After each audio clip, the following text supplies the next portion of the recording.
micronutrients, climate change, and greenhouse gas emission. With due respect, we welcome you, sir, to chair the session.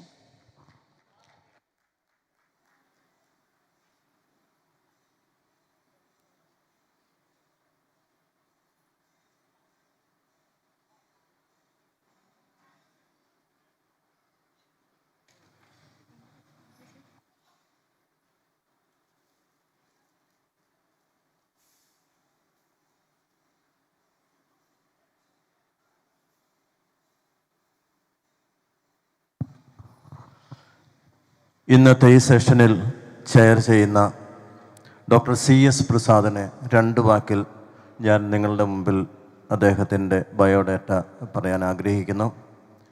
അദ്ദേഹം ഒരു ഇന്ത്യയിൽ മൊത്തം അറിയപ്പെടുന്ന ഒരു അനിമൽ ന്യൂട്രീഷനിസ്റ്റാണ്. അദ്ദേഹം ICARൻ്റെ കീഴിലുള്ള national institute of animal nutrition സ്ഥാപനത്തിൻ്റെ മേധാവിയായി ദീർഘകാലം സേവനം അനുഷ്ഠിച്ചിട്ടുണ്ട്. അദ്ദേഹത്തിൻ്റെ പ്രവർത്തന മേഖല animal nutrition, micronutrients, climate change, ഈ മേഖലകളിലാണ് അദ്ദേഹത്തിൻ്റെ ഗവേഷണ മികവ് തെളിയിച്ചിട്ടുള്ളത്. അദ്ദേഹം ഈ രംഗത്ത് സമഗ്രമായ സംഭാവനകൾ ചെയ്തിട്ടുള്ള ഒരു വ്യക്തിത്വമാണ് എന്ന് പറയുന്നതിന് സന്തോഷമുണ്ട്. ഇന്നത്തെ ഈ ചടങ്ങിൽ അദ്ദേഹമാണ് ചെയർ ചെയ്യുന്നത് എന്ന സ്നേഹത്തോടുകൂടെ നിങ്ങളെ അറിയിക്കട്ടെ. CS പ്രസാദ് സാറിനെ ഏറെ സ്നേഹബഹുമാനപൂർവ്വം ഈ വേദിയിലേക്ക് ക്ഷണിക്കുകയും ചെയ്യുന്നു. Now it's off to the chairman to hold the session and to welcome Shoshama Aip ma'am.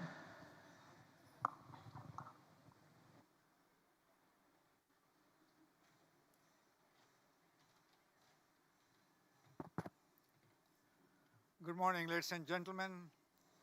Very happy to be here amongst you all this morning in a beautiful city of Calicut, a place where you say God's own country and where Dr. Kurian took birth, and we celebrating the Southern Dairy and Food Conclave 2026.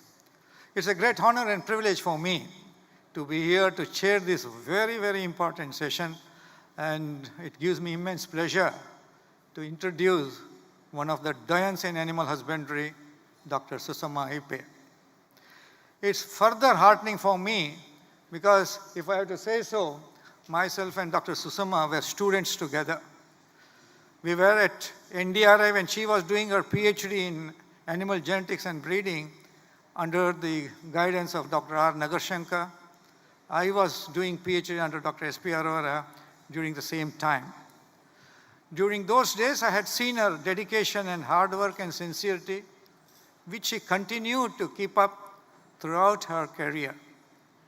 Her commitment to conserve the Vechur cattle, the local breed of Kerala, a small breed, a tiny breed, which almost had extinct. So she took up a challenge and she said, let me conserve this particular breed. And it was not a bed of roses for her. I have been looking at her contribution, and it was not easy for her to take up this particular work, as resources were very meager at that time, and there was no institutional support in terms of ICR at that time. But her determination, she took some students with her, started planning, and went on searching to get a real pure breed of Vechur cattle. Madam, I do remember that it took several years for you to identify one such breed, and then you started conserving them and convincing the farmers. Then I think your commitment knew no bounds. You were recognized by the FAO, the ILRI, NABARD, and the ICR, and the first amount you got from ICR when Dr. R.M. Acharya was the Deputy Director General Animal Sciences, you were just narrating, that amount was a great boon for you to take up this work. With this commitment and hard work, you have attained a very high level of contribution to the state of Kerala, not only Kerala but the entire country, and this hard work has led to your getting the very coveted Padma Shri Award in 2022. We honor you for this great award, and I request all of you to give a big hand for her to getting this award. Madam, it was during those days when we were working together at NDRI, I had seen you, you had a sort of a vision. I know we were working in those days with very meager resources, and the work was mostly on conservation and heritability and breeding processes.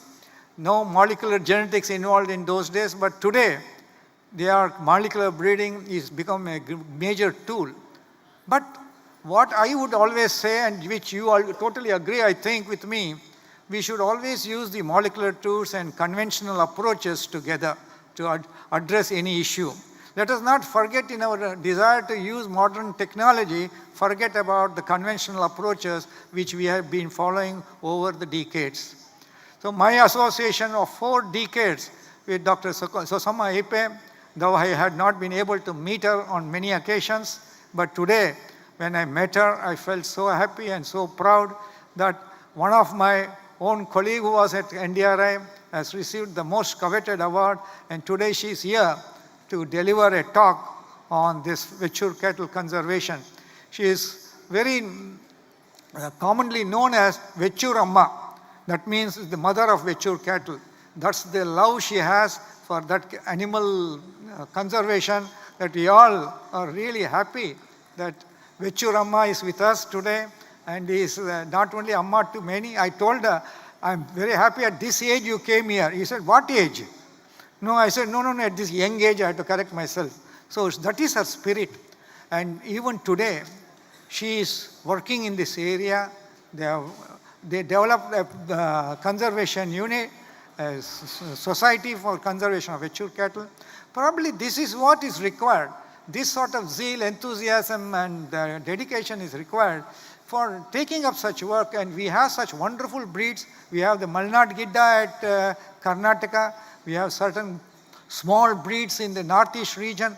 I think we need people who could take up, not in fits and starts, you should do it with that sort of a dedication and with continuity.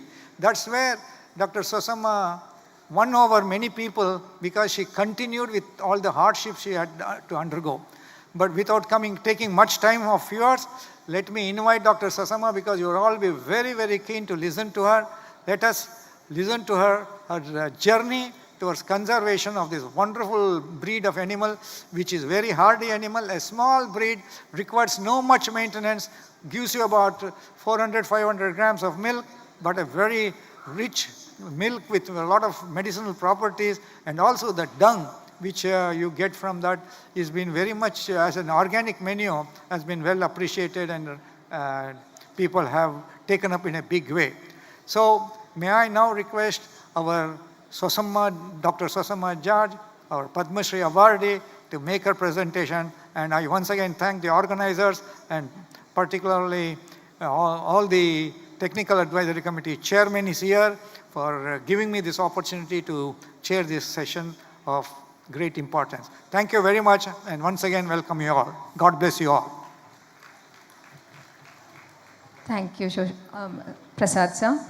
തൻ്റെ ജീവിതം പൂർണ്ണമായും വെച്ചൂർ ഇനത്തിൽപ്പെട്ട കാലികളുടെ കൺസർവേഷന് വേണ്ടി ഉഴിഞ്ഞുവെച്ച Sosamma madam 2022 India government Padmashri നൽകി ആദരിക്കുകയുണ്ടായി.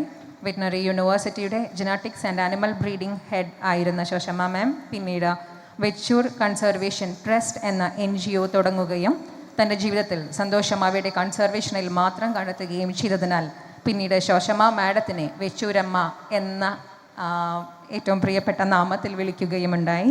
ഏറെ സന്തോഷത്തോടെ മാഡത്തിനെ ഈ വേദിയിലേക്ക് ഒരിക്കൽ കൂടി ക്ഷണിക്കുന്നു.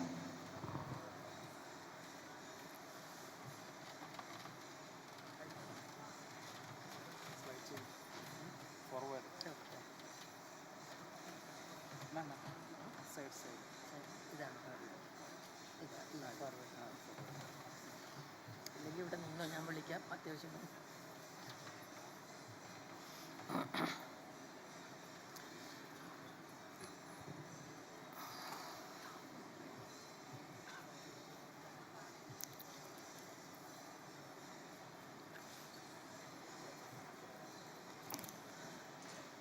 President of this session, my friend Dr. Prasad, and other friends. I'm extremely happy to be here with you. And the audience, I have my old friends, my students, some of my students are here, and I'm so happy to be here with you. You know, at this age, I have limitations, but my heart is still young, and I'm so happy to be with you. And today, I'm thinking of talking about a little about Dr. Varghese Kurian, and then about conservation and some qualities of the indigenous cows. First of all, let me acknowledge Dr. Varghese Kurian and his contributions. Then about the mature cattle conservation, and as I told already, the specialities of the breed. We may think that it is the milk production is not high, but still why you are maintaining it or conserving it.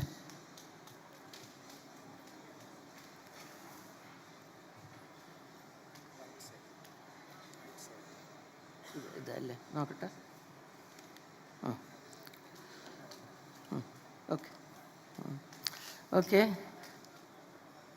As you know, this is Dr. Varghese Kurian, who contributed a lot in the milk production field to the nation.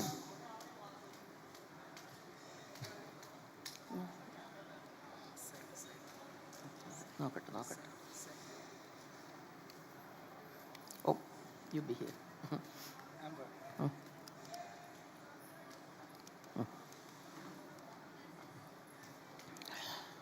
And you know, Dr. Varghese Kurian was born in 21, and it is so appropriate that this August convention is this year in Calicut.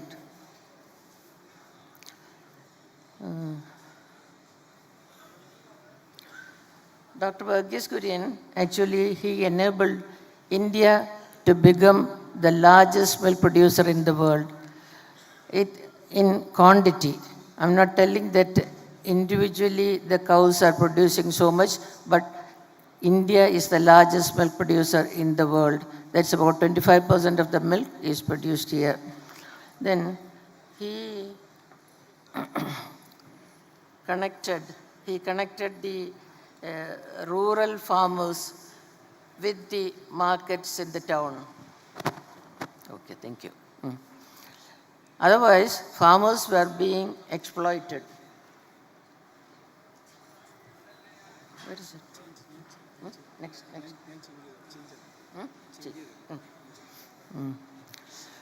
So, actually what he introduced was a good marketing system so that the exploitation by the middlemen to the farmers, that there was an end to it. He started with Amul, that is the Anand Milk Union Limited, and he strengthened the farmers' cooperatives, and that was the reason for the improvement or increase in the milk production in India. It's not only the milk production, but the milk marketing and the enabling of the farmers.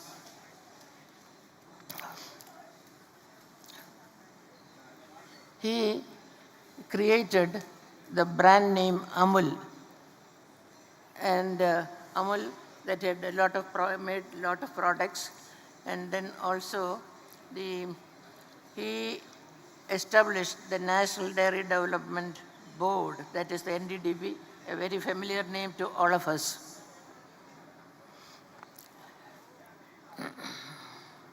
He installed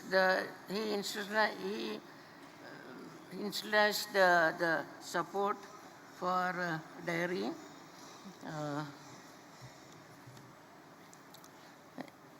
and actually the progress was from the grassroots level, and so the development was also fast. So if you look at the India's dairy landscape, the number of cattle breeds, we had 26 cattle breeds for a long time, and we know that India is the largest milk producer, and then about half of the total milk is from buffaloes. 30% of the milk is from crossbreds, not only from indigenous, and only 20% is from the indigenous breeds of cattle.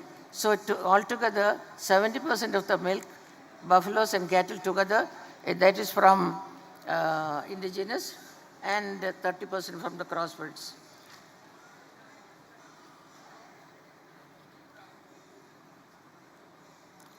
So, average yield of the indigenous cattle is low.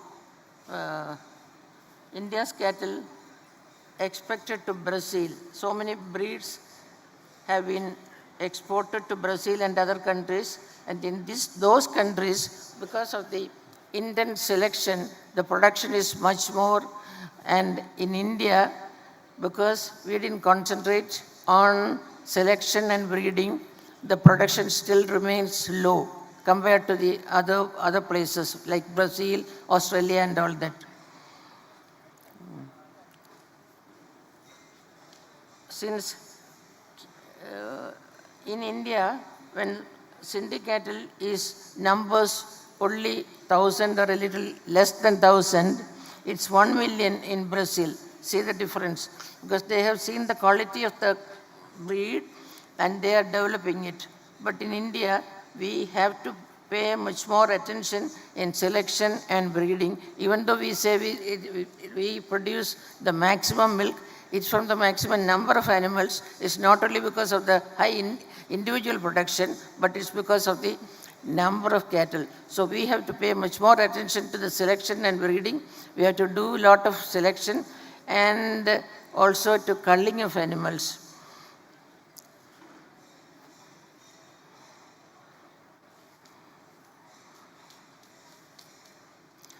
One advantage or a few advantages the Indian cattle, it is the animals, they have good heat tolerance, they are very adapted to the situation, and they have good heat tolerance and disease resistance. We have seen, whether it's in Kerala or in other parts, how susceptible the crossbred or the high grades are compared to the local cattle. Kerala has cattle. In Kerala cattle, we had no breed in Kerala, but a known group was Vechur cattle. So we thought this Vechur cattle, it was thought to be extinct because of the intense crossbreeding in Kerala, and all the local bulls were castrated. Not all, but most of the local bulls were castrated, and only the exotic semen was used here.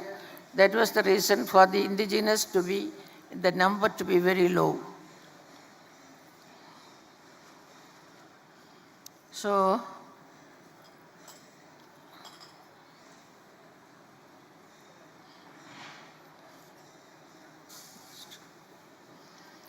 when we think of Kerala cattle, the present situation is 94% of the Kerala cattle, they are crossbreds.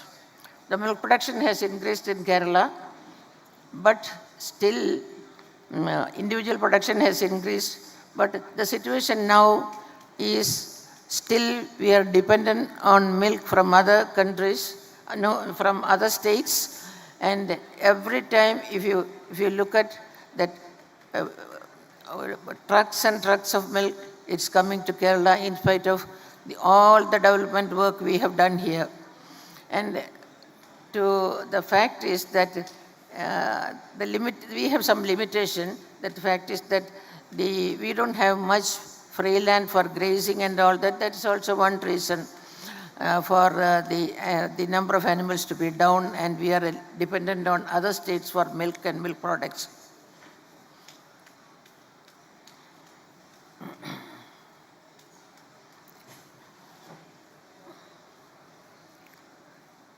Mature cows and other local cattle, they don't produce much, but among the indigenous animals, Vechur was a comparatively a higher milk producer.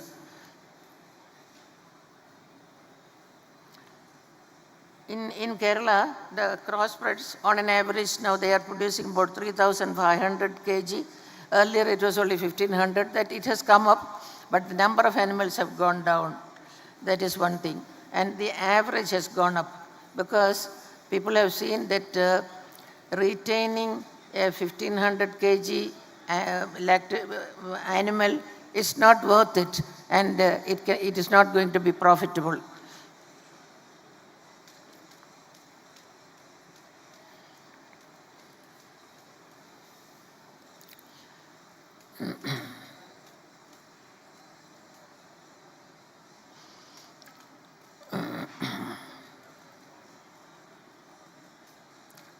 There had been about the milk marketing, if you look at the milk marketing, with the crossbred animals, there had been so many problems.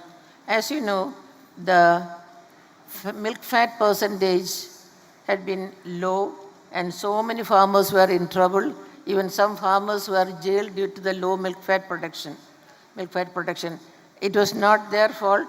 It was the fault of the cow. It was not the farmer's fault. They had taken the real milk to the marketing places, but they were caught, and in a few cases they had been arrested and put to jail.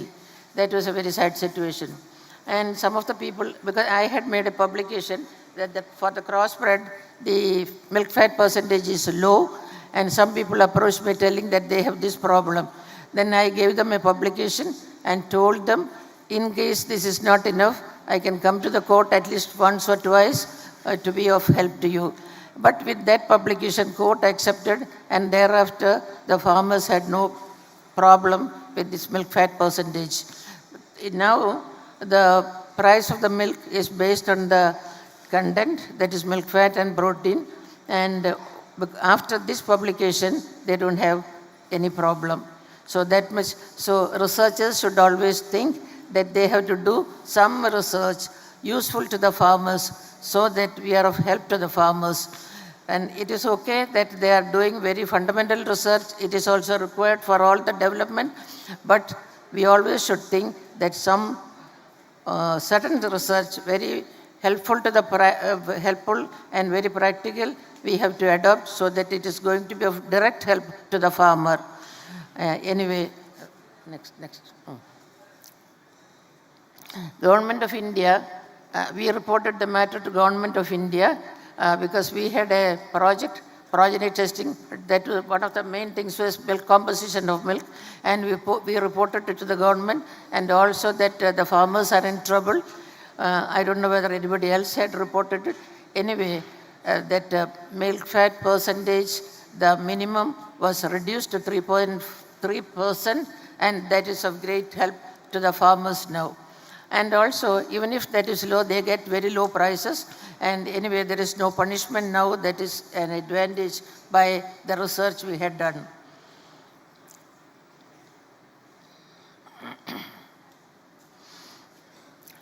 Now, we have, as I already told, that we have 30% of the cows crossbreds, and the rest are indigenous, 20% of the total. 20% of the total, they are indigenous cows.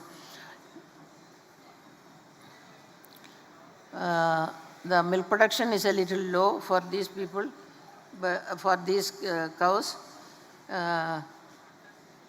When we talk about Kerala, Kerala had, as I already told, that there was no specified breed. And why Kerala had no specified breed, or in other places there were groups of animals with no breed name? Why this has happened? And they were all called nondescript cows or cattle. Why non-descriptive? Because we failed to describe the animals. That was the reason. So the description of the mature cattle, that was a milestone, I have to say. I had for help many people with me for searching the animals. My own few students were there, as the president has already remarked. Because of their help only, so much search we could do, because that was believed to be extinct and there were only very few animals, and years of service or months of search only could bring out these animals. So afterwards we could collect a few animals and then describe those animals and get it approved as a breed. So once I went to Mysore, I went to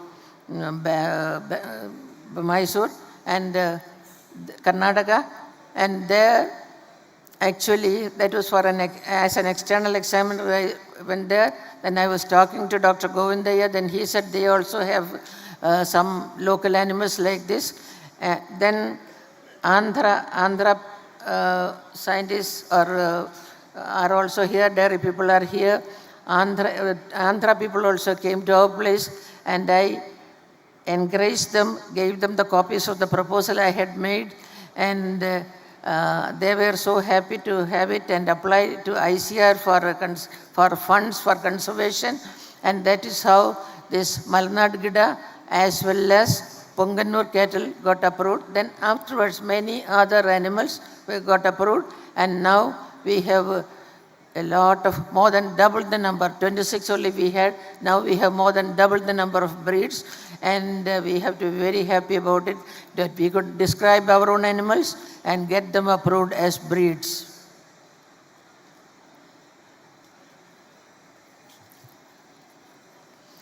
Now, talking about conservation of mature cattle,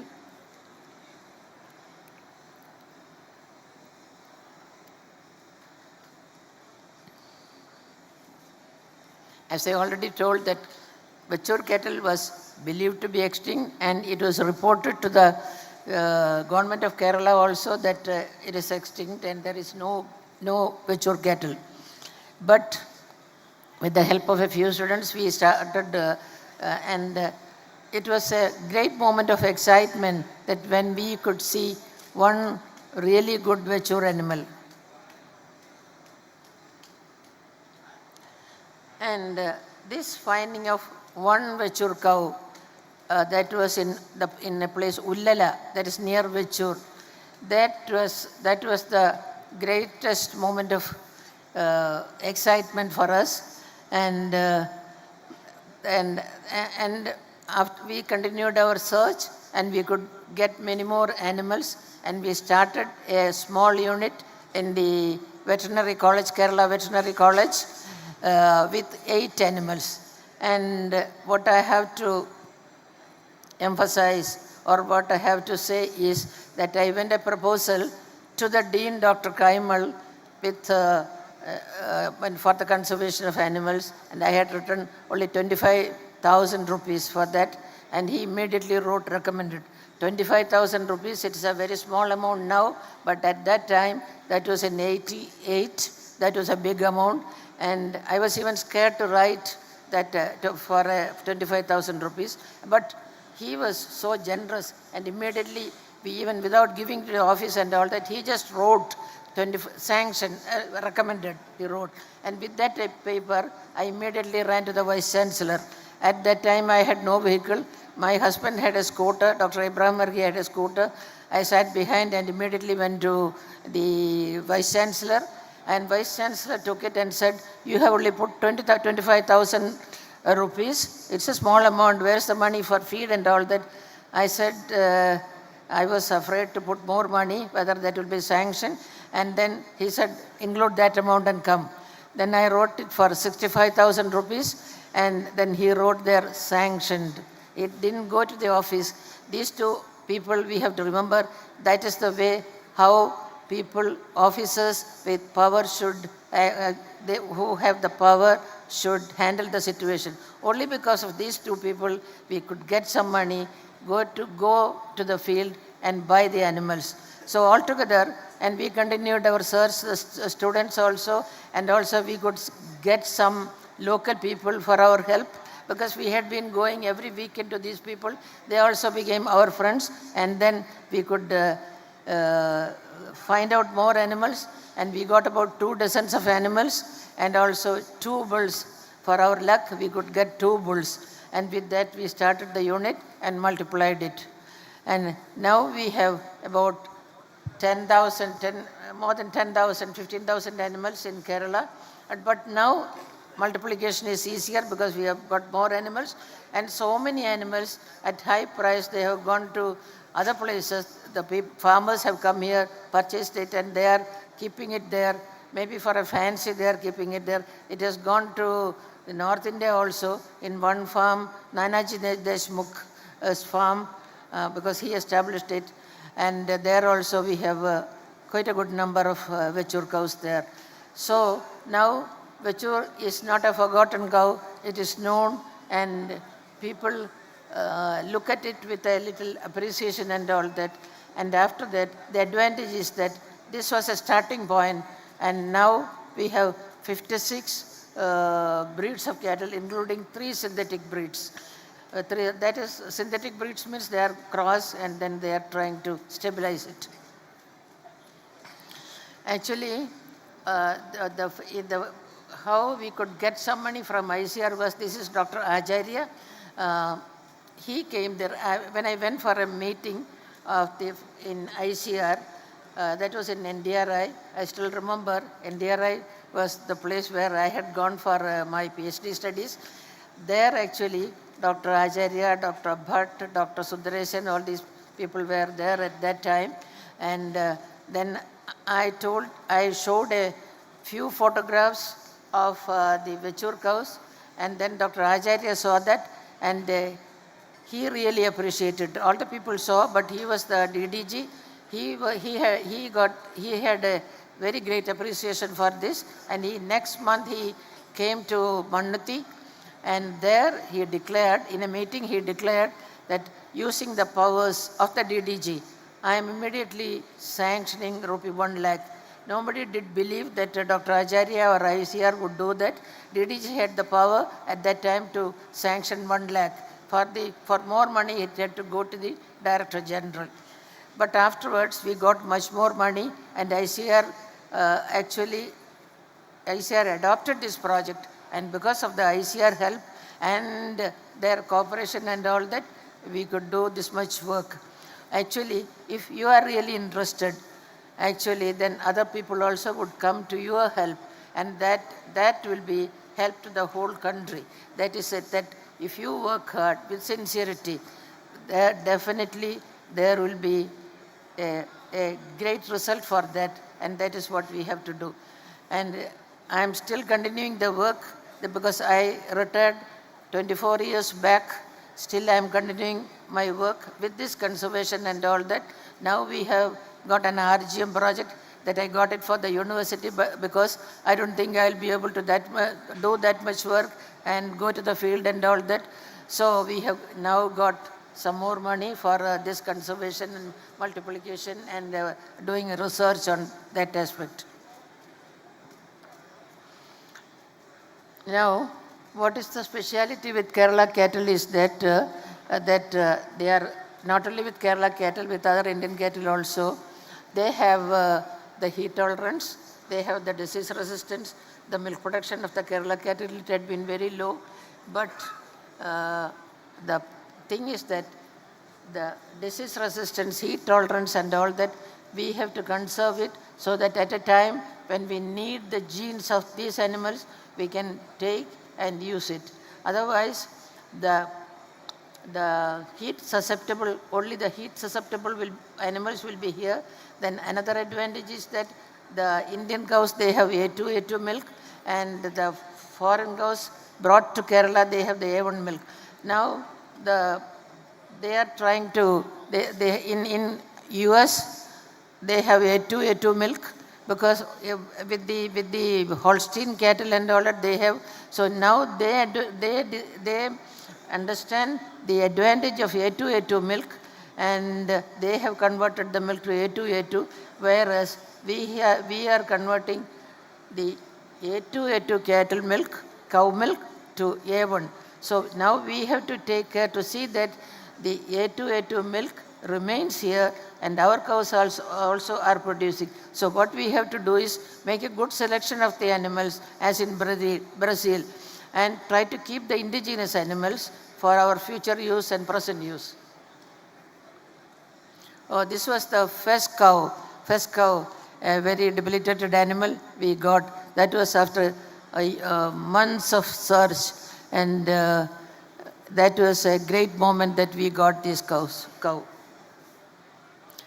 Then afterwards we got a few more cows. This was the foundation stock. We had 1 bull and 7 cows. It is at the that is in front of the veterinary college you are seeing. We brought the animals to the veterinary college and started conservation. That was a great initiative. And I told that the students were with me, and this is with the bull. It is Anil Sakaria, at that time a student. Now he has retired, and this Anil Sakaria was the student leader, and he was a great leader actually. And now also these students, they are almost like my adopted children. They come to, some of them have retired. They come to my house. We still have the same relationship, and in the field they work for the propagation of these animals. So when we do some work, we have a good team, and if there is a good relationship between the members, then we can achieve something. So this is what, wherever you work, you have to have a good relationship and you have to have a very good teamwork so that you can achieve so many things. And in the student team, most important people I have shown here, that was Anil Sakaria, and then there was Jayan Joseph, then there was Joby George, K.C. Jayan, and a few others were there, but they are the most important people. Then, actually, since 1889, we have the unit, and we made so many studies on these animals, and the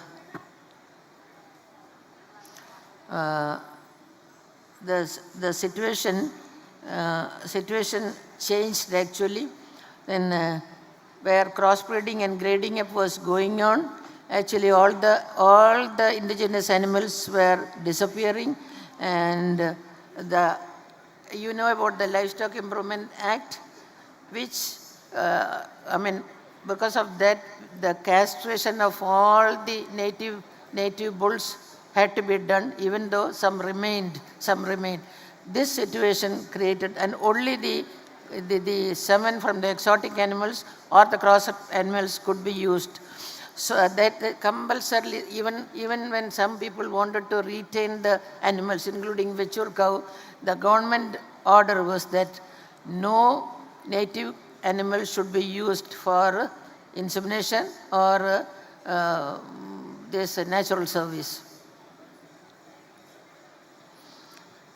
So this, as I already told, even though I was a teacher in the university and I could take the initiative, I could find the money and all that, it was all possible because of the teamwork. We did it together.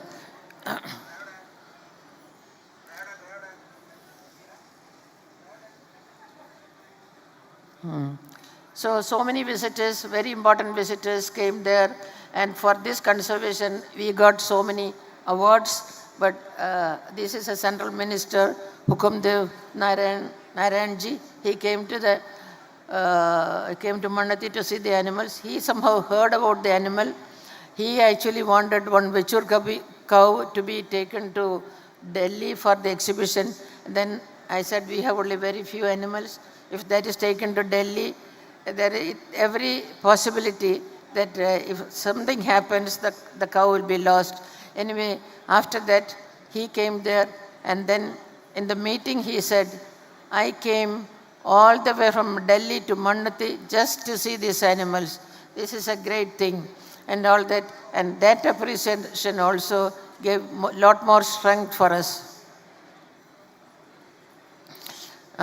This is actually, he was the Assistant Animal Husbandry Commissioner, when he came to, we have a Veture Conservation Trust, he visited the Veture Conservation Trust and he had also a lot of appreciation. So we started doing in the work in the university as well as in the field by forming a Veture Conservation Trust. I thought if afterwards the university loses interest, nothing happened, but I thought if the university loses interest, there should be another body to take it forward. And okay. So my husband, Dr. Abraham Varki, he gave a lot of support for search and all that. Every weekend he used to come with me and the students, and it was a good time. Then another person we have to mention is that the veterinary surgeon at Vaikam. One day he walked from Vechur to another place. We walked 30 miles. At that time we used to say miles. 30 miles, and we could get in that search 2 more animals. So actually we had a good team, so that it was not to be done by one person or 2 people. So all the team were there, we enjoyed it, and whenever we walked miles and miles, we walked visiting each house, then it was not a burden for us. It was like a picnic we were going. We were doing the work at the same time enjoying the work. Any work we do, if you don't enjoy, no result will come out of it.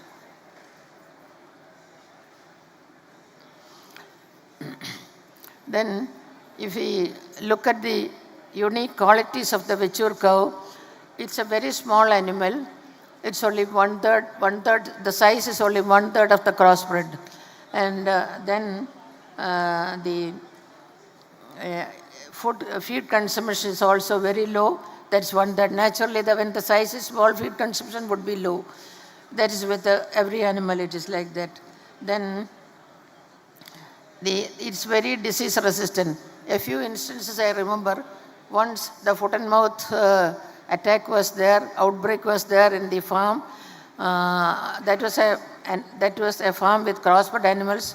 At that time I was, at that time these animals were housed side by side. And I remember that they were all so close, but about 3 or 4 animals got a little problem, actually they were also a little affected, but that was only at the hoof region and no further problem was there. Whereas in the main farm, so many animals were affected. There was mastitis, then knee joint was affected, all sorts of problems were there. The milk production went down like anything. Mastitis was a problem. But these Vechur animals, they were so resistant and no problem was there for them. Then heat tolerance, that these Vechur animals can be tied anywhere in the sun, no problem. And even they can remain outside in the sun for a long time. Even if they are left there in the night also, no problem.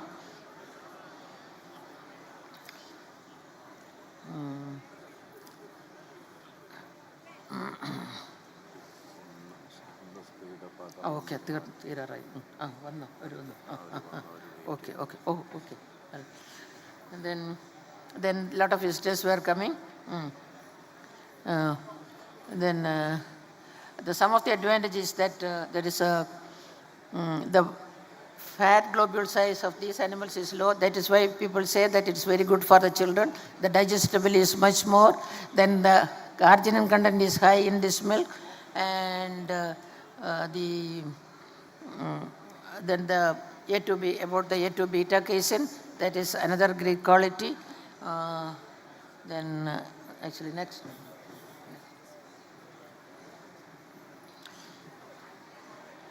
So anyway, we could conserve these animals, and now we have a lot of animals. People are preserving or conserving these animals. So now the university, then there are a few more organizations which have come up for this thing. So actually now it is with the people, and as I had been telling that now we have so many breeds, so many breeds are recognized, and so that was and in Kerala we started it, and that was a big gain. The number of breeds have doubled, and all the states are taking good interest, and it has become advantageous. So I know the time is very short, so I'm summing up. Thank you all for listening to me for this much time.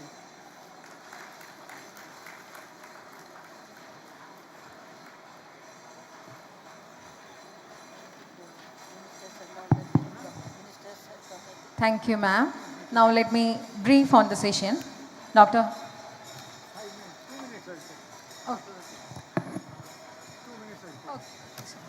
Should I invite the chairman to brief on the session? Good morning again. As this session will not have any question and answers, let me also welcome Dr. Sudhir Singh, the President of the IDA, who is here. Welcome to you, sir. We have Dr. Arun Patil, Vice President, Dr. Amit Vyas, Dr. Kulkarni, the Chairman of the IDA South Zone, and Dr. Rajendra Kumar and Dr. G. Varghese here. So Dr. Sahu is here, Director of the NINP Bangalore.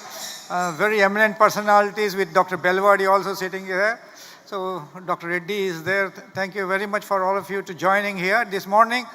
Just with 2 minutes summing up, because already time is short, I should really appreciate, ma'am, for your wonderful presentation, taking through the journey of hardships you went through, and also the success you got through with your constant endeavor and your grit and determination.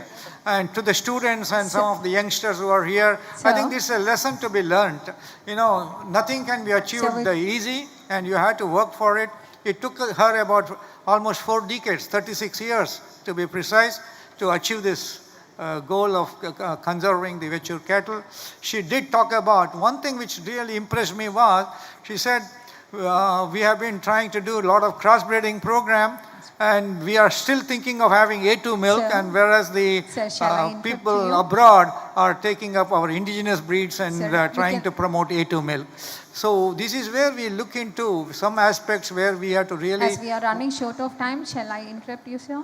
So we will just move on to the memento ceremony. 1 minute. So thank you very much for this opportunity, and I once again thank Dr. Susamma Ipe for her excellent presentation, and really it's a great honor for all the scientific community and the people who are assembled here to welcome her, to wish her all the very best in her future endeavor. And Padma Award winner, please give her a big hand and congratulate her for all the work she has done.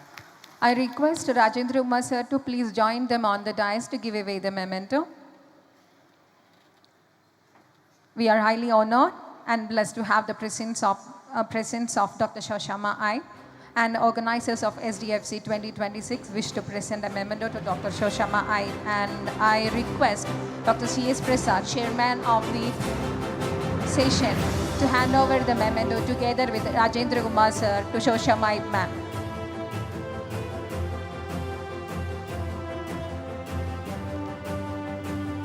Give a big hand of applause. She is the Padma Shri Award winner of the nation for the conservation of the mature cow.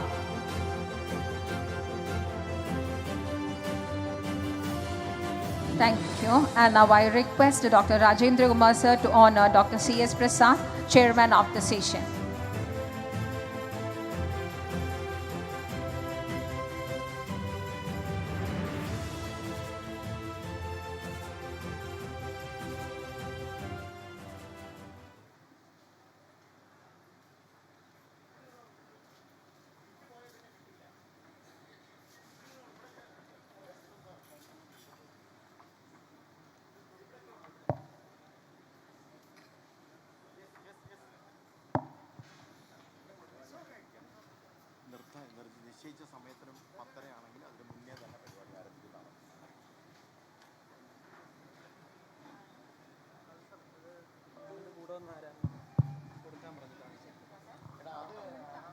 Check, check, check. 1, 2, 3. Okay.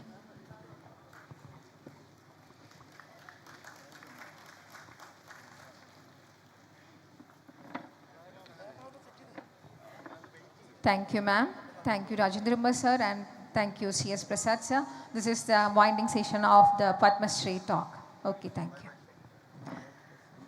Southern dairy and food conclave 2026 ഈ ഉദ്ഘാടന ചടങ്ങിലേക്ക് എല്ലാവരെയും സ്നേഹപൂർവ്വം സ്വാഗതം ചെയ്യുന്നു.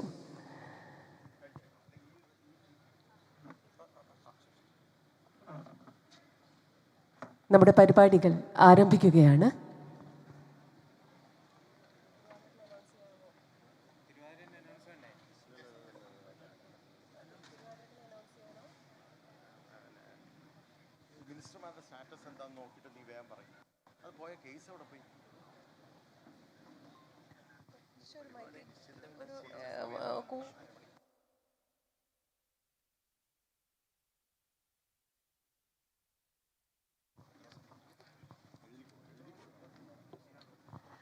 നിശ്ചയിച്ച സമയത്തിലും മുൻപായി നമ്മൾ പരിപാടികൾ ആരംഭിക്കുകയാണ്.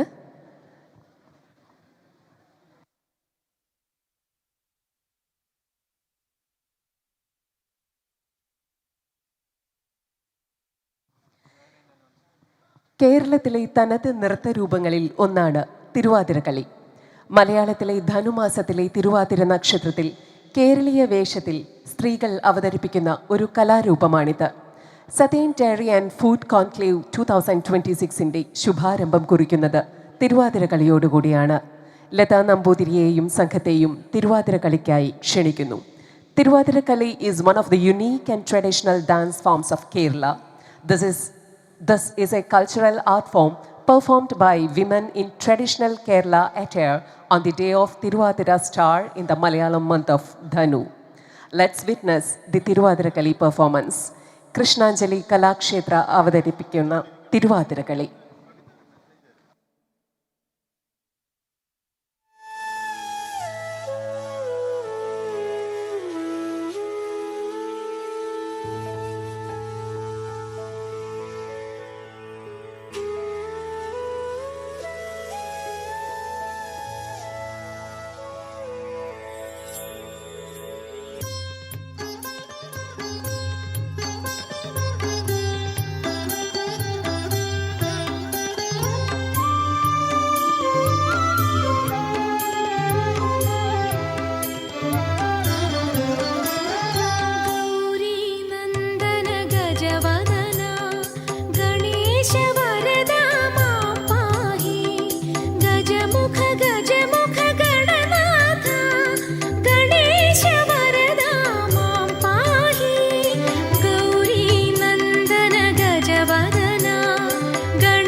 ചെന്താമരദള നേത്രൻ തന്നെ സന്ധ്യയ്ക്കൻ പൊടു കണ്ടീടിൽ സന്തോഷം താനെന്നേ ചൊൽവാൻ ഹന്ത നിനച്ചാലാളാകൂ.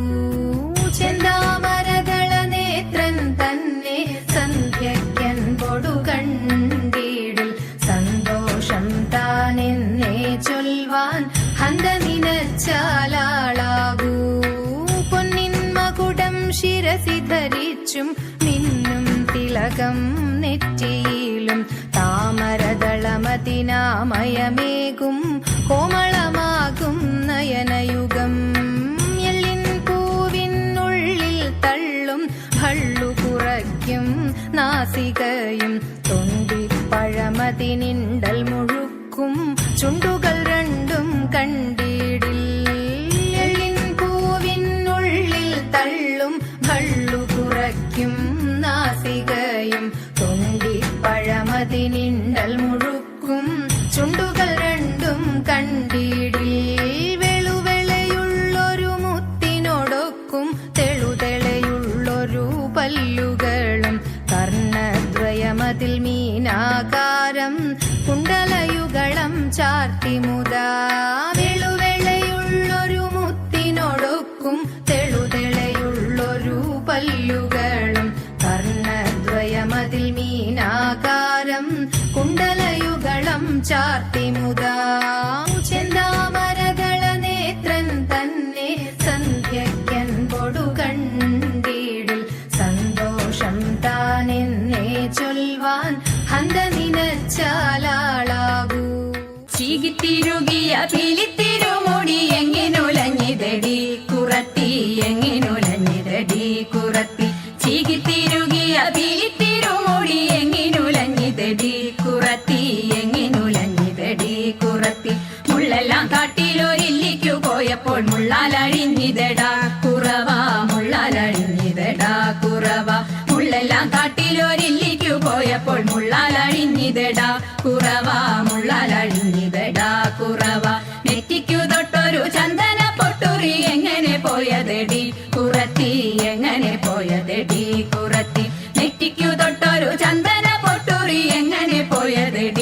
കുറത്തി എങ്ങനെ പോയതെടി കുറത്തി വെയിലേറെ കൊണ്ടിട്ടും വഴിയേറെ ചെന്നിട്ടും വിയർപ്പാലെ പോയനെടാ കുറവ വിയർപ്പാലെ പോയനെടാ കുറവ വെയിലേറെ കൊണ്ടിട്ടും വഴിയേറെ ചെന്നിട്ടും വിയർപ്പാലെ പോയനെടാ കുറവ വിയർപ്പാലെ പോയനെടാ വാനിലൊത്തു വിളങ്ങുന്ന ദിത്തൈതകതൈതൈതോ വാനോരാറ്റിൽ വലയിട്ടു ദിത്തിത്താരാതൈതൈ വാനിലൊത്തു വിളങ്ങുന്ന വാനോരാറ്റിൽ വലയിട്ടു മീനങ്ങളെ പിടിക്കുമീ മാനുഷർക്കെല്ലാം തതൈതാതൈ ദത്തത്തിമൃതത്തൈ ദിത്തൈതകതൈതൈതോ ദിത്തിത്താരാദിത്തിത്തൈ ദിത്തൈതകതൈതൈതോ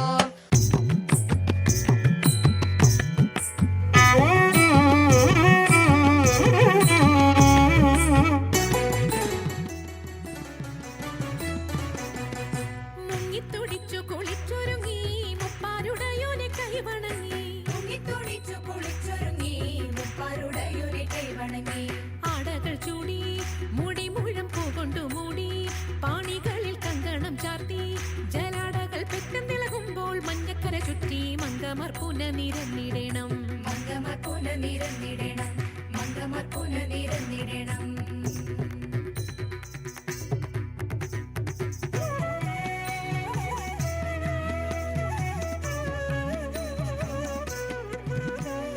പങ്കജാക്ഷി ഉണ്ണു നീലി ശങ്കരി ഗൗരി ശൃംഗാരി മംഗമാരെ ധനുമാസം വന്നണഞ്ഞല്ലോ തിങ്കൾ മൗലി അംഗജാരി ശങ്കരൻ കൈലാസനാഥൻ തമ്പുരാന്റെ പിറന്നാളാതിരയല്ലോ തിരുവാതിരയല്ലോ തിരുവാതിരയല്ലോ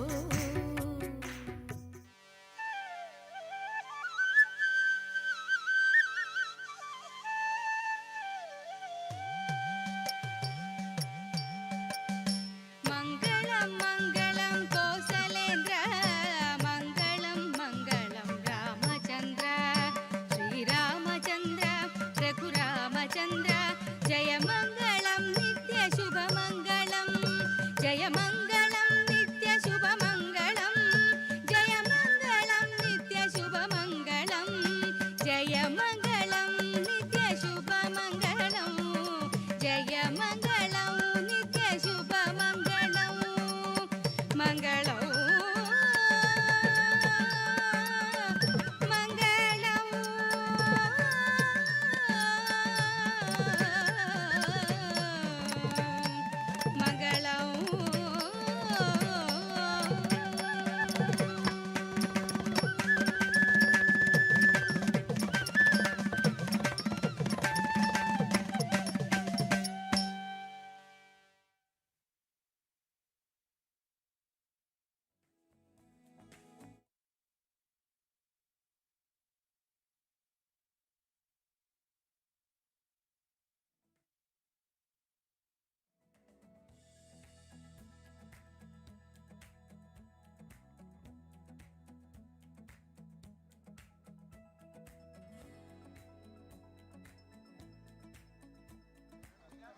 നിശ്ചിത സമയത്തിന് മുൻപായി നമ്മൾ പരിപാടികൾ ആരംഭിക്കുകയാണ്.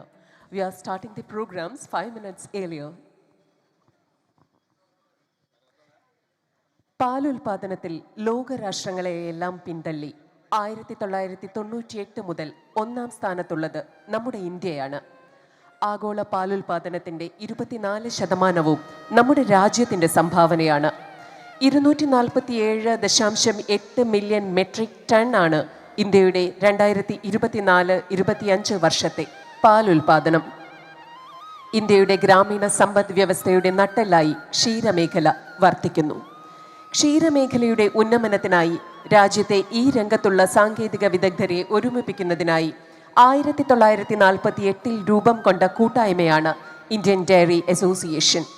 ഇന്ത്യൻ ഡയറി അസോസിയേഷൻ സൗത്ത് സോണിൻ്റെ നേതൃത്വത്തിൽ കേരള സഹകരണ ക്ഷീരവിപണന ഫെഡറേഷൻ്റെയും Kerala veterinary and animal sciences യൂണിവേഴ്സിറ്റിയുടെയും കേരള സംസ്ഥാന ക്ഷീരവികസന വകുപ്പിൻ്റെയും സഹകരണത്തോടെ ദക്ഷിണേന്ത്യയിലെ ക്ഷീരമേഖലയിലെ പ്രമുഖരെ പങ്കെടുപ്പിച്ചുകൊണ്ട് ആഗോള ആരോഗ്യത്തിനായുള്ള ക്ഷീരഭക്ഷ്യ മേഖലകളുടെ പരിവർത്തനം എന്ന പ്രമേയത്തിൽ അധിഷ്ഠിതമായി നടത്തുന്ന southern dairy and food conclave 2026 ഔപചാരികമായ ഉദ്ഘാടന ചടങ്ങിൽ എത്തിച്ചേർന്നിട്ടുള്ള ബഹുമാനപ്പെട്ട മന്ത്രിമാർ ഉൾപ്പെടെയുള്ള ഏവരെയും ഹാർദവമായി സ്വാഗതം ചെയ്യുന്നു.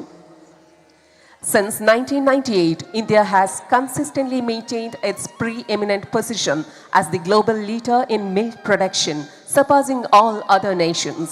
This achievement is underscored by the fact that India now contributes 24% of total global milk production, with an output reaching 247.8 million metric tons for the year 2024-25. The dairy sector functions as the backbone of India's rural economy. Under the leadership of the Indian Dairy Association, various extensive programs are being planned and implemented for the forward growth of the dairy industry. It is in this context, under the leadership of the Indian Dairy Association South Zone, and in collaboration with the Kerala Cooperative Milk Marketing Federation (MILMA), the Kerala Veterinary and Animal Sciences University, and the Kerala State Dairy Development Department, that we are witnessing the formal inauguration of the Southern Dairy and Food Conclave 2026.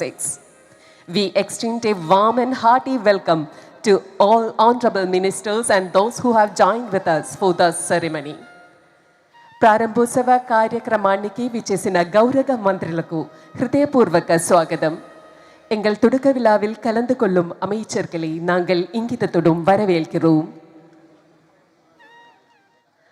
Next is the prayer song, which includes a portion of the poem Sankirtanam from the famous poetry collection Pushpavadi by famous Malayalam poet Mahakavi Kumaranashan. We request everyone to please stand up. മഹാകവി കുമാരനാശാന്റെ പ്രസിദ്ധമായ പുഷ്പവാടി എന്ന കവിതാ സമാഹാരത്തിലെ സങ്കീർത്തനം എന്ന കവിതാ ശകലം ഉൾക്കൊള്ളിച്ചുകൊണ്ടുള്ള പ്രാർത്ഥനാ ഗാനമാണ് അടുത്തത്. ഏവരും എഴുന്നേറ്റ് നിൽക്കണമെന്ന് വിനീതമായി അഭ്യർത്ഥിക്കുന്നു. ചന്തമേറിയ പൂവിലും ശബളാഭമാം ശലഭത്തിലും സന്തതം കരതാരിയെന്നൊരു ചിത്രചാതുരി കാട്ടിയും ഹന്തചാരു കടാക്ഷമാലകളർക്കരശ്മിയിൽ നീട്ടിയും ചിന്തയാം മണിമന്ദിരത്തിൽ വിളങ്ങുമീശനെ വാഴ്ത്തുവിൻ.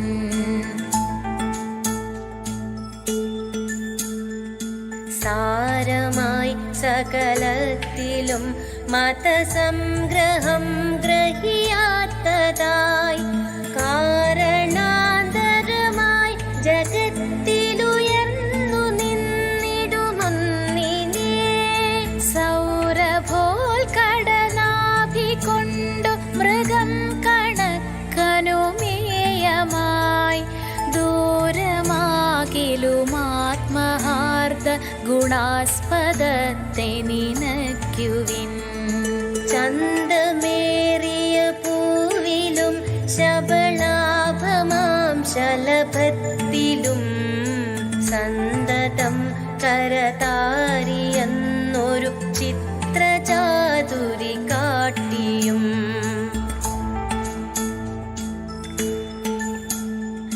നിത്യനായക നീതി ചക്രമതിൻ തിരിച്ചിലിനക്ഷമാ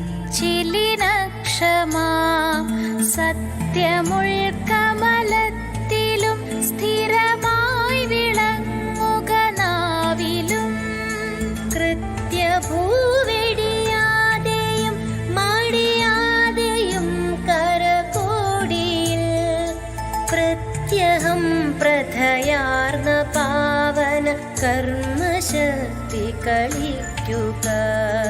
ചന്തമേറിയ പൂവിലും ശബളാഭമാം ശലഭത്തിലും സന്തതം കരതാരിയെന്നൊരു ചിത്രചാതുരി കാട്ടിയും.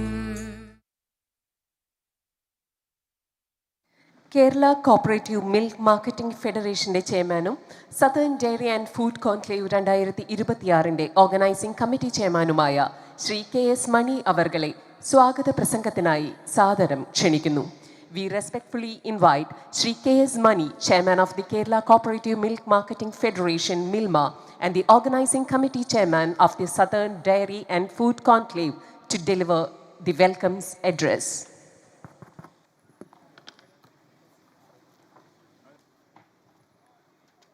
എല്ലാവർക്കും ഗുഡ് മോർണിംഗ്. വേദിയിലുള്ള 4 സംസ്ഥാനങ്ങളിൽ നിന്നും വന്നിട്ടുള്ള ഡയറി മന്ത്രിമാർ,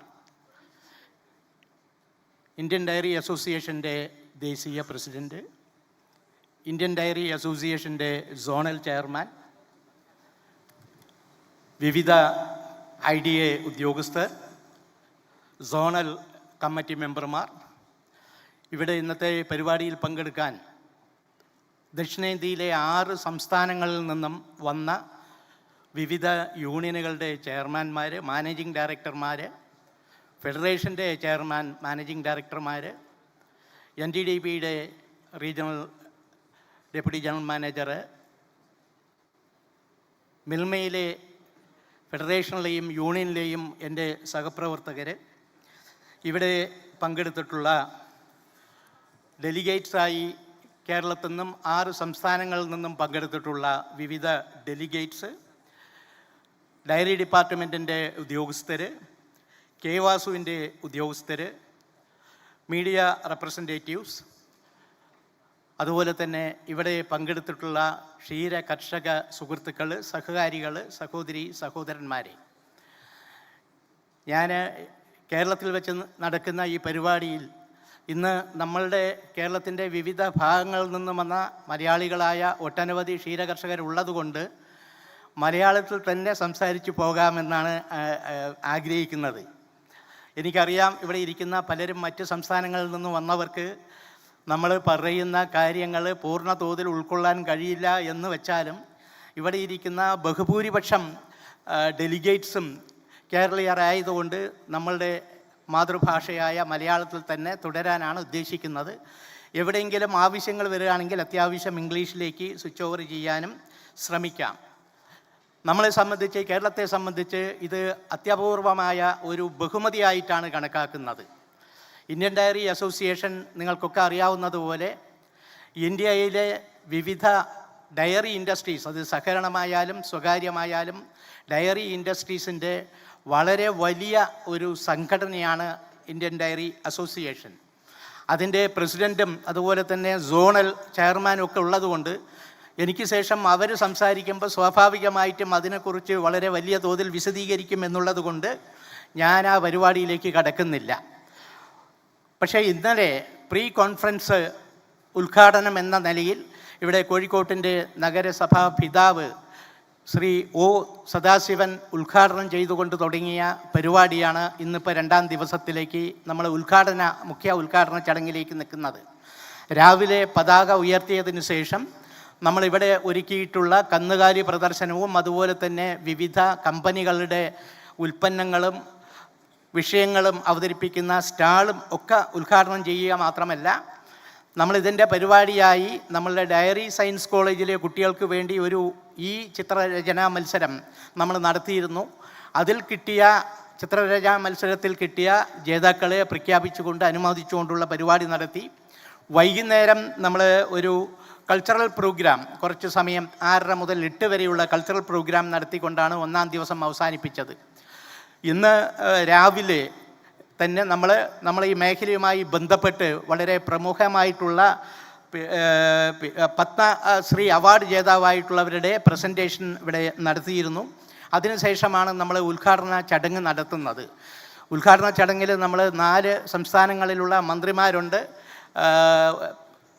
കർണാടകയിലെ ബഹുമാനപ്പെട്ട മന്ത്രിക്ക് ഇവിടെ പങ്കെടുക്കാൻ കഴിയില്ല എന്ന് അറിയിച്ചിട്ടുണ്ട്.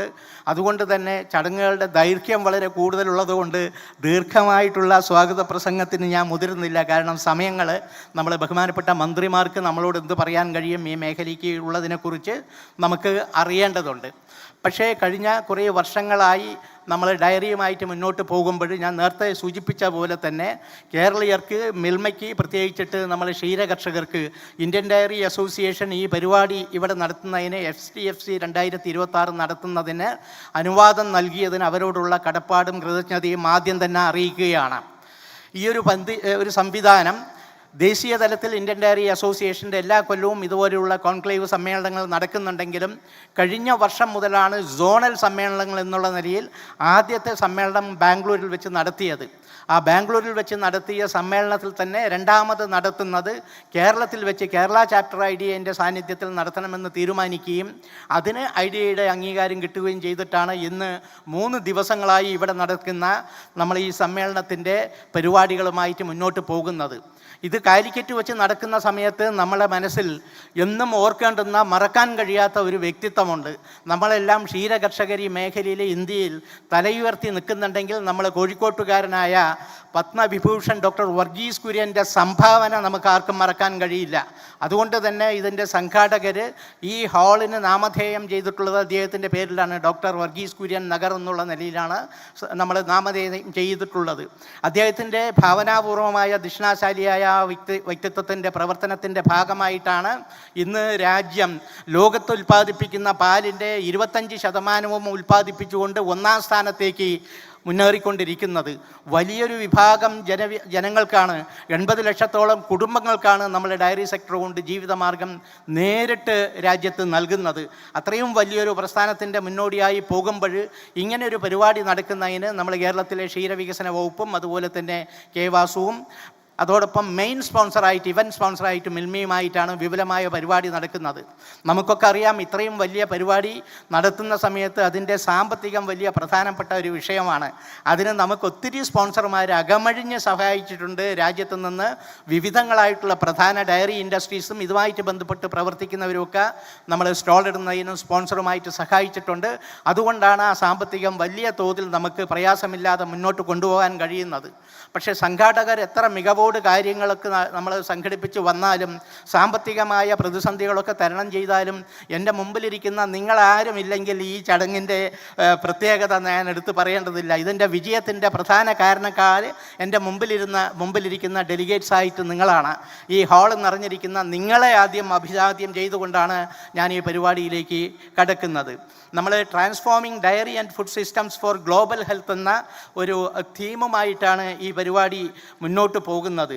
നമ്മൾക്ക് ഒട്ടനവധി ചാലഞ്ചസ് ഈ മേഖലയിലുണ്ട്. ക്ഷീരമേഖലയിൽ ഒരുപാട് പ്രശ്നങ്ങളുണ്ട്. അത് പ്രത്യേകിച്ച് നമ്മൾ കേരളത്തിൽ വെച്ച് നടക്കുന്ന സമയത്ത് ഇതര സംസ്ഥാനങ്ങളുമായിട്ട് കമ്പയർ ചെയ്യുമ്പോൾ കേരളത്തിന് പ്രത്യേകമായ ഒരുപാട് പ്രശ്നങ്ങളുണ്ട്. പാലിൻ്റെ സംഭരണത്തിലെ കുറവ് മൂലം നമുക്കൊരു ദിവസം വരുന്ന അധിക വിൽപ്പനയ്ക്കുള്ള പാല് നമ്മൾ അയൽ സംസ്ഥാനങ്ങളായ കർണാടക, ആന്ധ്ര, മഹാരാഷ്ട്ര എന്നീ സംസ്ഥാനങ്ങളിൽ നിന്നാണ് മേടിച്ചുകൊണ്ടിരിക്കുന്നത്. മുൻപ് നമ്മൾ തമിഴ്നാട്ടിൽ നിന്നും മേടിക്കുമായിരുന്നു. പക്ഷേ കഴിഞ്ഞ 1-2 വർഷങ്ങളായിട്ട് നമ്മൾ ആവശ്യപ്പെടുന്ന അത്രയും വോളിയം അവർക്ക് തരാൻ കഴിയാത്തത് കൊണ്ട് അവിടെയും അവരുടെ ആവശ്യം വർദ്ധിച്ചതുകൊണ്ട് നമ്മൾ തമിഴ്നാട്ടിൽ നിന്ന് വളരെ ചുരുങ്ങിയ അളവിലേ പാല് മേടിക്കുന്നുള്ളൂ. അപ്പോൾ നമുക്ക് ഇങ്ങനൊരു സെമിനാർ ഇവിടെ നടക്കുമ്പോൾ ഇവിടെ പങ്കെടുത്ത നമ്മളെല്ലാവരും, നമ്മളെ ബഹുമാനപ്പെട്ട ക്ഷീരവികസന വകുപ്പ് മന്ത്രി റാണി മിനിസ്റ്ററും ഇവിടെയുണ്ട്. നമ്മൾ എടുക്കേണ്ടുന്ന ഒരു പ്രതിജ്ഞ, നമ്മൾക്ക് വേണ്ടുന്ന പാല് മറ്റ് സംസ്ഥാനങ്ങളിലുള്ള മന്ത്രിമാരും അതിലെ ഡെലിഗേറ്റ്സിനെയും ഒക്കെ ക്ഷമിക്കണമെന്ന് പറഞ്ഞുകൊണ്ട് നമുക്ക് വേണ്ടുന്ന പാല് സ്വയം പര്യാപ്തതയിലേക്ക്, മിൽമയ്ക്ക് വേണ്ടുന്ന പാലെങ്കിലും ഉൽപ്പാദിപ്പിച്ച് മുന്നോട്ട് കൊണ്ടുപോകാനുള്ള പ്രയത്നങ്ങളുമായി പോകുന്നതിന് ഇത്തരം സംവിധാനങ്ങൾ അല്ലെങ്കിൽ കോൺക്ലേവിൽ ചർച്ചകളും ഒക്കെ വലിയ പ്രയോജനം ചെയ്യും. അത് ആ വിധത്തിൽ നമുക്ക് മുന്നോട്ട് കൊണ്ടുപോകാൻ സഹായിക്കട്ടെ എന്നാണ് പറയുന്നത്. Just I thought that some of our delegates from other places have come over here. The Sdfc Conclave 2026 is expected to foster meaningful dialogue, strengthen collaborations between industry and academia, and generate actionable insights for building resilient, inclusive and sustainable dairy and food systems. The conclave will reinforce the importance of integrating traditional knowledge with modern technologies to address global health and nutrition challenges. I sincerely hope that you will have a productive and enriching experience during the conference. We also wish you an enjoyable stay here in Calicut. ഇത്രയും ആമുഖമായി വളരെ ഹ്രസ്വമായിട്ട് പറയാൻ ശ്രമിച്ചാലും ആമുഖമായി പറഞ്ഞുകൊണ്ട് സ്വാഗത പ്രസംഗത്തിൻ്റെ കടമയിലേക്ക് കടക്കുകയാണ്. വളരെ സന്തോഷമായിട്ട് ഇവിടെ അറിയിക്കേണ്ടത് കോവിഡാനന്തര കാലഘട്ടം നോക്കിയാൽ കേരളത്തിലെ മിൽമയുടെ സംഭരണത്തിൽ ഗണ്യമായ കുറവ് ഓരോരോ വർഷവും താഴെ പോയിക്കൊണ്ടിരിക്കുകയാണ്. സന്തോഷകരമായ ഒരു കാര്യമെന്ന് പറയുന്നത് ഈ സാമ്പത്തിക വർഷം ഏപ്രിൽ മുതൽ എടുത്തു നോക്കുമ്പോൾ സംസ്ഥാനത്തെ പാലിൻ്റെ സംഭരണത്തിൽ 14% വർധനവ് വന്നു എന്നത് അഭിമാനപുരസരം നിങ്ങളുടെ പ്രതിനിധി എന്നുള്ള നിലയിൽ, മിൽമ ചെയർമാൻ എന്നുള്ള നിലയിൽ നിങ്ങളുടെ മുമ്പിൽ അവതരിപ്പിക്കുകയാണ്. വലിയ നേട്ടമാണ്. 2 ഡിജിറ്റിന് അപ്പുറത്തേക്ക് പാലിൻ്റെ സംഭരണം കേരളത്തിൽ വർദ്ധിക്കുന്നത് അപൂർവങ്ങളിൽ അപൂർവമായിട്ട് മാത്രമാണ്. ഏതായാലും കൺസിസ്റ്റൻ്റായിട്ട് കഴിഞ്ഞ ഏകദേശം 9 മാസക്കാലവും 14% വർധനവ് നമുക്ക് സംസ്ഥാന തലത്തിൽ ഉണ്ടായി എന്ന സന്തോഷകരമായ കാര്യമാണ്. ഇന്നത്തെ ഈ പരിപാടി ഉദ്ഘാടനം ചെയ്യുന്നത് 4 സംസ്ഥാനങ്ങളിലുള്ള മിനിസ്റ്റേഴ്സാണ്, ബഹുമാനപ്പെട്ട മിനിസ്റ്റേഴ്സാണ്. നിശ്ചയമായിട്ടും നമ്മളെ ഈ പരിപാടിയുടെ പ്രോഗ്രാമിൻ്റെ രക്ഷാധികാരി കൂടിയായ നമ്മളുടെ കേരളത്തിൻ്റെ honourable dairy development minister Shrimati J Chinchurani അവരുകളെ ആദ്യം ഇവിടെ പങ്കെടുക്കുക നിങ്ങൾക്ക് എല്ലാവർക്കും വേണ്ടി സംഘാടക സമിതിക്ക് വേണ്ടി സഹർഷം സ്വാഗതം ചെയ്യട്ടെ.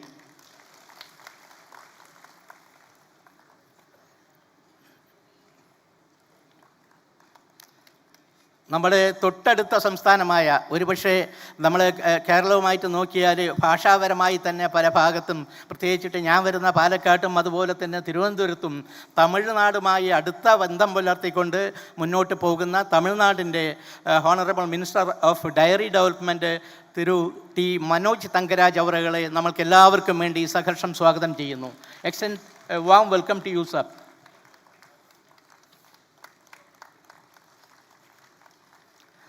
It is my honor and privilege to welcome Honorable Minister of Animal Husbandry, Pondicherry. When I talked to him for this program, he immediately accepted our invitation. Now he is with us. I extend a warm and cordial welcome, sir, to this august gathering, Sri C. Jayakumar.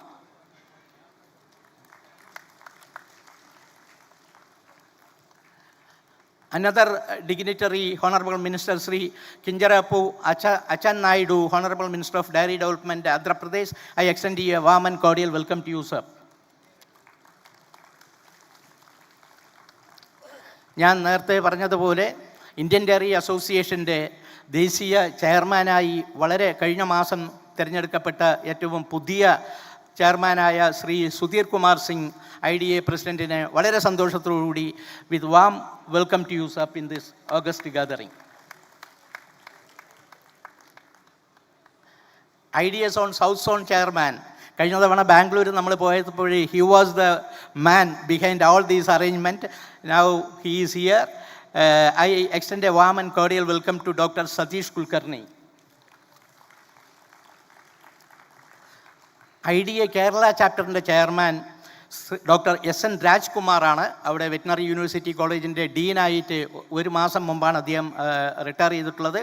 അദ്ദേഹത്തെയും വളരെ സന്തോഷത്തോടു കൂടി ഞാൻ സ്വാഗതം ചെയ്യുന്നു. അദ്ദേഹം ഇതിൻ്റെ back ബോണാണ് ഈ പരിപാടികൾ നടത്തുന്നതിൻ്റെ, സെക്രട്ടറിയാണ് ഓർഗനൈസിംഗ് കമ്മിറ്റിയുടെ. അദ്ദേഹത്തെ സ്വാഗതം ചെയ്യുന്നു. ഇതുകൂടാതെ ഇവിടെ നിങ്ങൾക്കറിയാം ഈ ഇൻവിറ്റേഷനൊക്കെ തന്നതിൽ നമ്മൾ കുറേയധികം ഡയറി പ്രൊഫഷണൽസിനെ 6 സംസ്ഥാനങ്ങളിൽ നിന്നുള്ള പ്രൊഫഷണൽസിനെ അവാർഡ് നൽകി ആദരിക്കുന്നുണ്ട്. അവരുടെ സുസ്ഥിരമായ സേവനങ്ങളെ കൺസിഡർ ചെയ്തുകൊണ്ട് IDA വളരെ ക്രിട്ടിക്കലായിട്ടുള്ള ഒരു പരിശോധന നടത്തിയാണ് കൊടുക്കുന്നത്. അതിലെ അവാർഡ് സ്വീകരിക്കാൻ ഇവിടെ എത്തിയിട്ടുള്ള Shri Chalimeda Rajeshwar Rao, chairman Karimnagar milk producer company, Shri GR Balasubramaniam MD GRB dairy food products, Shri R Mohanasundaram MD Amrita dairy, doctor PI Geevarghese former dean and faculty KVASU, Shri Sreejith Keshavan CEO heritage foods, Mrs Nara food for Mrs Nara Bhuvaneshwari. Nara ഭുവനേശ്വരിക്ക് വേണ്ടി ഹെറിറ്റേജ് ഫുഡ്സിന് വേണ്ടി ശ്രീജിത്ത് കേശവനാണ് അത് സ്വീകരിക്കുന്നത്. ഇതുകൂടാതെ 6 സംസ്ഥാനങ്ങളിൽ നിന്നുള്ള വനിതാ ക്ഷീരകർഷകരെ, മികച്ച വനിതാ ക്ഷീരകർഷകരെയും നമ്മൾ കൊടുക്കുന്ന അവാർഡുകളുണ്ട്. നിശ്ചയമായിട്ടും നമുക്കൊക്കെ അറിയാം, പലരും സമ്മതിച്ചാലും ഇല്ലെങ്കിലും ക്ഷീരമേഖലയുടെ നട്ടെല്ലെന്ന് പറയുന്നത്, അതിൽ പ്രവർത്തിക്കുന്നത് നമ്മളെ വനിതകളാണെന്നുള്ള സത്യം നമുക്ക് തിരസ്കരിക്കാൻ കഴിയില്ല. അപ്പോൾ അവരെ പ്രത്യേക അവാർഡുകൾ നൽകി 6 സംസ്ഥാനങ്ങളിലെയും പ്രതിനിധികളെ നമ്മളെ അവാർഡ് നൽകി ആദരിക്കുന്നുണ്ട്. അതിൽ 1 കേരളത്തിൽ നിന്നുള്ള ശ്രീമതി ബിന്ദു VP ആണ്. മറ്റൊന്ന് Shrimati Akanthi Radha of Telangana, Shrimati Shivani Rajashekar Mattihalli Karnataka, Shrimati Padmini S Tamil Nadu, Shrimati Nagajyothi Chandrashekar of Andhra Pradesh. ഇത്രയും ആൾക്കാരെ കൂടെ നമ്മൾ ആദരിക്കും. ഈ ആമുഖമായിട്ട് അല്പം നീണ്ടുപോയി എന്ന് എനിക്കറിയുമെങ്കിലും ഇത്തരം കാര്യങ്ങൾ പറഞ്ഞുകൊണ്ട് ഇവിടെ പങ്കെടുത്ത എല്ലാവരെയും, ഇവിടെ ഡെലിഗേറ്റ്സായി പങ്കെടുത്ത എല്ലാവരെയും ഒറ്റവാക്കിൽ സ്വാഗതം ചെയ്യുന്നു. ഇവിടെ നമ്മളുടെ ഈ പരിപാടികളെല്ലാം റിപ്പോർട്ട് ചെയ്യുന്നതിന് വേണ്ടി ഇവിടെ മീഡിയ പേഴ്സൺസ് മിക്കവാറും എല്ലാ മീഡിയയുടെ ആൾക്കാരും എത്തിയിട്ടുണ്ട്. അവരെയും ഹൃദ്യമായ ഭാഷയിൽ സ്വാഗതം ചെയ്തുകൊണ്ട് നിർത്തുന്നു. അഭിവാദ്യങ്ങൾ. Thank you sir. മെട്രോ നഗരത്തിലല്ലാതെ ഇന്ത്യൻ ഡയറി അസോസിയേഷന്റെ ആഭിമുഖ്യത്തിൽ നടക്കുന്ന ആദ്യ പരിപാടിയായ സതേൺ ഡയറി ആൻഡ് ഫുഡ് കോൺക്ലേവിന് ചരിത്രപ്രസിദ്ധമായ കോഴിക്കോട് നഗരം സാക്ഷ്യം വഹിക്കുന്നതിൽ അതിയായ സന്തോഷമുണ്ട്. ആ സന്തോഷം പങ്കുവയ്ക്കുകയാണ്. All esteemed guests are requested to adhere to the time schedule, please. Indian dairy അസോസിയേഷന്റെ south zone chairman doctor Satish Kulkarni അവർകളെ southern dairy and food conclave 2026 പറ്റി വിശദീകരിക്കുന്നതിനായി സാദരം ക്ഷണിക്കുന്നു. We invite Dr. Satish Kulkarni, South Zone Chairman of the Indian Dairy Association, to provide an introduction about Southern Dairy and Food Conclave 2026. Dignitaries on the dais and off the dais, delegates for this conclave, awardees, students, captains of the industry who have been constantly supporting us in this endeavor, press and media, ladies and gentlemen. Greetings and New Year wishes from the Indian Dairy Association South Zone to all of you. The second edition of this Southern Dairy Summit is being organized by the Indian Dairy Association Kerala chapter in Calicut, the birthplace of Dr. Varghese Kurian, the father of White Revolution. The maiden edition of this summit was organized in January 2025 at Bangalore. Today's being the second edition, and we will be moving to Tamil Nadu for the third edition of this Southern Dairy Summit. What is the need of this regional dairy summit? I'll just, in a couple of words, I'll just explain this. The dairy industry has grown by leaps and bounds since independence, contributing nearly today roughly about 4% to the national GDP. The industry, both in cooperatives, private, and all other sectors, have grown in all the states of the country. As we grow, it's our duty as an association, professional association, we consider it as our duty to make available the opportunities for the entry level and the middle level professionals and also the students of the region to acquire newer knowledge and technologies by interacting with the doyens of the industry. The Dairy Industry Conference, which is held nationally, is mainly because of the logistics of travel and duration of the travel. It creates opportunities mainly for the senior level professionals, while the opportunities are limited for the lower down the line in the industry. The Dairy Industry Conference, additionally, if I have to mention, it's organized in rotation by all the zones, and in southern zones we have got 5 states, and when we rotate among the states, each state will get an opportunity once in 20 years to organize a Dairy Industry Conference. The last DAC was in Kerala in 2018, and all have to wait for it to come again. It will come in 2038. To fill this gap and to meet the aspirations of the dairy fraternity of the region, this regional conference in a structured manner was commenced beginning January 2025. Even this regional conference will come to each state in southern zone once in 8 to 9 years, taking into consideration the leave period during the Dairy Industry Conference. Will not be organizing the local summit. So it will come again this also in once in 8 or 9 years to each state.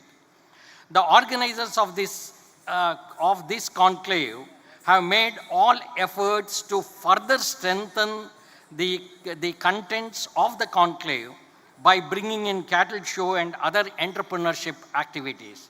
It is praiseworthy on the part of the organizers for inviting all the ministers of dairying and animal husbandry from southern states on one platform.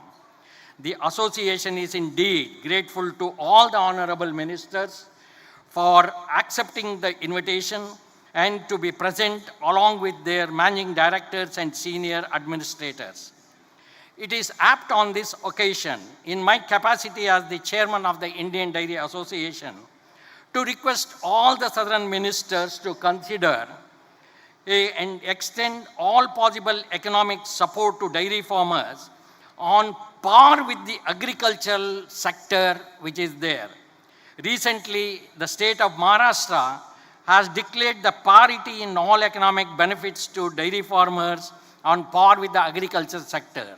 The benefits such as the interest support and also the income tax and all other things which are available to the agriculture sector farmers should be made available to the dairy farmers of the country. This will enable the dairy farmers to produce more milk and high value, which is a high value commodity and which has no MSP or no problem with the payment anywhere, and nutritionally considered of a gold standard product. So on this occasion, I congratulate all the awardees who have come all over the southern states, and on behalf of the association, I promise that we will try to bring the best of the possible speakers and professionals to share their knowledge to enable to make this as a knowledge hub in the coming years. With these few words about the Southern Dairy Summit, I conclude my talk and thank you all for your patient hearing. Thank you very much. Thank you, sir. Thank you so much. Once again, all esteemed guests are requested to adhere to the time schedule, please. Indian Dairy Association President Shri Sudhir Kumar Singh avargale adhyaksha prasangathinayi saadaram kshanikkunnu. We respectfully invite Shri Sudhir Kumar Singh, President of Indian Dairy Association, to deliver the presidential address.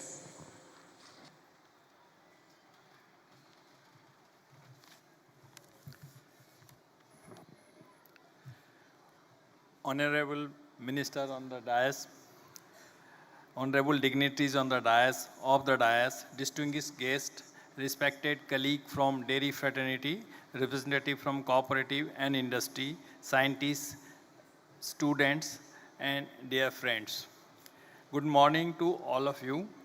It is my privilege and honor to address you today at the Southern Regional Conclave of the Indian Dairy Association here in the historic and vibrant city of Calicut. I take this opportunity to warmly congratulate the IDA Kerala chapter and the Southern Zone of IDA for organizing the important event and bringing together such a distinguished gathering of thought leaders of the dairy sector. Calicut always has been known as a land of enterprise, education, and rich culture. Today, it is also becomes a land of dairy dialogue and collaboration. I am delighted to be here among you. For me, it is very important because this is the birthplace of Dr. Varghese Kurian, who made the change, and now India is #1 milk producing country, and all credit goes to our respected Dr. Varghese Kurian, who has changed it. I remember when I took admission in National Dairy Institute, Karnal, at that time per capita availability of milk per capita was only 85 grams. And now, as on date, in 2025, the per capita availability of milk is 485 grams. So you can see the vast difference. The southern states have always played a pivotal role in the dairy sector of India. Kerala, Tamil Nadu, Karnataka, Telangana, Andhra Pradesh, Puducherry, and Lakshadweep together demonstrated a strong cooperative movement, innovative dairy entrepreneurship, significant contribution in milk processing and value addition, high level of dairy awareness and consumer orientation. The region has shown how dairy can be tool of livelihood, security, and women empowerment, the inclusive growth.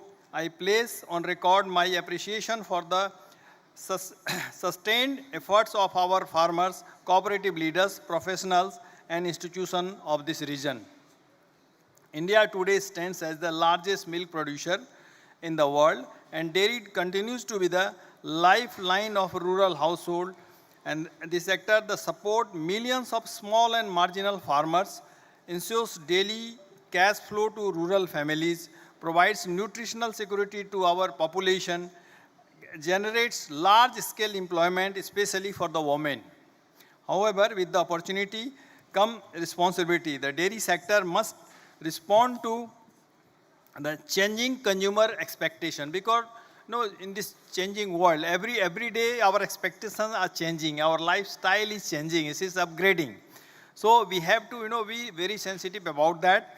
Rising demand of quality and safety, climate challenges, fodder and water constraints, the need for sustainable and climate smart dairying, because people, they say there is a lot of gas emission, so we have to be very careful about that. We have to manage it in such a manner that that sort of complaints should not come.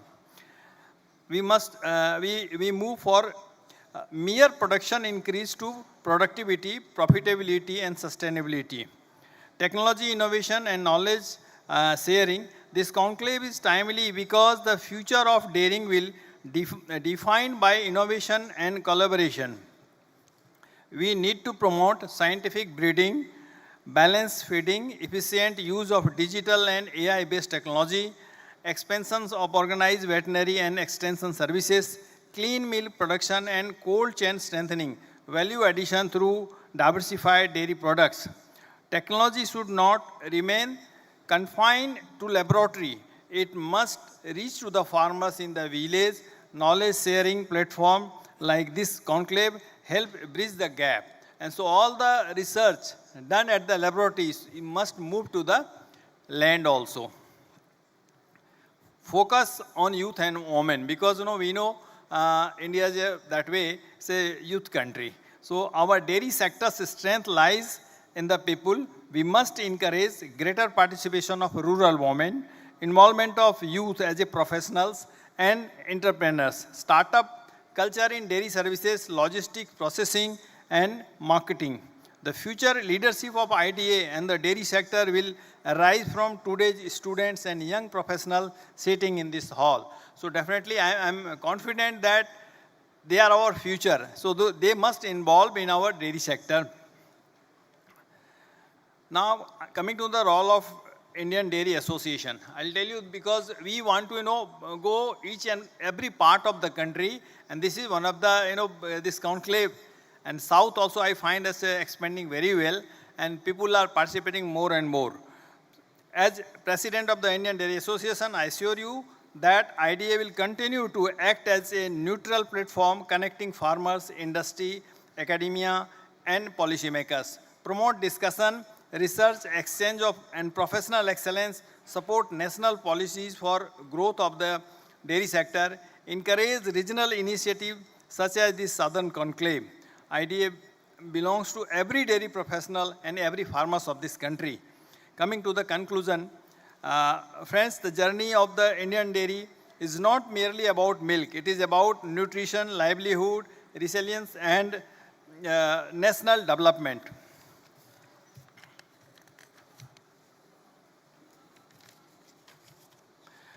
Let us use the conclave to learn from each other, to build partnership, to reaffirm our commitment to the dairy farmers of India. I once again congratulate the organizer and thank all the participants for making this program meaningful with our presence. I wish the Southern Regional Conclave great success and hope the deliberation here will lead to actionable outcome for the benefit. And good thing is that the timing of this conclave is very good, because just before the union budget is going to be presented. So I think all the outcome will be forwarded to the ministry also, so that we can get the maximum help out of that in favor of our farmers. Thank you very much. Jai Hind. Thank you, sir. നമ്മളേവരും കാത്തിരുന്ന ആ ശുഭമുഹൂർത്തമാണിനി. Southern dairy and food conclave 2026 ഔപചാരികമായ ഉദ്ഘാടന കർമ്മം ഭദ്രദീപം കൊളുത്തി നിർവഹിക്കുന്നതിനായി തെക്കേ ഇന്ത്യയിലെ 3 സംസ്ഥാനങ്ങളിലെ ക്ഷീരവികസന മൃഗസംരക്ഷണ വകുപ്പ് മന്ത്രിമാരായ ശ്രീമതി ജെ ചിഞ്ചുറാണി, തിരു ടി മനു തങ്കരാജ്, ശ്രീ കിഞ്ചറാപ്പു അച്ഛൻനായിഡു, കേന്ദ്ര ഭരണ പ്രദേശമായ പുതുച്ചേരിയുടെ കൃഷി മൃഗസംരക്ഷണ വകുപ്പ് മന്ത്രിയായ തിരു സി ജയകുമാർ എന്നിവരെ ബഹുമാന പുരസ്സരം ക്ഷണിക്കുന്നു. We respectfully invite the Ministers of Dairy Development and Animal Husbandry from South Indian states, Srimati J. Chinchurani, Thiru T. Manu Thankaraj, Sri Kincharapu Achanaidu, Thiru C. Jayakumar to jointly inaugurate the Southern Dairy and Food Conclave 2026 by lighting the ceremonial lamp, please.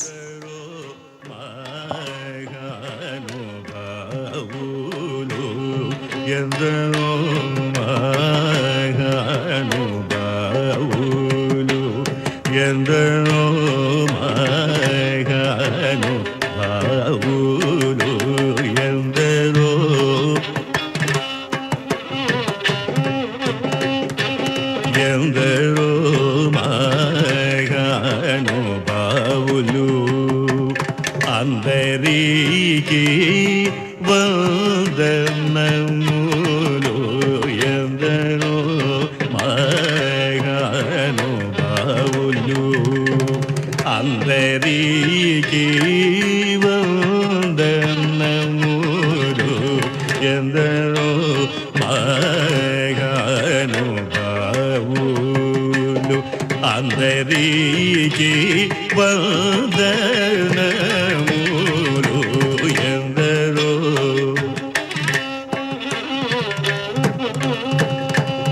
అందరికి వందనములు ఎందరో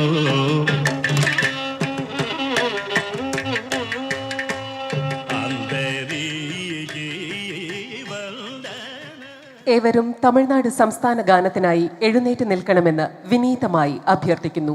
We humbly request everyone to please stand up for the state anthem of Tamil Nadu.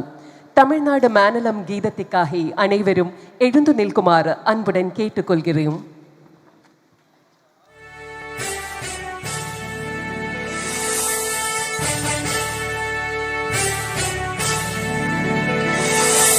நீராறும் கடலுடுத்த நிலமடந்தை கெழிலொழுகும் சீராறும் மதனமென திகழ்வரத கண்டமிடில் எக்கணமும் அதில் சிறந்த திராவிடனல் திருநாடும் தக்க சிறு திரை முதலும் தரித்தனரும் திலகமுமே அத்திலக வாசனை போல் அனைத்துலகும் இன்பமுற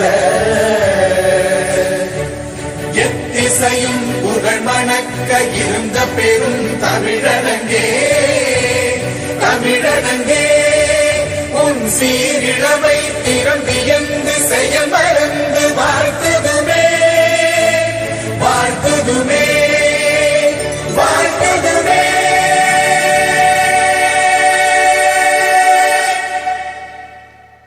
All esteemed guests are requested to adhere to the time schedule, please.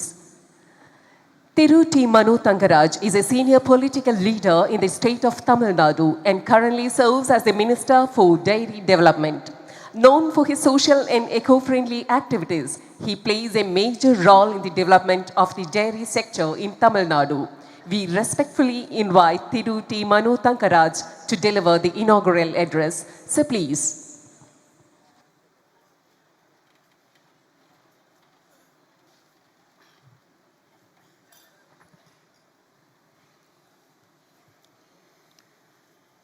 Honorable Minister for Animal Husbandry, Milk and Dairy Development, Government of Kerala, Mrs. Sinjurani, who is presiding over this conference, Honorable Minister for Milk and Dairy Development, Government of Andhra Pradesh, Mr. Kinjarapu Achan Naidu, Minister for Agriculture, Annual Husbandry, Government of Karnataka, Puducherry, Mr. Jay Kumar, and Shri Sudhir Kumar Singh, President, Indian Dairy Association, Mr. Dr. Satish Kulkarni, Chairman, IDA South Zone, and Chairman of the Organizing Committee, and Chairman of Milma, Shri K.S. Mani, other dignitaries on the dais and off the dais. I'm so happy to be here with all of you in this wonderful morning. And really it gives me immense pleasure because I stand in the land where Dr. Varghese Kurian was born, a revolutionary leader, a leader who revolutionized Indian dairy industry and changed the life of crores and crores of people across the country. And he is the one who proposed the white revolution in India. And he is the role model leader of the dairy industry forever. That's what I strongly feel. First of all, we need to understand the system, how it works. We should understand why we are still worshipping cattle, especially cow. January 16th is Mattu Pongal in Tamil. Across Tamil Nadu, people celebrate cow. I won't say it's for a religious purpose, but the purpose is very simple, but we are not aware of it. The rational theory behind it is conservation of biodiversity, to keep the ecological balance. In the life on earth, in the chain, this cattle population plays a vital role. So we need to preserve it, we need to conserve it. The second thing is milk, the major contributor of this nutritional supply to the human kind.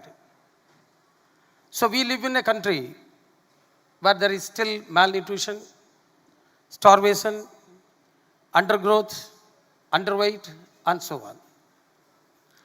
So that plays a vital role. We need to be very aware of it. The third I can say is the livelihood component of the less privileged people. We have a very big population. No other country on earth is having such a big population. So the huge population, and most of them, we have to be,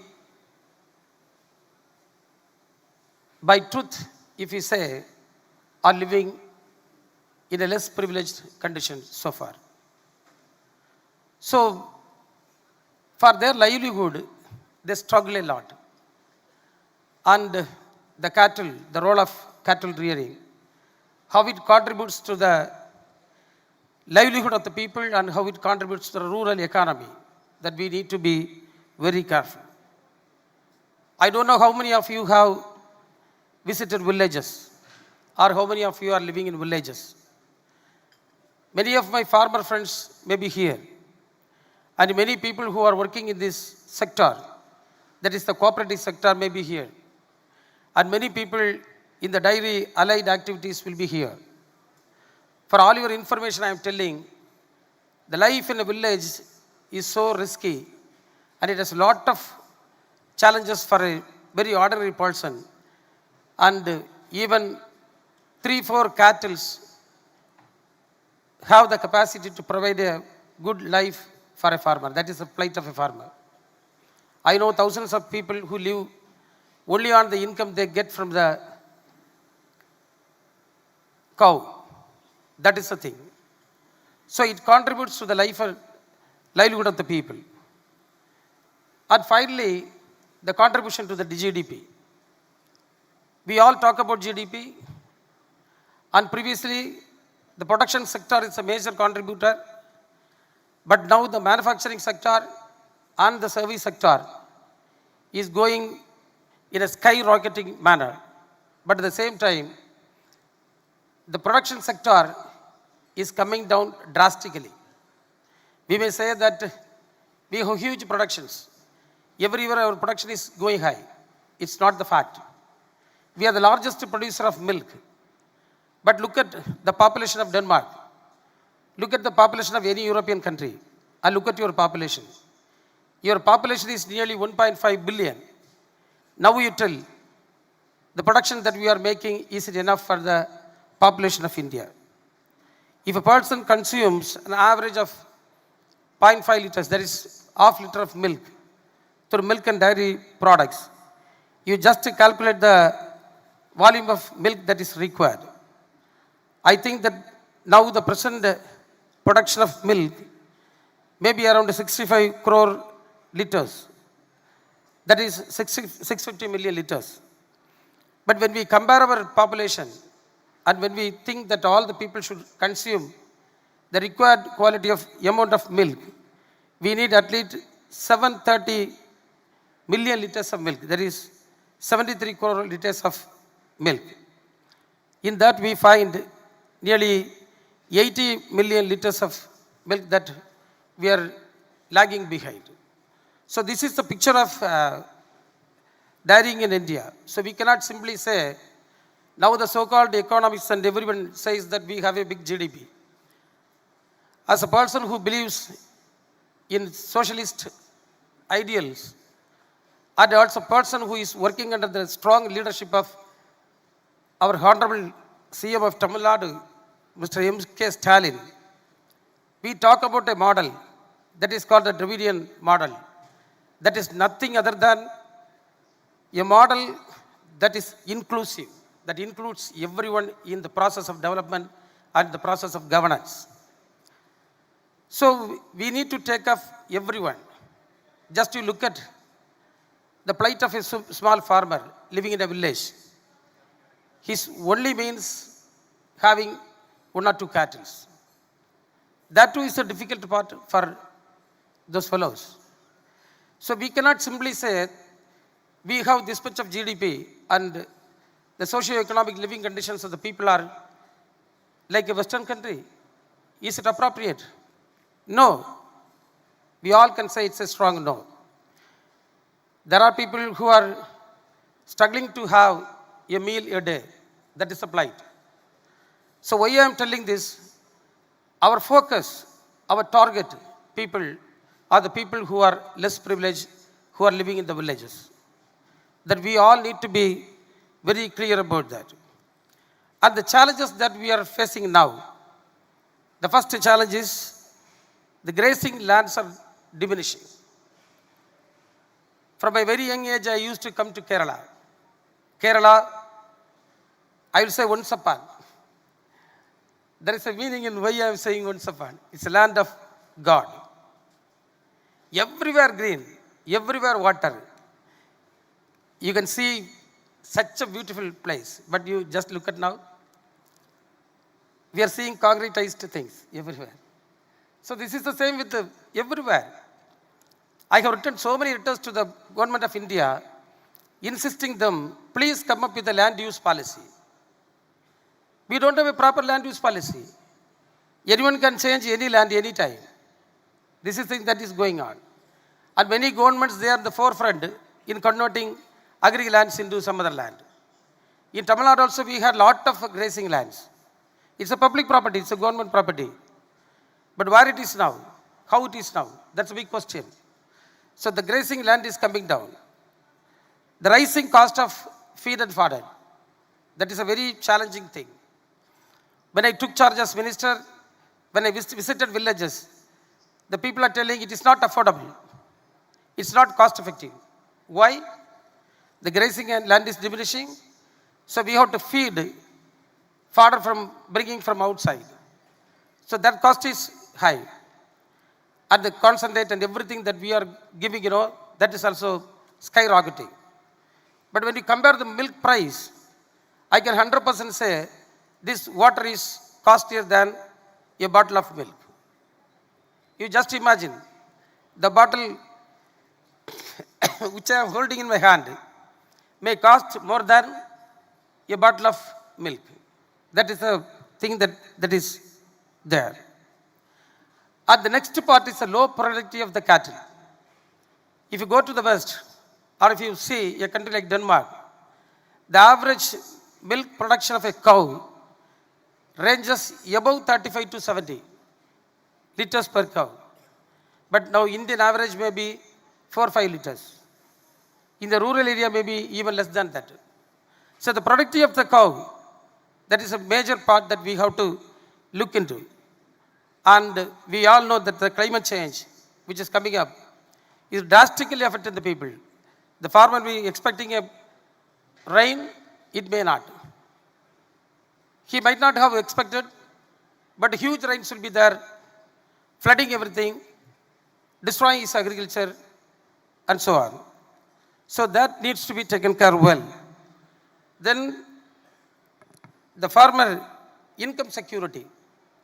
Most of the farmers leave this industry because there is no income security for him. If something happens, done. So we need to bring in lot of reforms in the insurance sector so that each and every farmer will be able to get credit facility as well as insurance facility. So that needs to be ensured.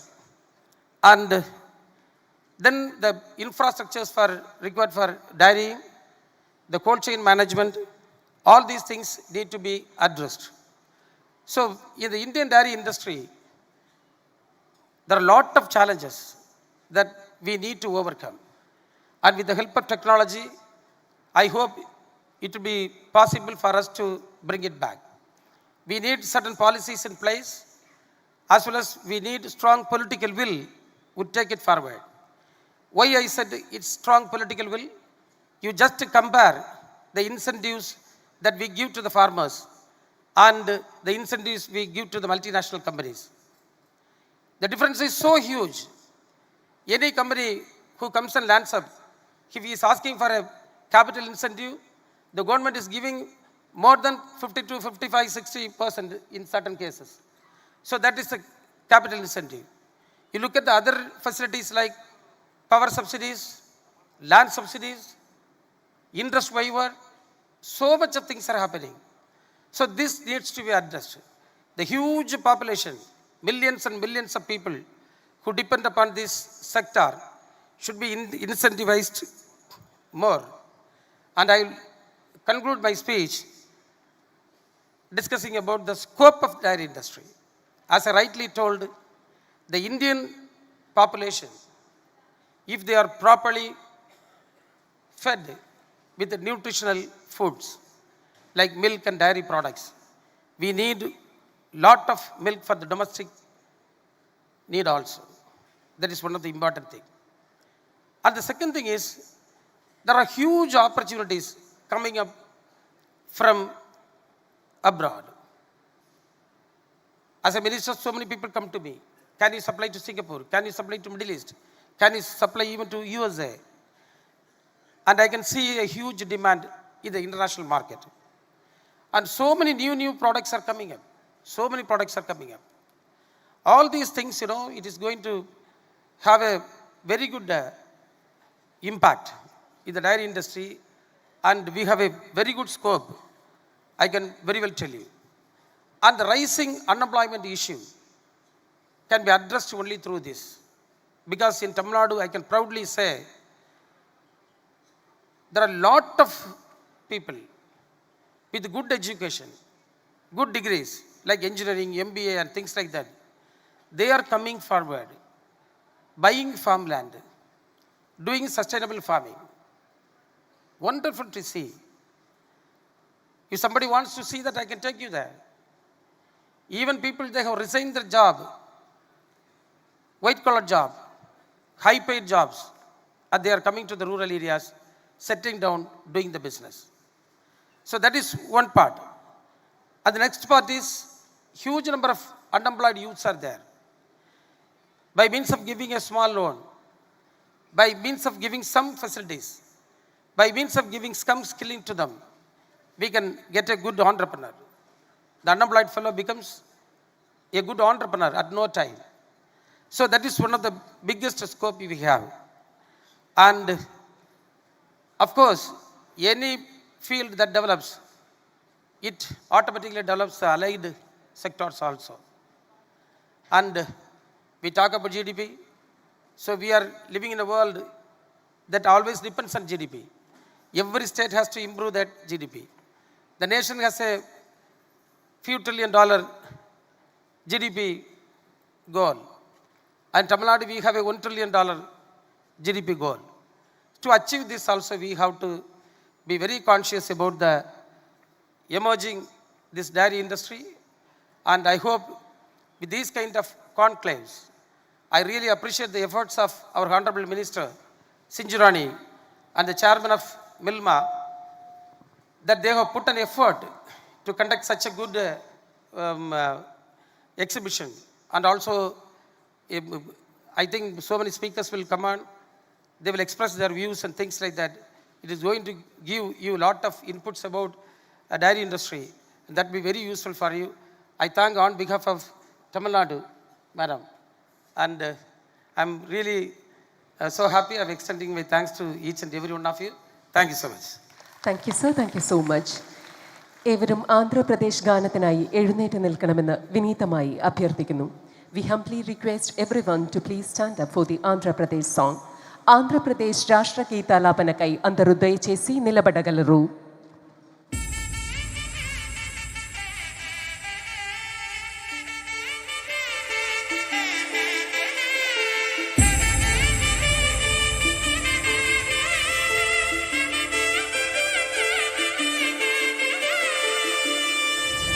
ముగన్నమా జనని ఆంధ్రావని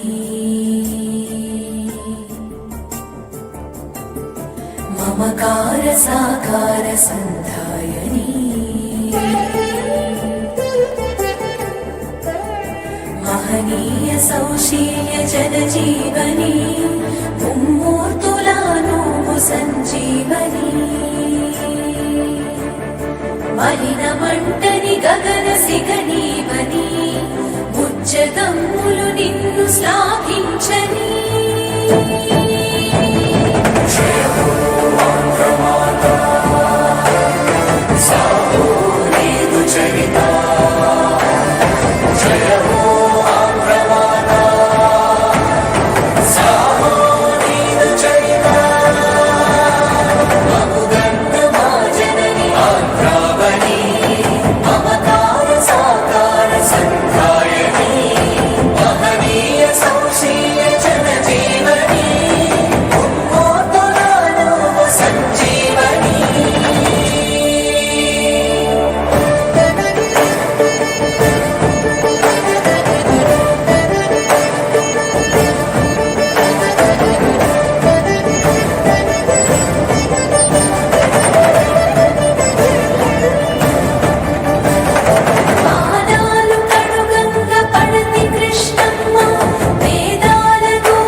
ഉദ്ഘാടന പ്രസംഗത്തിനായി ബഹുമാന്യനായ മന്ത്രിയെ സാദരം ക്ഷണിക്കുകയാണ്.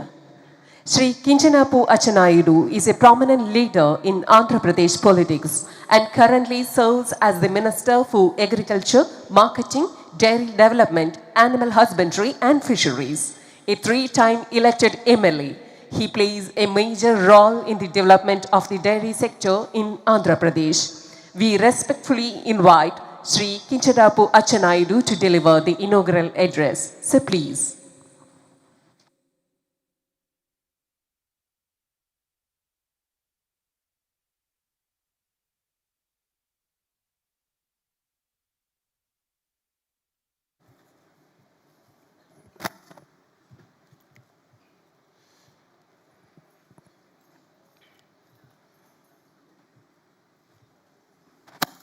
Srimati J. Sinchurani, Minister for Animal Husbandry and Dairy Development, Government of Kerala. Sri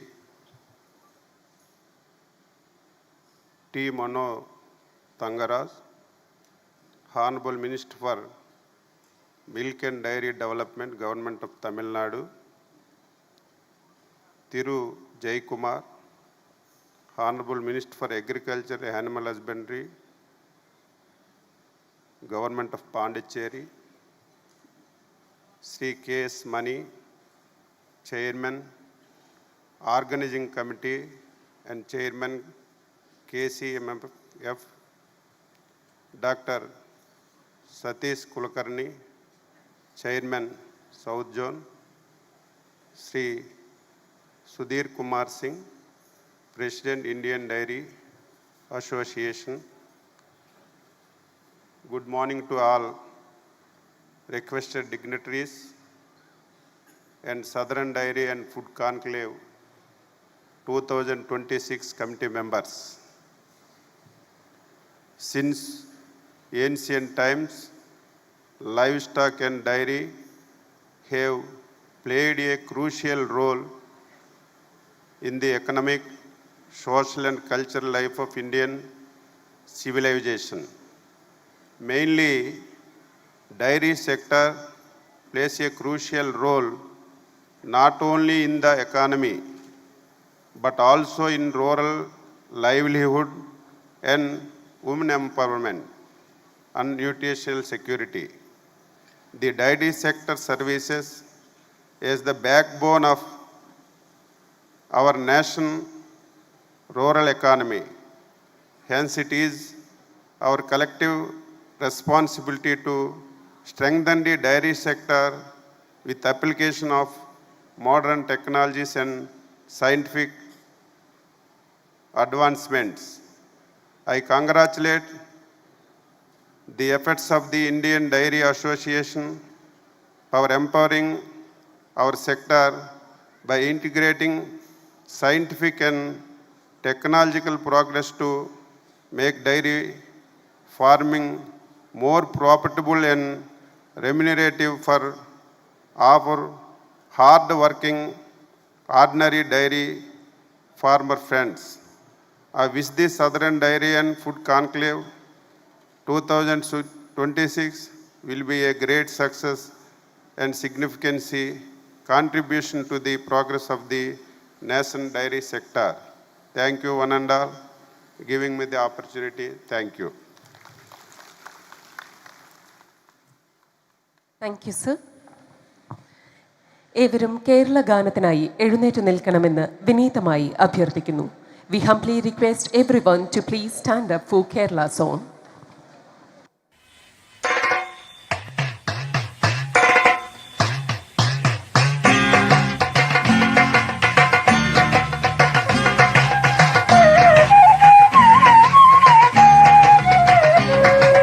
जय जय कोमल केरल धरणी जय जय मामग पूजित जननी जय जय पावन भारत हरिणी जय जय धर्म समन्वय रमणी जय जननी मामग केरल धरणी जय जय कोमल केरल धरणी जय जय मामग पूजित जननी जय जय पावन भारत हरिणी जय जय धर्म समन्वय रमणी जय जननी മാമക കേരളധരണി.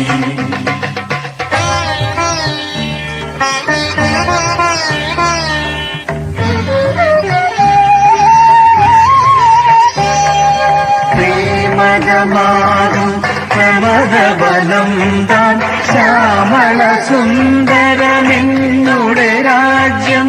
ശ്രീമതമാകും പ്രമദബലം താൻ ശ്യാമള സുന്ദരമെന്നുടെ രാജ്യം. മലയജ സുരതില മാറുകനേക്കും മലയാളം മാമകരാജ്യം. കൽപ്പക തരുനികരങ്ങളിറക്കും കൽപ്പിത ഭൂവാണെന്നുടെ രാജ്യം. കളകളമോടിണങ്ങി വരുന്നൊരു സകല സമൃദ്ധം മാമകരാജ്യം.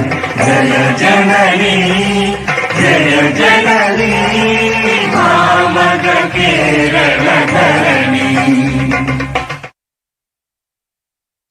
കേരള സർക്കാരിലെ മൃഗസംരക്ഷണ ക്ഷീരവികസന വകുപ്പ് മന്ത്രിയായ ശ്രീമതി ജെ ചിഞ്ചുറാണി അവർകൾ ക്ഷീര മൃഗസംരക്ഷണ മേഖലയുടെ വികസനത്തിനായി നൂതനമായ പദ്ധതികൾ നടപ്പിലാക്കി അവ വിജയകരമായി മാറ്റിക്കൊണ്ട് കേരളത്തിലെ ക്ഷീര സഹകരണ മേഖലയുടെ പ്രധാന കണ്ണികളായ ക്ഷീര സഹകരണ സംഘങ്ങളുടെയും ക്ഷീര കർഷകരുടെയും ഉന്നമനത്തിനായി പ്രധാന പങ്ക് വഹിച്ചുവരുന്നു.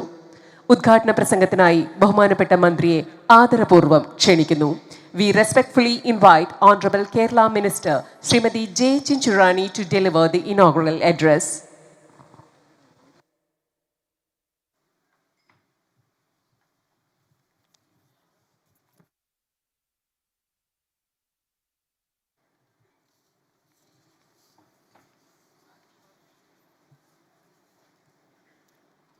Distinguished Ministers of Animal Husbandry and Dairy Development from across South India, Thiru T. Mano Tangaraj of Tamil Nadu, Sri K. Venkatesh of Karnataka, Sri Kinjapara Achanai of Andhra Pradesh, and Thiru C. Nija Dijat Kumar of Pondicherry, President of the Indian Dairy Association, Sri Sudhir Kumar Singh, Chairman of Milma and Chairman of the Organizing Committee, Sri K. S. Mani Avargal, Chairman of the Indian Dairy Association South Zone, Sri Sadish Kulkarni, other eminent dignitaries on and of the dais, media, and my dear farmer friends, പ്രിയപ്പെട്ട സഹോദരി സഹോദരങ്ങളെ, സുഹൃത്തുക്കളെ, നമ്മുടെ തെക്കേ ഇന്ത്യയിലെ മുഴുവൻ മൃഗസംരക്ഷണ ക്ഷീരവികസന വകുപ്പ് മന്ത്രിമാരെ പങ്കെടുപ്പിച്ചുകൊണ്ട് ആദ്യമായാണ് ഇത്തരത്തിലൊരു പരിപാടി സംഘടിപ്പിക്കപ്പെടുന്നത്. അതിനാൽ തന്നെ ഈ പരിപാടിയുടെ ഒരു ആതിഥേയത്വം അത് വഹിക്കുവാൻ എൻ്റെ സംസ്ഥാനത്തിന് സാധിച്ചു എന്നതിൽ എനിക്ക് ഏറെ ചാരിതാർത്ഥ്യമുണ്ട്. കേരളത്തെ സംബന്ധിച്ചിടത്തോളം നിലവിലെ സാഹചര്യത്തിൽ ഈ ഒത്തുചേരലിന് അതീവമായ പ്രാധാന്യമുണ്ട്. പാലുൽപാദനത്തിൽ അതിവേഗം സ്വയം പര്യാപ്തതയിലേക്ക് കുതിച്ചുകൊണ്ടിരിക്കുന്ന ഒരു സംസ്ഥാനമാണ് കേരളം. അതോടൊപ്പം തന്നെ നമുക്കറിയാം, ഇന്ന് നമ്മുടെ സംസ്ഥാനത്തിൻ്റെ ക്ഷീരമേഖലയിൽ ഗതിവേഗം നൽകുന്നതിന് ഇന്നിവിടെ സംഘടിപ്പിക്കുന്ന ഈ കോൺക്ലേവ് ഉപകരിക്കുമെന്ന് പ്രത്യാശിക്കുകയാണ്. നമ്മുടെ രാജ്യത്ത് ഏറ്റവും ഉയർന്ന സൂക്ഷ്മാണു ഗുണനിലവാരമുള്ള പാൽ സംഭരിക്കപ്പെടുന്നത് ഈ ചടങ്ങിന് ആതിഥേയത്വം വഹിക്കുന്ന മലബാർ മേഖലയാണ് എന്നുള്ളത് അത്യന്തം അഭിമാനകരമായ ഒരു വസ്തുതയാണ്.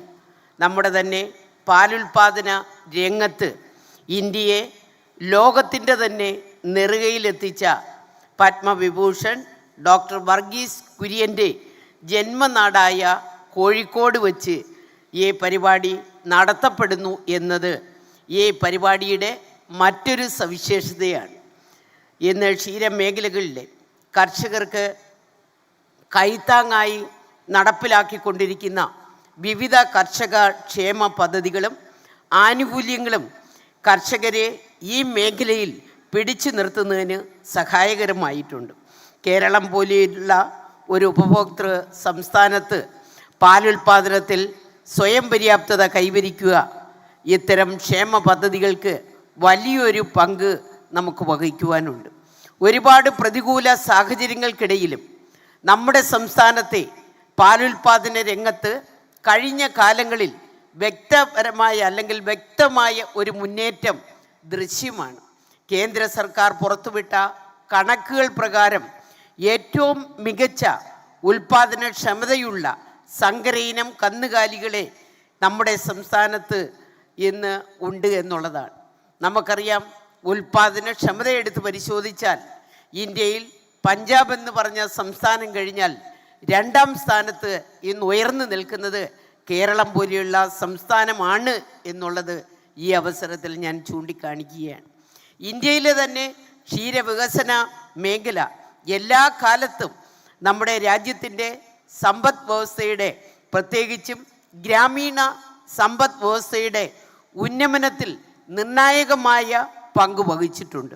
കാലാകാലങ്ങളായി നമ്മുടെ രാജ്യത്തെ ഗ്രാമീണ കുടുംബങ്ങളുടെ അവിഭാജ്യ ഘടകമായ ക്ഷീരമേഖല അവർക്ക് സ്ഥിരമായ വരുമാനവും പോഷക ആഹാരവും ഉറപ്പാക്കുന്നതിൽ വലിയ പങ്ക് വഹിക്കുന്നുണ്ട്. കഴിഞ്ഞ കോവിഡിൻ്റെ മഹാമാരി കാലഘട്ടത്തിൽ പോലും ക്ഷീരമേഖലയുടെ പ്രാധാന്യം നാം കണ്ടതാണ്. മറ്റെല്ലാ മേഖലകളിലും പ്രതിസന്ധികൾ സൃഷ്ടിക്കപ്പെട്ട അക്കാലത്ത് സാധാരണക്കാർ വ്യാപകമായ കന്നുകാലി വളർത്തലിലേക്ക് തിരിഞ്ഞത് ഈ രംഗത്ത് നിലനിൽക്കുന്നു. കേരളത്തിലെ തന്നെ ശക്തമായ സംഘടിത സഹകരണ ക്ഷീര മേഖലകളിലുള്ള വിശ്വാസം മൂലമാണ് രാജ്യത്തെ ഏറ്റവും ഉയർന്ന പാൽവിലയാണ് നമ്മുടെ സംസ്ഥാനത്തെ സംഘടിത ക്ഷീരമേഖല ഇന്ന് ഉറപ്പു നൽകുന്നത്. ശക്തമായ സഹകരണ ക്ഷീരമേഖലയുടെ സാന്നിധ്യം നമ്മുടെ സംസ്ഥാനത്തെ ക്ഷീരമേഖലയെ കൂടുതൽ ഉയരങ്ങളിലേക്ക് എത്തിക്കുന്നതിന് മുന്നിൽ നിൽക്കുന്നു എന്നുള്ളത് വളരെ അഭിമാനകരമായ ഒരു കാര്യമാണ്. ഇന്ന് നമ്മുടെ കേരളത്തിൽ നമുക്കറിയാം, പാലിൻ്റെ സ്വയം പര്യാപ്തതയിൽ നമ്മൾ കുറച്ച് പിന്നിലായിരുന്നുവെങ്കിലും ഇപ്പോൾ നമുക്കറിയാം, കഴിഞ്ഞ 1 വർഷക്കാലം തന്നെ എടുത്ത് പരിശോധിച്ചാൽ, ഈ ടേം നാം എടുത്ത് പരിശോധിക്കുമ്പോൾ പാലിൽ തന്നെ 14% വർധനവ് നമുക്ക് കൊണ്ടുവരുവാൻ സാധിച്ചു എന്നുള്ളത് എടുത്തു പറയേണ്ടുന്ന ഒന്നാണ്. വളരെ അഭിമാനകരമായ ഒരു കാര്യമാണത്. ആഗോള ആരോഗ്യത്തിനായിട്ടുള്ള ക്ഷീര ഭക്ഷ്യ മേഖലകളുടെ പരിവർത്തനം എന്ന പ്രമേയത്തെ അടിസ്ഥാനമാക്കി ഇന്ത്യൻ ഡയറി അസോസിയേഷൻ മിൽമയുടെയും ക്ഷീരവികസന വകുപ്പിൻ്റെയും വെറ്റിനറി യൂണിവേഴ്സിറ്റിയുടെയും സഹകരണത്തോടെ ആസൂത്രണം ചെയ്ത് നടപ്പിലാക്കുന്ന ഇന്ന് southern dairy and food conclave 2026 എന്ന ഈ പരിപാടിയുടെ ഭാഗമായി ഒരുക്കിയിട്ടുള്ള വിവിധങ്ങളായിട്ടുള്ള പരിപാടികളും അതിൻ്റെ പ്രദർശനങ്ങളും സംവാദങ്ങളും നമ്മുടെ ക്ഷീരമേഖലകളുടെ വളർച്ചയ്ക്ക് ഊർജം പകരുന്നു എന്നുള്ളത് പ്രത്യാശിക്കാം.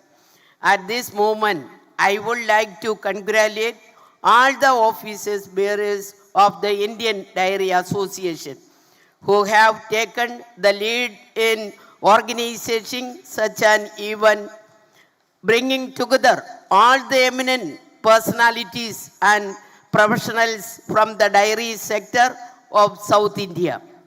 I also take this valuable opportunity to extend warm greetings and respect of the state of Kerala to my esteemed colleagues, the Honorable Ministers of Dairy Development and Animal Husbandry from our neighboring South Indian states who have graced this occasion with their presence. It is indeed a privilege to be part of this significant event, sharing my immense pleasure in joining you all today. I, along with the Honorable Ministers for Animal Husbandry and Dairy Development from Tamil Nadu, Karnataka, Andhra Pradesh, Telangana, and Pondicherry, officially declare this auspicious event inaugurated. Thank you. Thank you ma'am, thank you so much. ഏവരും കേന്ദ്രഭരണ പ്രദേശമായ പുതുച്ചേരിയുടെ ഗീതത്തിനായി എഴുന്നേറ്റ് നിൽക്കണമെന്ന് വിനീതമായി അഭ്യർത്ഥിക്കുന്നു. We humbly request everyone to please stand up for the state song of Union Territory of Puducherry. நம் புதுச்சேரி மாநிலம் பாடலது பெருமை சேர்க்கும் விதமாக அனைவரும் எழுந்து நிற்குமாறு தாழ்மையுடன் கேட்டுக்கொள்கிறோம். வாழ்வினில் செம்மையை செய்பவள் நீயே, மாண்புகள் நீயே, என் தமிழ் தாயே, வீழ்வாறு வீழாது காப்பவள் நீயே, வீரனின் வீரமும் வெற்றியும் நீயே, தாண்டிடு நிலையினில் உனை விடுப்பேனோ, தமிழ் என் நாளும் தலை குனிவேனோ, சூழ்ந்தின்பம் நல்கிடும் தமிழன்னாய் தோன்றுடல் நீ உயிர் நான் மறப்பேனோ, செந்தமிழே உயிரே நருந்தேனே, செயலினை மூச்சினை உனக்களித்தேனே, நைந்தாயனில் நைந்து போகுமென் வாழ்வு, நன்னிலை உனக்கெனில் எனக்கும் தானே, முந்திய நாளினில் அறிவுமில்லாது மொய்த்தனன் மனிதராம் புதுப்புனல் மீது செந்தாமரை காடு உத்தது போல செழித்த என் தமிழே ஒளியே வாழி, செழித்த என் தமிழே ஒளியே வாழி, செழித்த என் தமிழே ஒளியே வாழி. ഉദ്ഘാടന പ്രസംഗത്തിനായി ബഹുമാന്യനായ മന്ത്രിയെ സാദരം ക്ഷണിക്കുന്നു. Thiru C. Jaykumar, representing the Mangalam constituency in Puducherry, is a senior political leader and currently the Minister of Agriculture, Animal Husbandry, Social Welfare, Forest and Wildlife, Backward Classes and Women and Child Welfare in Puducherry government. We respectfully invite Thiru C. Jaykumar to deliver the inaugural address. So please. Good morning, everybody. Honorable Minister Srimati J. Sinchurani ji,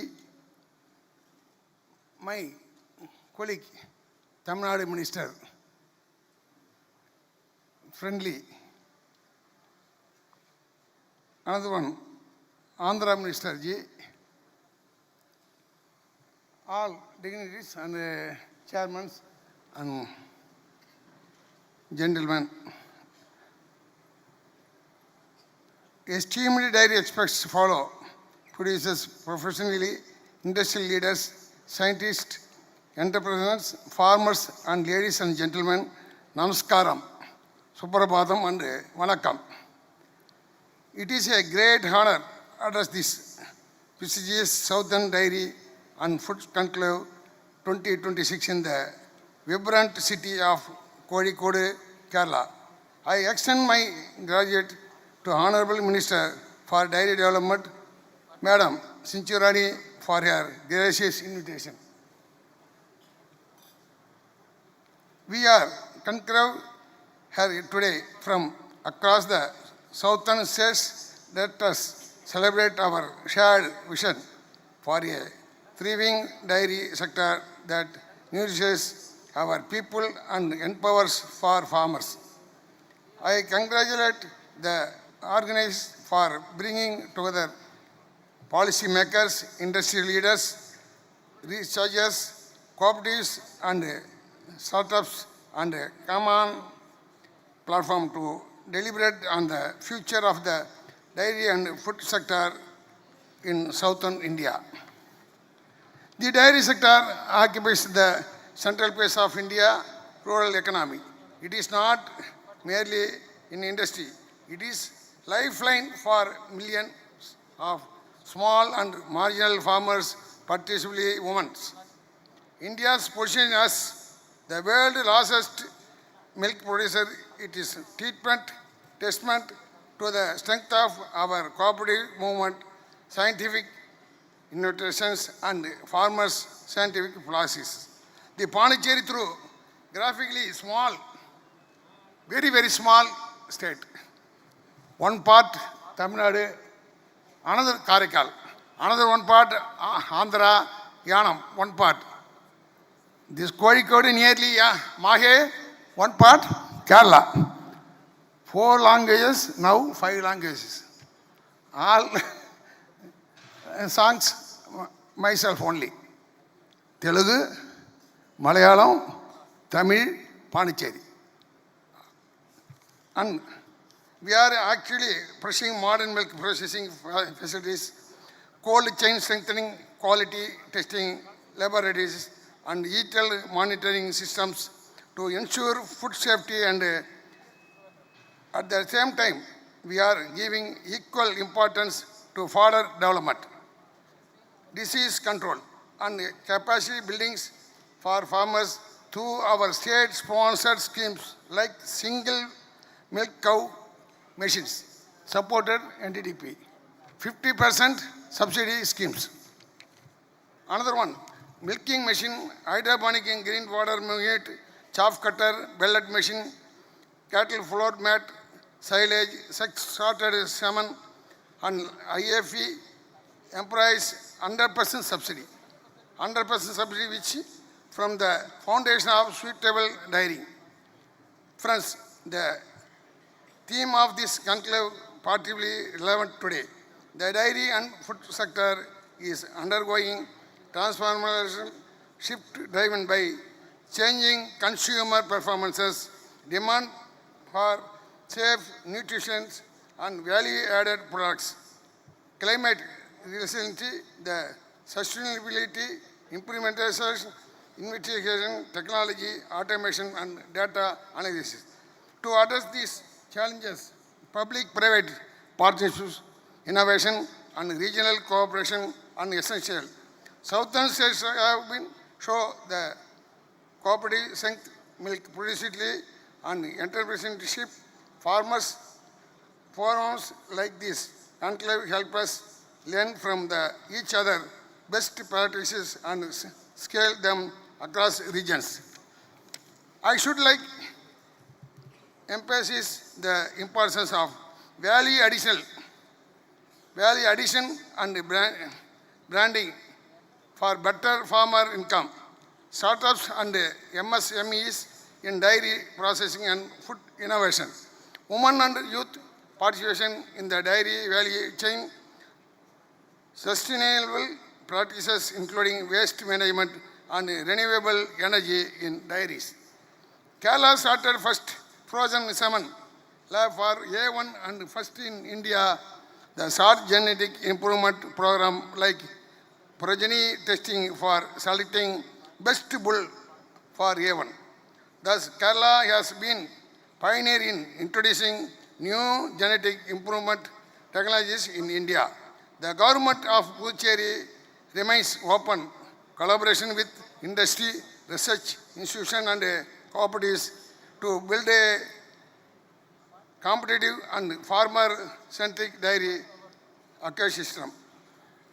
Before I include, I once again congratulate the organizers and wish the Southern Dairy and Food Conclave great success.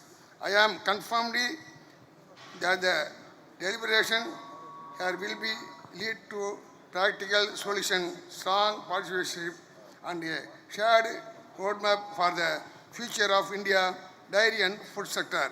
Thank you, Jai Git. Thank you, sir. Thank you so much. ദക്ഷിണേന്ത്യയിൽ നിന്നുള്ള ഏറ്റവും മികച്ച dairy പ്രൊഫഷണലുകൾക്കുള്ള അവാർഡിന് heritage foods ലിമിറ്റഡിന്റെ vice ചെയർപേഴ്സണും managing ഡയറക്ടറുമായ ശ്രീമതി നാര ഭുവനേശ്വരി അവർകളെ തെരഞ്ഞെടുത്തിട്ടുണ്ട്.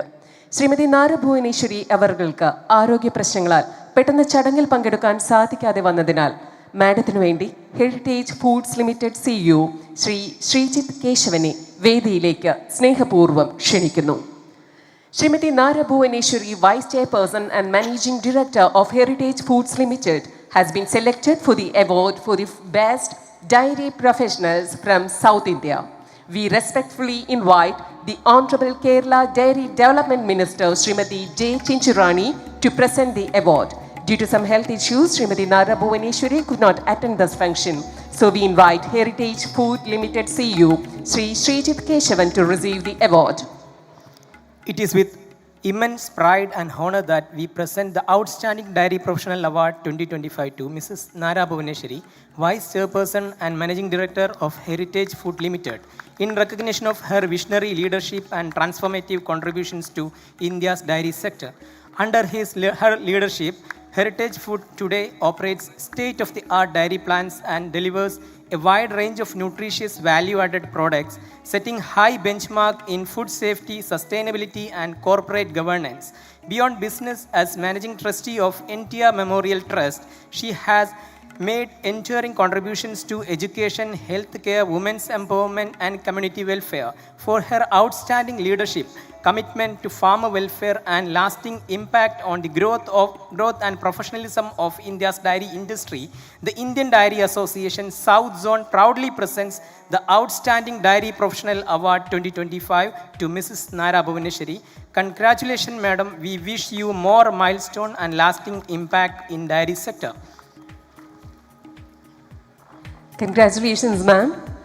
ദക്ഷിണേന്ത്യയിൽ നിന്നുള്ള ഏറ്റവും മികച്ച ഡയറി പ്രൊഫഷണലുകൾക്കുള്ള അവാർഡുകളിൽ കേരള കോപ്പറേറ്റീവ് മിൽക്ക് മാർക്കറ്റിംഗ് ഫെഡറേഷന്റെ ചെയർമാൻ ശ്രീ KS മണി അവർകളെ തെരഞ്ഞെടുത്തിട്ടുണ്ട്. അവാർഡ് നൽകുന്നത് ബഹുമാന്യനായ ആന്ധ്രാപ്രദേശ് ക്ഷീരവികസന മൃഗസംരക്ഷണ വകുപ്പ് മന്ത്രി ശ്രീ കിഞ്ചറാപ്പു അച്ഛനായിഡു അവർകളാണ്. ബഹുമാന്യനായ മന്ത്രിയെ സാദരം ക്ഷണിക്കുന്നു. ഒപ്പം അവാർഡ് ഏറ്റുവാങ്ങുന്നതിനും വേദിയെ അഭിസംബോധന ചെയ്ത് സംസാരിക്കുന്നതിനും ശ്രീ KS മണി അവർകളെ സ്നേഹപൂർവ്വം ക്ഷണിക്കുന്നു. Shri KS Mani, Chairman of the Kerala Cooperative Milk Marketing Federation, has been selected for the Best Dairy Professional Award. It's a moment of great pride and honor to confer the Outstanding Dairy Professional Award 2025 upon Sri KS Mani, Chairman of Kerala Cooperative Milk Marketing Federation, Milma, in recognition of his exceptional leadership and dedicated service to India's cooperative dairy sector. Under his leadership, Milma and affiliated institutions have received national recognitions for quality, innovation and sustainability, including the development of ready-to-use ethno-veterinary medicine, transforming traditional veterinary knowledge into effective modern products. For his outstanding leadership, unwavering dedication to cooperative dairy development and transformative impact on quality of milk production and rural livelihoods, the Indian Dairy Association South Zone proudly presents the Outstanding Dairy Professional Award 2025 to Sri KS Mani. Congratulations, sir. We celebrate your excellence today and wish you abundant success in the year ahead. I request Sri KS Mani to speak few words of acknowledgement. So please.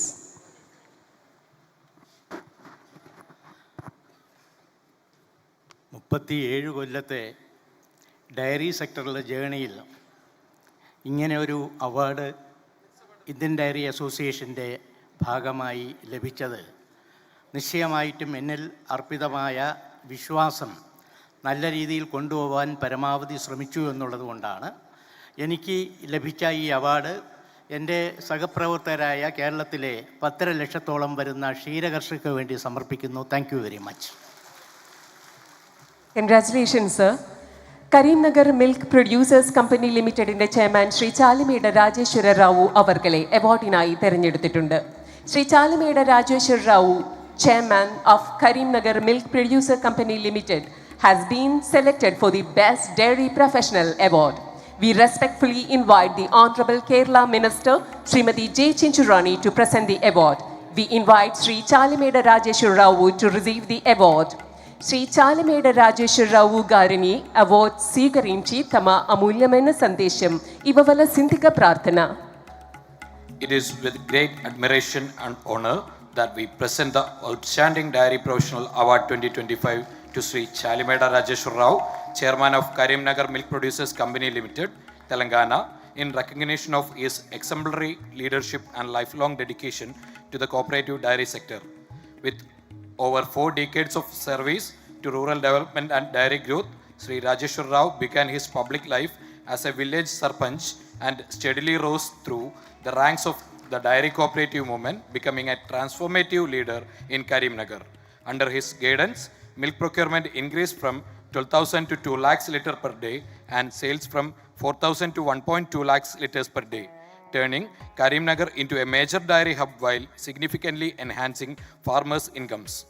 For his visionary leadership, unwavering commitment to farmer welfare, and transformating impact on cooperative dairy development in Telangana, the Indian Dairy Association South Zone proudly presents the Outstanding Dairy Professional Award 2025 to Sri Chalimeda Rajeshwar Rao. Congratulations, sir. May this award be the beginning of ever greater accomplishments. Thank you. Congratulations, sir. Let me invite Sri Chalimeda Rajeshwar Rao to speak few words of acknowledgement.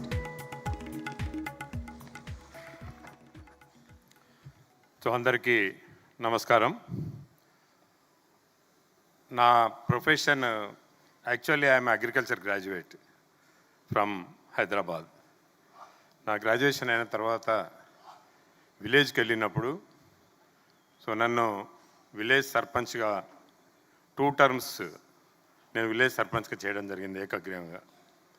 So ఆ టైంలో పట్ల రైతులు పడుతున్నటువంటి బాధలు, so వ్యవసాయాన్ని నమ్ముకున్నటువంటి రైతుకు alternate source of income లేకుంటే మరి ఆత్మహత్యలకు వెళ్ళేటువంటి ఒక ఆస్కారం ఉంది కనుక అప్పుడు నాకు అనిపించింది అగ్రికల్చర్ అలైడ్ ఏవైతే బిజినెస్ ఉన్నాయో అవన్నీ కూడా నేను స్టడీ చేసి ఓన్లీ ఈ డైరీ సెక్టర్ ద్వారానే రైతులకు alternate source of income, assured income ఇచ్చేందుకు ఆస్కారం ఉంటుందనే ఉద్దేశంతో నేను డైరీ సెక్టర్కి రావడం జరిగింది కనుక మరి 2,000 లీటర్ల నుంచి 2 లక్షల లీటర్లకు, అదేవిధంగా 7 కోట్ల నుంచి 500 కోట్ల టర్న్ ఓవర్కు తీసుకురావడం జరిగింది.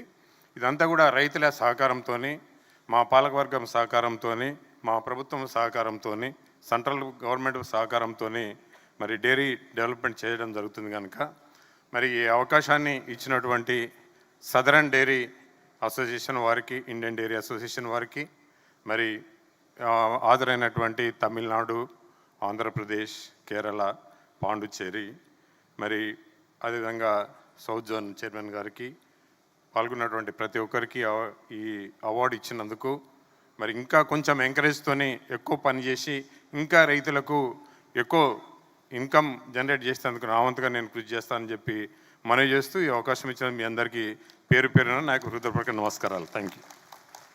Congratulations, sir. GRB Dairy Foodsന്റെ managing director Shri GR Balasubramaniam അവർകളെ അവാർഡിനായി തെരഞ്ഞെടുത്തിട്ടുണ്ട്. Shri GR Balasubramaniam, managing director of GRB Dairy Foods, has been selected for the Best Dairy Professional Award. We respectfully invite the Honorable Tamil Nadu Minister Thiru T. Manu Thangaraj to present the award. We invite Sri GR Balasubramaniam to receive the award. The IDA South Zone is privileged to confer the Outstanding Dairy Professional Award 2025 upon Mr. Gopal Ramaswamy Balasubramanian, Founder Chairman and Managing Director GRB Dairy Foods, for his pioneering role in elevating India's dairy industry through quality, trust and entrepreneurship. Under his leadership, GRB pioneered industrial-scale ghee manufacturing, expanded globally to over 50 countries, diversified into multiple food categories, and grew into 1,000 crore entrepreneurship. For his integrity-driven leadership, entrepreneurial excellence, and enduring impact on India's dairy sector, the Indian Dairy Association South Zone proudly presents the Outstanding Dairy Professional Award 2025 to Mr. GR Balasubramanian. Congratulations, sir. Wishing you continued success and prosperity in all your endeavors.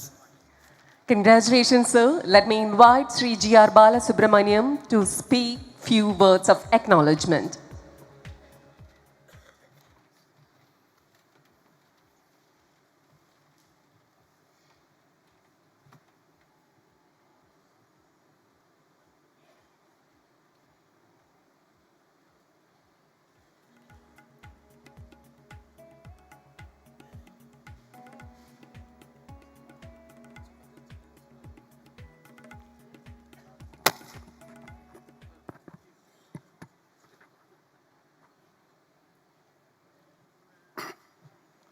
Good morning, respected dignitaries, honorable jury members, and industry leaders, and dear colleagues.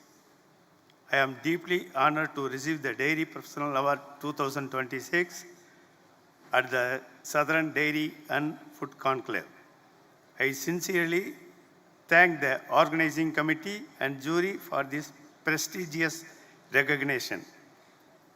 The award belongs as much to GRB Dairy Foods Private Limited as it does to me.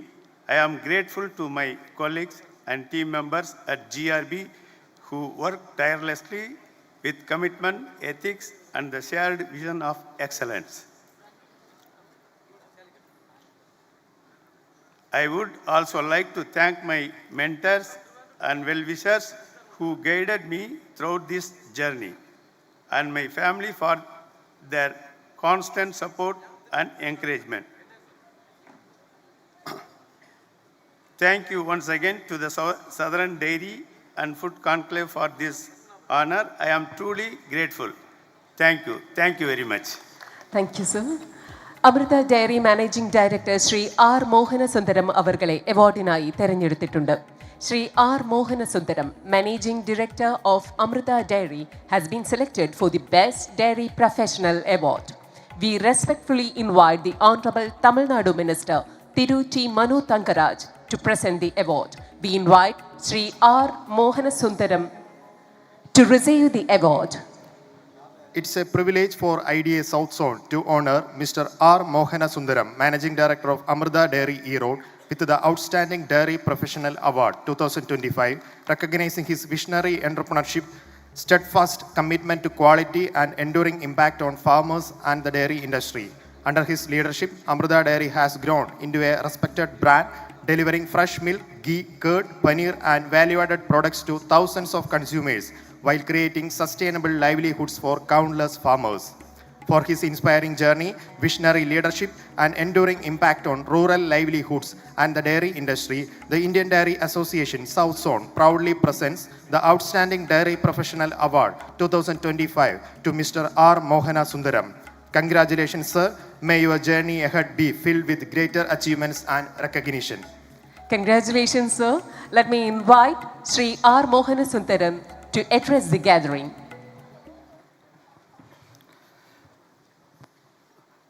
All the honorable ministers and all NDA, that is chairmans and all officials, I am really thankful to all of you and all the government of Milma and government of Kerala to award me for this. I'm really I'm very happy about that these things. Actually, in 1984, I was started as a cycle vendor, and now we are 500 crores turnover company by way of supporting by all the farmers. And earlier, we were supplied to Kerala government, Milma, and Tamil Nadu, and Karnataka, and even Parle Dairy also we were supplied. So once upon a time, we were associated Dynamic Dairy to tanker supply. So this level, I am really happy about that. Everybody, especially to the farmers and all members who have associated with us. Thank you very much for it. Thank you, sir. Kerala Veterinary and Animal Sciences University മുൻ dean doctor P.I. Geevarghese അവർകളെ അവാർഡിനായി തെരഞ്ഞെടുത്തിട്ടുണ്ട്. Dr. P.I. Giverghese, former Dean of Kerala Veterinary and Animal Sciences University, has been selected for the Best Dairy Professional Award. We respectfully invite the Honorable Puducherry Minister Thiru C. Jayakumar to present the award. We invite Dr. P.I. Giverghese to receive the award. It is a moment of great pride and honor to confer the Outstanding Dairy Professional Award 2025 upon Dr. P.I. Giverghese, former chairman of the Indian Dairy Association Kerala chapter, in recognition of his distinguished and lifelong contributions to dairy education, research, and institutional development. With over 4 decades of exemplary service, Dr. Giverghese has served with distinction as a dairy scientist, academician, and administrator, including as Dean of College of Dairy Science and Technology, Manuti, shaping generations of dairy professionals. A dedicated life member of the Indian Dairy Association, he provided inspiring leadership as chairman of the IDEA Kerala chapter across 2 tenures, significantly strengthening professional engagement and outreach. His influence further extended through service on the IDEA Zonal Executive Committee. For his outstanding service, scientific excellence and unwavering commitment to the growth of India's dairy sector, the Indian Dairy Association South Zone proudly presents the Outstanding Dairy Professional Award 2025 to Dr. P.I. Givargis. Congratulations on this honor. May your work keep inspiring generations to come. Thank you. Congratulations, sir. Let me invite Dr. P.I. Givargis to address the gathering.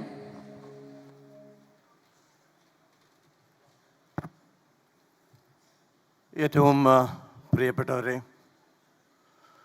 വളരെയധികം സന്തോഷത്തോടു കൂടിയാണ് Indian dairy association നൽകിയ ഈ award ഞാൻ സ്വീകരിക്കുന്നത്.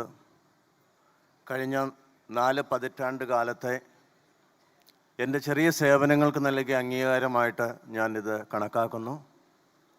I respectfully submit this award to my dear students, my colleagues, dairy professionals, and all the members of the Indian Dairy Association. Jai Hind. Thank you. Thank you, sir. Southern dairy and food കോൺക്ലേവിലെ എല്ലാ പരിപാടികളും കൃത്യസമയത്ത് ആരംഭിച്ച് കൃത്യസമയത്ത് അവസാനിപ്പിക്കുക എന്ന രീതിയാണ് ക്രമീകരിച്ചിട്ടുള്ളത്. ഈ ഉദ്ഘാടന പരിപാടിയും കൃത്യമായ സമയക്രമം പാലിച്ചാണ് മുൻപോട്ട് പോകുന്നത് എന്നറിയിക്കുന്നു. തെലങ്കാന സംസ്ഥാനത്തു നിന്നും ഏറ്റവും മികച്ച വനിതാ ക്ഷീര കർഷകയായ ശ്രീമതി അൻകതി രാധയ്ക്ക് അവാർഡ് നൽകുന്നതിനായി ബഹുമാനപ്പെട്ട പുതുച്ചേരി മൃഗസംരക്ഷണ വകുപ്പ് മന്ത്രി Shri Jayakumar അവർകളെ ക്ഷണിച്ചുകൊള്ളുന്നു. Srimati Ankati Radha is selected as the best women dairy farmer from Telangana. We respectfully invite the Honorable Puducherry Minister Thiru C. Jaykumar to present the award. We invite Srimati Ankati Radha to receive the award. Srimati Ankati Radha Garini award swikarinchavalasindika koruchunnamu.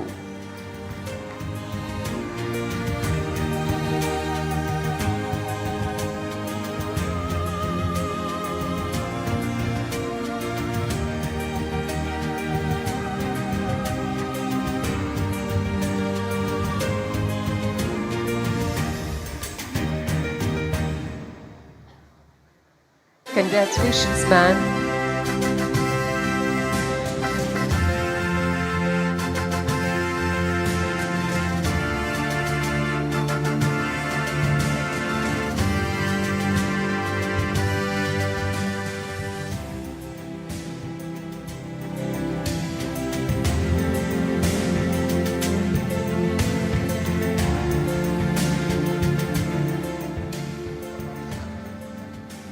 Karnataka സംസ്ഥാനത്തു നിന്നും ഏറ്റവും മികച്ച വനിതാ ക്ഷീര കർഷകയായ ശ്രീമതി ശിവാനി രാജശേഖർ മട്ടിഹള്ളിക്ക് award നൽകുന്നതിനായി ബഹുമാനപ്പെട്ട കേരള ക്ഷീര വികസന വകുപ്പ് മന്ത്രി ശ്രീമതി ജെ ചിഞ്ചുറാണി അവർകളെ ക്ഷണിച്ചുകൊള്ളുന്നു.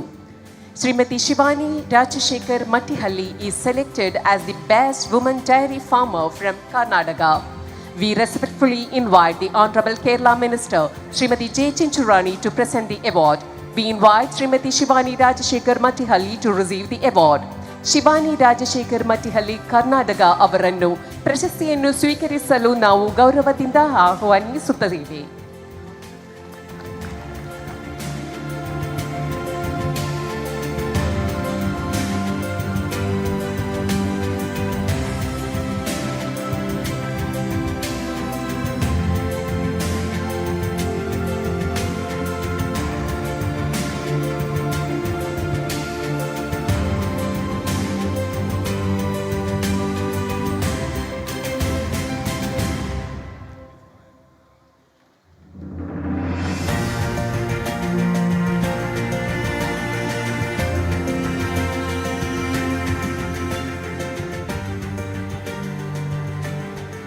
Congratulations, ma'am.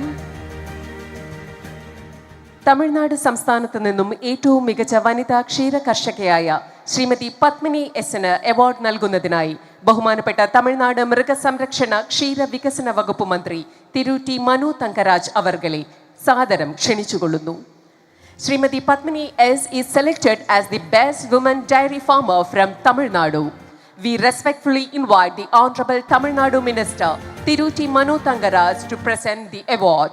We invite Srimati Padmini S. to receive the award. Tirumati Padmini S. அவர்களை விருதை பெற அன்புடன் அழைக்கிறோம்.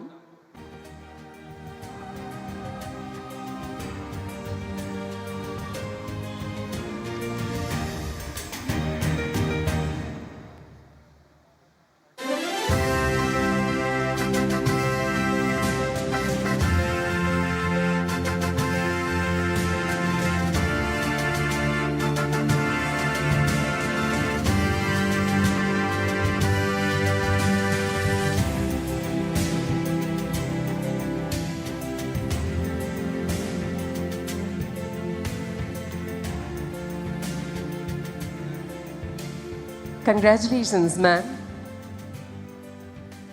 ആന്ധ്രാപ്രദേശ് സംസ്ഥാനത്തു നിന്നും ഏറ്റവും മികച്ച വനിതാ ക്ഷീര കർഷകയായ ശ്രീമതി നാഗജ്യോതി ചന്ദ്രശേഖറിന് അവാർഡ് നൽകുന്നതിനായി ആന്ധ്രാപ്രദേശ് ക്ഷീരവികസന മൃഗസംരക്ഷണ വകുപ്പ് മന്ത്രി ശ്രീ കിഞ്ചറാപ്പു അച്ഛനായിഡു അവർകളെ ക്ഷണിച്ചുകൊള്ളുന്നു. Shrimati Nagajyothi Chandrasekhar is selected as the best woman dairy farmer from Andhra Pradesh. We respectfully invite the Honorable Andhra Pradesh Minister, Shri Kinjarapu Achanaidu, to present the award. We invite Srimati Nagajyoti Chandrasekhar to receive the award. Srimati Nagajyoti Chandrasekhara Garini award swikarincha valsintika koruchunnamu.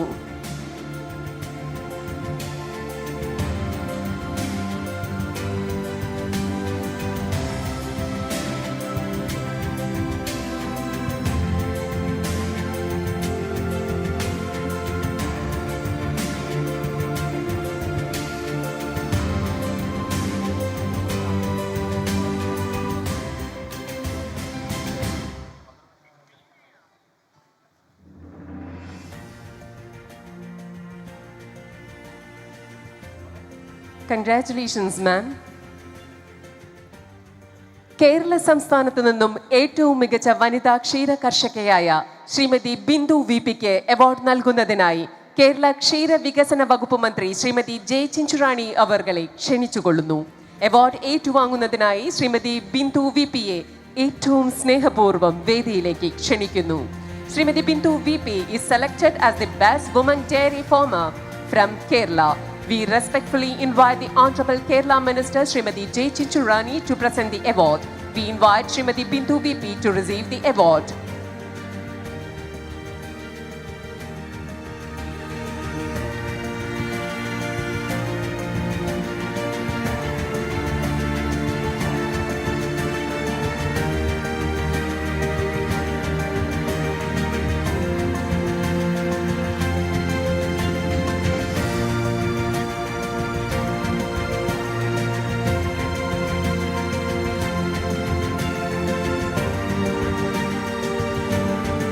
Congratulations, ma'am.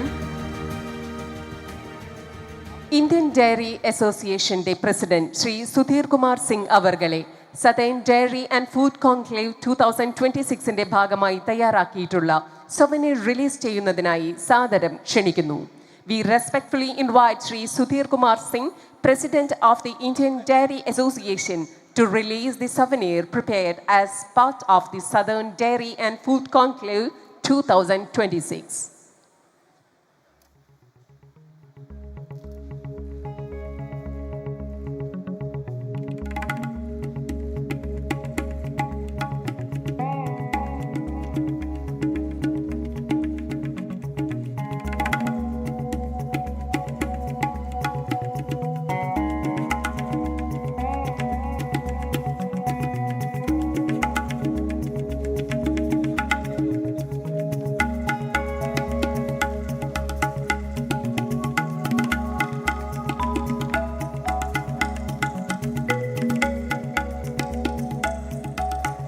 Southern Dairy Summit.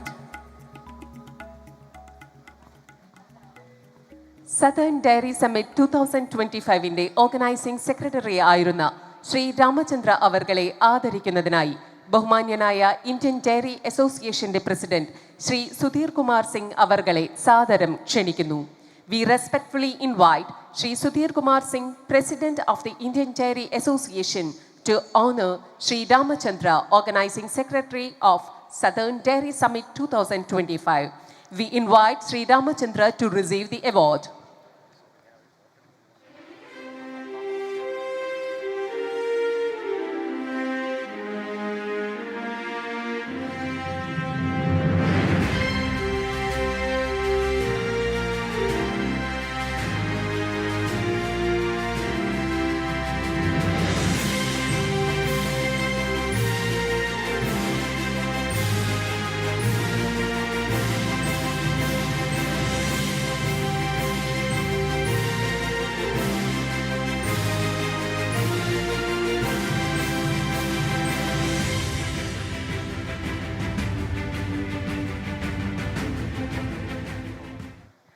Indian dairy അസോസിയേഷന്റെ southern dairy and food conclave 2026 ഉദ്ഘാടനം ചെയ്ത് ഇതൊരു ചരിത്ര നിമിഷമാക്കി മാറ്റിയ തെക്കേ ഇന്ത്യയിൽ നിന്നുള്ള മന്ത്രിമാരെ സ്നേഹ സമ്മാനം നൽകി ആദരിക്കുന്ന ചടങ്ങാണ് അടുത്തത്.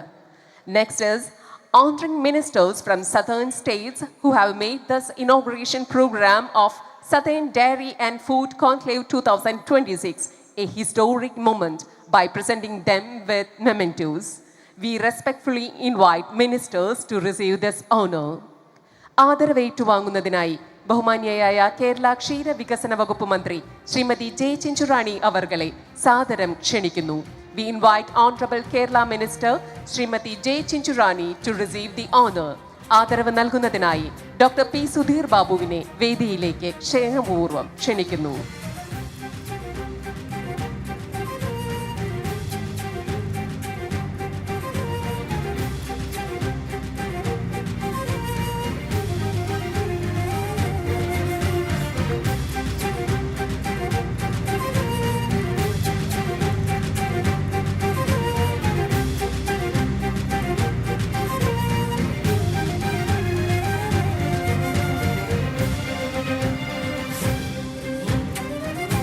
Thank you ma'am.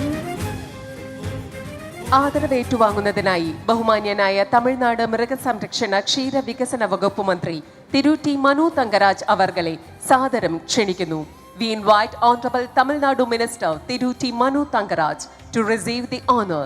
ആദരവ് നൽകുന്നതിനായി ഡോക്ടർ മറാറ്റയെ വേദിയിലേക്ക് സ്നേഹപൂർവ്വം ക്ഷണിക്കുന്നു.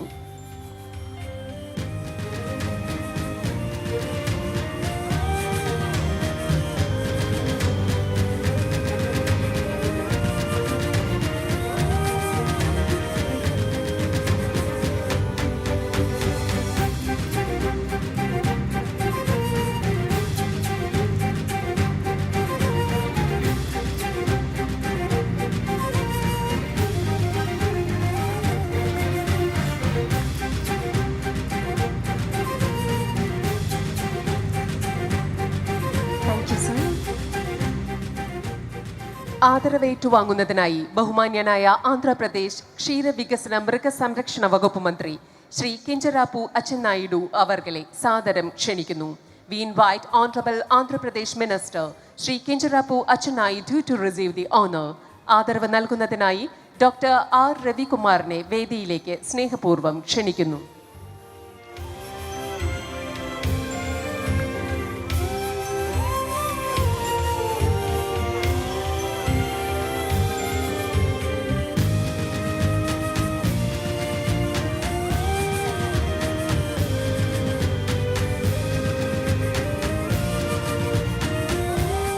Thank you sir. ആദരവ് ഏറ്റുവാങ്ങുന്നതിനായി ബഹുമാന്യനായ പുതുച്ചേരി മൃഗസംരക്ഷണ വകുപ്പ് മന്ത്രി തിരു സി ജയകുമാർ അവർകളെ സാദരം ക്ഷണിക്കുന്നു. We invite Honorable Puducherry Minister തിരു C Jayakumar to receive the honor. ആദരവ് നൽകുന്നതിനായി ഡോക്ടർ സി ടി സത്യനെ വേദിയിലേക്ക് സ്നേഹപൂർവ്വം ക്ഷണിക്കുന്നു.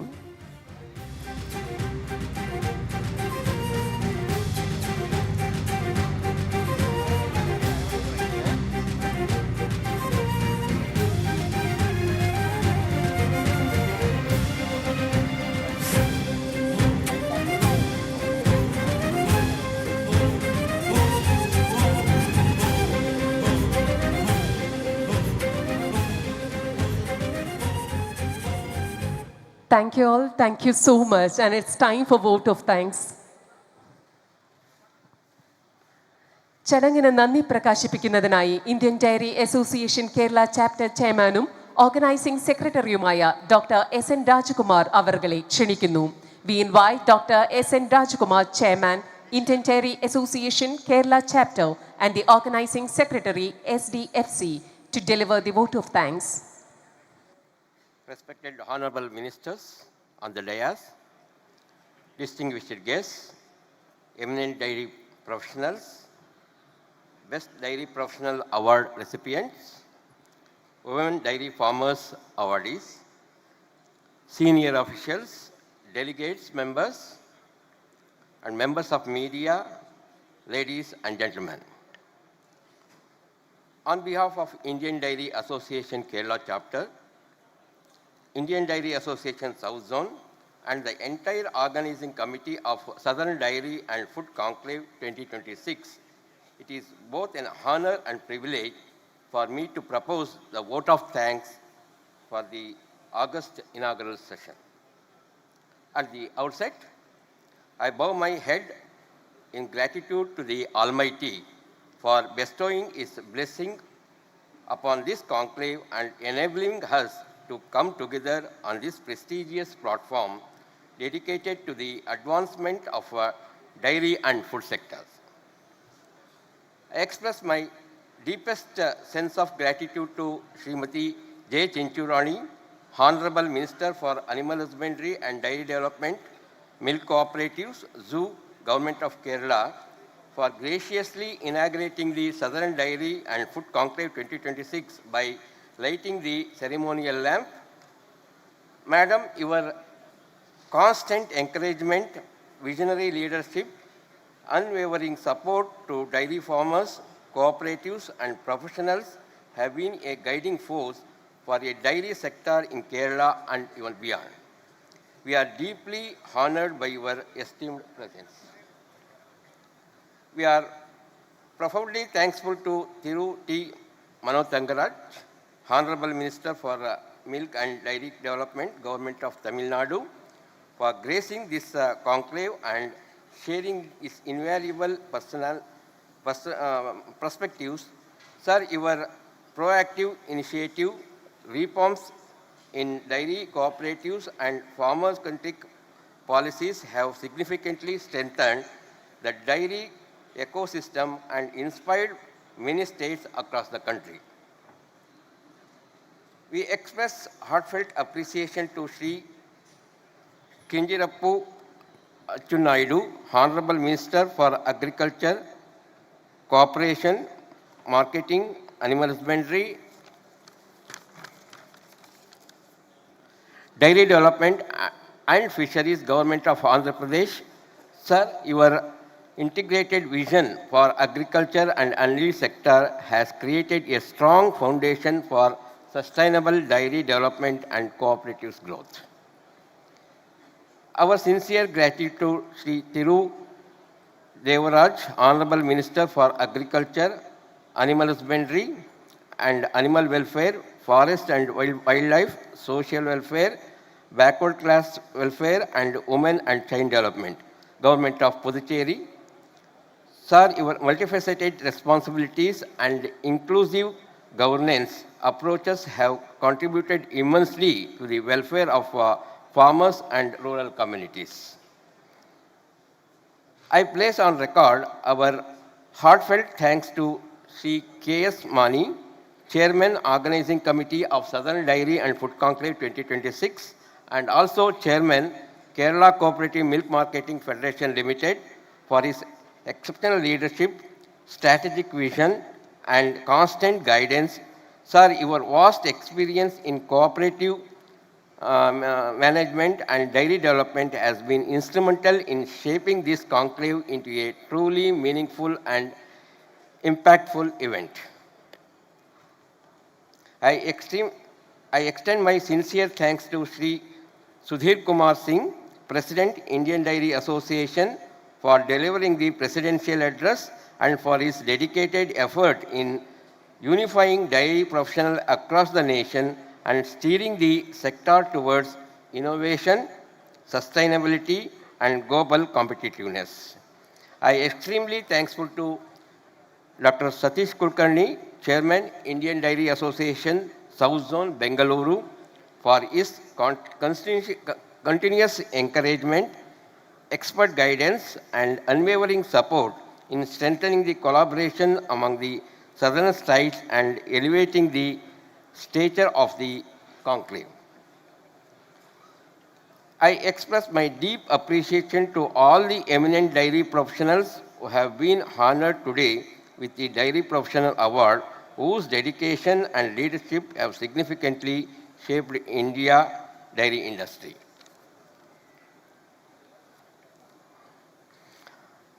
We also extend our heartfelt congratulations and appreciation to all the Women Dairy Farm Awardee recipients from Telangana, Karnataka, Tamil Nadu, Andhra Pradesh, and Kerala. Your leadership and achievement are a shining testimonial to the crucial role women play in strengthening the dairy sector for ensuring the rural prosperity. Our sincere thanks are due to the speakers, technical experts, panelists, and session chairs who will be contributing their knowledge and experience during the technical sessions of this conclave, making it a platform for meaningful dialogue and knowledge exchange.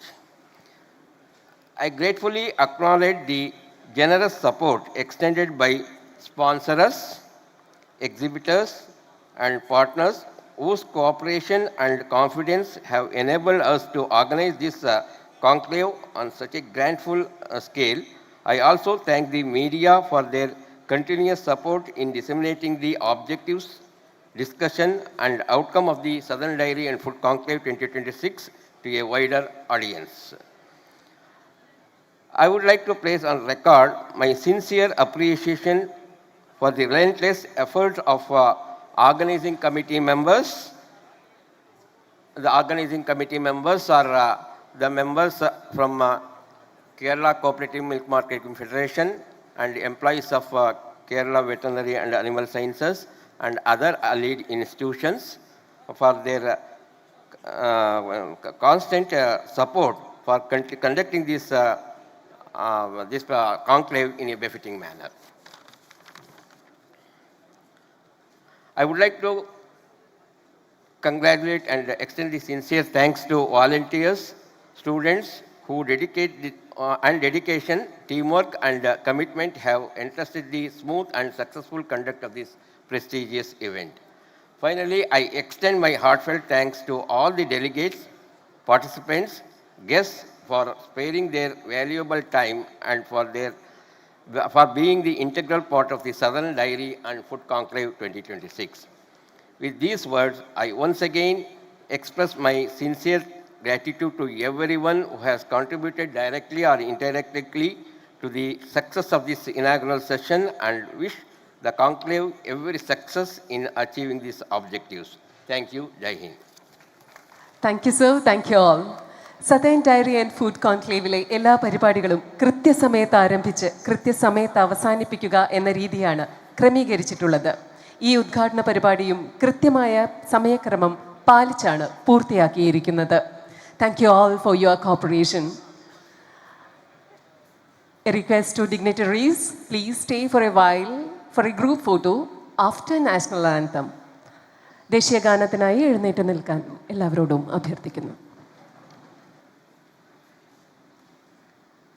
Jana Gana Mana अधिनायक जय हे भारत भाग्य विधाता पंजाब सिंध गुजरात मराठा द्राविड उत्कल बंगा विंध्य हिमाचल यमुना गंगा उच्चल जलधि तरंगा तव शुभ नामे जागे तव शुभ आशीष मांगे गाहे तव जय गाथा जन गण मंगलदायक जय हे भारत भाग्य विधाता जय हे जय हे जय जय जय जय हे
Women farmers, please come to the stage for a photograph. Best awardee farmers, women farmers, please come.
To start with the farmer session scheduled this afternoon, I request Chairman Sri K.S. Mani sir, Vice Chairman Sri Abraham Joseph sir, Rapporteur Dr. Shira sir, panel members Sri Suresh Dotla Diary, Sri Gopalakrishnan MD, Sangam MPC and KC James, MD MRC MPU Calicut to please occupy the seats on the dais. And we have a special guest over here. We have Amit Vyas sir, Managing Director of Amul, and he is our special invitee and special guest. Warm wishes. We welcome you, sir, and we welcome you to share with your experience and to address the gathering.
We humbly request Amit Vyas sir to address the gathering and to share your experience, sir. Indian dairy association സംഘടിപ്പിച്ചിട്ടുള്ള southern dairy and food conclave 2026-ൻ്റെ ഭാഗമായ farmers സെഷനിലേക്ക് ഏവരെയും സഹർഷം സ്വാഗതം ചെയ്യുന്നു. ഈ സെഷനിൽ പങ്കെടുക്കുന്നത് ചെയർമാനായി മിൽമയുടെ ചെയർമാനും സതേൺ ഡയറി ഫുഡ് കോൺക്ലേവിൻ്റെ ഓർഗനൈസിംഗ് കമ്മിറ്റി ചെയർമാനുമായ ശ്രീ KS മണി അവർക്കാണ്. വൈസ് ചെയർമാൻ ക്ഷീരവികസന വകുപ്പിൻ്റെ മുൻ ഡയറക്ടറും ഈ കോൺക്ലേവിൻ്റെ പ്രധാന സംഘാടകരിൽ ഒരാളുമായ ശ്രീ എബ്രഹാം ജോസഫ് അവർക്കാണ്. ഇന്ന് നമ്മോടൊപ്പം പാനൽ മെമ്പേഴ്സിനെ കൂടാതെ ഒരു വിശിഷ്ട അതിഥി എത്തിയിട്ടുണ്ട്. Shri Amit Vyas, managing director Amul. അദ്ദേഹത്തെയും സ്വാഗതം ചെയ്യുന്നു. ഹൈദരാബാദ് ആസ്ഥാനമായ ഡോഡ്ല ഡയറിയുടെ സംഭരണ വിഭാഗം മേധാവി ശ്രീ സുരേഷ് എസ് അവർ എത്തിച്ചേർന്നിട്ടുണ്ട്. അദ്ദേഹത്തെ സ്വാഗതം ചെയ്യുന്നു. സംഘം മിൽക്ക് യൂണിയൻ്റെ മാനേജിംഗ് ഡയറക്ടർ നമ്മുടെ പി ഗോപാലകൃഷ്ണൻ സാർ എത്തിച്ചേർന്നിട്ടുണ്ട്. അദ്ദേഹത്തെയും സ്വാഗതം ചെയ്യുന്നു. ചർച്ചയുടെ നടപടിക്രമങ്ങളിലേക്ക് കടക്കുന്നതിനായി ബഹുമാനപ്പെട്ട മിൽമ ചെയർമാൻ, ഈ സെഷൻ്റെ ചെയർമാനുമായ KS മണി സാറിനെ ആദരപൂർവ്വം സ്വാഗതം ചെയ്യുന്നു.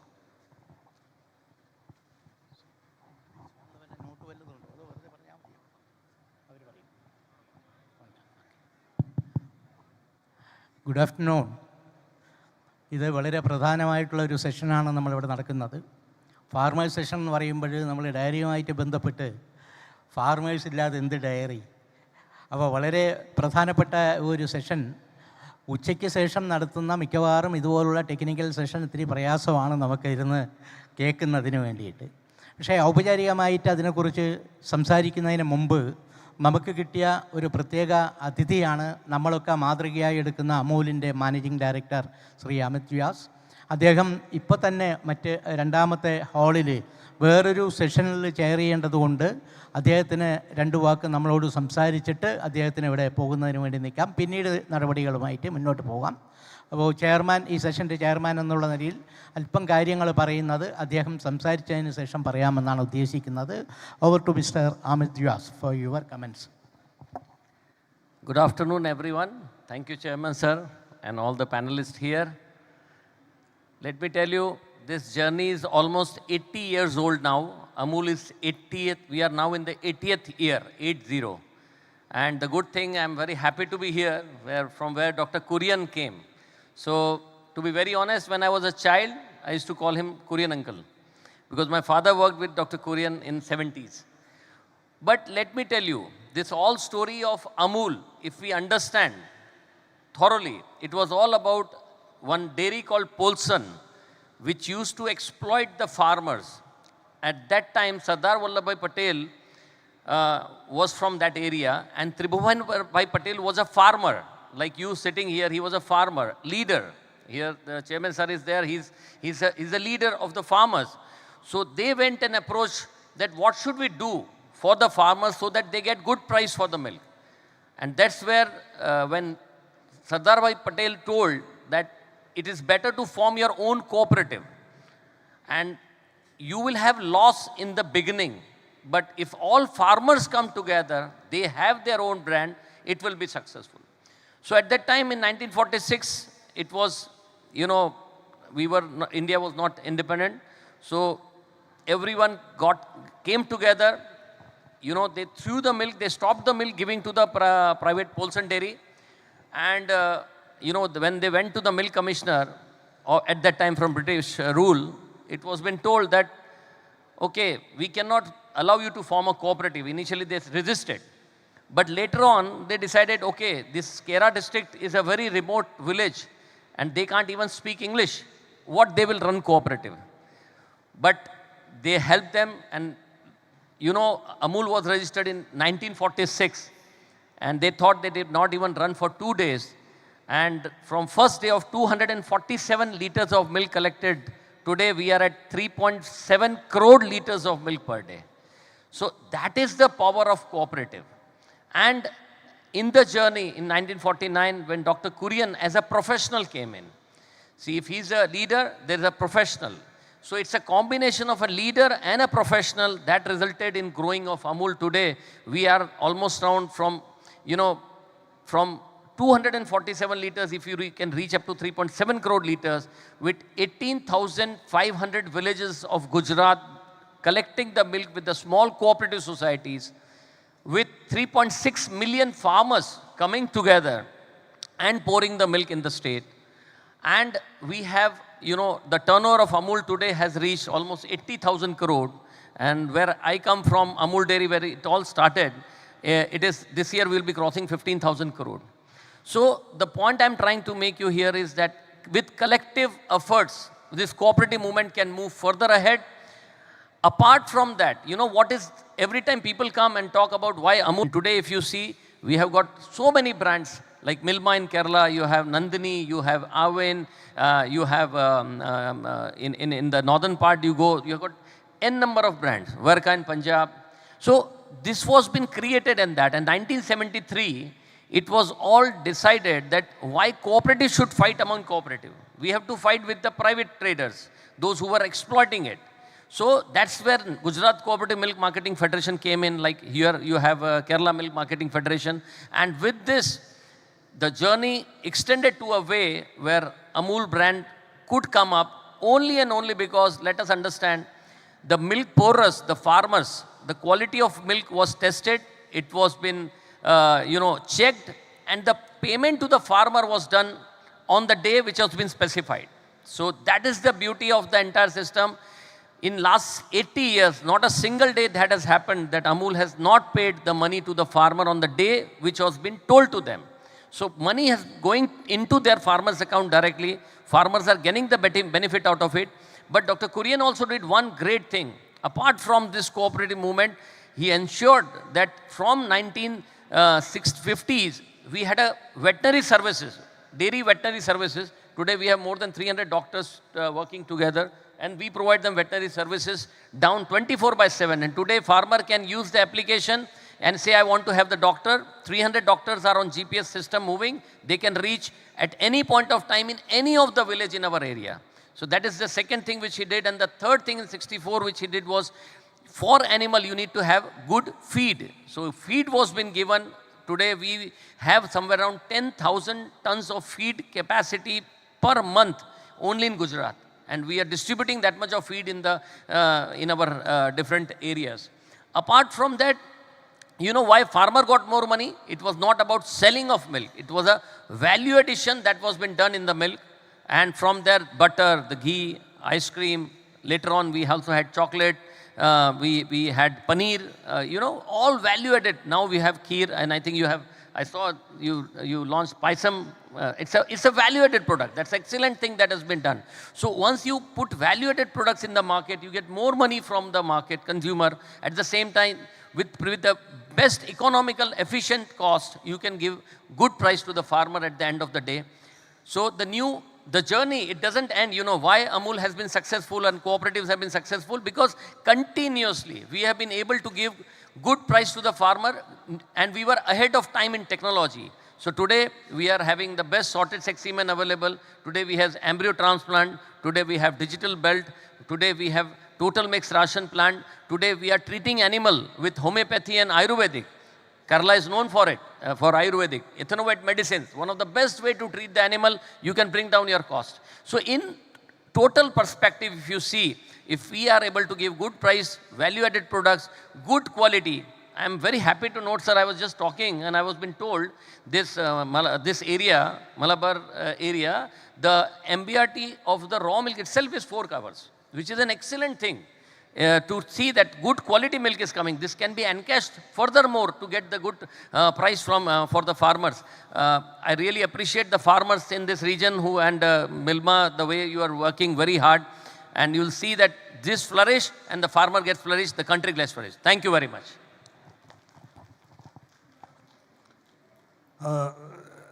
ശ്രീ അമിത് വാസ് സാർ പറഞ്ഞ കാര്യങ്ങളിൽ ചുരുക്കമായിട്ടൊന്ന് മലയാളത്തിൽ പറയാൻ ആഗ്രഹിക്കുന്നു. 1946 ക്ഷീര കർഷകർ അവരുടെ പാല് വിൽക്കുന്നതിന് നേരിട്ട ഗുരുതരമായൊരു പ്രതിസന്ധി അഭിമുഖീകരിച്ചുകൊണ്ട് അതിൻ്റെ അടിസ്ഥാനത്തിൽ അവിടെ ഒരു സഹകരണ പ്രസ്ഥാനം ആരംഭിക്കുകയും അത് പിന്നീട് വളരെ ശക്തമായ എതിർപ്പുകൾ ഉണ്ടായിരുന്നു അത് തുടങ്ങുന്നതിന്.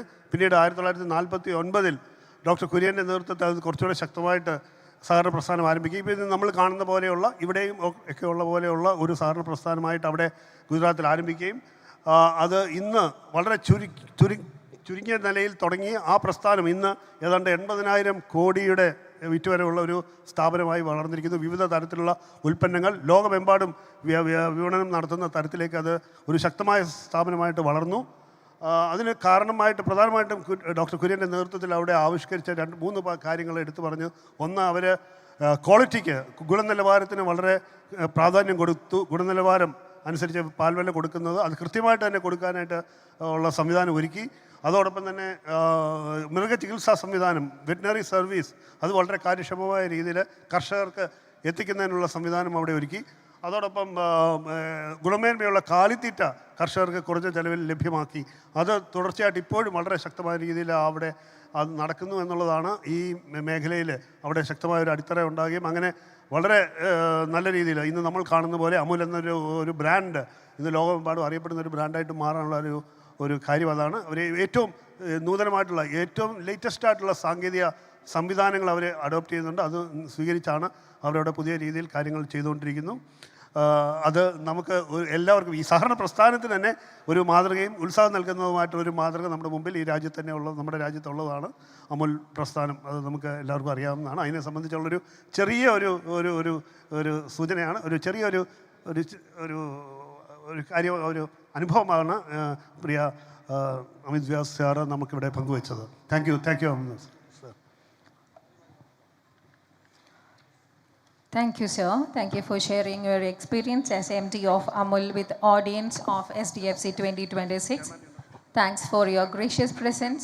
And now he is moving to hall number 2 to chair the technical session over there.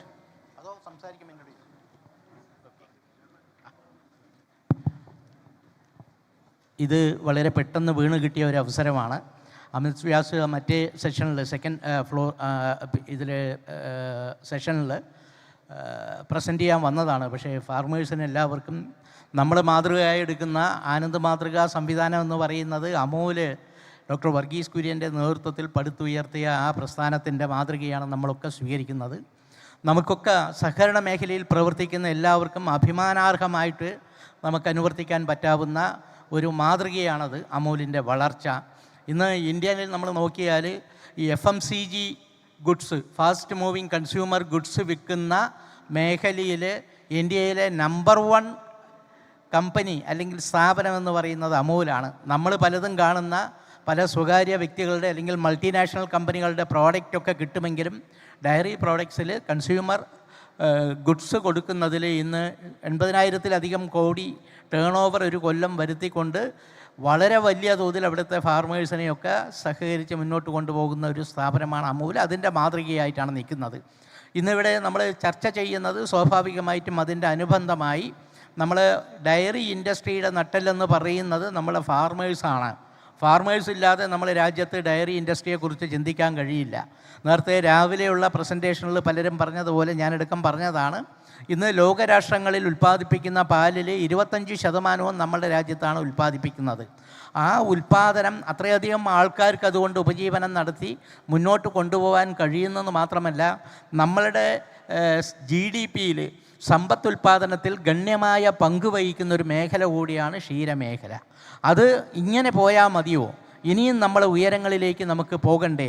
അത്തരം കാര്യങ്ങൾ ചർച്ച ചെയ്ത് ഭാവിയിൽ നമ്മളുടെ പ്രവർത്തനങ്ങൾക്ക് ഉത്തേജകമാകുന്ന കുറേ ക്രിയാത്മകമായ നിർദ്ദേശങ്ങളാണ് ഇപ്പോൾ എൻ്റെ മുമ്പിലിരിക്കുന്ന പാനലിസ്റ്റുകളായിട്ടുള്ള ആൾക്കാർ പ്രസൻറ്റ് ചെയ്യും. പക്ഷേ നമുക്കറിയേണ്ടത്, കേരളത്തെ സംബന്ധിച്ച് നേരത്തെ ഉദ്ഘാടന പ്രസംഗത്തിൽ ബഹുമാനപ്പെട്ട ചെഞ്ചുറാണി മിനിസ്റ്റർ പറഞ്ഞതുപോലെ പ്രൊഡക്ടിവിറ്റിയിൽ രാജ്യത്ത് 2ാം സ്ഥാനത്താണ് നമ്മൾ നിൽക്കുന്നത്. പഞ്ചാബ് 1ാം സ്ഥാനം കഴിഞ്ഞാൽ പ്രൊഡക്ടിവിറ്റിയിൽ 2ാം സ്ഥാനമാണ്. ഇപ്പോൾ ഇദ്ദേഹം തന്നെ മിസ്റ്റർ അമിത് വ്യാസ് പറഞ്ഞതുപോലെ രാജ്യത്ത് ഏറ്റവും ഗുണനിലവാരമുള്ള പാല് കൊടുക്കുന്നത് മലബാർ മേഖലാ യൂണിയൻ്റെ മിൽമയാണെന്ന് കഴിഞ്ഞ വർഷം കേന്ദ്ര സർക്കാരിൻ്റെ അനിമൽ ഹസ്ബൻഡറി ഡിപ്പാർട്ട്മെൻറ്റ് തന്നെ ഇറക്കിയ കമ്മ്യൂണിക്കയിൽ പറഞ്ഞിട്ടുണ്ട്. അത്രയധികം MBRT ഉള്ള ഏറ്റവും ഗുണനിലവാരമുള്ള പാല് കൊടുക്കുമ്പോൾ സ്വാഭാവികമായിട്ടും നമുക്കറിയാം, നല്ല ഗുണനിലവാരമുള്ള റോ മെറ്റീരിയൽ കൊടുത്താൽ നല്ല ഗുണനിലവാരമുള്ള പ്രോഡക്റ്റ് കിട്ടും. അതിനെ പ്രത്യേകിച്ചൊന്നും പറയേണ്ട കാര്യമില്ല. അവിടെ കൊണ്ട് നിർത്താനല്ല നമ്മൾ ഉദ്ദേശിക്കുന്നത്. ഇനിയും നമ്മൾ MBRT വർദ്ധിപ്പിച്ചുകൊണ്ട് കർഷകർക്ക് വലിയ സഹായകമായ രീതിയിൽ പ്രോഡക്റ്റ് ഉൽപ്പാദിപ്പിച്ച് വിൽപ്പന നടത്തി കൊടുക്കുകയാണ് ചെയ്തത്. നമുക്കറിയാം, ഇവിടെ ഇരിക്കുന്ന ഫാർമേഴ്സിനെല്ലാം അറിവിന് വേണ്ടി പറയുന്നത്, ഇന്ത്യയിൽ ഏറ്റവും കൂടുതൽ പാൽ വില കർഷകന് കൊടുക്കുന്ന സംസ്ഥാനം നമ്മളുടെയാണ്. നമ്മൾ പാല് വിൽക്കുന്നതിൻ്റെ 83% ഡയറക്റ്റായിട്ട് കർഷകന് പാൽ വിലയായിട്ട് കൊടുക്കുകയാണ്. അതിൻ്റെ മറ്റൊരു വശം നമ്മൾ നോക്കിയാൽ മനസ്സിലാക്കുന്നത്, ബാക്കി വരുന്ന 17% കൊണ്ടാണ് മിൽമ എന്നുള്ള പ്രസ്ഥാനം ഈ പ്രോഡക്റ്റും അതുപോലെ പാലും വിൽപ്പന നടക്കുന്നത്. നിങ്ങൾക്ക് പലർക്കും അറിയാവുന്ന പോലെ ആ 17%-ൽ സംഘങ്ങൾക്ക് പ്രൊക്യൂർമെൻറ്റിനുള്ള കമ്മീഷൻ കൊടുക്കണം. നമ്മളുടെ 13-14 കോടി രൂപയോളം ഒരു ദിവസം വിറ്റുവരവ് കൊണ്ടുവരുന്ന നമ്മളെ ഡീലർമാർക്കുള്ള കമ്മീഷൻ കൊടുക്കണം. നമ്മളുടെ ജീവനക്കാർക്ക്, ഉദ്യോഗസ്ഥരടക്കമുള്ള മിൽമയുടെ ആൾക്കാർക്കുള്ള ശമ്പളങ്ങൾ അതിനകത്ത് വരും. നമ്മളെ പാക്കിംഗ് മെറ്റീരിയൽ വേണം, ട്രാൻസ്പോർട്ടേഷൻ ഇൻവേർഡ് വേണം, ഔട്ട്വേർഡ് ട്രാൻസ്പോർട്ടേഷൻ വേണം, ഇലക്ട്രിസിറ്റി ചാർജ് വേണം, ഡീസൽ ചാർജ് വേണം എന്ന് തുടങ്ങി ടോട്ടൽ നമ്മളെ ഡയറി ഇൻഡസ്ട്രിയുടെ, മിൽമയുടെ ഇൻഡസ്ട്രി പ്രവർത്തിക്കുന്നതിന് വേണ്ടിയുള്ള ചെലവുകളെല്ലാം കഴിഞ്ഞാൽ പാല് വിറ്റിട്ട് പിന്നെ എത്ര നഷ്ടമുണ്ടെന്ന് കണക്കാക്കുക അല്ലാതെ ലാഭം ഉണ്ടാവാൻ നമുക്ക് സാധ്യതയില്ല. പക്ഷേ നമ്മൾ കഴിഞ്ഞ വർഷങ്ങളിലൊക്കെ നിങ്ങൾക്ക് പലർക്കും അറിയാവുന്ന പോലെ വലിയ തോതിലുള്ള സഹായങ്ങൾ കർഷകർക്ക് പാലിന് അധിക വിലയായിട്ടും നമ്മൾ കാലിത്തീറ്റ സബ്സിഡിയായിട്ടും കൊടുക്കാൻ കഴിഞ്ഞത്, ഇവിടെ മിസ്റ്റർ വ്യാസ് പറഞ്ഞതുപോലെ തന്നെ ഉൽപ്പന്നങ്ങൾ, നമ്മൾ വാല്യൂ ആഡഡ് പ്രോഡക്റ്റ് ധാരാളം ഉണ്ടാക്കി അത് കേരളത്തിനകത്തും കേരളത്തിന് പുറത്തും മിക്കവാറും രാജ്യത്തെ എല്ലാ വലിയ സിറ്റികളിലും വിദേശ രാജ്യങ്ങളിലും കയറ്റി അയച്ചുകൊണ്ടാണ് നമ്മൾ ആ ലാഭം ഉണ്ടാക്കി കൊടുക്കുന്നത്. ആ വിദേശ രാജ്യങ്ങളിൽ നമുക്കൊക്കെ അറിയാവുന്ന പോലെ കഴിഞ്ഞ നിരവധി വർഷങ്ങളായി നമ്മൾ മലബാർ മേഖലാ യൂണിയനിൽ നിന്നും നെയ്യ് മാത്രമാണ് ഗൾഫ് കൺട്രീസിൽ കയറ്റി അയച്ചുകൊണ്ടിരുന്നത്. അത് മാറി ഇപ്പോൾ ഈ അടുത്ത കാലത്തായി പല ഡിസ്ട്രിബ്യൂട്ടേഴ്സും നമ്മൾ ഈ മർച്ചൻ്റ് എക്സ്പോർട്ടേഴ്സുമായിട്ടൊക്കെ ധാരണയെടുത്തി നമ്മൾ നെയ്യ് കൂടാതെ നമ്മുടെ 18ഓളം പ്രോഡക്റ്റുകൾ ഗൾഫ് രാജ്യങ്ങളിൽ വിൽക്കുന്നതിന് വേണ്ടി ഓണത്തിൻ്റെ മുമ്പിൽ നമ്മളിവിടുന്ന് കയറ്റി അയച്ചിട്ടുണ്ട്. മാത്രമല്ല നമുക്കറിയാം, നിങ്ങൾക്കെല്ലാം അറിയാവുന്ന പോലെ നമ്മളിപ്പോൾ ഇന്നിവിടെ കൊടുക്കുന്ന ഐസ്ക്രീം ആയാലും ഫ്രോസൺ പ്രോഡക്റ്റ് ആയാലും വിദേശ രാജ്യങ്ങളിലേക്ക് കയറ്റി അയക്കുന്നതിന് പരിമിതികളുണ്ട്. കാരണം കോൾഡ് ചെയിൻ സിസ്റ്റത്തിൽ മാത്രമേ ഇത് അയക്കാൻ പറ്റുള്ളൂ. ആ പരിമിതികളൊക്കെ മറികടക്കുന്നതിൻ്റെ തുടക്കം എന്നുള്ള നിലയിൽ ഇപ്പോൾ ഒരു 10-25 ദിവസങ്ങൾക്ക് മുമ്പ്, ഏകദേശം 1 മാസമാകുന്നു, നമ്മൾ വലിയ തോതിൽ paneer, first time in the history of Milma paneer നമ്മൾ ഗൾഫിലേക്ക് ഫസ്റ്റ് ലോട്ട് കയറ്റി അയച്ചു. അതിൻ്റെ തുടർച്ച എന്നുള്ള നിലയിൽ ഇനി റെഗുലറായിട്ട് ആ കോൾഡ് ചെയിൻ സിസ്റ്റത്തിലൂടെ നമുക്ക് അയക്കാൻ പറ്റാവുന്ന കാര്യമുണ്ട്. ആ പനീർ പോയത് കൊണ്ട് തന്നെ ഇനി ഐസ്ക്രീമിൻ്റെ വിപണനവും കൂടെ ആ ചാനലിൽ കൂടെ തന്നെ അയച്ചുകൊണ്ട് ഗൾഫ് രാജ്യങ്ങളിൽ കിട്ടുന്നതിന് വേണ്ടിയിട്ടുള്ള ശ്രമങ്ങൾ നമ്മൾ നടത്തുന്നുണ്ട്. കുറച്ച് മുമ്പാണ്, ഒരു 2-3 മാസങ്ങൾക്ക് മുമ്പാണ് മറ്റൊരു ഇനീഷ്യേറ്റീവ് എടുത്തത്. നമ്മൾക്കറിയാം, ഇന്നുള്ള മൾട്ടിനാഷണൽസൊക്കെ വിപുലമായി നമ്മളുടെ ഇന്ത്യൻ മാർക്കറ്റിൽ കൊടുക്കുന്നതിന് പ്രത്യേകിച്ച് ഡയറി സെക്ടറിൽ മുൻപന്തിയിൽ നിൽക്കുന്ന രാജ്യങ്ങളിൽ ഒന്നാണ് ഓസ്ട്രേലിയ. ഓസ്ട്രേലിയയിലേക്കും നെതർലൻഡിലേക്കും നമ്മളുടെ പ്രോഡക്റ്റുകൾ കയറ്റി അയക്കുന്നതിന് ഒരു മെർച്ചൻ്റ് എക്സ്പോർട്ടറിലൂടെ ഫസ്റ്റ് കൺസൈൻമെൻറ്റ് ഓസ്ട്രേലിയക്കും നെതർലൻഡിലേക്കും നമ്മൾ കയറ്റി അയച്ചു കഴിഞ്ഞു. അതിൻ്റെ തുടർച്ചയായി ഇനി കൂടുതൽ കാര്യങ്ങൾ നടത്തുന്നതിന് വേണ്ടി ശ്രമിക്കുന്നുണ്ട്. മിക്കവാറും വിദേശ രാജ്യങ്ങളിൽ എവിടെയൊക്കെ സാധ്യതയുണ്ടോ നമ്മൾ മനസ്സിൽ കാണുന്ന നമ്മളുടെ ഒരു ആപ്തവാക്യം എന്ന് പറയുന്നത് മലയാളികൾ പ്രത്യേകിച്ച് എവിടെയുണ്ടോ അവിടെയെല്ലാം മിൽമയുടെ പ്രോഡക്റ്റ് എത്തിക്കുക എന്നുള്ള ലക്ഷ്യത്തോടു കൂടിയാണ് നമ്മൾ പോകുന്നത്. അപ്പോൾ 2-3 കാര്യങ്ങൾ നമ്മളതിൽ ശ്രദ്ധിക്കണം. നമ്മളിവിടെ കൊടുക്കുമ്പോഴും അതുപോലെ തന്നെ വിദേശ മാർക്കറ്റിലായാലും ഇന്ത്യയിലെ മറ്റ് സംസ്ഥാനങ്ങളിലായാലും ക്വാളിറ്റി പ്രധാനപ്പെട്ടൊരു വിഷയമാണ്. നമ്മൾ കൊടുക്കുന്ന ക്വാളിറ്റി, ഉൽപ്പന്നങ്ങളുടെ ക്വാളിറ്റിയിൽ എവിടെയെങ്കിലും എന്തെങ്കിലും അബദ്ധം പറ്റി തിരിച്ചടി ഉണ്ടായാൽ കംപ്ലീറ്റ് നമ്മളുടെ ഇമേജ് തകരും. അപ്പോൾ ക്വാളിറ്റിയിൽ യാതൊരു വിധത്തിലും കോംപ്രമൈസ് ചെയ്യാതെ സാധനങ്ങൾ കൊടുക്കുക എന്നുള്ള ലക്ഷ്യത്തിലേക്കാണ് നമ്മൾ പോകുന്നത്. അത് മിക്കവാറും അതിനു വേണ്ടിയിട്ടുള്ള പരിശീലനങ്ങൾ, അതിനു വേണ്ടിയിട്ടുള്ള കംപ്ലീറ്റ് പ്രവർത്തനങ്ങൾ ഓരോരോ ഡയറി വൈസിൽ അതിൻ്റെ ബന്ധപ്പെട്ട ഉദ്യോഗസ്ഥരെ ട്രെയിൻ ചെയ്ത് ബെസ്റ്റ് ക്വാളിറ്റിയുടെ SOP എല്ലാ ഡയറികളിലും ഒരുപോലെ നടപ്പിലാക്കുന്നതുമായിട്ട് ബന്ധപ്പെട്ട നടപടികളൊക്കെ പോകുന്നുണ്ട്. നമ്മളെ സംബന്ധിച്ച് ഒരു സഹകരണ പ്രസ്ഥാനം എന്ന നിലയിൽ നമ്മളുടെ ക്വാളിറ്റിയിൽ കോംപ്രമൈസ് ചെയ്തുകൊണ്ട് അമിതമായിട്ട് ലാഭമുണ്ടാക്കുക എന്നുള്ള ലക്ഷ്യമേ മിൽമയ്ക്കില്ല. അത് മിക്കവാറും ഒരു സഹകരണ പ്രസ്ഥാനത്തിനും അങ്ങനെ ചിന്തിക്കാൻ കഴിയില്ല. ക്ഷീരകർഷകരുടെ പ്രസ്ഥാനം എന്നുള്ള നിലയിൽ പരമാവധി വിൽപ്പന വർദ്ധിപ്പിച്ചുകൊണ്ട് നമ്മൾ ഈ മേഖലയിലെ കർഷകരെ കൂടുതൽ വരുമാനമുണ്ടാക്കി അവരെ കൂടുതൽ പുരോഗതിയിലേക്ക് കൊണ്ടുപോകുക എന്നുള്ള ലക്ഷ്യത്തിലേക്കാണ് പോകുന്നത്. ഇതൊക്കെ പറയുമ്പോഴും നേരത്തെ ഞാൻ സൂചിപ്പിച്ച പോലെ രാജ്യത്ത് ഉൽപ്പാദനക്ഷമതയിൽ 2ാം സ്ഥാനത്ത് നമ്മൾ നിൽക്കുന്നു എന്ന് പറയുമ്പോഴും നമ്മൾ കേരളത്തിൻ്റെ പ്രത്യേക സാഹചര്യം മനസ്സിലെടുത്ത് പാലിൻ്റെ ഉൽപ്പാദനം വർദ്ധിപ്പിക്കുകയും ഉൽപ്പാദനക്ഷമത കൂട്ടിക്കൊണ്ട് മിൽമയിപ്പോൾ ഒരു ദിവസം ശരാശരി 7 ലക്ഷം ലിറ്റർ പാലാണ് വെളിയിൽ നിന്ന് മേടിക്കുന്നത്.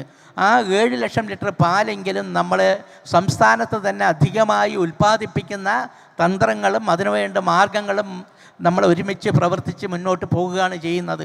അത് ബഹുമാനപ്പെട്ട മന്ത്രിയുമായി സംസാരിച്ചുകൊണ്ട് നമ്മൾ മിൽമയും ക്ഷീരവികസന വകുപ്പും അതുപോലെ തന്നെ മൃഗസംരക്ഷണ വകുപ്പും KLD ബോർഡും ഒക്കെ ആലോചിച്ചുകൊണ്ട് ഉൽപ്പാദനക്ഷമത 10.7 ലിറ്റർ ഒരു പശുവിൽ നിന്ന് ഒരു ശരാശരി കിട്ടുന്നതിൽ നിന്നും പഞ്ചാബിൻ്റെ 14.5 ലിറ്ററോ 14.6 ലിറ്റർ ഉൽപ്പാദനക്ഷമതയിലേക്ക് നമ്മളെല്ലാവരും ഒരു കൂട്ടായ പരിശ്രമം നടത്തിയാൽ അതിലേക്ക് ലക്ഷ്യത്തിലെത്തുന്നതിന് യാതൊരു പ്രയാസമുണ്ടാവില്ല.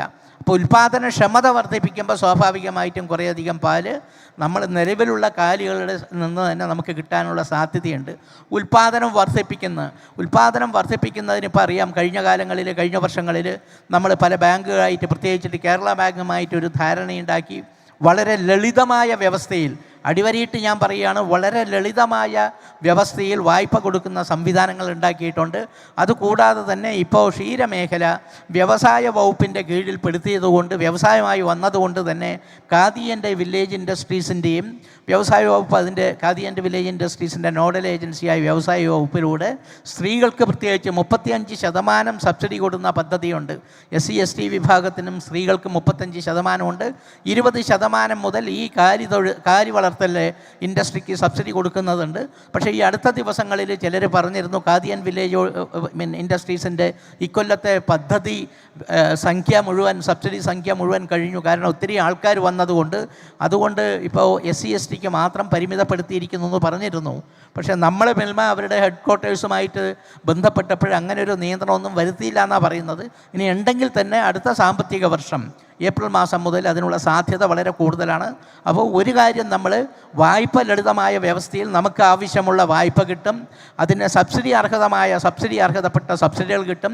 മറ്റൊരു പ്രധാനപ്പെട്ട കാര്യം, ഇതിന് ഇൻട്രസ്റ്റ് എന്ത് ചെയ്യുന്നുള്ളതായിരുന്നു.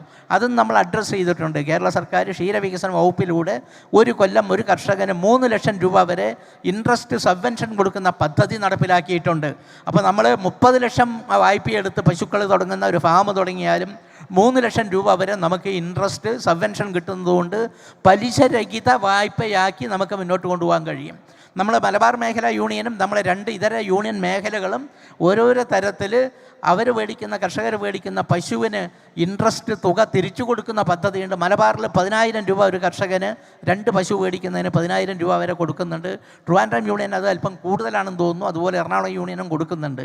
അപ്പോൾ തത്വത്തിൽ ചെറുകിട കർഷകർക്ക് മിൽമയുടെ ഇൻട്രസ്റ്റ് സബ്വെൻഷൻ റീഫണ്ട് നമുക്ക് കിട്ടിയാൽ, വലിയ കർഷകർക്ക് ഫാമുകളൊക്കെ തുടങ്ങുന്നവർക്ക് ക്ഷീരവികസന വകുപ്പിൻ്റെ 3 ലക്ഷവും നമ്മൾ ഇൻട്രസ്റ്റ് സബ്വെൻഷൻ കിട്ടിയാൽ പലിശ രഹിത വായ്പ എടുത്തുകൊണ്ട് ഈ മേഖലയിൽ പോകാൻ കഴിയും. അതോടൊപ്പം തന്നെ നമുക്ക് കിട്ടുന്ന സർക്കാരിൻ്റെ വിവിധ ആനുകൂല്യങ്ങളും ഇതെല്ലാം വെച്ചുകൊണ്ട് മുന്നോട്ട് പോയാൽ നിശ്ചയമായിട്ടും ഈ മേഖല കുറേ കൂടെ ഫ്ലറിഷ് ചെയ്ത് മുന്നോട്ട് വരാൻ കഴിയും. അവിടെ ശ്രദ്ധിക്കേണ്ട പ്രധാനപ്പെട്ട കാര്യങ്ങൾ 2-3 കാര്യങ്ങളാണുള്ളത്. ഒന്ന്, ഞാൻ നേരത്തെ പറഞ്ഞ പ്രൊഡക്ടിവിറ്റിയുടെ കാര്യം വളരെ പ്രധാനമായിട്ടുള്ളൊരു കാര്യമാണ്. അതുപോലെ കോസ്റ്റ് ഓഫ് പ്രൊഡക്ഷൻ റിഡ്യൂസ് ചെയ്യുക എന്നുള്ളത്. കേരളത്തെ സംബന്ധിച്ച് നമുക്കൊക്കെ അറിയാം, നമ്മളെടുക്കുന്ന കാലിത്തീറ്റയ്ക്ക് വേണ്ടുന്ന എല്ലാ സാധനങ്ങളും നമ്മൾ അയൽ സംസ്ഥാനങ്ങളിൽ നിന്നാണ് വരുന്നത്. സ്വാഭാവികമായിട്ടും നമുക്ക് പ്രൊഡക്ടിവിറ്റി കോസ്റ്റ് ഓഫ് പ്രൊഡക്ഷൻ വളരെ കൂടുതലാണ്. പശു വളർത്തലിൽ നിന്ന് കാലിത്തീറ്റ മാത്രം, കോൺസെൻട്രേറ്റഡ് ഫീഡ് മാത്രം നമുക്ക് വെച്ച് മുന്നോട്ട് പോകാൻ കഴിയില്ല. അതിൻ്റെ ഭാഗമായിട്ടാണ് മിൽമ സൈലേജ് ഇൻട്രൊഡ്യൂസ് ചെയ്ത് ഏകദേശം 6-7 കൊല്ലങ്ങളായിട്ട് സബ്സിഡി റേറ്റിൽ 6 രൂപ 1 കിലോയിൽ സൈലേജ് സബ്സിഡി കഴിച്ച് കൊടുക്കുന്ന പദ്ധതിയുണ്ട്. ചോളത്തണ്ട് വളരെ സബ്സിഡി റേറ്റിൽ കൊടുക്കുന്ന പദ്ധതിയുണ്ട്. പുല്ലാണെങ്കിൽ 3.5 രൂപ ഇനത്തിൽ കഴിഞ്ഞ 6 കൊല്ലമായിട്ട് അതേ വിലയ്ക്ക് നമ്മൾ പുല്ല് കൊടുത്തുകൊണ്ട് വരുന്നുണ്ട്. നമ്മൾ കൊടുക്കുന്ന കാലിത്തീറ്റയ്ക്ക് 200 രൂപ ഇപ്പം സബ്സിഡി കൊടുക്കുന്നുണ്ട്. കഴിഞ്ഞ വർഷം മുഴുവനും 12 മാസവും നമ്മൾ സബ്സിഡി 250-350 രൂപ വെച്ച് കൊടുത്തുകൊണ്ടിരിക്കുന്നുണ്ട്.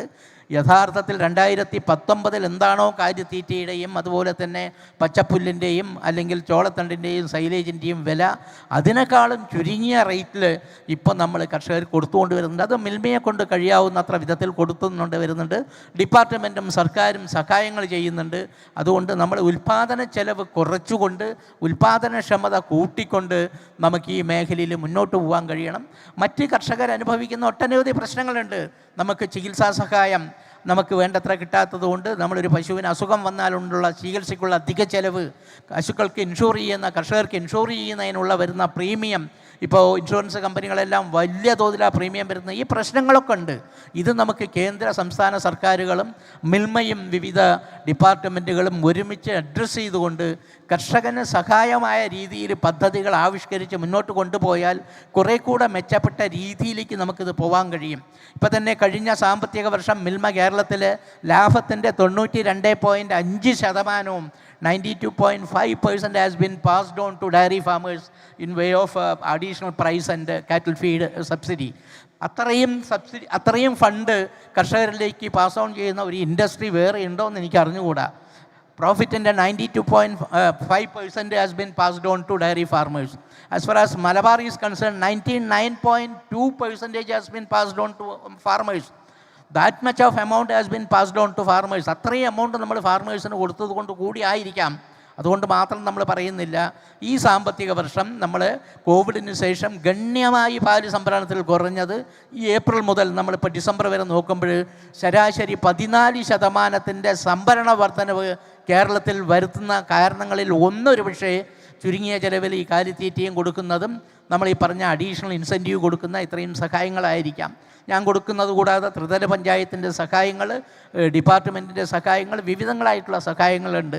എത്രയധികം സഹായങ്ങൾ കിട്ടിയാലും ക്ഷീരകർഷകർ ഇനിയും അവർക്ക് കിട്ടാവുന്ന ആനുകൂല്യങ്ങൾ പരമാവധി കിട്ടുന്നതിന് വേണ്ടി ക്ഷീരകർഷകർ എന്നുള്ള നിലയിൽ നമുക്ക് ഒരുമിച്ച് സർക്കാരിൻ്റെ മുമ്പിലും മറ്റിതര വകുപ്പുകളുടെ മുമ്പിലൊക്കെ നമുക്ക് അപേക്ഷ നൽകേണ്ടതുണ്ട്. ഒരു കാര്യത്തിൽ വളരെ വ്യക്തമായിട്ടുള്ള ധാരണ നമുക്കുണ്ട്. മിൽമ എന്നുള്ളത് ക്ഷീരകർഷകരുടെ പ്രസ്ഥാനമാണ്. മിൽമയിലുണ്ടാക്കുന്ന ലാഭത്തിൻ്റെ സിംഹഭാഗവും ക്ഷീരകർഷകർക്ക് തന്നെ ആനുകൂല്യങ്ങൾ കൊടുത്തുകൊണ്ട് പോകുന്ന പരിപാടിയാണ് നിൽക്കുന്നത്. അപ്പോൾ നിശ്ചയമായിട്ടും കേരളത്തിലെ ക്ഷീരകർഷകർ കുറേ കൂടെ മെച്ചപ്പെട്ട രീതിയിൽ മുന്നോട്ട് പോകുന്നത് സർക്കാരും വിവിധ വകുപ്പുകളും മിൽമയും ത്രിതല പഞ്ചായത്തും എല്ലാം ചേർന്ന് നമുക്ക് മുന്നോട്ട് പോകാം എന്ന് മാത്രം ആമുഖമായി പറഞ്ഞുകൊണ്ട് എൻ്റെ സഹ പാനലിസ്റ്റായിട്ടുള്ള മെമ്പേഴ്സ് അവിടെയുണ്ട്, അവരെ പരിചയപ്പെടുത്തും. അവർ ഈ മേഖലയെ പുഷ്ടിപ്പെടുത്തുന്നതിന് കൂടുതൽ ഉയരങ്ങളിലേക്ക് പോകുന്നതെന്ന് അവർക്ക് എന്താണ് പറയാനുള്ളത് കൂടെ കേട്ടുകൊണ്ട് നമുക്ക് കൃത്യമായ ഭാവി പരിപാടികൾ ആസൂത്രണം ചെയ്ത് പോകാൻ കഴിയുമെന്നാണ് കേൾക്കുന്നത്. Thank you very much.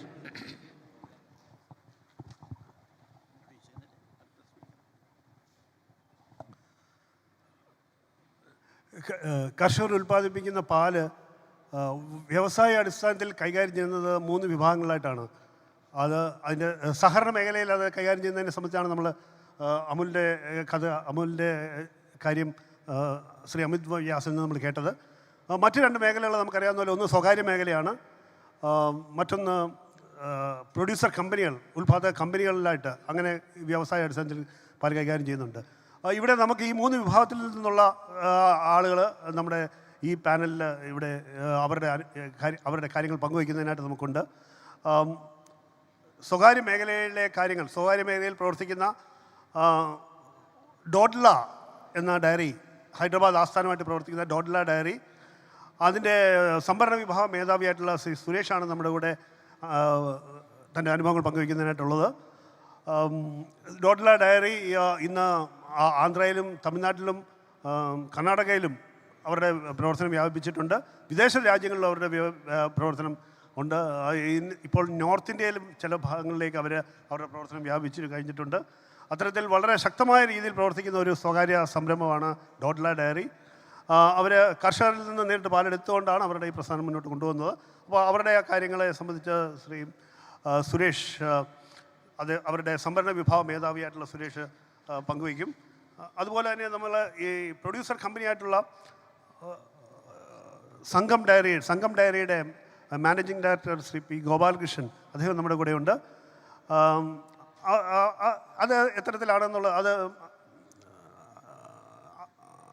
അവരുടെ പ്രവർത്തനം അത് എങ്ങനെയാണെന്നുള്ളതിനെ സംബന്ധിച്ച് ശ്രീ ഗോപാലകൃഷ്ണൻ പങ്കുവയ്ക്കും.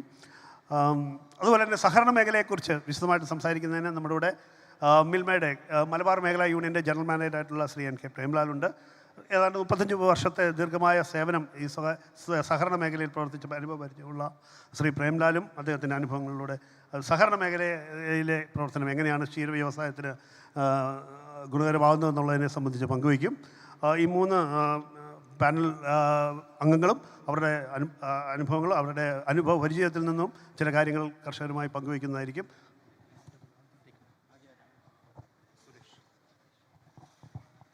Over to Suresh, please. Good afternoon to all. So, thanks to Sdfc for giving me this opportunity. Yes, Amit Vyas has briefly explained about the cooperative role, how Amul was developed. Okay, really, because even all the dairies are following now in the field the Amul model, Anand pattern of collecting milk, everything.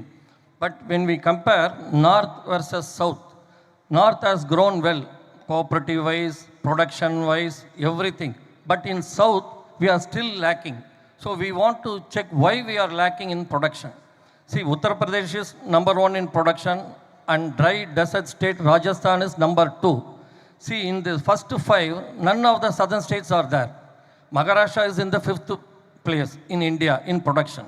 So where we are lacking? So all the southern dairies, whether it is cooperative or listed organized dairies, should focus on productivity. See, enhanced productivity with sustainability.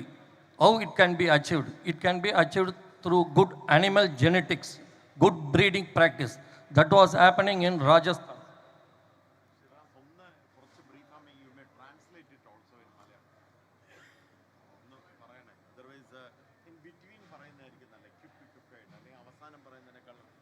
Yes.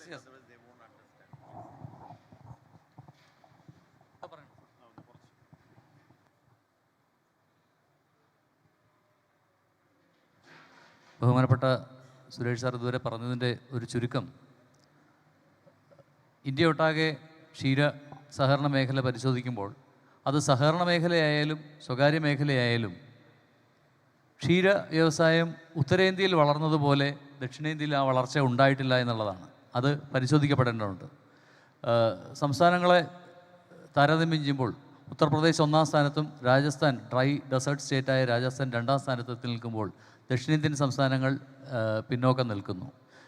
എങ്ങനെ മികച്ച ഉൽപ്പാദനക്ഷമതയും അത് നിലനിർത്തുന്നതിനുള്ള ശ്രമങ്ങളും കൈവരിക്കാം എന്ന പരിശോധനയാണ് നമ്മൾ ഈ അവസരത്തിൽ നടത്തേണ്ടത്. So we want to address that problem because dairy is the only thing which gives stable income to the farmer, which will not get very often affected with the flood, cyclone or other thing.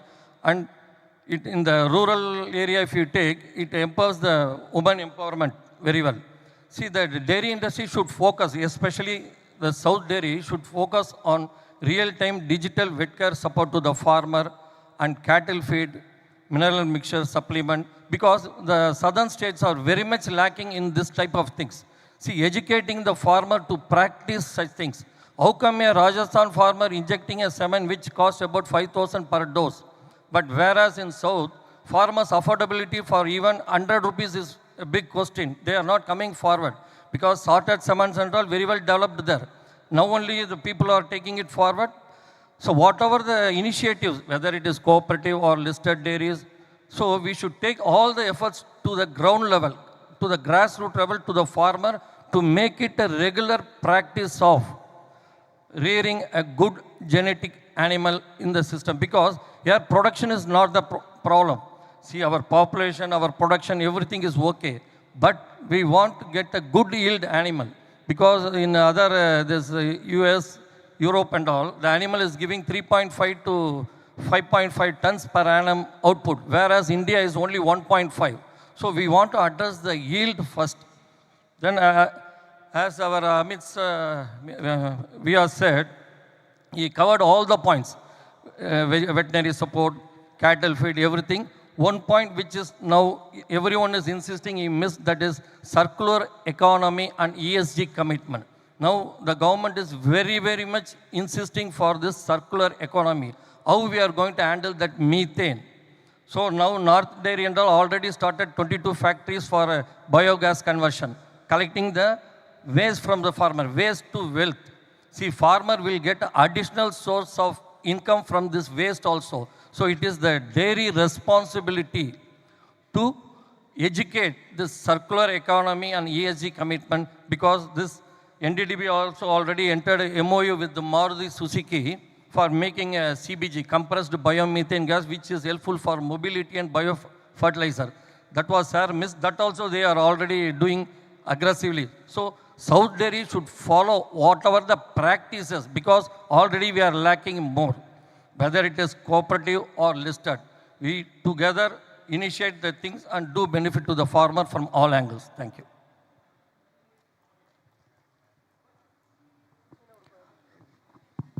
It's happy to announce that this farmers' session is sponsored by Tetra Pak. Tetra Pak is a global company providing the best packaging in food processing sector as well as distribution solutions. സ്ഥിരവരുമാനം കർഷകർക്ക് ഉറപ്പുവരുത്തുകയാണ് ദക്ഷിണേന്ത്യൻ സംസ്ഥാനങ്ങളിലെ ഡയറികൾ അല്ലെങ്കിൽ ക്ഷീര സഹകരണ മേഖലയിലെ സ്ഥാപനങ്ങൾ അടിയന്തരമായി ഉറപ്പുവരുത്തേണ്ടത്. കാലിത്തീറ്റ, ഉയർന്ന ഗുണനിലവാരമുള്ള മിനറൽ മിക്സർ എന്നിവ ലഭ്യമാക്കുന്നതിനും ആയത് സ്ഥിരമായി ഉപയോഗിക്കുന്നതിനുള്ള അറിവും ശീലവും നമ്മുടെ കർഷകരിൽ ഉണ്ടാക്കിയെടുക്കേണ്ടതുണ്ട്. ഉൽപ്പാദനം മാത്രമല്ല, മികച്ച ഉൽപ്പാദനക്ഷമതയും പ്രധാനമാണ്. അതിന് വേണ്ട ജനിതക ശേഷിയുള്ള ഉരുക്കളുടെ തലമുറയെ സൃഷ്ടിക്കേണ്ടതുണ്ട്. മാലിന്യ നിർമ്മാർജ്ജനം ഗവൺമെൻറ്റുകളുടെ മുഖ്യ ലക്ഷ്യങ്ങളിലൊന്നായി മാറിയ ഈ കാലത്ത് ആ ഭാഗം കൂടി ശ്രദ്ധിച്ചുകൊണ്ട് മാത്രമേ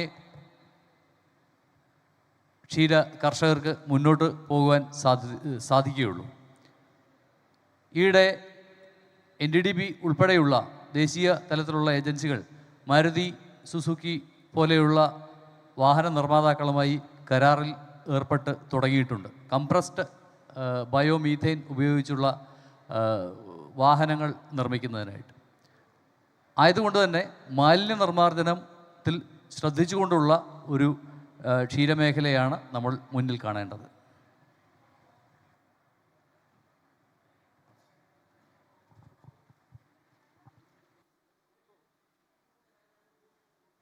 These are the initiatives. See, if you take, so dairy industry, if you take before 1995 or 2000, before and after, see, milk buyers are very less during that period. But if you take now, there are many players are there to share the farmer production. And price, earlier and all, it will be once in a year or once in 8 months like that during Shankranti or April, like that, once in a while we used to revise. But now, every week, every month, so farmers are getting a very good price because of more people came to the industry. Now, the payment process earlier and all 10 days, and it is a manual process. Now it is everything made digital. See, real-time processing of payment, and very next day farmers are getting, whether it is cooperative or organized dairy, they are making the payment very next day. Suppose it is a 10-day cycle or 15-day cycle. And testing systems. Those days and all, we used to use this Gerber centrifuge, acid, alcohol, which is very some time taken. Now it is everything digitalized. And the accuracy and everything is very transparent, and farmers are getting instantly what is the weight, what is the quantity poured, what is the fat of rate per liter, everything. And infrastructure, earlier and all infrastructure somewhat here and there only. Now there is a very great infrastructure developed by cooperative. We are used to have a BMC unit, chilling unit in the village. Even the private used to keep a 1 KL, 2 KL, even 500 liters. One thing I want to insist, this solar operated.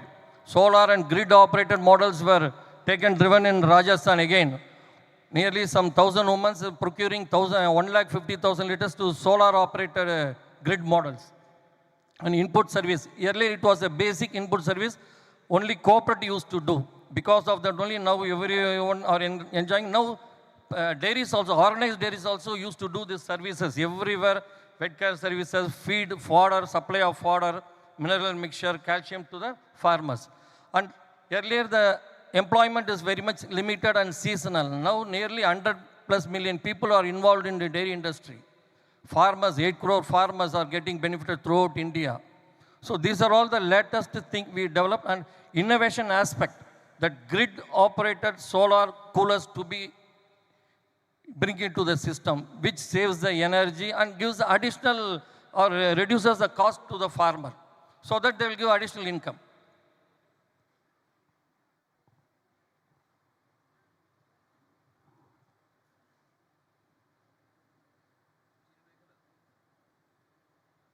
ക്ഷീരമേഖല കൂടുതൽ മത്സരാധിഷ്ഠിതവും കൂടുതൽ നവീനവുമായി മാറിക്കൊണ്ടിരിക്കുന്ന കാഴ്ചയാണ്.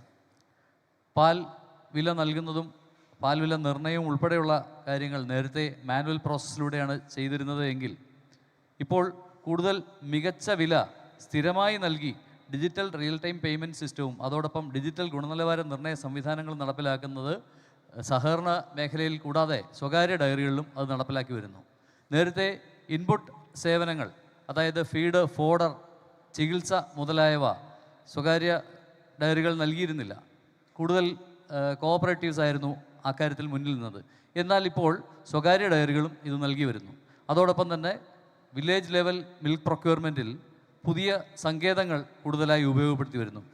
രാജസ്ഥാനിൽ grid operated solar milk coolers ഉൾപ്പെടെ testing സംവിധാനങ്ങളും digitalise ചെയ്യപ്പെട്ടിട്ടുണ്ട്.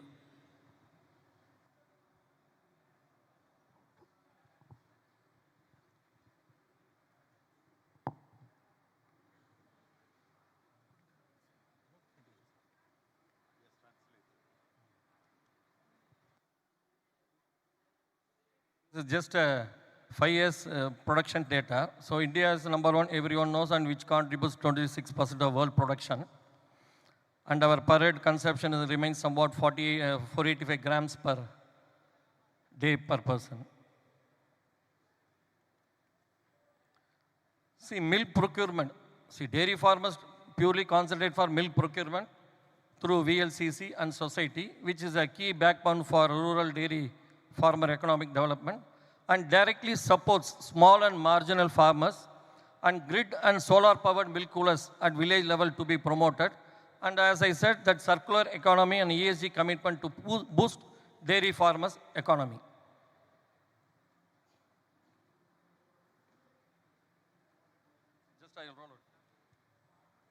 So these are all the key things dairy should focus. That is enhanced productivity, sustainability, which improves the economic status of the farmer. That I already said through animal genetics. Next, woman empowerment. See, because many farmers are involved in dairy activity, which gives self-confidence and decision-making power to the woman. And the third one is digital and real-time support, veterinary support, vaccination support, artificial insemination support, sorted semen supply, everything to be done. Next, feed and fodder. Third one is insurance. Now insurance has made everything digitalized. Animal muscle, that front muscle capturing, and AI technologies has come where any animal dies, immediate digital process of payment. So farmer will never want to wait for so many days. Moreover, all the dairies are now insuring the milk producers, agents, everybody under Janata Group insurance. And as I said, the last is circular economy and ESG and CSR support. So many dairies, especially, for example, Dota Dairy has given 4 crore to Kamareddy College for developing a dairy technology campus. So whatever the farmer student will get benefit in that college. And health camps, eye camps, and many benefits we have to do through CSR support. Remaining things I will just roll out. So this is the enhanced stability, animal genetics, yield, strengthening rural livelihood stability, reduced dependence on agriculture. So 70% of Indian dairy workforce is women in dairy industry, and 40% milk producer members are women, and 60,000 women-led dairy societies or MCs are run by women in India. So these are all the veterinary care support, AI, deworming.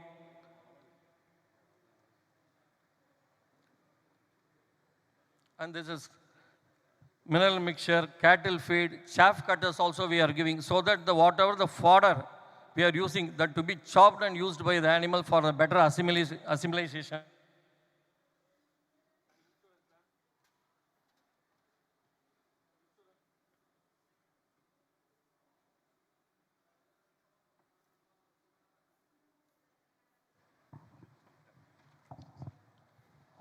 So insurance, as I said, which protects farmer from financial loss, that unique muscle identification, which is the latest technology, which gives the easy settlement process, and milk producer accident cover, and members are all covered in this insurance. And circular economy, as I said, waste reduction, resource efficiency, manure to biofertilizer, biogas, water and energy recycling in dairy units. These are all the things. This is now government is insisting for this. So all the cooperative and dairy should focus on this for a better farmer economic development. And these are all the CSR support we should focus. We should organize some veterinary camps, some school development programs. This is what I said, solar grid and solar milk coolers. See, which preserves the milk at the village level itself, which reduces the milk loss, enables flexible collection. Suppose if we are sending vehicle and collecting milk, it will go at particular time. If we keep the small setup at village itself, so farmer have a flexible timing to pour the milk, and it is energy efficient, eco-friendly, strengthens rural dairy supply chain. So supply chain will not get affected, your MBRT will get further improved. So this is my conclusion. So overall, the dairy farming improves farmer economic status, stable and risk-free income source, empowering rural communities with special focus to women, and technology. We have to take this technology up to the village level for the betterment of the farmer. Thank you very much.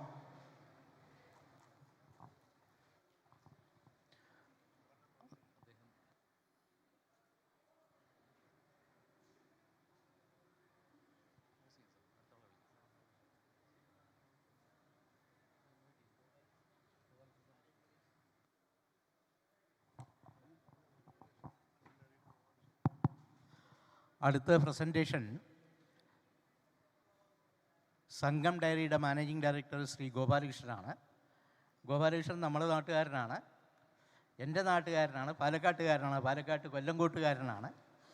അത് സംഘം ഡയറിയിൽ ഞങ്ങളൊരു വിസിറ്റിന് പോയപ്പോഴാണ് പരിചയപ്പെട്ട് മനസ്സിലാക്കുന്നത്.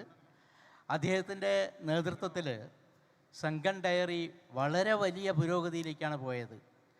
പണ്ട് സഹകരണ മേഖലയിൽ പ്രവർത്തിച്ച ഡയറി അവർ പറഞ്ഞ ഇൻഫർമേഷൻ വെച്ച് സർക്കാരുമായി ഏറ്റുമുട്ടി ഒരു വിധത്തിലും മുന്നോട്ട് പോകാൻ കഴിയാത്തൊരു സാഹചര്യം വന്ന് സർക്കാർ തന്ന പൈസ മുഴുവൻ തിരിച്ചു കൊടുത്ത് NDDBയിൽ മേടിച്ച് തിരിച്ചു കൊടുത്ത് ഇപ്പോൾ അവരൊരു സംവിധാനമായിട്ട് ട്രസ്റ്റോ മറ്റോ ആയിട്ടൊരു സംവിധാനമായിട്ടാണ് പോകുന്നത്. വളരെ ചുരുങ്ങിയ കാലം കൊണ്ട് വലിയ തോതിലുള്ള വിൽപ്പന വർധനമുണ്ടാക്കി. എനിക്ക് തോന്നുന്നത് മാതൃകാപരമായി നമുക്കൊക്കെ പറ്റാവുന്ന വിധത്തിൽ ഒരു ഡയറി എങ്ങനെ പ്രവർത്തിക്കുന്നു എന്ന് ഞങ്ങൾ ഒന്നിലധികം തവണ പോയിട്ട് അവിടെ കണ്ട് മനസ്സിലാക്കിയതാണ്. പ്രത്യേകിച്ചിട്ട് അവിടെ ഒരു പ്രത്യേകത, ഞാൻ പല യോഗങ്ങളിലും പറഞ്ഞതുപോലെ തൈരിൻ്റെ വിൽപ്പന, തൈര് അറിയുമല്ലോ, നമുക്കൊരു വാല്യൂ അഡീഷൻ ഉള്ള പ്രോഡക്റ്റ് തൈരാണ്. തൈരിൻ്റെ വിൽപ്പന നമ്മളെ അത്ഭുതപ്പെടുത്തുന്ന വിധത്തിലാണ് സംഘം ഡയറിയിൽ. നമ്മൾ ഏജൻറ്റുമാരായി പാല് വെക്കുന്ന മിക്കവാറും ഏജൻറ്റുമാരുടെ ഭാഗത്ത് നമ്മൾ പോയാൽ അവിടെയൊക്കെ ഓരോരോ കോൾഡ് സ്റ്റോറേജ് ഉണ്ട്. നമ്മൾ ഇവിടെ പെയിൻറ്റ് കടകളിൽ പെയിൻറ്റ് കണ്ടെയ്നർ അടുക്കി വെച്ച പോലെ തൈരിൻ്റെ കണ്ടെയ്നർ അടുക്കി വെച്ചിട്ടുണ്ട്. അദ്ദേഹം 1.5 കൊല്ലം മുമ്പ് 1 കൊല്ലം മുമ്പ് പറഞ്ഞ ഇൻഫർമേഷൻ വെച്ച് അവർ വിൽക്കുന്ന പാലിൻ്റെ ഒരു 55% തൈര് വെക്കുന്നത്. നമ്മൾ കേരളത്തിൻ്റെ സ്ഥിതി അറിയാമല്ലോ അല്ലേ. നമ്മളൊരു 10% എത്താൻ ഇപ്പോൾ നമ്മൾ അശ്രാദ്ധ പരിശ്രമം നടത്തിക്കൊണ്ടിരിക്കുക. 55% തൈരിൻ്റെ വിൽപ്പനയിലാണ് നിൽക്കുന്നത്. നമുക്ക് കൂടുതൽ കാര്യങ്ങൾ, ഞാനിപ്പോൾ എൻ്റെ ശ്രദ്ധയിൽപ്പെട്ട കുറച്ച് കാര്യങ്ങളാണ് പറഞ്ഞിട്ടുള്ളത്. കൂടുതൽ കാര്യങ്ങൾ ഹൗസ് മൗത്ത് തന്നെ കേൾക്കാം. Over to Gopalakrishnan please.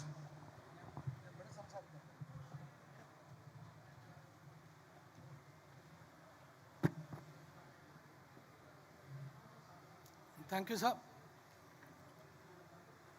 Respected Chairman Mani sir,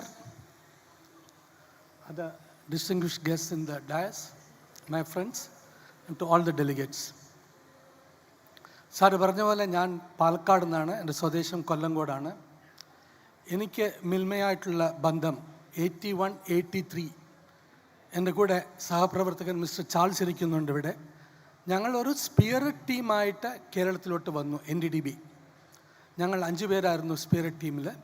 അതുപോലെ കേരള മിൽക്ക് മാർക്കറ്റിംഗ് ഫെഡറേഷൻ്റെ ഒരു കോമ്പോസിറ്റ് സ്പിയറിറ്റ് ടീം, അത് NDDB ട്രെയിൻ ചെയ്ത് നമ്മുടെ കേരള മിൽക്ക് ഷെഡിലോട്ട് വിട്ടതാണ്. അന്ന് കേരള മിൽക്ക് ഷെഡ് എന്ന് പറയുന്നത് Trivandrum milk shed and Ernakulam milk shed. Ernakulam milk shed എന്ന് പറഞ്ഞാൽ അപ് ടു ട്രിച്ചൂർ. അപ്പം സ്വിസ് ഡെവലപ്മെൻറ്റ് കോർപ്പറേഷൻ്റെ മലബാർ പ്രോജക്റ്റ് വന്നിട്ടില്ല.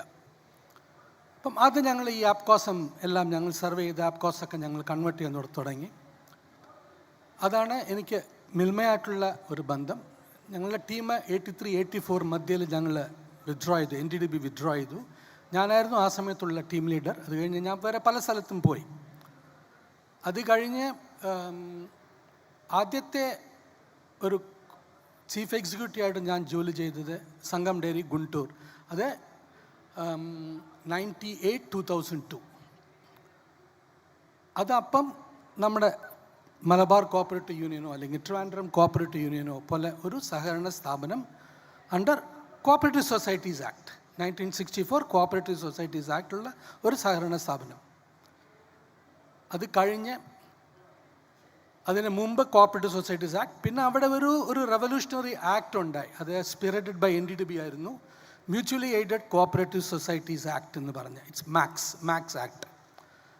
അപ്പം ഈ മാക്സ് ആക്ടിലുള്ള പ്രത്യേകത എന്താണെന്ന് വെച്ചാൽ, ഒരു കോപ്പറേറ്റീവ് ഓർഗനൈസേഷനെ ഇൻഡിപെൻഡൻ്റ് ആക്കുക, അതിനുള്ള ഫിനാൻഷ്യൽ കേപ്പബിലിറ്റി ഉണ്ടെങ്കിൽ നിങ്ങളത് ഓട്ടോമാറ്റിക്കായിട്ട് ഒരു ഗവൺമെൻറ് സപ്പോർട്ടും ഇല്ലാണ്ട് ഓട്ടോമാറ്റിക്കായി നിങ്ങൾ തന്നെ നിങ്ങളുടെ ബിസിനസ് ചെയ്തേക്കും. അതാണ് അതിൻ്റെ ഒരു ഓട്ടോണമി തരാൻ വേണ്ടിയിട്ടായിരുന്നു ഈ മാക്സ് ആക്ട്. അത് എന്തുകൊണ്ടെന്ന് വെച്ചാൽ, അതിൻ്റെ NDDB എന്തുകൊണ്ട് അത് രൂപീകരിച്ചു എന്ന് വെച്ചാൽ, പ്രൈവറ്റ് ഡയറീസായിട്ട് പല കോമ്പറ്റീഷനിലും ഈ സഹകരണ സ്ഥാപനങ്ങൾക്ക് ഏറ്റുമുട്ടേണ്ടി വരുന്നു. ഒരു കോമ്പറ്റീഷനുണ്ട് എപ്പോഴും. അത് സഹകരണ സ്ഥാപനത്തിന് റെസ്ട്രിക്ഷൻസ് ഉണ്ട്. ഒരു ഏരിയയിലേക്ക് വർക്ക് ചെയ്യാൻ പാടുള്ളൂ, ഇതൊക്കെയാണ് ചില ബൈലോസ് പ്രകാരം ഇതൊക്കെയാണ്.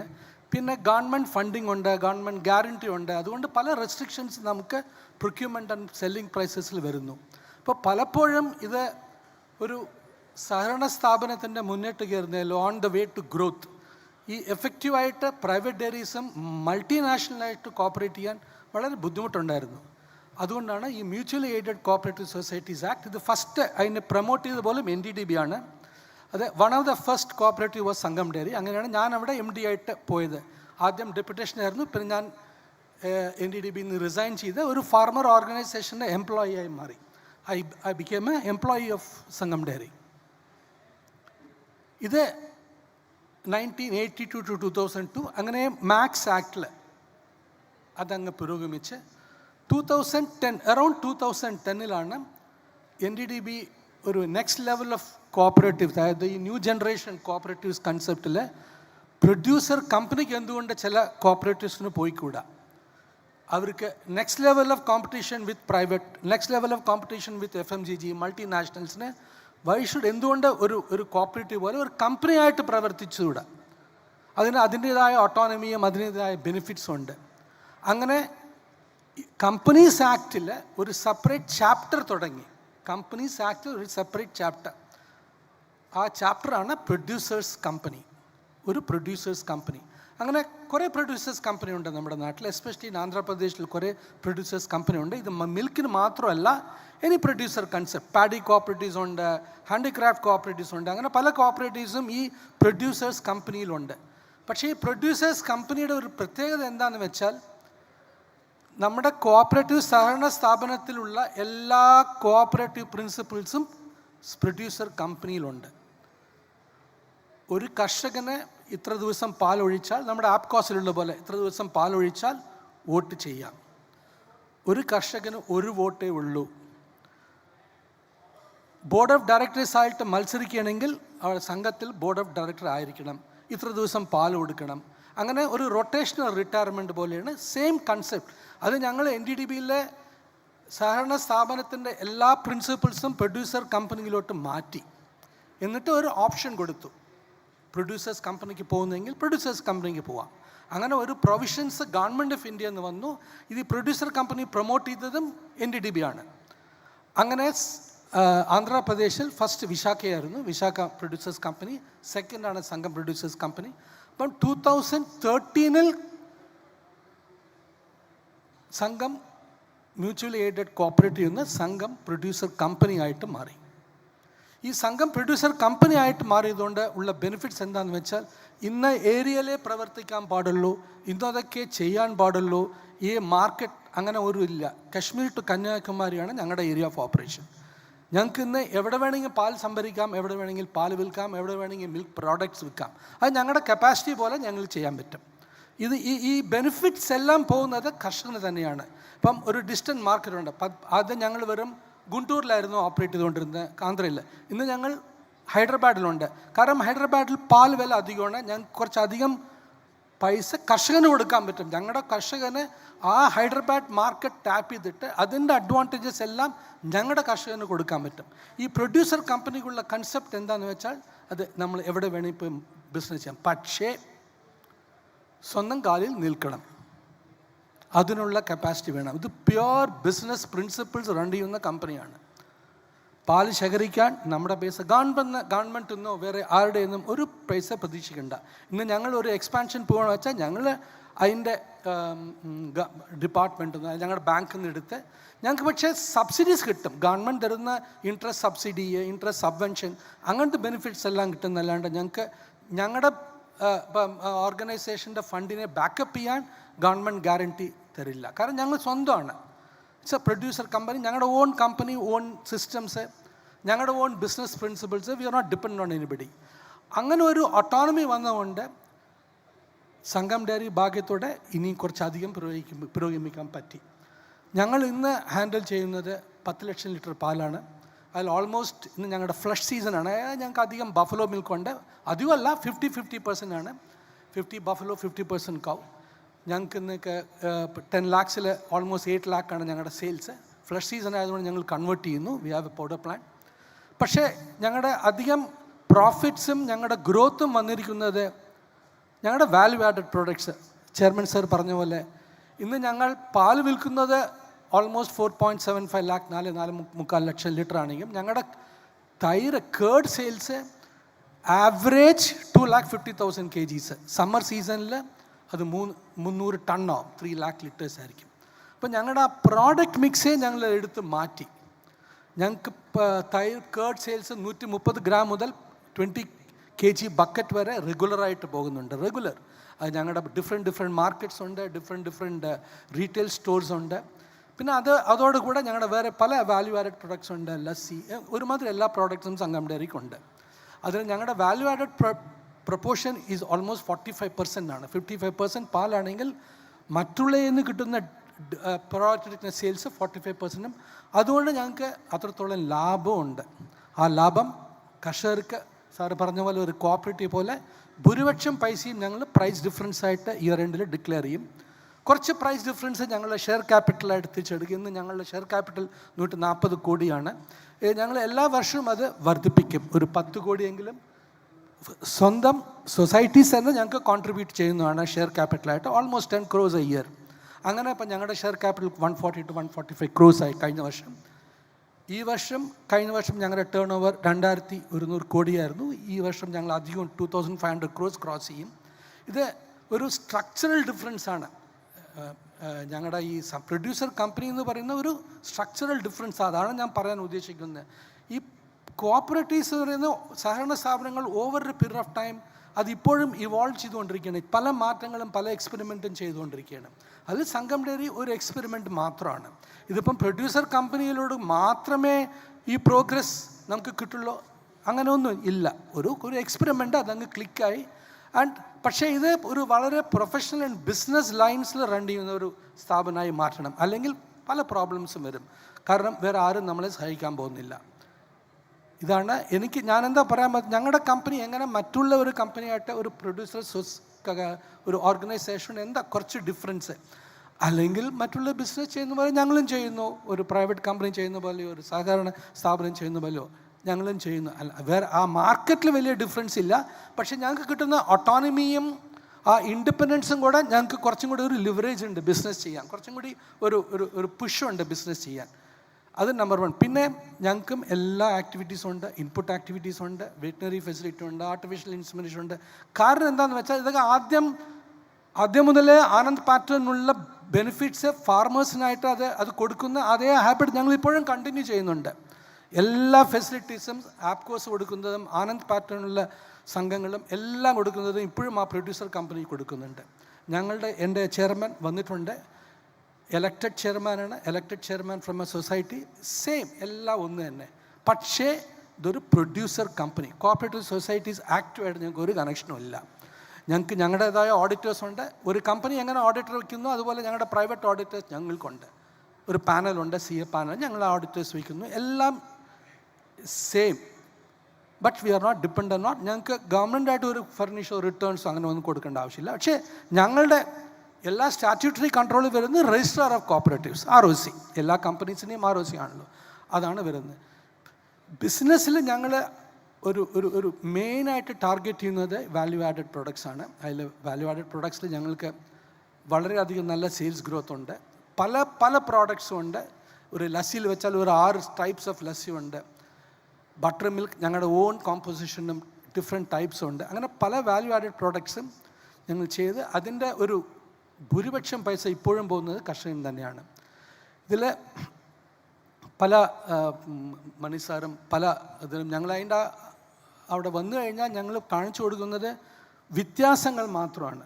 ഞങ്ങൾ സംഘം ഡയറിക്ക് എങ്ങനെ ഒരു ന്യൂ കൺസെപ്റ്റിൽ വന്നിട്ട് എങ്ങനെ ഒരു വ്യത്യാസം, എങ്ങനെ ഒരു ഡിഫറൻസ്, എങ്ങനെ ഒരു ചേഞ്ച് സംഭവിച്ചു, അതാണ് ഞങ്ങൾ അധികം കാണിച്ചു കൊടുക്കുന്നത്. Thank you so much.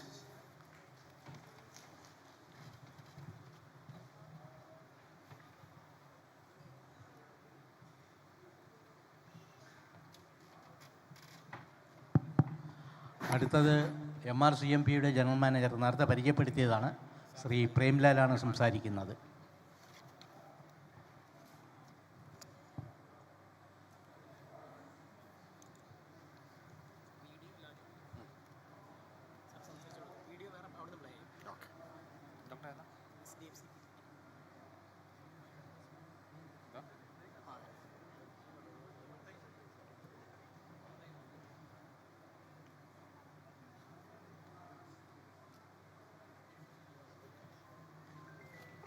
ബഹുമാനപ്പെട്ട കേരള കോഓപ്പറേറ്റീവ് മിൽക്ക് മാർക്കറ്റിംഗ് ഫെഡറേഷൻ്റെയും മലബാർ മേഖലാ യൂണിയൻ്റെയും ചെയർമാനും ഈ ഓർഗനൈസിംഗ് കമ്മിറ്റി ചെയർമാനും അതോടൊപ്പം ഈ സെഷൻ്റെ ചെയർമാനുമായ ശ്രീ KS മണി അവർകൾ, മുൻ ക്ഷീരവികസന വകുപ്പ് ഡയറക്ടറും കോ ചെയർമാനുമായ ശ്രീ എബ്രഹാം T. ജോസഫ് സർ, നമ്മുടെ ഒരുപക്ഷെ ഈ രംഗത്തെ ഏറ്റവും വലിയ ടവറിംഗ് പേഴ്സണാലിറ്റിയായ ഗോപാലകൃഷ്ണൻ സർ, ശ്രീ സുരേഷ്, ശ്രീ ഷിറാസ്. കോഴിക്കോട് വളരെ നിർണായകമായ പങ്കാണ് നമ്മുടെ ഡയറി ചരിത്രത്തിലുള്ളത്. പലപ്പോഴും പലരും ശ്രദ്ധിക്കാതെ പോയതും എന്നാൽ അറിയേണ്ടതുമായ ഒരു സുപ്രധാനമായ കാര്യമെന്ന് പറയുന്നത് ആദ്യത്തെ മിൽക്ക് യൂണിയൻ ഇന്ത്യയിൽ സ്ഥാപിച്ചത് കോഴിക്കോട് മിൽക്ക് യൂണിയൻ ആണെന്നുള്ളതാണ്. Calicut Milk Supply Union was the first milk union registered in the entire country 6 years before Amul. So Calicut plays a very significant role in the history of dairy cooperatives. It was the first milk union in the entire history of India. ആദ്യത്തെ milk supply union ഇവിടെയായിരുന്നു. പ്രാഥമിക സംഘങ്ങൾ ചേർന്ന milk supply union 1939 September മാസം 13 ഈ milk union register ചെയ്തത്. വലിയ ഒരു ചരിത്ര പശ്ചാത്തലമുള്ള ഒരു മിൽക്ക് യൂണിയനാണ് മലബാർ മേഖലാ യൂണിയൻ. ആ മലബാർ മേഖലാ യൂണിയൻ മറ്റ് 2 മേഖലാ യൂണിയനുകളുടെ ഒപ്പം കേരള കോപ്പറേറ്റീവ് മിൽക്ക് മാർക്കറ്റിംഗ് ഫെഡറേഷനിൽ അംഗമാണ്. അപ്പോൾ ഞാൻ ഈ കോഴിക്കോട് കർഷകരാണ് കൂടുതലുള്ളത് എന്നുള്ളതുകൊണ്ട് മലബാർ മേഖലാ യൂണിയൻ രൂപപ്പെട്ടത് സംബന്ധിച്ചൊരു ചെറിയ വീഡിയോ ഒന്ന് പ്രസൻറ്റ് ചെയ്യുന്നുണ്ട്. ദയവേത് ഒന്ന് ശ്രദ്ധിച്ചാൽ നന്നായിരുന്നു. Light of. 1950 വാഗമൺ കേരളത്തിന്റെ കുടിയേറ്റ കർഷക ചരിത്രത്തിൽ നിർണായകമായിരുന്ന കാലം. ജീവിതം തേടി മല കയറി മണ്ണിനോടും പ്രകൃതിയോടും പ്രതികൂല സാഹചര്യങ്ങളോടും പൊരുതി ജീവിച്ചിരുന്ന വാഗമണ്ണിലെ കർഷകർക്കിടയിലേക്ക് 1960 ബെൽജിയം സന്യാസിയായ ഫാദർ ഫ്രാൻസിസ് എത്തുന്നത്. ക്ഷീരകൃഷിയെക്കുറിച്ച് വ്യക്തമായ ധാരണയുണ്ടായിരുന്ന അദ്ദേഹത്തിന് ഇടുക്കി ജില്ലയിലെ പീരുമേട് ഹൈ റേഞ്ചുകളിൽ ഡയറി അടിസ്ഥാനമാക്കിയുള്ള സമ്മിശ്ര കൃഷിരീതിയുടെ സാധ്യത തോന്നി. കർഷകർക്കായി പുതിയൊരു കാർഷിക മേഖലയുടെ പുതുവെളിച്ചം പോലെ അദ്ദേഹം പീരുമേട്ടിലെ വിശാലമായ പുൽമേടുകളിൽ ഭാവിയിലെ മിൽക്ക് ഷെഡ് സ്വപ്നം കണ്ടു. സ്വന്തം സുഹൃത്തു കൂടിയായ ഇന്ത്യയിലെ സ്വിറ്റ്സർലൻഡ് അംബാസഡർ ജാക്ക് എ കൂട്ടായുമായി അദ്ദേഹം പങ്കുവച്ച ഈ ആശയം ക്ഷീരകൃഷിയിൽ വഴിത്തിരിവായി. അതോടെ ഡയറി കോളനിവൽക്കരണത്തിന്റെ ഭാഗമായി കേരളത്തിലെ ഹൈ റേഞ്ചുകൾ സന്ദർശിച്ച സ്വിറ്റ്സർലൻഡ് ടീമുകൾ മാട്ടുപ്പെട്ടിയിലെ ഒഴിഞ്ഞുകിടക്കുന്ന 500 ഏക്കർ സർക്കാർ ഭൂമിയിൽ ഒരു പരീക്ഷണ പദ്ധതി ശുപാർശ ചെയ്തു. കേരളത്തിലെ ക്ഷീര കർഷകരുടെ ജീവിതത്തിലും ഡയറി സെക്ടറിലും തന്നെ പുതുവഴിയായ ഇൻഡോ സ്വിസ് പ്രൊജക്ട് കേരള സ്ഥാപിക്കാൻ 2 ഗവൺമെന്റുകളും സംയുക്തമായി തീരുമാനിക്കുന്നത് അങ്ങനെയാണ്. 1963 ഇൻഡോ സ്വിസ് പ്രൊജക്ട് കേരള. 1960കളുടെ മധ്യത്തിൽ ഉത്തര കേരള ഡയറി പ്രൊജക്ടിന്റെ ഭാഗമായി ഇന്ത്യ ഗവൺമെന്റും സ്വിറ്റ്സർലൻഡ് ഗവൺമെന്റും ചേർന്ന് ഒപ്പുവെച്ച കരാറാണ് ഇൻഡോ സ്വിസ് പ്രൊജക്ട് കേരള. പ്രാദേശിക പരിസ്ഥിതിക്ക് അനുയോജ്യമായ പുതിയ ഇനം കന്നുകാലികളെ വികസിപ്പിക്കുക എന്ന ലക്ഷ്യത്തോടെ ആരംഭിച്ച ഈ പദ്ധതി കൃത്രിമ ബീജസങ്കലനം പരിചയപ്പെടുത്തുക, മെച്ചപ്പെട്ട കന്നുകാലി ആരോഗ്യം കൈകാര്യം ചെയ്യുക, പുൽകൃഷി വികസനം എന്നിവയിലൂടെ കേരളത്തിലെ ക്ഷീര കർഷകരുടെ ജീവിതത്തിൽ വിപ്ലവകരമായ മാറ്റങ്ങളാണ് ഉണ്ടാക്കിയത്. SDC അഥവാ Swiss agency for development and കോഓപ്പറേഷന്റെ സാമ്പത്തിക സഹായത്തോടെയും സഹകരണത്തോടെയും കൂടി 1996 വരെയും കേരളത്തിൽ നടപ്പിലായിരുന്ന ഈ പ്രൊജക്ട് സാധു കർഷകർക്ക് സ്ഥിര വരുമാനം യാഥാർത്ഥ്യമാക്കുന്നതിൽ വഹിച്ച പങ്ക് ചെറുതല്ല. 1987 north Kerala dairy project. Malabar മേഖലയിലെ ക്ഷീരവികസന പ്രവർത്തനങ്ങൾക്കായി 1987 സെപ്റ്റംബർ 25 ഇന്ത്യ ഗവൺമെന്റും സ്വിറ്റ്സർലൻഡ് ഗവൺമെന്റും തമ്മിൽ ഒപ്പുവെച്ച കരാറാണ് NKDP north Kerala dairy project അഥവാ ഉത്തര Kerala dairy project.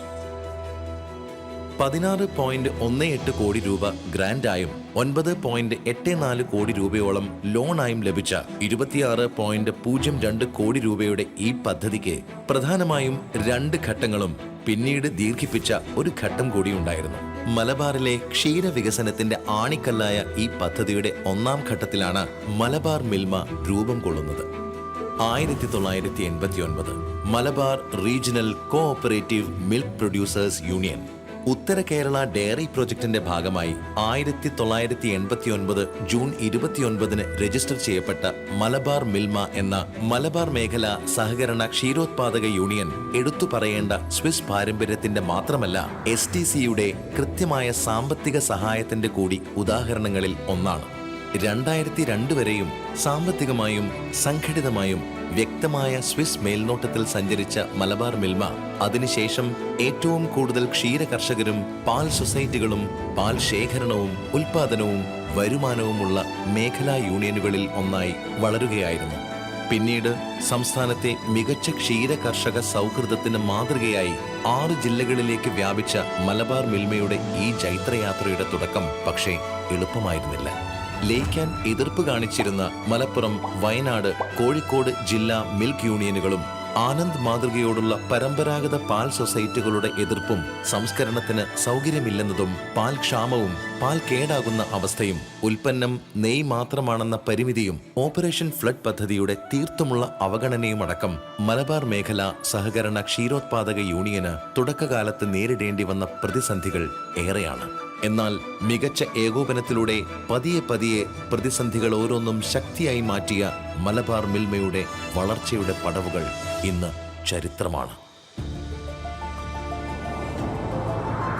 1989 June 29 register ചെയ്യപ്പെട്ട മലബാർ മേഖലാ യൂണിയൻ 144 സൊസൈറ്റികളുടെ അംഗത്വവുമായി പാലക്കാട്, കണ്ണൂർ ഡയറികൾ ഏറ്റെടുത്തുകൊണ്ട് 1990 ജനുവരി 15 പ്രവർത്തനം ആരംഭിക്കുന്നത്. അതൊരു ദീർഘമായ യാത്രയുടെ തുടക്കമായിരുന്നു. സ്വിസ് ഡെവലപ്മെന്റ് കോഓപ്പറേഷന്റെ ധനസഹായത്തിലൂന്നി ദേശീയ ക്ഷീരവികസന ബോർഡും കേരള കോഓപ്പറേറ്റീവ് മിൽക്ക് മാർക്കറ്റിംഗ് ഫെഡറേഷനും മുന്നിൽ നിന്ന് നയിച്ച വളർച്ചയുടെ 2ാം ഘട്ടമാവട്ടെ, പാലുൽപാദന വർധനവിനുള്ള അടിസ്ഥാന സൗകര്യങ്ങളിലൂന്നിയുള്ള വലിയ മുന്നേറ്റവും പാലക്കാട്, കണ്ണൂർ ഡയറികളുടെയും ചില്ലിംഗ് പ്ലാന്റുകളുടെയും വികസനം, 1992 ഹെഡ് ഓഫീസ് ഉദ്ഘാടനം, 1995 കോഴിക്കോട് ഡയറി രൂപീകരണം, നിലമ്പൂർ പാൽ ശീതീകരണശാല സ്ഥാപിക്കൽ എന്നീ നിർണായക നേട്ടങ്ങൾക്ക് കേരളത്തിലെ ക്ഷീരകർഷകരും മലബാർ മേഖലാ യൂണിയനും സാക്ഷിയായ 2ാം ഘട്ടം പുതിയ ഉൽപ്പന്നങ്ങളുടെ നിർമ്മാണവും വൈവിധ്യവൽക്കരണവും സജീവമായ നാളുകളായിരുന്നെങ്കിൽ ടെക്നോളജിയുടെ സമർത്ഥമായ ഉപയോഗപ്പെടുത്തലിനൊപ്പം സംഭരണവും വിപണനവും വിറ്റുവരവും കൂടുകയും കൂടുതൽ ഉൽപ്പന്നങ്ങൾ വരികയും ചെയ്ത 3ാം ഘട്ടമാവട്ടെ മികവിന്റെ ഉയരങ്ങളിലേക്ക് മിൽമയെ അതിവേഗം ഉയർത്തുന്നതായിരുന്നു. മലബാർ മിൽമ ഇന്ന് പാലിന്റെ തനിമയിൽ ഒരു തുള്ളി പോലും ചോരാതെയുള്ള പാൽ സംഭരണത്തിൽ തൊട്ടുതുടങ്ങുന്ന വ്യക്തവും കൃത്യവുമായ മേന്മയുടെ ഒരു തുടർച്ചയാണ്. ദീർഘവീക്ഷണത്തിൽ നയിക്കപ്പെട്ട ആ മുന്നേറ്റത്തിന്റെ മർമ്മം എന്നും അധ്വാനിക്കുന്നവന്റെ മനസ്സറിഞ്ഞുള്ള കർഷക ക്ഷേമ പ്രവർത്തനങ്ങളായിരുന്നു. മാർക്കറ്റ് വിലയുടെ 83% കൂടാതെയുള്ള പ്രവർത്തന മിച്ചം മിൽമ അധിക പാൽ വിലയായി ഉൽപാദകന് തന്നെ നൽകുന്നു. ഓരോ ലിറ്റർ പാലിൽ നിന്നും ഒരു നിശ്ചിത തുക ക്ഷീരകർഷകർക്ക് വേണ്ടിയുള്ള സർക്കാരിന്റെ പെൻഷൻ പദ്ധതിയിലേക്ക് മിൽമ നേരിട്ട് അടയ്ക്കുന്നു. ക്ഷീരസംഘങ്ങളിൽ സ്ഥാപിച്ച ബൾക്ക് മിൽക്ക് കൂളറുകളുടെ പ്രവർത്തന മേൽനോട്ടത്തിനായി BMC ടെക് മൊബൈൽ ആപ്പും സംഘങ്ങളിൽ ക്വാളിറ്റി അഷ്വറൻസ് ടെക്നീഷ്യന്മാർ നടത്തുന്ന പരിശോധനകളുടെ ഫലം യഥാസമയം അറിയുന്നതിനായി നടപ്പിലാക്കിയ ക്യൂഷുവർ മൊബൈൽ ആപ്പും BMC ക്ഷീരസംഘങ്ങളിൽ സംഭരിക്കുന്ന പാലിന്റെ വിവരങ്ങൾ മേഖലാ യൂണിയന് കൈമാറുന്നതിനായി സ്ഥാപിച്ച PMS സോഫ്റ്റ്വെയറും ഉൾപ്പെടെ പാൽ സംഭരണ, സംസ്കരണ, വിപണന രംഗങ്ങളിൽ മേഖലാ യൂണിയൻ സ്വന്തമായി വികസിപ്പിച്ചെടുത്ത അത്യാധുനിക സോഫ്റ്റ്വെയറുകൾ നിരവധിയാണ്. മേഖലാ യൂണിയൻ സംഭരിക്കുന്ന പാലിന്റെ ശരാശരി അണുഗുണ നിലവാരം മെഥിലിൻ ബ്ലൂ റിഡക്ഷൻ ടൈം 214 മിനിറ്റായി ഉയർത്തുന്നതിന് സാധിച്ചിട്ടുണ്ട്. ഇത് രാജ്യത്തെ സംഘടിത ക്ഷീരമേഖലയിൽ സംഭരിക്കുന്ന പാലിന്റെ ഏറ്റവും ഉയർന്ന ശരാശരി അണുഗുണ നിലവാരമാണ്. പശുക്കൾക്ക് തീറ്റ ലഭ്യത ഉറപ്പാക്കുന്നതിനും പാലുൽപാദന ചെലവ് കുറയ്ക്കുന്നതിനും വേണ്ടി സബ്സിഡി നിരക്കിൽ ഗുണമേന്മയുള്ള സൈലേജ്, ചോളപ്പുല്ല്, പച്ചപ്പുല്ല്, ധാതുലവണ മിശ്രിതം, ബൈപ്പാസ് ഫാറ്റ് തുടങ്ങിയ തീറ്റ വസ്തുക്കളും പശുക്കുട്ടികളുടെ വളർത്തു ചെലവ് കുറയ്ക്കുന്നതിനും ആരോഗ്യം ഉറപ്പാക്കുന്നതിനും വേണ്ടി മിൽക്ക് റീപ്ലേസർ, കാഫ് സ്റ്റാർട്ടർ തുടങ്ങിയ തീറ്റ വസ്തുക്കളും സബ്സിഡി നിരക്കിൽ കർഷകർക്ക് വിതരണം ചെയ്യുന്നുണ്ട്. ക്ഷീര കാർഷിക വൃത്തി അനായാസകരമാക്കുന്നതിനു വേണ്ടി യൂണിയന്റെ കർഷക സഹായി പദ്ധതിയിൽ കാലിത്തൊഴുത്ത്, ബയോഗ്യാസ്, കറവയന്ത്രം, റബ്ബർ മാറ്റ്, ചാഫ് കട്ടർ തുടങ്ങിയ പലവിധ ഫാം ഉപകരണങ്ങൾക്ക് സബ്സിഡി നൽകി വരുന്നുണ്ട്. മലബാർ മിൽമ അതിന്റെ തനത് പദ്ധതികളിലൂടെ ക്ഷീരകർഷകരുടെ ക്ഷേമത്തിന് ഏറ്റവും കൂടുതൽ ഊന്നൽ നൽകി വരികയാണ്.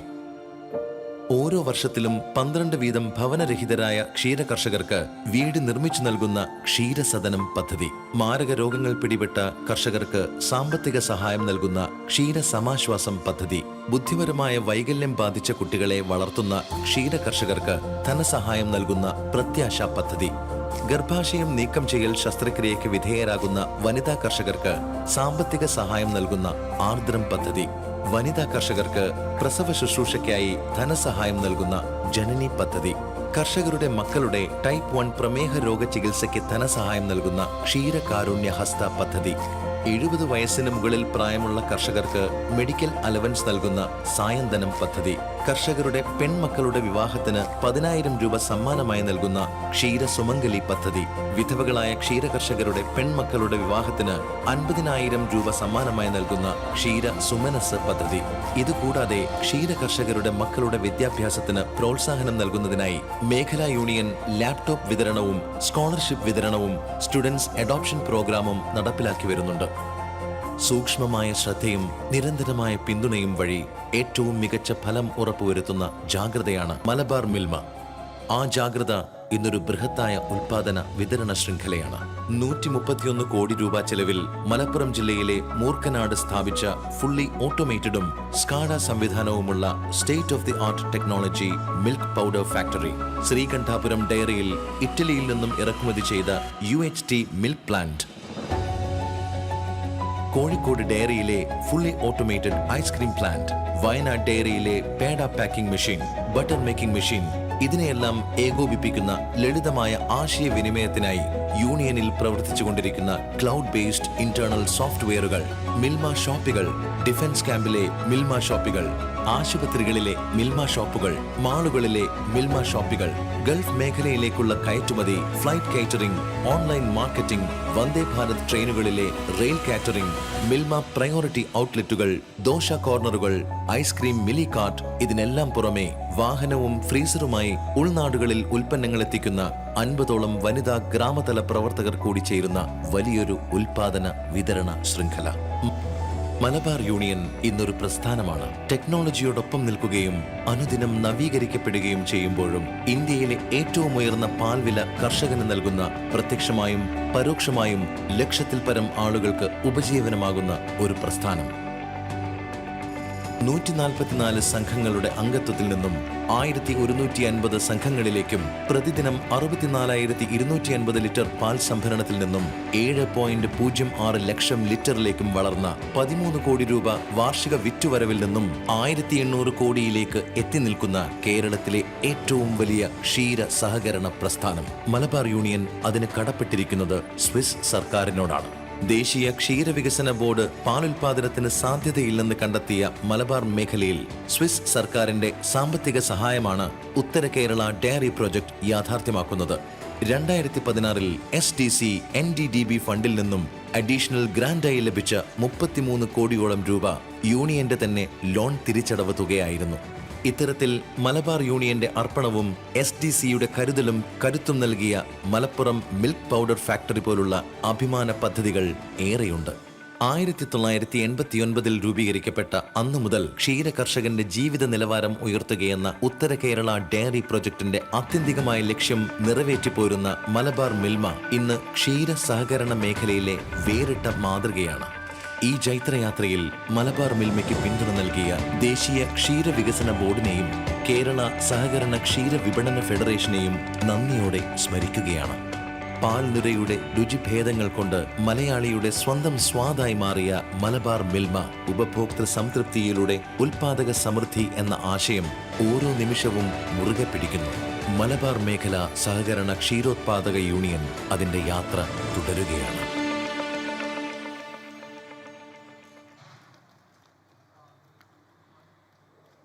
നമ്മൾ സഹകരണ മേഖലയിലുള്ള പെട്ടെന്ന് ഞാൻ ആ പ്രസൻറ്റേഷൻ അവതരിപ്പിക്കുകയാണ്. ശരാശരി ഇപ്പോൾ 2024-25 നമ്മൾ പ്രതിദിന ശരാശരി വിൽപ്പന കേരളം മൊത്തം 16.37 ലക്ഷം ലിറ്റർ പാലാണ്. ശരാശരി കേരളത്തിൽ സംഭരിക്കുന്നത് 11.1 ലക്ഷം ലിറ്ററാണ്. മൊത്തം സംഘങ്ങളിൽ 24% സംഘങ്ങൾ തിരുവനന്തപുരം മേഖലയിലും 27% സംഘങ്ങൾ ERCMBയിലും 49% സംഘങ്ങൾ MRCMBയിലുമാണ്. ഫങ്ഷണൽ സൊസൈറ്റികളിൽ 31% തിരുവനന്തപുരവും 30% ERCMBയും 39% MRCMBയിലുമാണ്. ആകെ 3123 സംഘങ്ങളാണ് കഴിഞ്ഞ സാമ്പത്തിക വർഷത്തിൽ പ്രവർത്തന നിരതമായിരുന്നത്. നമ്മുടെ പ്രധാനപ്പെട്ട കർഷക ക്ഷേമ പ്രവർത്തനങ്ങൾ മലബാർ മേഖലയിൽ ഊന്നിയാണ് ഇത് പറയുന്നത്. ഏതാണ്ട് ഇതേ രീതിയിലുള്ള പദ്ധതികൾ മറ്റ് 2 മേഖലാ യൂണിയനുകളിലുണ്ട്. നമ്മുടെ പ്രധാനപ്പെട്ട ഫ്ലാഗ്ഷിപ്പ് പദ്ധതി എന്ന് പറയുന്നത് സാമ്പത്തികമായി പിന്നോക്കം നിൽക്കുന്ന വിധവകളായ സ്ത്രീകൾക്ക് വേണ്ടിയിട്ടുള്ള വീടുകളാണ്. We started the project in the year 2019-20. Altogether, we have already completed during the last financial year, 36 houses. It has been handed over to poor people who are widows. 36 വിധവകളായവർക്ക് നമുക്ക് ഈ വീട് വെച്ച് കൊടുക്കാനായിട്ട് കഴിഞ്ഞ 5 വർഷം കൊണ്ട് സാധിച്ചിട്ടുണ്ട്. നമ്മുടെ പ്രത്യേകത എന്ന് പറയുന്നത് മാരക രോഗികളായ കർഷകർക്ക് 20,000 രൂപ വീതം ധനസഹായം, 20,000 rupees for those who are terminally ill. For organ transplant, we are giving 50,000 rupees. For amputation surgery, we are giving 25,000 rupees. For cancer patients, we are giving 25,000 rupees.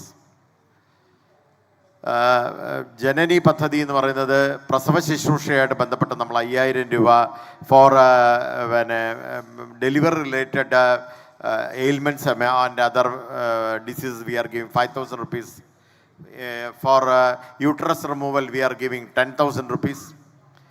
നമ്മുടെ പ്രത്യാശ പദ്ധതി ബുദ്ധിപരമായി intellectually weak ആയിട്ടുള്ള for children, those farmers who are having intellectually weak children, we will give 25,000 rupees. The entire treatment expenses for type 1 diabetics in case of children are being borne by Malabar Milk Union. We are giving, if a girl child is born to any member farmer, we will be depositing an amount of 10,000 in the name of that girl. As a gift to all the children of women, children of dairy farmers, we are giving 10,000 as gift. In case the farmer is a widow, we will give 50,000. We are giving scholarships for UG, PG and PhD students. Professional students are given laptop. The entire expenses for veterinary and dairy science courses for farmer children are being borne by us. Those old people who have completed 70 years of age will be given medical allowance of 4,000 rupees. We are planning to have health check camps for all the milk society presidents. These are all welfare activities which we are taking. Probably this may be the only milk union which is providing such different variety of schemes to the farmers. ഇത് മലയാളത്തിലുള്ളതുകൊണ്ടാണ് ഞാൻ ഇംഗ്ലീഷിൽ പറയാൻ ശ്രമിക്കുന്നത്. We are offering input subsidies for 9 types of feed items, inclusive green grass, maize grass, silage, etc. Then we are providing subsidies for milk replacers, calf starter, milk replacer, calf starter, bypass fat feed, cow care, milma, ഇതിനെല്ലാം നമ്മൾ subsidy കൊടുക്കുന്നുണ്ട്. We are running artificial insemination centers. Malabar Union is the only union in Kerala running artificial insemination centers. The entire cost for insemination will be borne by Malabar Bilma. We are running decentralized veterinary university centers. An Arunadaya scheme has been developed. അതെന്ന് പറയുന്നത് കർഷകരുടെ പശുക്കൾക്ക് പെട്ടെന്ന് ചെന പിടിക്കുന്നതിന് ആവശ്യമായ ധാതു ലവണങ്ങളുടെ വൈറ്റമിൻ്റെ കുറവുള്ളത് supplement ആയിട്ട് കൊടുക്കുന്നതാണ്. അത് 100 രൂപ രജിസ്റ്റർ ചെയ്ത ഫ്രീ ഓഫ് കോസ്റ്റ് ആയിട്ടാണ് കൊടുക്കുന്നത്.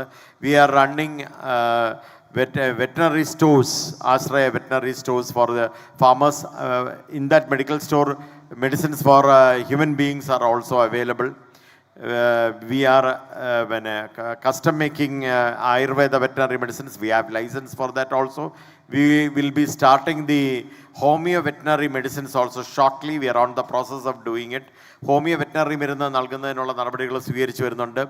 നമ്മൾ ഈ ക്ഷേമ പ്രവർത്തനങ്ങളും അതോടൊപ്പം തന്നെ ഇൻപുട്ട് പ്രവർത്തനങ്ങളോടൊപ്പം തന്നെ ഏറ്റവും കൂടുതൽ ഊന്നൽ കൊടുക്കുന്നത് പാലിൻ്റെ ഗുണമേന്മ വർദ്ധിപ്പിക്കുന്നതാണ്. We give extensive thrust for improving the quality of milk procured. Probably as per the government communique issued by Government of India, ours is the milk union which is not milk union, the entire organized industry which is procuring milk with having high MBRT, ഏറ്റവും നല്ല അണുഗുണ നിലവാരമുള്ള പാല് സംഭരിക്കുന്ന മലബാർ മേഖലാ യൂണിയനാണ്. 214 minute ഉണ്ട്. ഇത് mobile പാൽ പരിശോധനാ സംവിധാനങ്ങൾ for testing and all. We are having ക്യൂഷുവർ mobile map. So we are aware, we will get awareness about what is happening in the field, whether the testing are going properly or not. We have excellent testing network in field. ഒരു പാല് സംഭരിച്ചു കഴിഞ്ഞാൽ ആ സംഭരിച്ചതിൻ്റെ പൂർണ്ണ വിശദാംശങ്ങൾ സംഘങ്ങളടക്കം ലഭിക്കുന്നതിനുള്ള സംവിധാനമുണ്ട്. We have A good procurement monitoring and procurement facility through bulk milk coolers. We have an app for that also to understand whether the milk cooler is functioning properly or not. We have another problem which we generally face is the failure of the farm owners who doesn't clean the milking machine. So we have a scheme by which milking machines will be cleaned. നമ്മളൊരു ആളുകൾക്ക് ഏർപ്പെടുത്തിക്കൊണ്ട് milking മെഷീനുകളുടെ cleaning ഉറപ്പാക്കുന്നതിനുള്ള സംവിധാനങ്ങളുണ്ട്.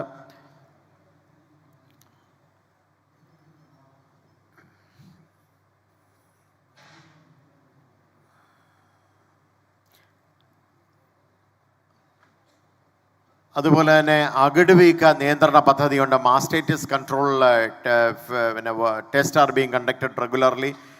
During the last year, we have conducted 213,426 tests, out of which 25,005 were positive. So we have an excellent network of testing facility to understand whether the milk that is being procured is from mastitis infected cows. ക്ഷീരസംഘങ്ങൾ ഇത് മാത്രമല്ല, ക്ഷീരസംഘങ്ങളുടെ infrastructure ഡെവലപ്മെൻറ്റിന് നമ്മൾക്ക് ധാരാളം സ്കീമുണ്ട്.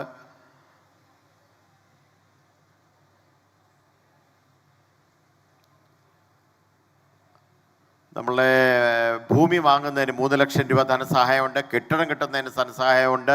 പാൽ പരിശോധന ഉപകരണങ്ങൾ വാങ്ങുന്നതിന് ധനസഹായമുണ്ട്. CCTV കമ്പ്യൂട്ടറിന് ധനസഹായമുണ്ട്. BMC സംഘങ്ങൾ ETP സ്ഥാപിക്കുന്നതിന് ധനസഹായമുണ്ട്. പെയിൻറ്റിങ്ങിന് 25,000 രൂപ ധനസഹായമുണ്ട്. വെഹിക്കിൾ പർച്ചേസിന് 3.5 lakhs കൊടുക്കുന്നുണ്ട്. സ്മാർട്ട് റൂം സ്ഥാപിക്കുന്നതിന് 1.5 lakhs കൊടുക്കുന്നുണ്ട്. വാട്ടർ പ്യൂരിഫയർ സ്ഥാപിക്കുന്നതിന് 50,000 rupees കൊടുക്കുന്നുണ്ട്. കൗ ലിഫ്റ്റ് വാങ്ങുന്നതിന് 15,000 ഉണ്ട്. ഫ്ലൈ ക്യാച്ചേഴ്സിന് 5,000 കൊടുക്കുന്നുണ്ട്. പ്രഷർ വാഷറിന് 5,000 കൊടുക്കുന്നുണ്ട്. ക്ഷീരസംഘങ്ങൾക്ക് ഓഡിറ്റ് കംപ്ലീറ്റ് ചെയ്യാത്തവർക്ക് ഓഡിറ്റ് കംപ്ലീറ്റ് ചെയ്യുന്നതിനുള്ള ധനസഹായം കൊടുക്കുന്നുണ്ട്. അത്യാവശ്യ സംഘങ്ങൾക്ക് വേണ്ടുന്ന ധനസഹായം up to 50,000 being offered by depending upon the requirement of the societies. Open വെല്ലായാലും ബോർവെല്ല് സ്ഥാപിക്കുന്നതിനുമുള്ള ഫിനാൻഷ്യൽ എയ്ഡ് കൊടുക്കുന്നുണ്ട്. സംഭരണം ഇൻക്രീസ് ചെയ്യുന്ന സംഘങ്ങൾക്ക് ധനസഹായം കൊടുക്കുന്നുണ്ട്. ഉൽപ്പന്നങ്ങൾ വിൽക്കുന്നതിന് വിവിധങ്ങളായ ധനസഹായങ്ങൾ കൊടുക്കുന്നുണ്ട്. അതുപോലെ തന്നെ those societies which are procuring less than 200 liters of milk are provided with 2,500 rupees subsidy every month. Apart from that, those societies which are newly formed are provided with 2,000 rupees subsidy per month as part of Navajeevan scheme. അതുപോലെ തന്നെ our another flagship scheme is the revolving scheme. As per this revolving scheme, we are providing 50,000 interest-free loan for a period of 3 years. There is another scheme by which 50,000 loan is given for purchase of cows for 1.5 years, interest-free. Another scheme is we are providing 70,000 rupees for purchase of 5 cows to a tune of 33.5 lakhs without interest. All these are interest-free schemes. So farmers need not bear interest. അതുപോലെ തന്നെ if a farmer requires an emergency requirement is there, we are providing free interest-free loan of 50,000 rupees.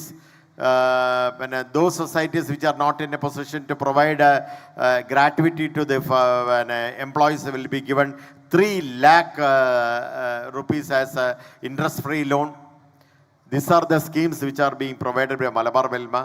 And generally പറഞ്ഞാൽ cooperatives ആണ് അല്ലെങ്കിൽ സഹകരണ മേഖലയാണ് ഏറ്റവും നല്ല രീതിയിൽ നമുക്ക് പ്രവർത്തിക്കാൻ കഴിയുന്നത്. അതിന് 2 പ്രധാനപ്പെട്ട കാരണങ്ങളുണ്ട്. ഇത്രയും വർഷത്തെ എക്സ്പീരിയൻസ് കൊണ്ട് എനിക്ക് പറയാൻ കഴിയുന്നത്, ഒന്ന്, വളരെ ശക്തവും കാര്യശേഷിയുള്ളതും ദിഷണാശാലിത്വമുള്ളതും മുൻകൂട്ടി കാണാൻ കഴിയുന്നതുള്ള ഒരു നേതൃത്വം തിരഞ്ഞെടുക്കപ്പെട്ട് വരണം. ആ നേതൃത്വത്തിന് അനുസരിച്ച് പ്രവർത്തിക്കാൻ പറ്റുന്ന പ്രാപ്തരായ ഉദ്യോഗസ്ഥർ വരണം. അപ്പം നല്ല നേതൃത്വവും നല്ല കർമ്മകുശലതയുള്ള ഉദ്യോഗസ്ഥരുമുണ്ടെങ്കിൽ ഏത് പ്രസ്ഥാനവും വിജയിക്കും എന്ന് പറയുന്ന പോലെ സഹകരണ പ്രസ്ഥാനങ്ങൾ വിജയിക്കും. അതിൽ തെക്കൻ സംസ്ഥാനങ്ങളിലൊക്കെ ഉണ്ടായത്, പല സംസ്ഥാനങ്ങളിൽ സഹകരണ മേഖലകൾ പരാജയപ്പെട്ടപ്പോഴുണ്ടായ തിരിച്ചടി ആ മേഖലകളിലുണ്ടെന്ന് വിശ്വസിക്കുന്നു. Thank you so much. Thank you Premlal. നമ്മൾ സമയം അതിക്രമിച്ചിരിക്കുന്നു. 3:30 ക്ലോസ് ചെയ്യേണ്ട സെഷനാണ്. സമയം അതിക്രമിച്ചിരിക്കുന്നു. എന്നാലും വൈൻഡപ്പ് ചെയ്യുകയാണ്. നമ്മൾ പാനലിസ്റ്റിന് മൊമെൻറ്റോ കൊടുക്കുന്നില്ല.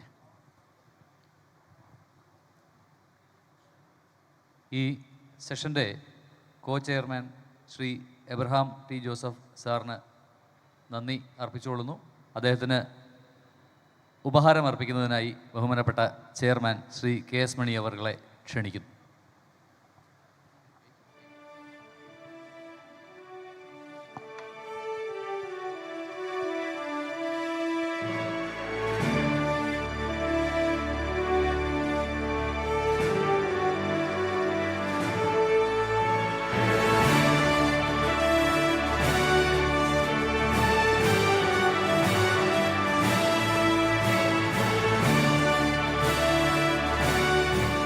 നമ്മുടെ ഈ ചർച്ചയിൽ പങ്കെടുത്ത ശ്രീ സുരേഷ് സാറിനെ ഉപഹാരം നൽകി ആദരിക്കുന്നതിനായി ബഹുമാനപ്പെട്ട ചെയർമാനെ ക്ഷണിക്കുന്നു. ഉപഹാരം സ്വീകരിക്കുന്നതിനായി ബഹുമാനപ്പെട്ട സുരേഷ് സാറിനെ ക്ഷണിക്കുന്നു.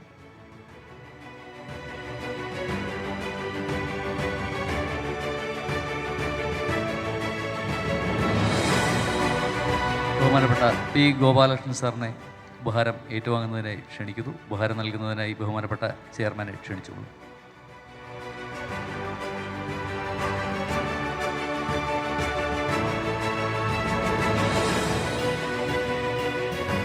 പ്രിയപ്പെട്ട പ്രേംലാൽ സാറിന് ഉപഹാരം നൽകുന്നതിനായി ബഹുമാനപ്പെട്ട ചെയർമാനെ ക്ഷണിക്കുന്നു. ഉപഹാരം നൽകുന്നതിനായി ബഹുമാനപ്പെട്ട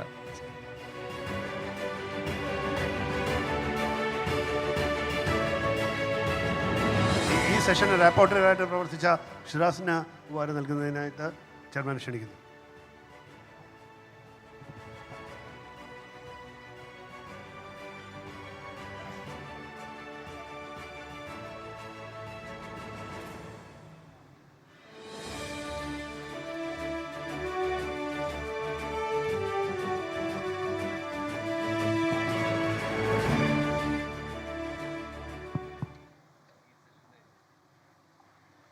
ഈ സെഷൻ്റെ ചെയർമാൻ ബഹുമാനപ്പെട്ട KS മണി അവർകളെ ആദരിക്കുന്നതിനായി തിരുവനന്തപുരം മേഖലാ യൂണിയൻ്റെ ചെയർമാൻ ശ്രീമതി മണി വിശ്വനാഥ് അവർകളെ വേദിയിലേക്ക് ക്ഷണിക്കുന്നു.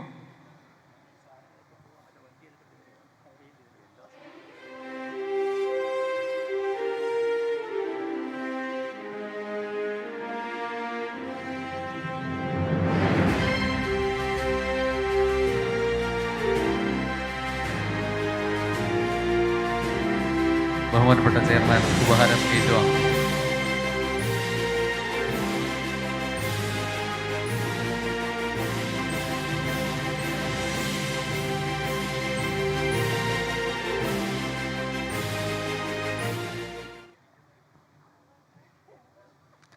Thank you all dignitaries on the dais. Here we comes to the end of the farmers session, and on behalf of the organizing committee, we extend heartfelt thanks to the chairman, Sir KS Mani, co-chairman Sri Abraham Joseph, Sir, panel members Sri Suresh, Sri Gopalakrishnan, Sri NK Premalal, and rapporteur Dr. Shiraz.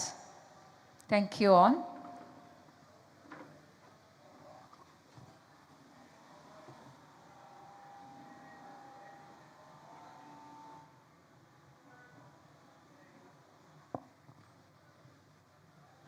We are now having a tea break, and next session in the same venue begins by 4 p.m. sharp, and please gather for the same by 4 p.m. Once again, we are now having a tea break, and the next session in the same venue begins by 4 p.m. and please gather for the technical session 2 in the same venue by 4 p.m.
We are about to begin the technical session 2 of the day.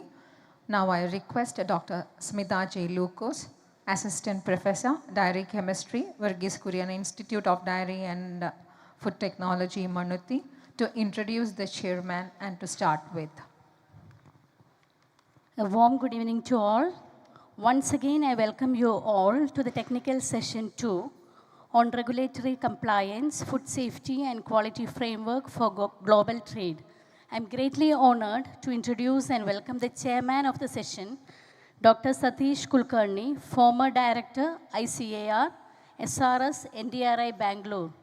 Dr. Satish Kulkarni obtained his diploma and PhD in dairy technology from National Dairy Research Institute, Bangalore, and completed 3 years of postdoctoral research in Germany.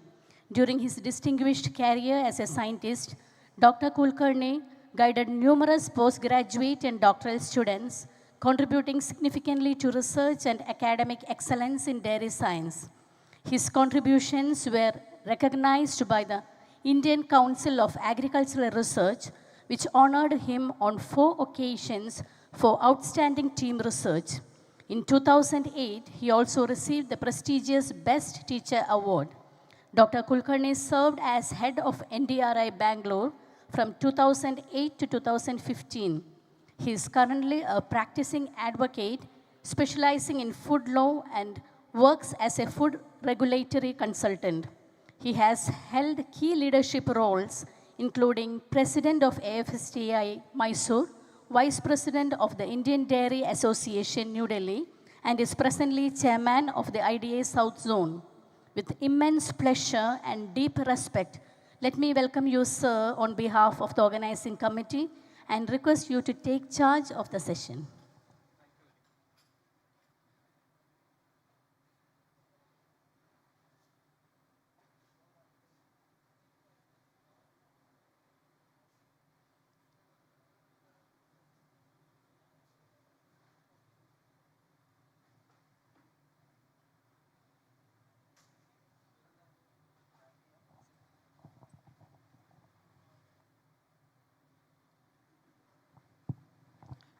Thank you very much for a very elaborate introduction. Thank you, Smita.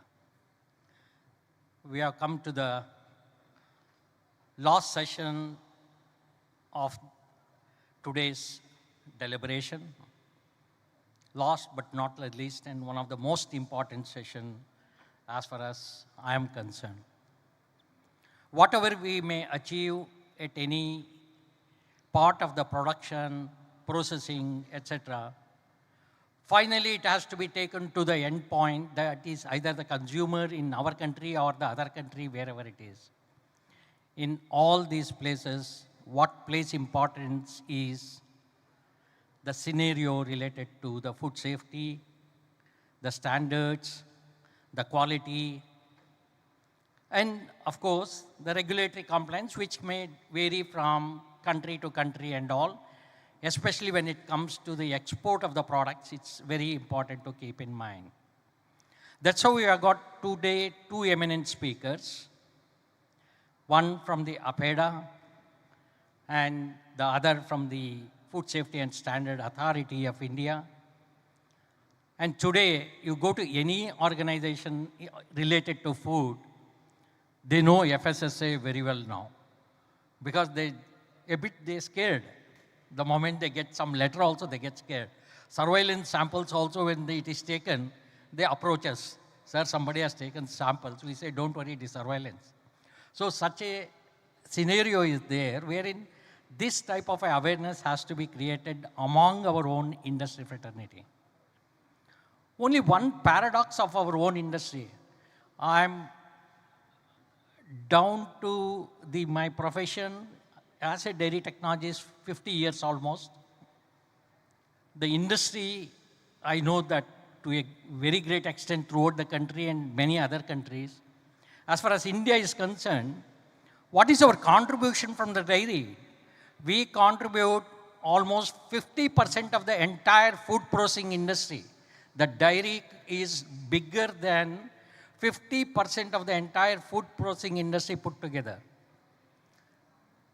But my own personal assessment is when it comes to the regulatory compliances and all, to that extent, the way in which we have developed in processing, we have not yet developed on the regulatory compliance due to various reasons.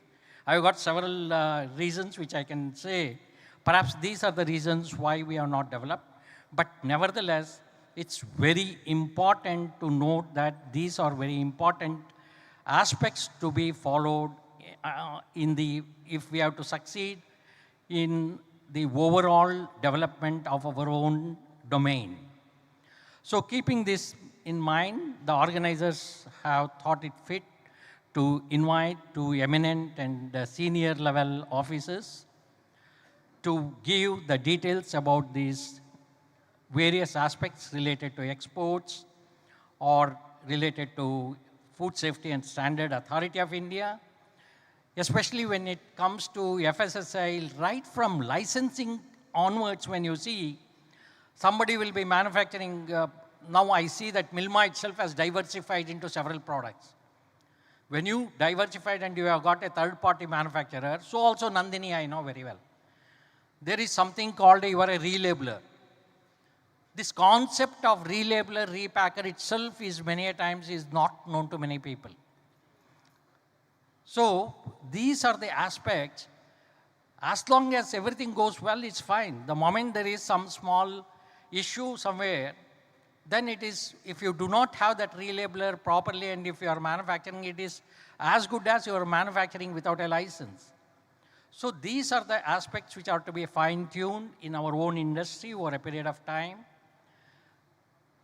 And even when I see the food industry, even a small industry with 1,000 crores, they will have a regulatory division and department. Whereas in our own dairy industry, if we see, independent regulatory department or division is, I have not seen, except perhaps in the multinationals and in the cooperative at Amul.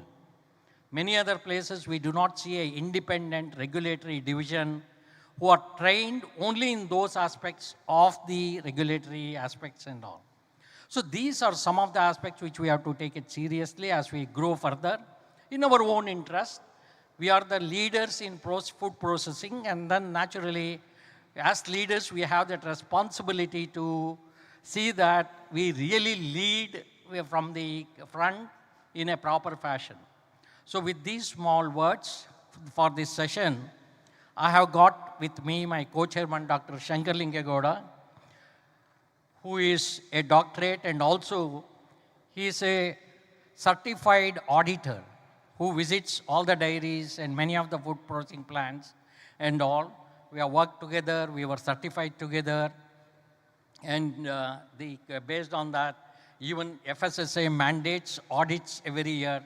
Some of those audits, he undertakes the auditing of these things. And we also with us, in our side of the team, we have got Dr. Smita J. Lucas, Assistant Professor of Department of Dairy Chemistry at Dr. Varghese Kurian Institute of Department of Food Technology, Mannuti. And with this small introduction of our team, now I call upon the first speaker of the day.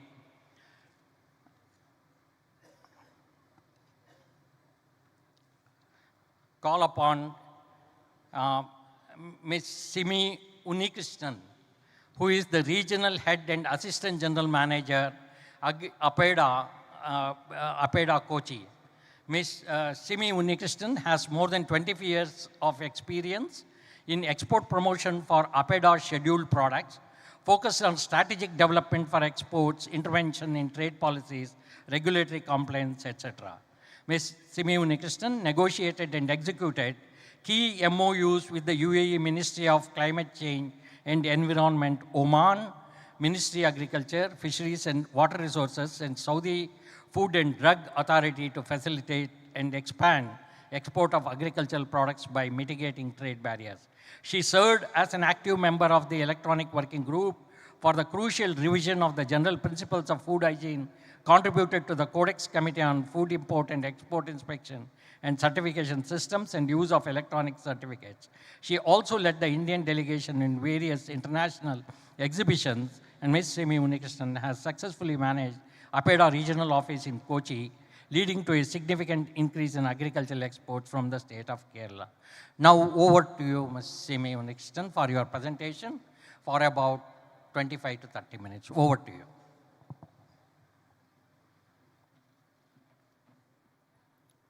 Thank you, sir. Honorable Chairman, Dr. Kulkarni, Vice Chairman, Srimati K.M. Dhanya, Deputy Director FSSI, Dr. Smita, Assistant Professor, and my dear colleagues and visitors present here. I would like to give a strategic roadmap for establishing India's dominance in global market. I don't know the audience here, what you are doing and what is your current business. I'm not aware. However, I'm speaking on export of dairy products from India, focusing on exports from Kerala.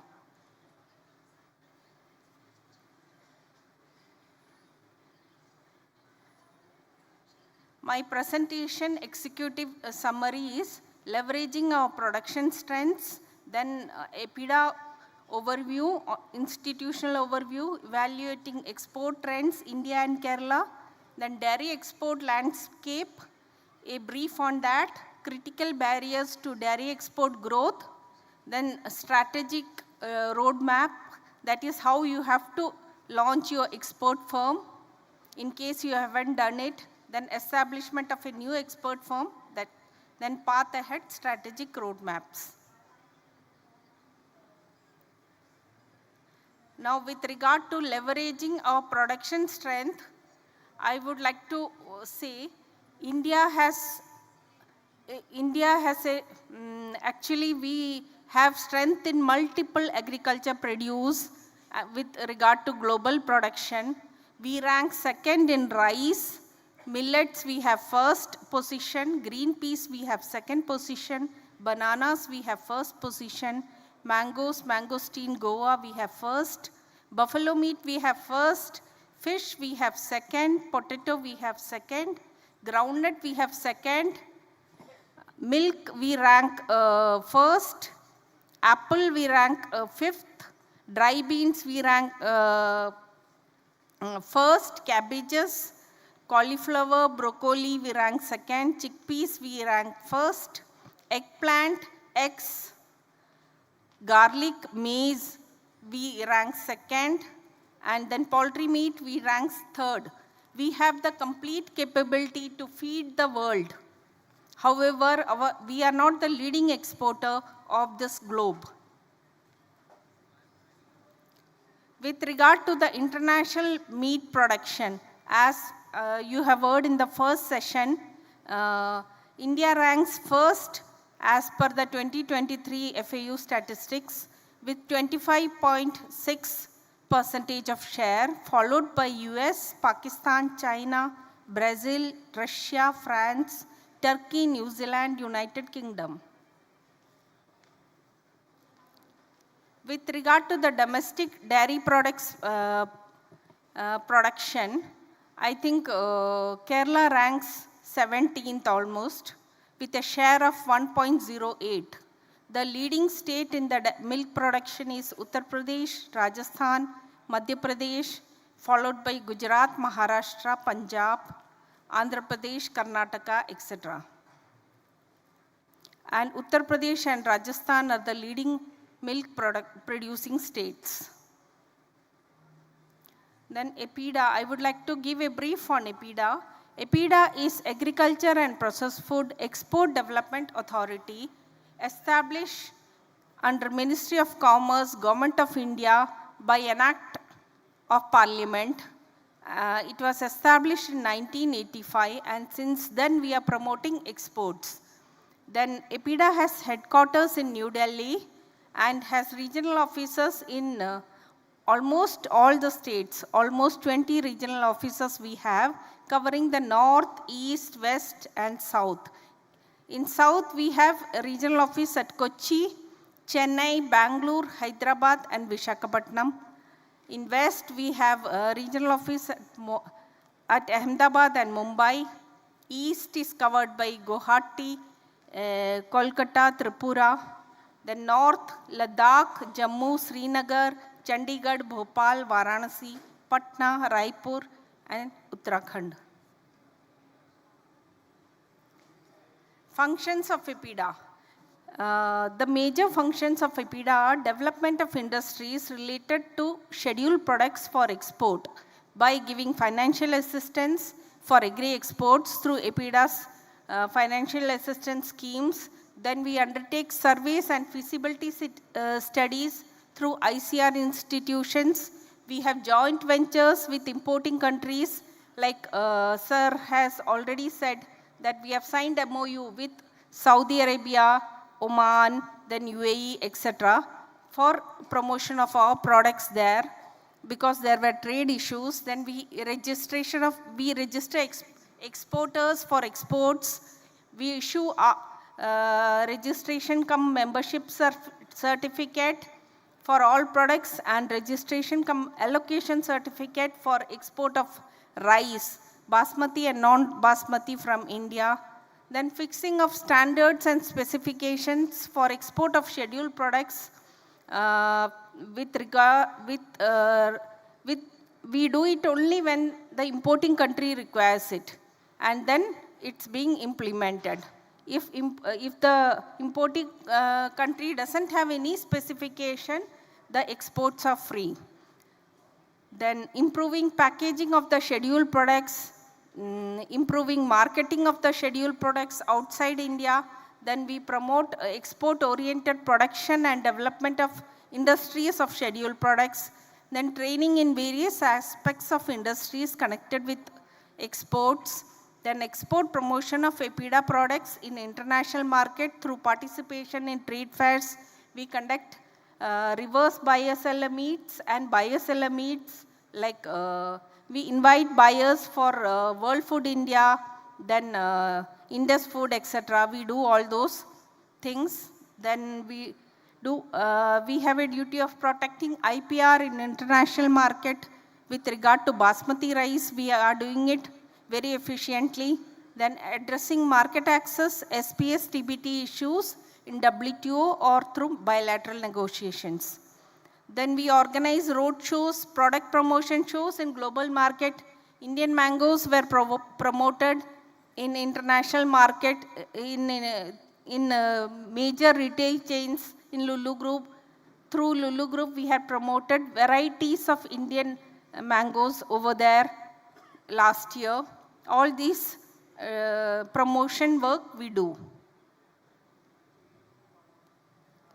With regard to scheduled products of EPIDA, these are the scheduled products: fruits, vegetables and their products, meat and meat products, poultry products, dairy products, confectionery, biscuits and bakery products, honey, jaggery and sugar products, chocolates, alcoholic and non-alcoholic beverages, cereal and cereal products, groundnuts, pickles, puppets and chutneys, guar gum, floriculture, herbal and medicinal plants, de-oiled rice bran, green pepper in brine, cashew nut and its products. Then basmati rice is added in our first schedule. Then import of sugar also we monitor, along with organic exports. Through we are the Secretariat for National Program for Organic Production for Organic Exports, NPOP.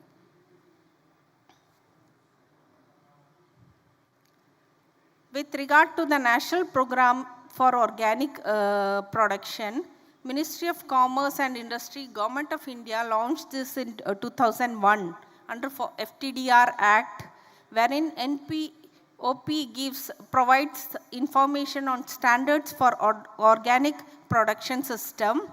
for exports. This is only for exports. Only if you comply with the NPOP, you can export organic products from India. And we have equivalency with Europe and Switzerland.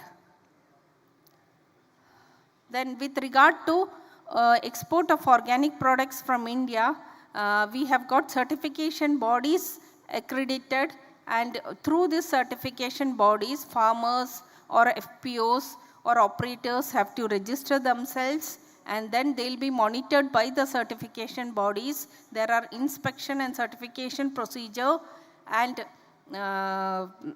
it's completely monitored, and accordingly you have to export. And there is a traceability system also for organic exports.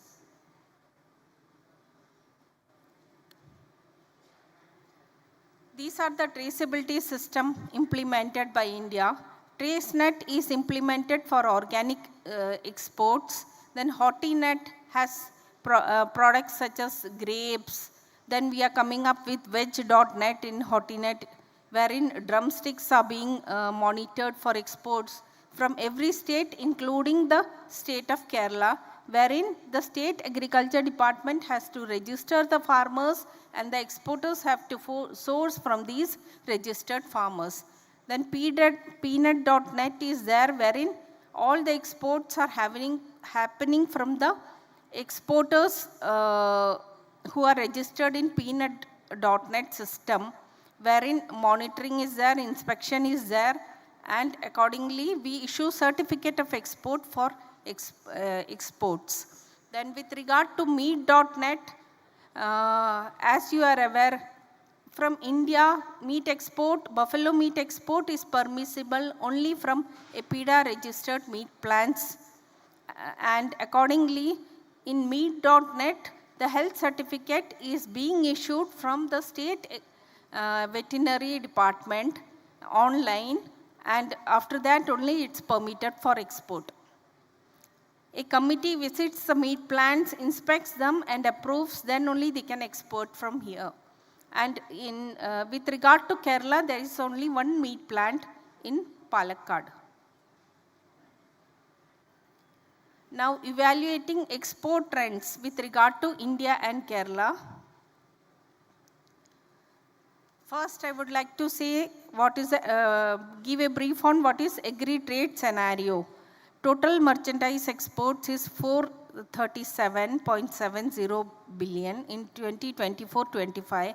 In that, agri exports is 51.91 billion, and share of agri exports in the total exports is around 12%, and EPIDA exports is 28.68 billion in 2024-25. With regard to exports, India ranks 8th with share of 2.4% in global market, and with regard to import also India ranks 8th but with share of 1.91% in global market.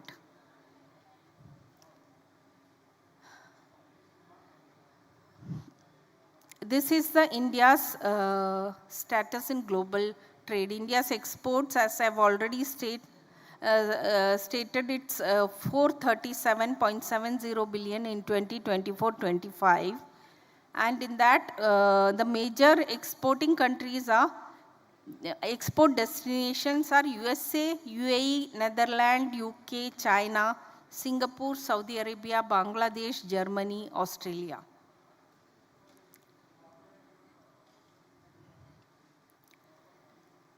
With regard to the major export of EPIDA products, the major products that are exported are non-basmati rice, basmati rice, buffalo meat, miscellaneous preparation, cereal preparation, processed vegetables, pulses, processed fruits, juices and nuts, groundnuts, other fresh fruits such as bananas, oranges are covered in this.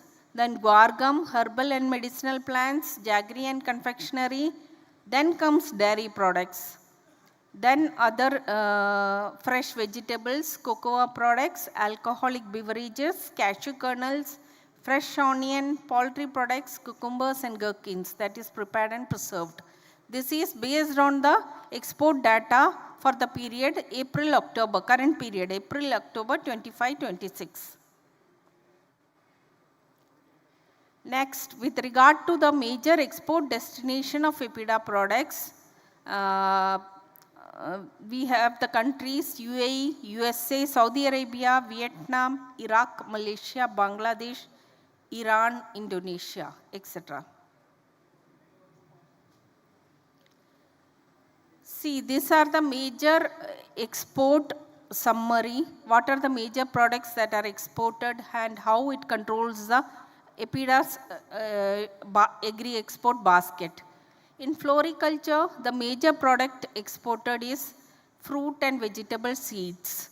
109.69 USD million has been exported in last financial, I think it's in export summary October 2025. And the total floriculture export is 163.43. With regard to fresh fruits and vegetables, other fresh fruits have the major share. In other fresh fruits, all other products other than grapes, mangoes, all these come in, and they have they are the largest that is being exported, followed by other fresh vegetables, followed by fresh onion, then fresh grapes, fresh mangoes, then betel leaves, walnuts. Then next we have processed fruit and vegetables. In processed fruit and vegetable sector, processed vegetables are exported at larger extent, followed by pulses, processed fruit, juices and nuts, cucumbers and gherkins. Then with cashew kernels is exported at large. Then in animal products, as we are already aware, buffalo meat is exported, followed by dairy products, followed by poultry products, then natural honey, sheep and goat meat, animal casein, then egg and milk comes, albumin, egg and milk, then casein and processed meat. Other processed food, we have miscellaneous preparations, cereal preparations, groundnuts, guar gum, jaggery and confectionery, cocoa products, alcoholic beverages, milk product, etc. Then with regard to cereal, non-basmati rice has the major share, followed by basmati rice, then maize, millet, other cereals, wheat. Wheat export is prohibited right now, so wheat is not being exported currently. With regard to export of EPIDA scheduled products from Kerala, the major products exported are cashew kernels, non-basmati rice, processed vegetables, processed fruits and juices and nuts, then miscellaneous preparation, cereal preparation, poultry products, other fresh fruits and dairy products. Then you can see the map, the graph of Kerala's exports. In 2020-21 it was 464.45 and it has gone up to 554.81. This is based on the port-wise data. It can also be that the exporter from Tamil Nadu would have exported from the Cochin port. Then this will be captured by this. This will be there in the export data. Next, export of dairy products from Kerala. With regard to dairy products, last 5 years you can see in 2020-21 we had exported 13.99, which has declined to 11.5 next year, then 15.37 next year. There has been a slight rise. Then again there is an increase, 19.74 in 2023-24, then 19.36 in 24-25. Now, with regard to the records, we have observed that these 3 HS codes are being exported at large from the state of Kerala. That is melted butter, then other cheese and butter. Then the major destinations are UAE, Saudi Arabia, Qatar and Oman. With regard to the dairy export landscape, this is a global import scenario of dairy products. World import is 1274010 US dollar million, And India's export is, I think it's 20556. This is as per the status UN Comtrade 2023. And India ranks 11 with share of 1.61%. And the major exporting countries are USA, Netherlands, Germany, France, and Brazil. Major global importing countries of dairy products and India's status. USA is the major importing country. India has a share of 1.43% and India ranks 7th in US market. China is the second largest. India has a share of 0.33 and India ranks 35. Actually, China we are not exporting. Germany 0.48%. India has a status. Then UK we have only 1%.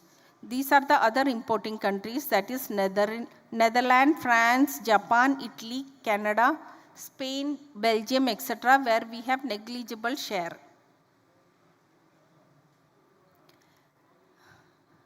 With regard to India's dairy exports, we had exported 492.66 in the year 2024. You can see the graph. In the year 2022 and 23, there is a decline. In other years, there has been increase. And our major destinations are UAE, Saudi Arabia, Bahrain, Bhutan, USA.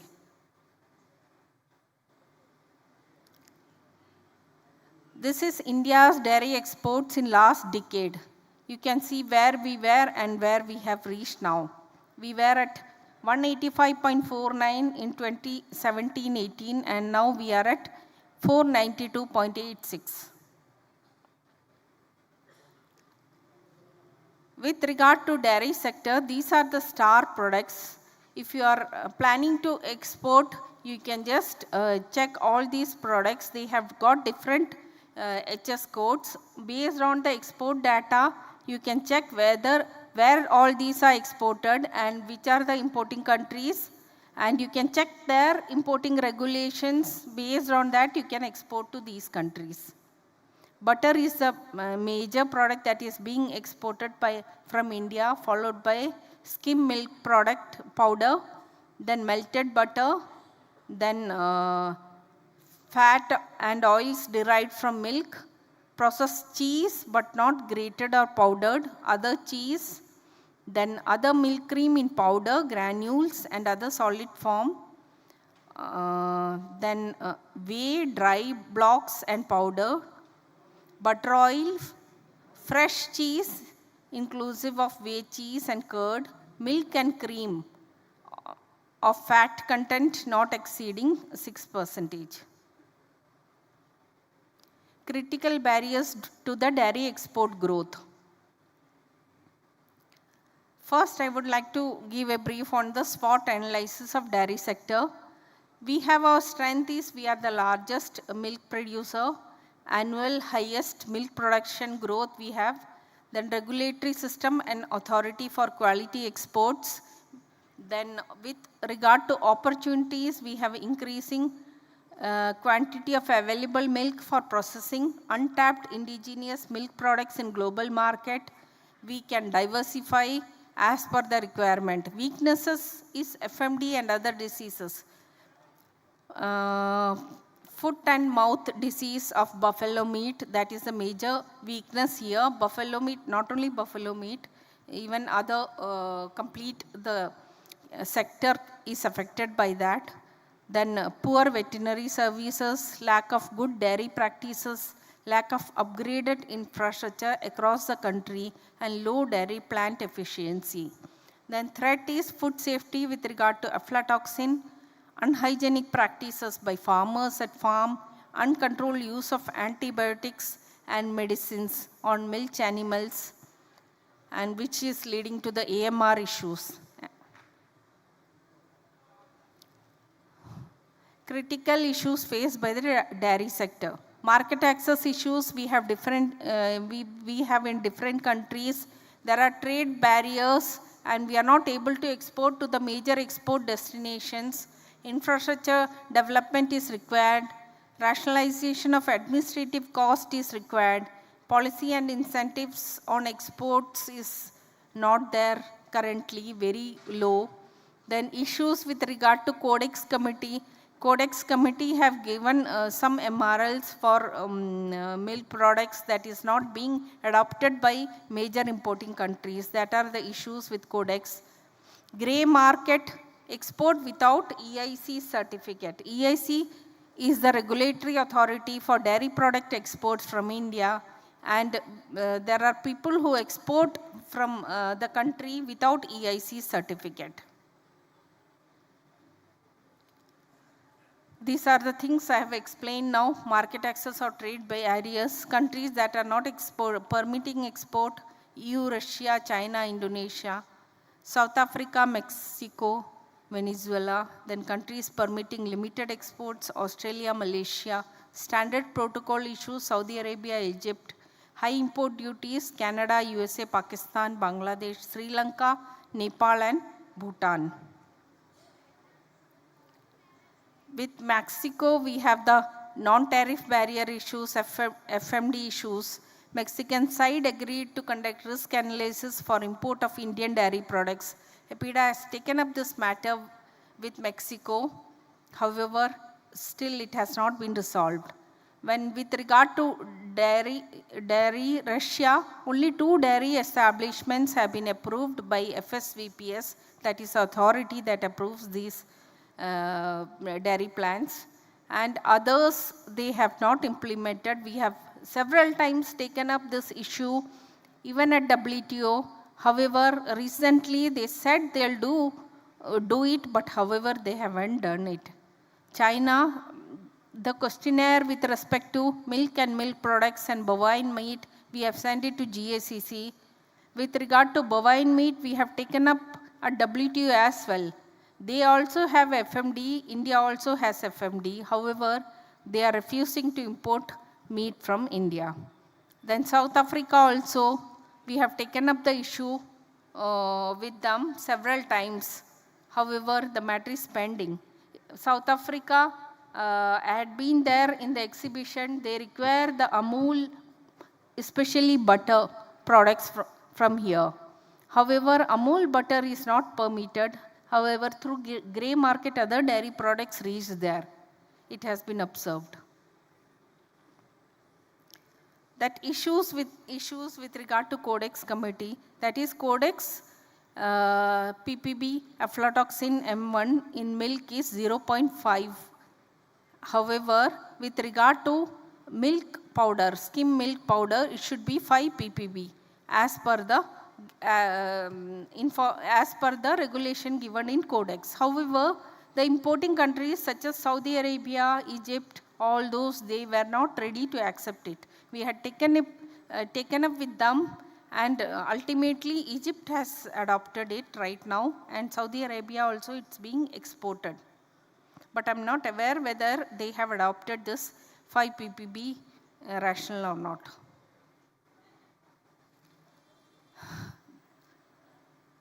This is the issue in our milk exports: poor brand image, failure to meet importing countries' standard, ban on export of branded products by merchant exporters. Like Amul products, they are not, people want Amul products in the importing country. However, some countries do not permit it, so that they are protecting their domestic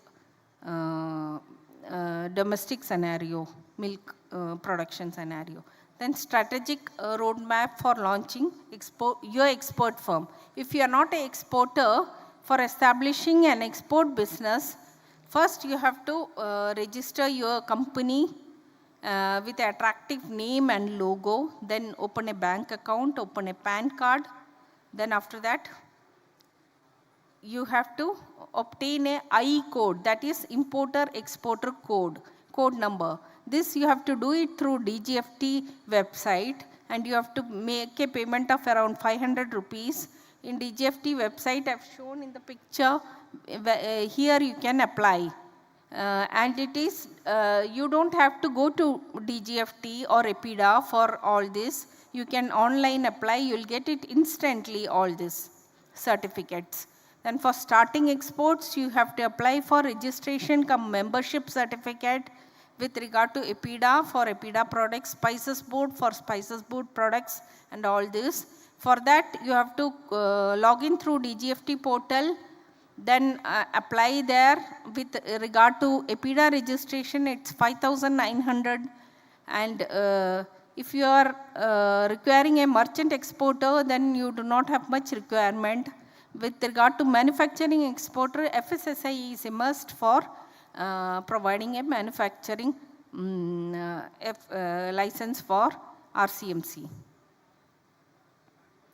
With regard to issuance of RCMC, after issuance of RCMC, exporters can log in through EPIDA portal. Then you can avail all the export facilities. Like you can see the buyers details are given here with regard to different trade fairs.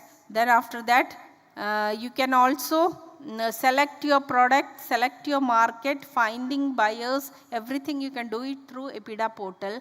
But however, by getting a buyer's detail, you will not be able to get a deal through it. You will have to participate in international trade fairs, market your product, then only you will get a deal, authentic deal.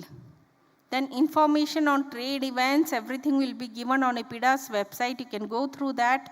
And you can participate in trade fairs in which you have to log in online. You have to apply for the participation in international trade fairs.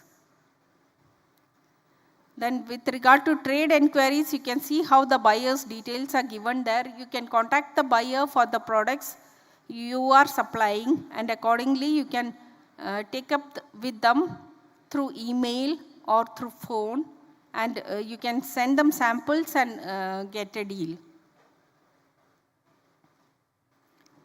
Import requirements, if no country has an import requirement, you have to follow codex, and certain importing countries such as EU, Saudi Arabia, UAE and US have different requirements. Canada also has different requirements.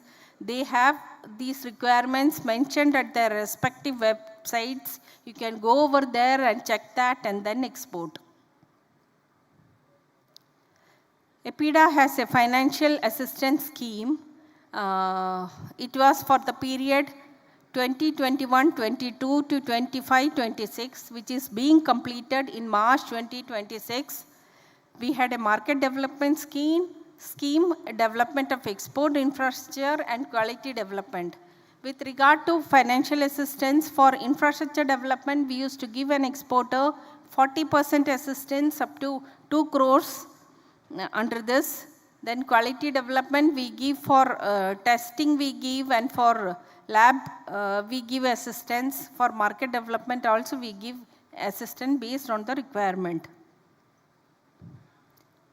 These are the initiatives taken by EPIDA. Just wind up in next 2 minutes. Yeah. These are the initiatives taken by EPIDA Kochi. We had flagged off Kaipad rice from here, then Vajakulam pineapple from here. These are the flag-offs we have done. Then with regard to EPIDA in promoting GI products, we support completely. We had been to the GI Palakkad and rice field recently, last week, and we had taken the exporter there so that to promote these products from there.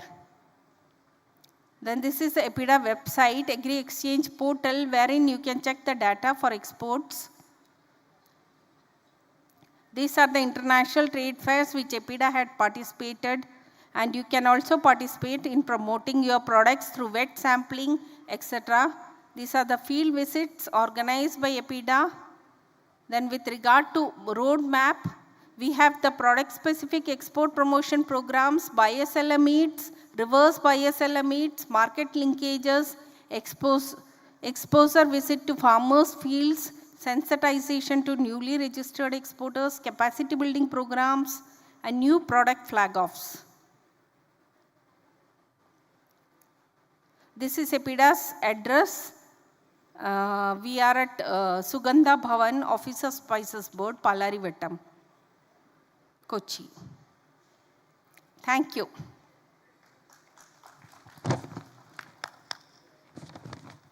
Thank you very much, Madam, for extensive presentation.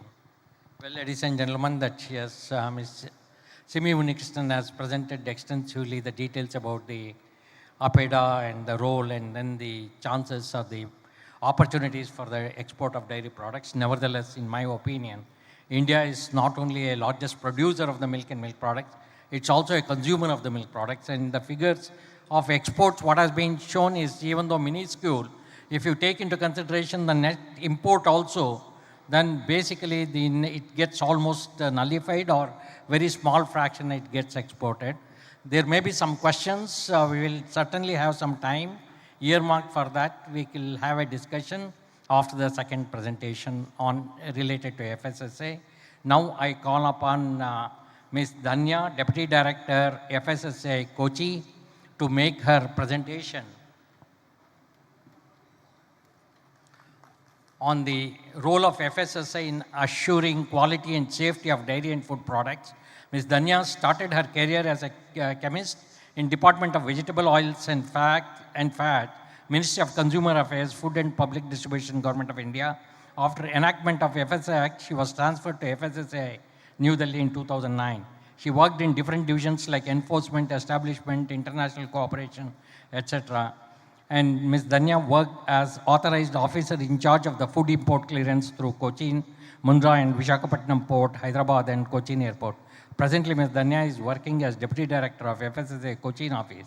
Along with the routine official work, she is also involved in coordinating and conducting various food safety related awareness program among public schools and colleges across Kerala with FSSA Cochin team.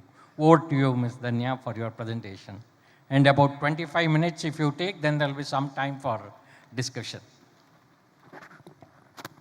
Thank you so much, sir. Respected sirs, respected ma'am, and respected dignitaries of the dais. Very good afternoon to all of you. So it gives me immense pleasure to be here in this IDA conclave. Thank you. On behalf of FSSA, I sincerely thank the whole IDA team for giving us an opportunity, for giving FSSA an opportunity. Along with me, my colleague, Mr. Salman from Mumbai office is also here, sir. So thank you, Salman. So let us start.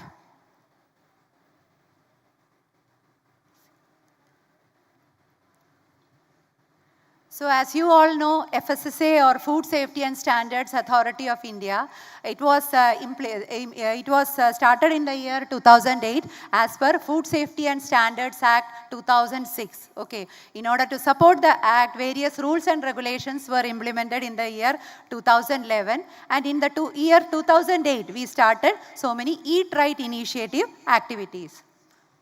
So as you can see the definition of food as per FSS Act, you can see food means any substance, whether processed, partially processed, unprocessed, which is intended for human consumption. It includes the whole thing. Whatever we are consuming, it is considered as a food, except what? It does not include any animal feed, live animal, unless they are prepared and processed for placing on the market for human consumption, plants prior to harvesting, drugs and medicinal products, cosmetic, narcotic and psychotropic substances. Except these which are highlighted on yellow, all the other things what we are consuming is considered as food. So what was the requirement for implementing a specific act for food safety?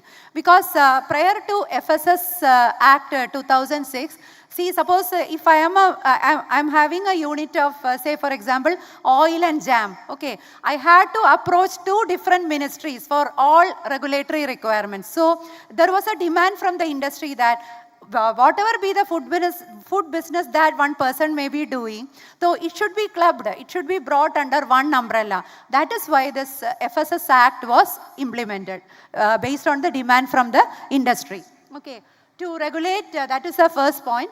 to regulate the manufacture, storage, distribution and sale of import. So prior to FSS Act, there was no serious control over the imported goods. So after this enactment of FSS Act, we are having a strict control over the imported items to ensure the availability of wholesome, safe and wholesome food for all, for the whole country. That is the main motto of FSSAI. More stress is given to safety, sanitary and hygienic conditions. That is one of the main motto. Involvement of various stakeholders in various standard setting procedures. See, you all are eminent in various sectors, okay. So you all can contribute whenever any regulation is being amended, whenever any suggestion is being asked. So you can use your expertise in developing standards which can be used for the whole country. And more stress is given to self-compliance. This word is very important very important as far as implementing food safety is concerned. See, you can see our country is very large, isn't it? So if you see Kerala itself, we have so many different tastes, cuisines, etc., right? So with a handful of officers, it is not easy to implement the food safety in our country. So each and every stakeholder, whether it is a food business operator, whether it is a consumer, whether it is a regulatory officer, we all have to work together. Then only we can implement this food safety in our country. So it is each one of us responsibility to ensure ensure food safety in our country. So that is why this word self-compliance is very, very important. So if I am manufacturing something, it is my responsibility to make it reach up to the consumer in a safe way. So that is why this word self-compliance is very, very important.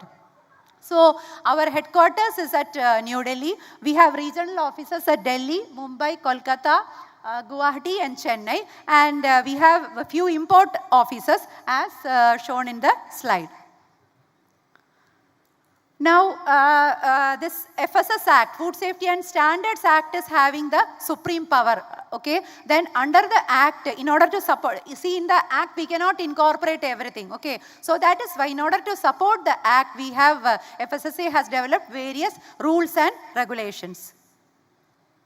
Now, FSSA is doing so many activities. For example, standard setting is one of the main activity that FSSA is doing. Sir is one of the panel members, both our chairman sir and co-chairman sir, they are panel members of FSSAI. Accreditation and certification of labs and accreditation bodies. That is another important activity that FSSA is doing. Food import control. As we have discussed earlier, imported food clearance is being controlled online by FSSAI. Risk assessment and management. That is also a main activity that FSSA is undertaking. Licensing and registration. See, we all know, in order to drive a vehicle, what is the primary requirement on road? What is the primary requirement? Tell me.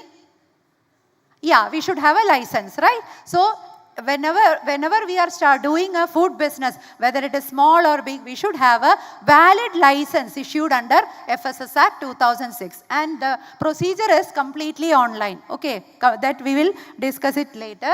And we are supporting states in terms of infrastructure development and lab development. We are giving training to FBOs, stakeholders, consumers, etc. And we are framing various regulations based on the requirement and inputs given by industry. And social and behavioral change activities also, it is being undertaken by FSSAI. Now we'll see the brief idea about the food business in India. Now, as far as food commodity is concerned, the standard is very, very important. Okay, so we have a comprehensive regulation which is called as FSS, Food Safety and Standards, Food Product Standards and Food Additive Regulation 2011.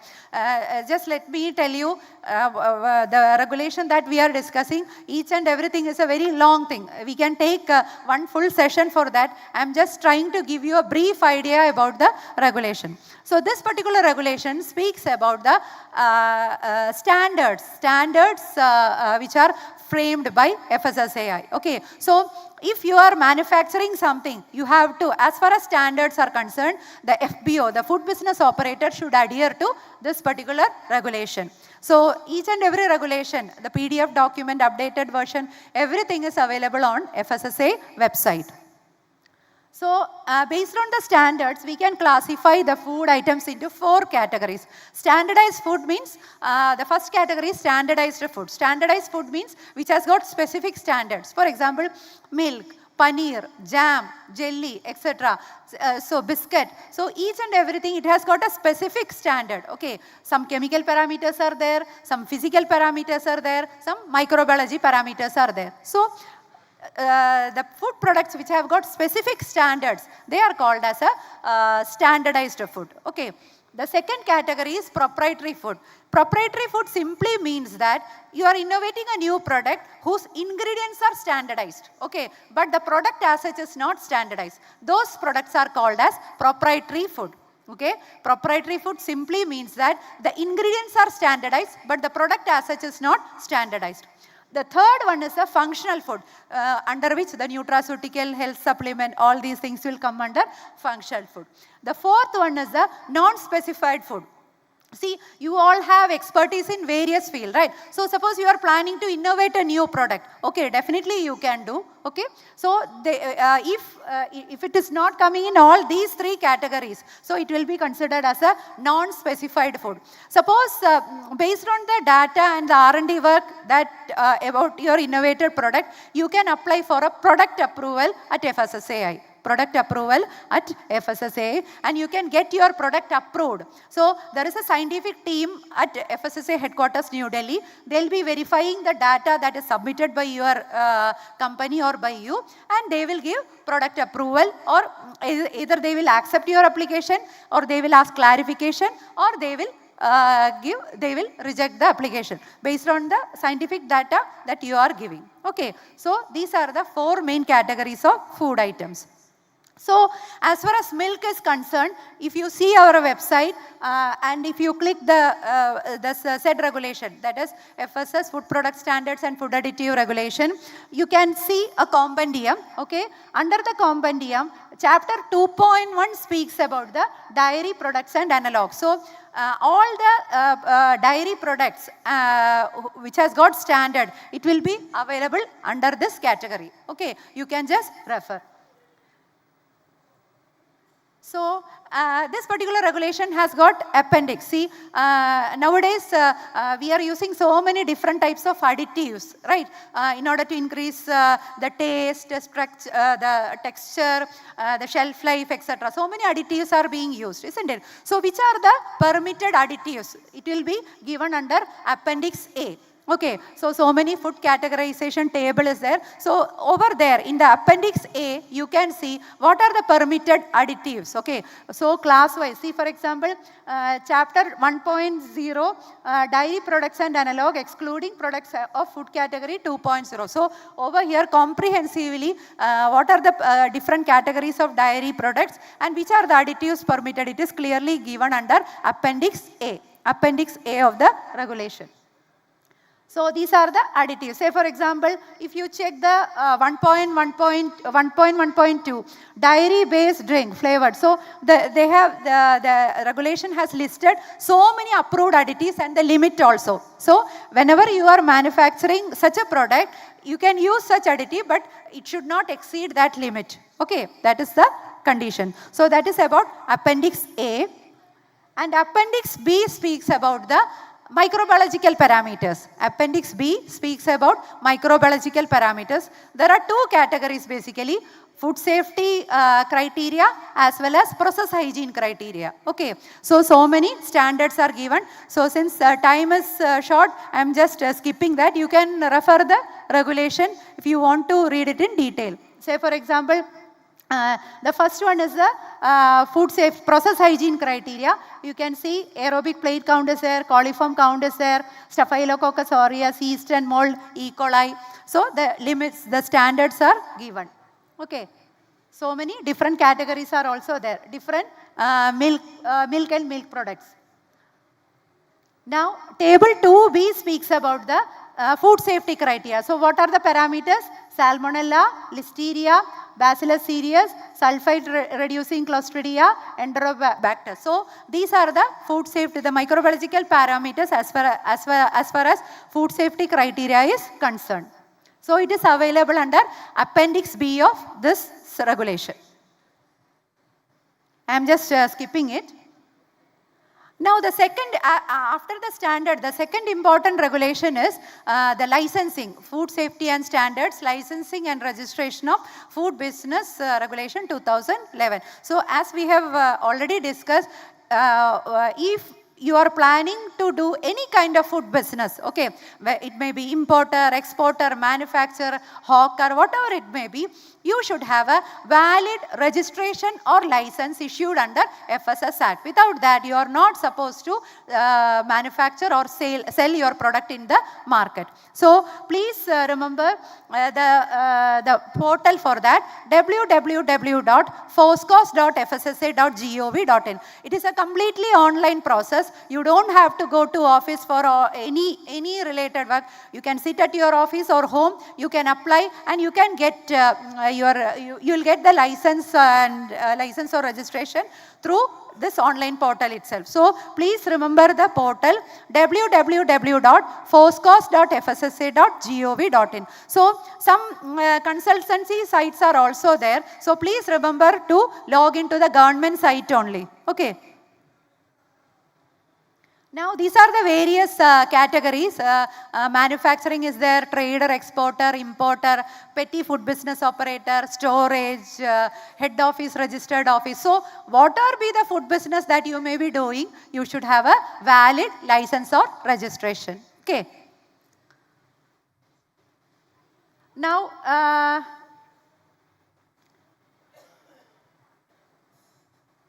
so this is the structure of this licensing and registration structure. I'll just explain. So under the Food Safety and Standards Act 2006 is having the ultimate power. So we are doing it in two different ways. Some food business operations are being controlled by the central authority and some food business operators are being controlled by the state authority. So generally if you see, if your annual turnover is less than 12 lakh, you will be coming under state registration. You will be coming under state registration. So the annual fee is rupees 100. Rupees 100. And if your annual turnover is above 12 lakh and below 20 crore, okay, above 12 lakh, below 20 crore, you will be coming under the ambit of state licensing. You will be coming under the ambit of state licensing. If your annual turnover is above 20 crore, then you will be coming under the ambit of central licensing. Central licensing. And central registration is for institutes, central government institute canteens. If any of the institute, if they are having, central government institute is having a canteen, they have to have a central registration. So this is a bifurcation, simple bifurcation you can see. So below 12 lakh state registration, 12 lakh to 20 crore state license, and above 20 crore it will be central license, and central registration is for central government canteens. Now if you see this particular slide, this particular category, whatever be their turnover, it will be coming under the central license category. So whatever be the, suppose you are a small exporter, but you have to have a central license under FSS Act. So these categories are purely coming under, they will purely come under the central license category. Now moving on, this is a portal, foscos.fssa.gov.in. Okay, there are, in order to, that is as a, so many tutorials, video tutorials are there, so many, whatever update that FSSA is giving with respect to licensing, it will be updated in this particular portal. So it is a very comprehensive portal under a government, implemented by a government department. So please remember, www.foscos.fssa.gov.in. Okay, suppose you are buying a product, as sir rightly pointed out, now people are becoming more aware, and many FBOs have got their product registered or licensed under FSS Act. So you can see a license or registration number on the label. Okay, suppose if you want to check it whether it is genuine or not, you can just type that license number under FBO search. Okay, if you type that license number or registration number, you can just confirm whether it is an active registration or license issued under FSS Act. So from the portal itself, as a consumer, you can check it. Okay, so this is a portal. Now, as far as dairy industry is concerned, this is a bifurcation for licensing and registration. Say, for example, if your production is up to 500 liters of milk per day, or up to 2.5 metric ton of milk solids per annum, you have to have a state registration. You have to have a state registration. Similarly, if the limit is 501 to 10,000 liters of milk per day production, or 2.5 metric ton to 500 metric ton of milk solids per annum, you have to have a state license. Okay, the fees is rupees 3,000. And if it is a if the limit is 10,000 liters to 50,000 liters per day, and the annual milk solid production is 501 metric ton to 2,500 metric ton per annum, then also you have to have a state license, but the fees is rupees 5,000. Okay. Suppose your production is more than 50,000 liters per day, or more than 2,500 metric ton of milk solids per annum, you have to have a central license, and the fees is 7,500. So this is a basic bifurcation as far as licensing with respect to dairy sector is concerned. Okay, so please remember, whenever you are applying for a license, just check the government website. So this consultancy website, no, they may we have got so many complaints that for 100 rupees registration they are charging rupees 4,000, etc. Okay, so please remember to log in only to the government website. Okay, www.foscos.fssa.gov.in. So this is a bifurcation eligibility criteria with respect to milk and milk products. This we have already discussed. Now, in the state level, that is each and every legislative constituency will have a food safety officer, and each and every district will be having a designated officer who will be issuing the license, and it is headed by food safety commissioner. Say for example, if it is in case of Kerala, we have 140 legislative constituencies, right? So each and every legislative constituency will be having a FSO, food safety officer. So this FSO is responsible for issuing the state registration. And state license is issued by the designated officer. So we have, since Kerala is having 14 districts, we have 14 designated officers. Okay, they are called as assistant commissioner in Kerala. Now, all these officers will be coming under food safety commissioner, who is at Trivandrum. Okay, Ms. Afsana Parveen is the food safety commissioner at present. So this is the Kerala Government of Kerala website, foodsafetykerala.gov.in. So this is the website of Food Safety Department Kerala. This is the FSSA website, www.fssa.gov.in. So please remember, since you are all into the dairy sector, whatever update with respect to FSSAI or any changes in the regulation, everything is updated in our website. It is one of the best websites in government sector. So since you are all into this field, just try to visit our website at least once in a week. Okay, there are so many IEC materials are there, orders, regulations for comments, final regulations, everything is regularly updated on our website. So I humbly request you all to visit our website regularly. So as far as food product is concerned, the complaints are there will be complaints from the consumer side, right? So FSSA has developed a app for this, Food Safety Connect. Okay, Food Safety Connect. So only thing as a consumer you should check is that you should buy an invoice for the bill you should demand for a bill and you should have proof for that, either photograph or something like that. Otherwise, some people, what they may do, they may lodge a false complaint. Okay, so that is why FSSA is requesting to demand for invoice from the shop, as well as you should have a photograph, valid photograph. And if you upload it in the Food Safety Connect portal, it will be forwarded to the concerned officer. If it is a state registration unit, it will be forwarded to the concerned state FSO. If it is a state licensee unit, it will be going to the concerned designated officer. Suppose suppose one complaint is being registered, who's having a license issued under Calicut. Okay, so if suppose as a consumer, if I am lodging a complaint, it will be directly going to the Calicut designated officer. So the system is designed in such a way that there is no delay. Okay, there should not be any delay. So Food Safety Connect, that is the name of the mobile app. Now, as far as a food product is concerned, label is very, very important, right? So there are two types of products, retail products as well as wholesale product. Okay, retail products means it is directly purchased by the consumer. Okay, wholesale product means the products are meant for the industry. Okay, so the retail products are having more number of requirements, around 22 odd requirements are there.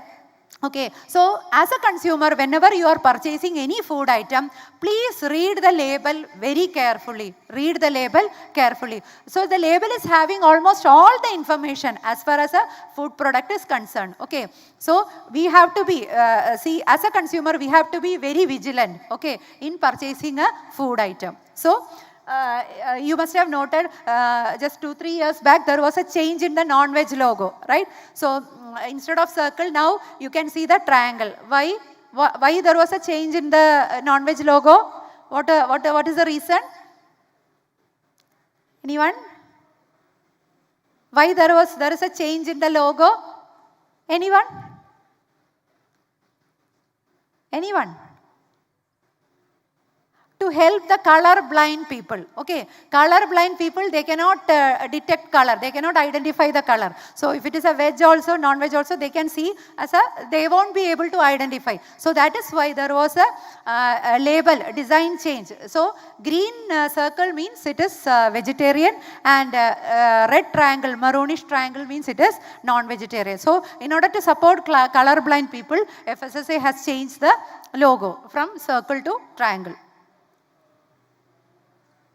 Now, import regulation is another, import is one of the main sector that FSSA is focusing. So, we have so many dedicated ports where FSSA officer is there who will be checking the quality and safety of imported food item. So, just like licensing work, the import clearance work is also completely online. Suppose the importer is at Mumbai, they can import any item at Cochin. Okay, suppose the importer is at Kolkata, they can import any item in Mumbai. So the system is designed in such a way, it is completely online. Now these are various regulations as far as FSSA is concerned. Since time is very less, I am just skipping that. Prohibition and restriction, that is, there are some restrictions. Say for example, as far as milk product is concerned, milk and milk products import from China is banned. Past so many years, okay. So that is a restriction for trade. It is being banned by, it was banned by the DGFT, okay, DGFT. Now similarly, so many regulations are there. Now, as ma'am rightly pointed out, organic is a very important sector as of now, right? So, wherever this, if your product is organic, sorry. If your product is organic, then you can use the Jaivik Bharat logo, okay? If you, Jaivik Bharat logo, that logo design is given. Another important sector as far as milk is also concerned is fortification. What do you mean by fortification? Fortification? Yeah, addition of nutrients to a particular product, that is called as fortification. So milk is one of the commodity where for which FSSAI has given approval for fortification. Okay, if your product is fortified with any of the approved fortificants, you can use the F+ logo. So Milma, so many milk brands, they are using the, they have done the fortification thing. It is not mandatory actually, it is a voluntary thing, but many of the milk industry, they have taken it up, that idea of FSSAI, and almost many milk companies, milk manufacturing units are doing the fortification. They are doing the fortification. So, for example, milk, we can fortify it with vitamin A and vitamin D. So, you can see Milma milk packet, you can see the F+ logo. So, if fortification is done, you can use the logo, fortified. Sampurna Poshan Swasth Jeevan. Now, I am coming from FSSAI's Cochin office. So, we are doing the central licensing work with respect to Kerala and Lakshadweep, okay, and import clearance work through Cochin Seaport Airport and Special Economic Zone Kakanad. So, if anything, any query related to licensing, registration or import, you can contact our officer. Okay, these are the contact details. You can visit our office, or you can send mail to us. Asking to clarify your query, and you can call us also, okay, 0484 266 256. This is our contact number. So 9:30 to 6 will be on all working days, our officers will be available to clarify your queries and to help you. Now, these are some slides. Since time is not there, I'm just skipping it. See, in order to become an entrepreneur, you can, if that attitude and passion is there, anyone can become an entrepreneur. So, to start a business, central government and state government, they are giving so many schemes, so many support that the government is giving. And one of them is www.startupindia.gov.in. It is a project by Government of India. So you can just visit the website. I am just giving you the brief idea. So, especially for women entrepreneurs, government is giving so many benefits. Okay, so many benefits. You can just check the website whenever you are free. See, nowadays all of us are using the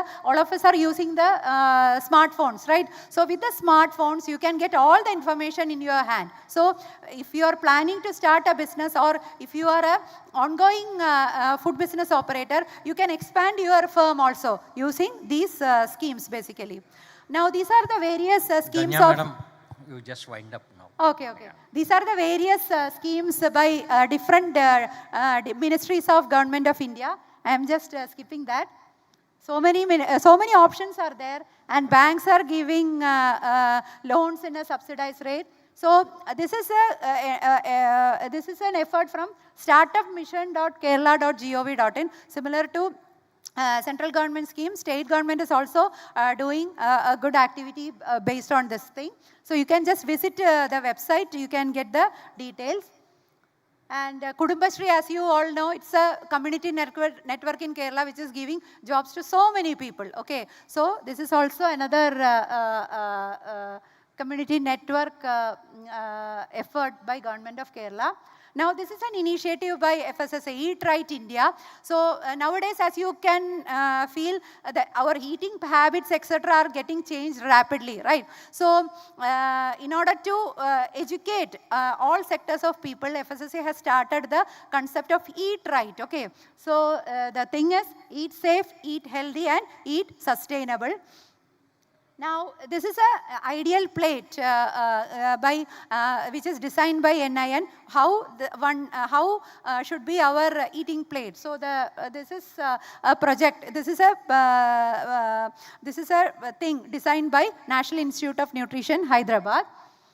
Now, this is a main focus of this Eat Right India. That is reduce salt, reduce sugar, reduce oil. So these are the three villains as far as our food is concerned. So just all of you try to reduce the intake of oil, salt and sugar. Then we can control and do exercise as far as possible. Okay, be physically, mentally fit. So we can curb so many diseases. Okay, so many diseases. We can remove or we can control so many diseases. So this is Aaj Se Thoda Kam. This initiative is called as Aaj Se Thoda Kam. So many celebrity videos are there. It is available on our website. So this is a sugar board developed by FSSAI. You can see if you are taking 1 gulab jamun, how much gram of sugar we are taking. So this is a thing designed by FSSAI. Similarly, this is an oil board. Okay. Suppose we are taking 6 slices of pizza, 40 grams of fat is entering our body. So this is oil board designed by FSSAI. Now these are some IEC material by FSSAI to prevent child obesity. That is 6 simple steps to eat mindfully, etc., etc. Drink lot of water, that is also very, very important. Millets, as you all know, we should try to include millets at least 1 meal per day. Okay, these are various millets. And there are so many diseases which we can control or we can curb using by adopting 1 meal as millets. Millets are called as superfood. So these are basic things we all know basically. Now, this particular tagline is very, very important. So, in order to educate people, that is the World Health Organization and FAO, they are doing World Food Safety Day. Every year, June 7th is celebrated as World Food Safety Day. World Food Safety Day, and October 16th as World Food Day. Okay, in order to educate people, in order to educate consumers about the importance of food safety. So this tagline is very, very important. This tagline is that of 2020, year 2020. Food safety is everyone's business. So we all should work together in order to ensure food safety at our home, at our local area, at our district, and at our country as a whole. So it should be a teamwork. Okay. So this tagline is very, very important. Food safety, everyone's business. Now this is these things you all know. That is healthy food, eat healthy food and follow a healthy lifestyle. Water is very, very important as you all know. And do regular physical exercises. Be smart and a vigilant consumer. As I told you earlier, whenever you are purchasing a food item, be a smart and vigilant consumer, because label has got so many things on it, and by reading the label properly itself, you can decide the food, which food you should select, which should have food at proper time and reduce food wastage. So nowadays, you can see the youngsters, sometimes what they do, they will take dinner at 10 o'clock and by 10:15 they'll go and sleep. So this should not be the pattern. Some people, they'll skip the breakfast. Okay, that is also not healthy. So you should have proper 3 meal, and the dinner ideally should be taken before 7:30, ideally. So what happens, if you take at 7:30 and if you sleep by 10:30, your digestive system will get a rest, and so that the body functions will be proper. So you should have the food at proper time and be physically, mentally active. Follow your passion, hobbies, etc. Do regular checkups after an age of 45 to 50, and say no to alcohol, tobacco and drugs. And have to have a positive circle. See, this particular association, it gives a positivity for all of us, right? So just try to be in a positive circle always. And good quality sleep. Sleep is also very, very important. And connect to nature. So if you have a small plot near your home, just try to grow some vegetables. Okay. So when some tomato or brinjal or something is being, if you plant, water it regularly, if you get it, so that happiness is very, very important. It gives you so much immense happiness. If it is a flower also. So try to be in connect with nature. So this is it from me. So all of you eat healthy and stay fit. And once again, thank you IDA for giving FSSA an opportunity to be here. Thank you so much. Wishing you all a very good evening. Thank you so much. Thank you, Danya Madam. Danya Madam has not only given an overall overview of FSSA, she was more concerned with your health and lot of tips she had given for to lead a healthy life. Thank you very much, Danya Madam. Without taking too much of time, if there is any specific question from any one of the audience, kindly just come here, then we will try to, I'll request to arrange for one of the hand mics, and you can ask the question directly either to Danya Madam or to Madam Simi Unikrishnan and others. Just to make a beginning, Madam Simi Unikrishnan, what is the role of Export Inspection Agency in the export of dairy products? Is still there or not there? How is it going on? That's Hello. Yeah, Export Inspection Agency under Export Quality and Control Act 1963 inspects the consignments that go from here. They issue health certificate for export of dairy products. They are regulating dairy exports from India. Dairy plants have to undergo the audit before they commence the export, if I am not wrong. They have to seek health certificate from them before exporting. They have to apply to EIA and get a license first. Yeah. Is it not? Health certificate. Yeah, the health certificate to get what you call it as health certificate or EIA license? It's health certificate. Okay, that's. Is there any other point anybody wants? Any clarification, any of the audience? If you have got any point, you can just this thing. I don't see any hands rising or any question. So thank you very much for both the speakers. Really wonderful job has been done. Lot of information has been given by both of you. And I'm very sure that it will be useful for our group of dairy and all. With these few words, I will hand it over to our co-chairman for a few words, and then we will end the session. Over to you, Dr. Thank you, sir. Okay, it's a food safety is everyone's responsibility. So food safety should start from the production area until it reaches to the consumer. Even the style, the consumption of food, it's also required to be assessed. So food safety, quality, sustainability is the day's requirement. Reducing the losses and food waste. This is the required. Conservation of water. These are the messages I would like to pass it on to this body. Thank you. With this, we have come to the end of the session. Thank you for the patient listening. Thanks the audience for your presence here.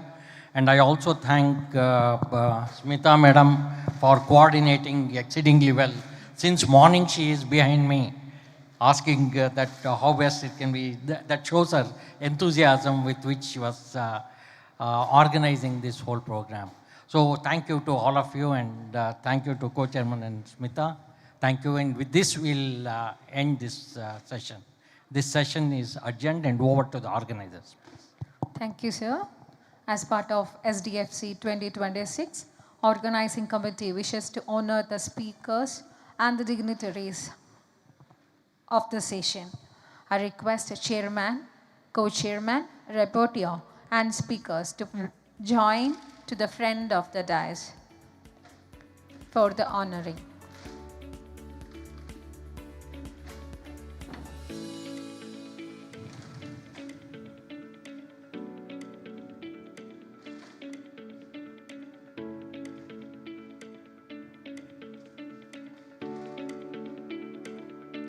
I request the chairman of the session, Dr. Satish Kulkarni, to please hand over the memento to the regional head AGM of EPEDA, Simi ma'am, and requesting Simi ma'am to receive the honor.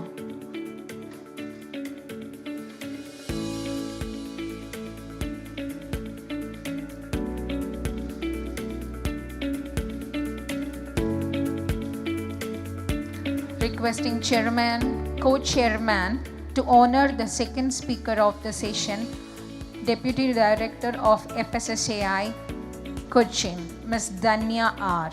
And I request Danya ma'am to receive the same from co-chairman.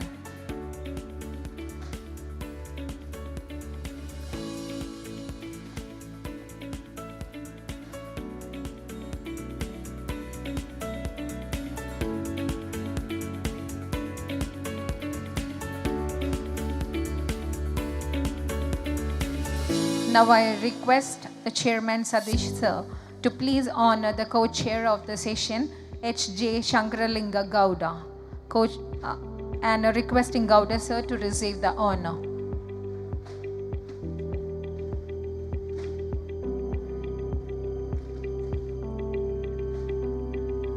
Once again requesting Sadish Sir to give away the memento to the rapporteur of the session, Dr. Smita J. Lucas. Ma'am, please receive the honor.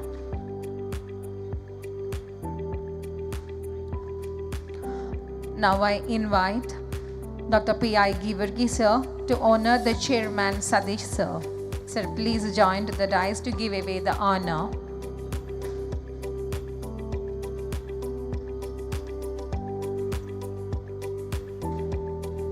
I request Sadish Sir, the Chairman of the session, to receive our token of gratitude for being the all supporter of the technical session.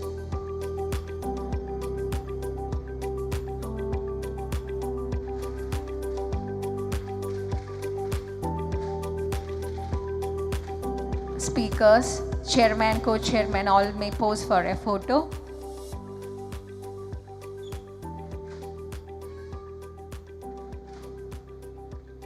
On behalf of the organizing committee of SDFS 2026, we extend heartfelt thanks to all the dignitaries, Chairman Dr. Sadish Sir, Co-Chairman Dr. Gowda Sir, Rapporteur Dr. Smita Ma'am, and the speakers, Srimati Simi, Unnikrishnan, and Ms. Dhanya. So here comes the end of the technical session of day 2, and we have cultural programs in this main venue starting by 6:30 p.m., showcasing the martial arts show and South Indian classical dances. Thank you once again.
Kalarippayattu, the ancient martial art of Kerala, is a powerful symbol of discipline, agility, and inner strength. Rooted in our rich cultural heritage, it blends grace with precision. We have with us today Diksha Kalari. Let us warmly welcome the artist and enjoy this inspiring display of tradition and skill. Please give them a big round of applause. കേരളത്തിലെ തനത് ആയോധന കലാരൂപമായ കളരിപ്പയറ്റ് ശക്തിയുടെയും മനസാന്നിധ്യത്തിൻ്റെയും ഉൾക്കരുത്തിൻ്റെയും പ്രകടനമാണ്. ദീക്ഷ കളരി സംഘം അവതരിപ്പിക്കുന്ന കളരിപ്പയറ്റിലേക്ക് ഏവരുടെയും ശ്രദ്ധ ക്ഷണിക്കുന്നു.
ദീക്ഷ കളരി അവതരിപ്പിക്കുന്ന കളരിപ്പയറ്റ് ആരംഭിക്കുകയാണ്.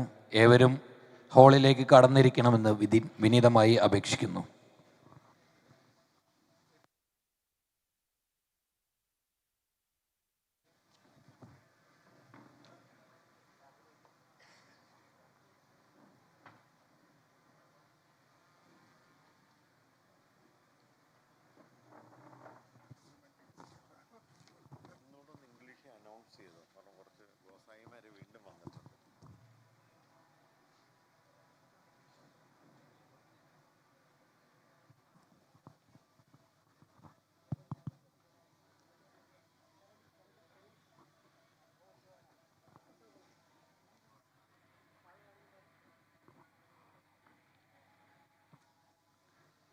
Kalarippayattu, the ancient martial art of Kerala, is a powerful symbol of discipline, agility, and inner strength. Rooted in our rich cultural heritage, it beautifully blends grace and precision. Let us warmly welcome the artist and enjoy this inspiring display of tradition and skill.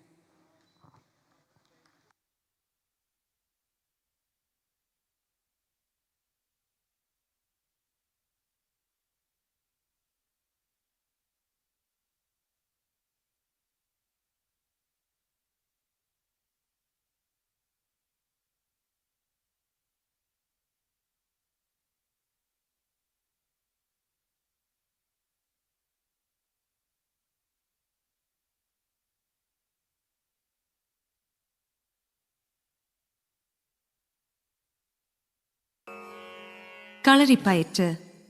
This martial art form shares many common features with Kathakali. The practitioners of this martial art move as fluidly and gracefully as dancers. Our presentation recalls the glory of ancient battles.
You are now witnessing the ancient martial art of Kerala, Calicut, a powerful symbol of discipline, agility, and inner strength.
Kalaripayattu എന്ന കേരളത്തിൻ്റെ അഭിമാന യുദ്ധകലയെ അതിമനോഹരമായി നമുക്ക് മുമ്പിൽ അവതരിപ്പിച്ച ദീക്ഷാ കളരി പുലാമന്തോൾ സംഘത്തിലെ മുഴുവൻ അംഗങ്ങൾക്കും ഞങ്ങളുടെ ഹൃദയം നിറഞ്ഞ നന്ദി. We had a magnificent performance of Kerala's proud martial art Kalipayattu with such an elegance and skill. We gratefully acknowledge Diksha Kalari Pulamantol for their outstanding performance. I invite the following delegates and guests to the stage for appreciating the artists. IDA Vice President Shri Arun Patel Sir, Central Executive Member Shri Charles Sir, Vice President ZDC Shri Rajendra Kumar Sir, Vice President ZDE Dr. NKS Gowda Sir, Secretary ZDC Dr. Shubhas Sir, Treasurer ZDC Dr. KS Rao Sir, Milma Board of Directors Srinivasan Master, MRCMPU Board of Directors Sri Chentamara, MRCMPU Board of Directors Srimati Roslyn, MRCMPU Board of Directors Sri VT Chaco. ബഹുമാന്യരെ, കലയുടെയും അക്ഷരത്തിൻ്റെയും പാരമ്പര്യം പോലെ തന്നെ കടത്തനാടൻ കളരിയുടെ പാരമ്പര്യമുണ്ട് കോഴിക്കോടിന്. കടത്തനാടൻ കളരിയുടെ പാരമ്പര്യം അവരുടെ കലയിലൂടെ കാത്തു സൂക്ഷിച്ച ഈ യുവ പ്രതിഭകൾക്ക് SDFC 2026 ആദരം. ആദ്യമായി ആദരവ് ദീക്ഷാ കളരിക്ക് വേണ്ടി ആദരവ് ഏറ്റുവാങ്ങുന്നതിനായി കളരി ആശാൻ ശ്രീ അർജുനെ വേദിയിലേക്ക് ക്ഷണിക്കുന്നു.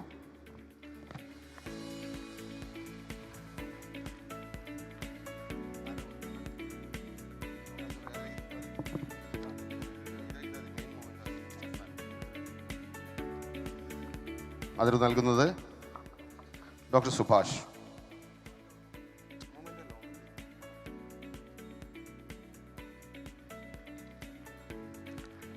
Thank you sir.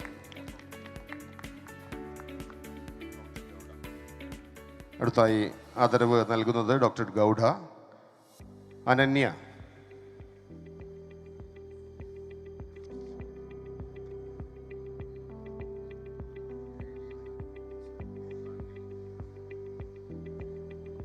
അടുത്തതായി IDA വൈസ് പ്രസിഡന്റ് ഡോക്ടർ പാട്ടീലിനെ ക്ഷണിക്കുകയാണ്. അമൽ കൃഷ്ണ ആദരവ് ഏറ്റുവാങ്ങാനായി അമൽ കൃഷ്ണയെ ക്ഷണിക്കുന്നു.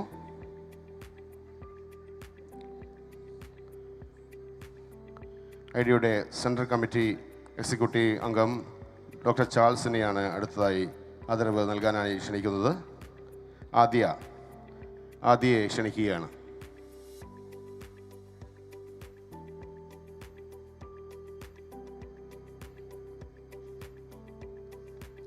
അടുത്തതായി SDC ട്രഷറർ ഡോക്ടർ KS റോയിയെ ക്ഷണിക്കുന്നു. ലെനയെ ക്ഷണിക്കുകയാണ്. ആദരവ് ഏറ്റുവാങ്ങുന്നതിന് വേണ്ടി ലെനയെ ക്ഷണിക്കുന്നു.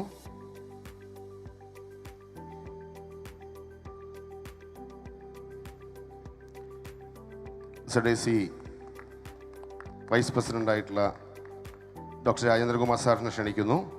ശ്രേയ ആദരവ് സ്വീകരിക്കുന്നതിനായി ശ്രേയ.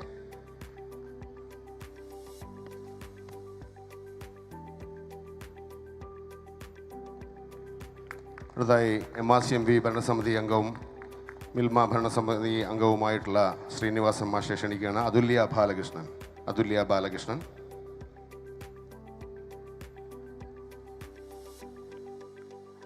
അടുത്തതായി ആദരവ് നൽകുന്നതിനായി ചെന്താമരേട്ടനെ ക്ഷണിക്കുകയാണ്. MRCMV ഭരണസമിതി അംഗമായുള്ള ചെന്താമരേട്ടൻ. അർച്ചന.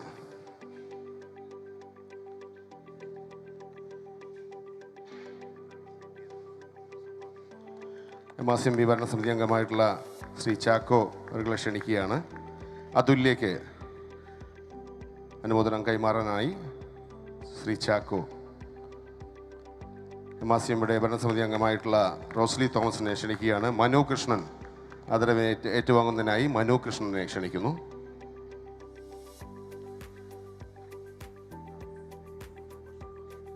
വീണ്ടും ഡോക്ടർ സുഭാഷിനെ ക്ഷണിക്കുന്നു. അമൽ ഗോപിനാഥിന് ആദരവ് നൽകാനായി അമൽ ഗോപിനാഥ്. വീണ്ടും ഡോക്ടർ ഗൗഡയെ ക്ഷണിക്കുന്നു. സാജൻ അദ്ദേഹത്തിന് അവാർഡ് നൽകുന്നതിന് വേണ്ടി വീണ്ടും സാജൻ. അരുൺ പാട്ടീൽ സാറിനെ ക്ഷണിക്കുന്നു. Invite Arun Patil sir. Manikandan award നൽകുന്നതിന് വേണ്ടി.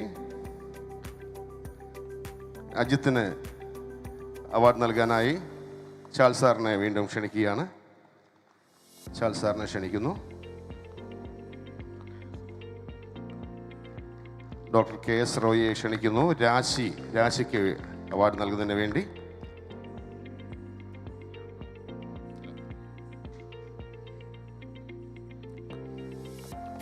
Thank you sir.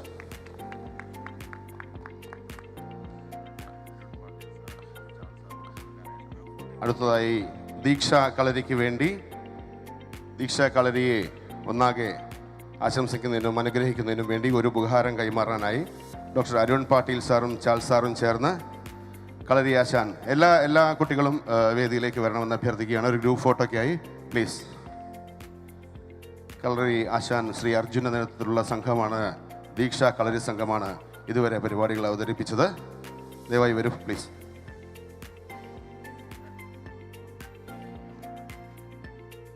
ദീക്ഷ കളരിക്ക് വേണ്ടി ഡോക്ടർ അരുൺ പാട്ടീൽ സാറും ചാൾ സാറും ചേർന്ന് എല്ലാ അംഗങ്ങൾക്കും വേണ്ടി അവാർഡ് നൽകുന്നു. Photo please.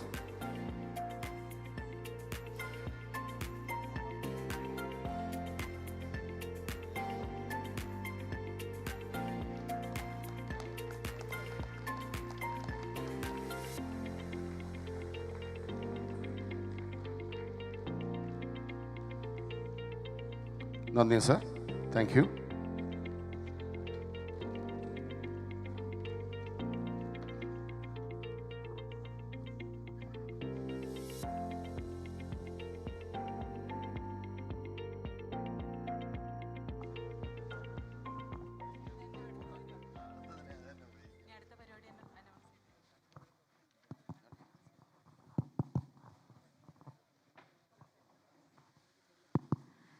Next, we have the performance from Kerala Kalamandalam, deemed to be University for Arts and Culture. We welcome the artist to the program.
Now we have the performance from Kerala Kalamandalam, prestigious deemed to be University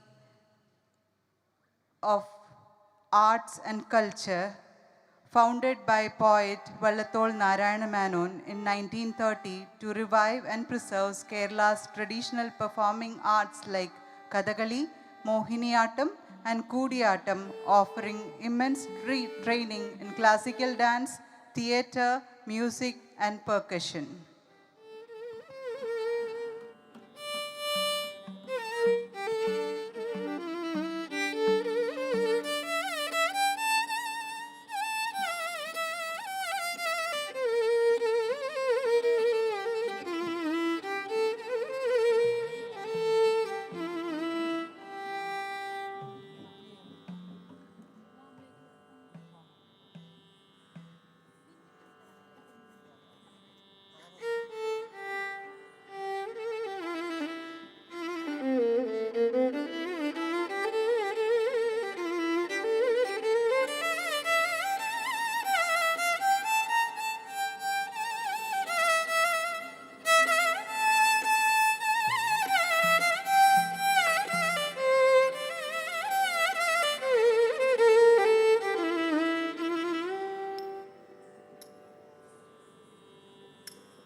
Takadhimmi, takajanu, takadhimmi, takajanu, takadhimmi, takajanu, takadakadarigadadom dam.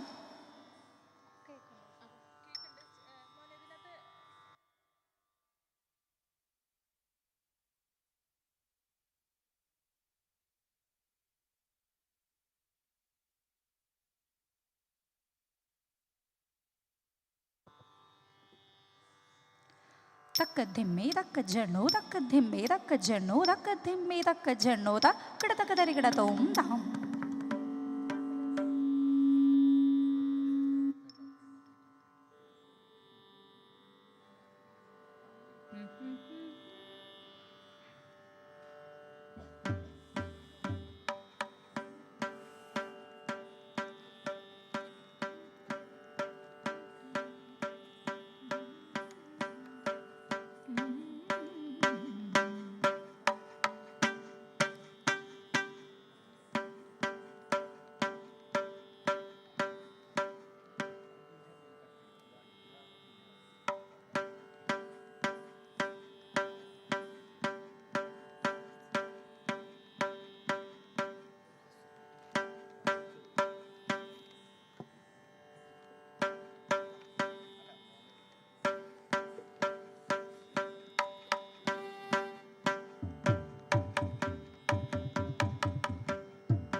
Vocal കുറച്ച് gained.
Kerala Kalamandalam അവതരിപ്പിക്കുന്ന നൃത്തസന്ധ്യ ഇവിടെ ആരംഭിക്കുകയാണ്.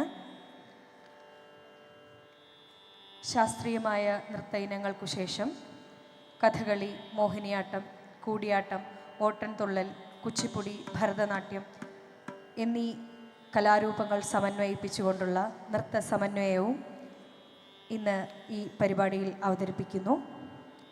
ആദ്യമായി വേദിയിൽ ചൊൽക്കെട്ട്, രാഗമാലിക, താളമാലിക. രംഗത്ത് നീരജ, ജയലക്ഷ്മി, മേഘ, ദേവിക ഉണ്ണി. ഇന്നത്തെ പരിപാടിയിൽ പക്കമേളം ഒരുക്കുന്നത് നട്ടുവാങ്കം കലാമണ്ഡലം ആതിര, വായ്പാട്ട് കലാമണ്ഡലം ശരണ്യ, മൃദംഗം കലാമണ്ഡലം ജിതിൻ, വയലിൻ ശ്രീജു പവനൻ മാവേലിക്കര, ഇടയ്ക്ക കലാമണ്ഡലം നന്ദു. രംഗത്ത് ചൊൽക്കെട്ട്.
വക്രതുണ്ട മഹാകായം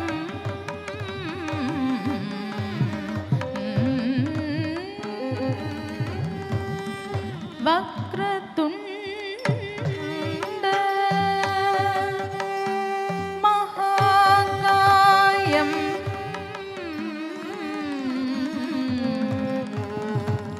വക്രതുണ്ട മഹാകായം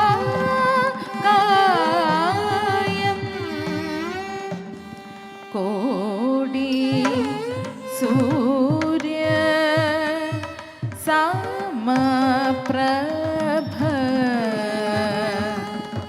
കോടി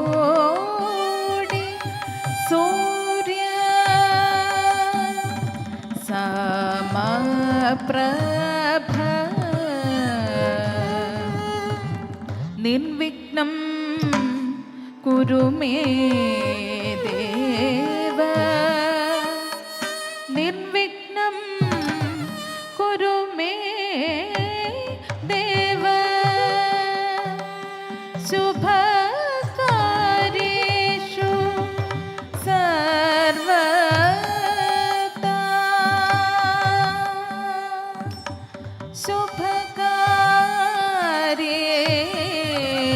शुभकार्येषु सर्वदा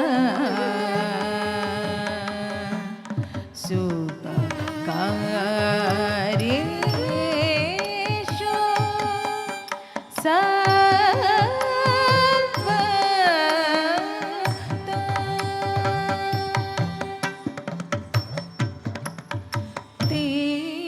तीयता कीटतकतरि कीट तीयता कीटतकतकतरि कीटतक तीयता कीटतकतरि कीट तीयता कीटतकतकतरि कीटतक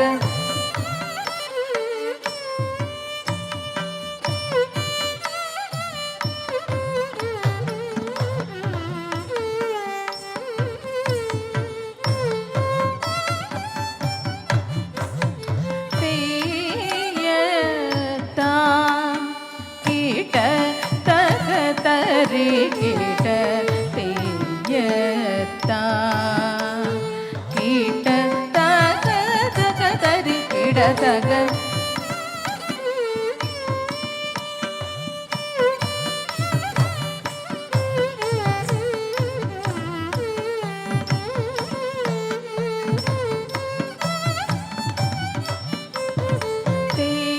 तीयता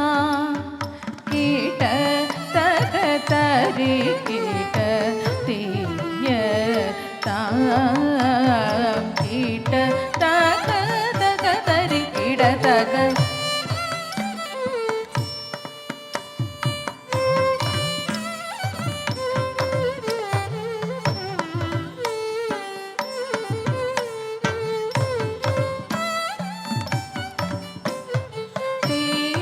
तीयता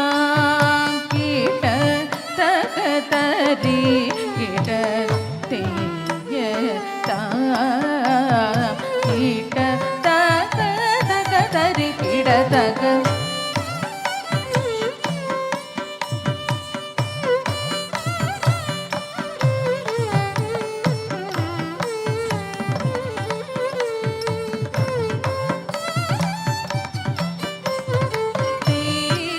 तीयता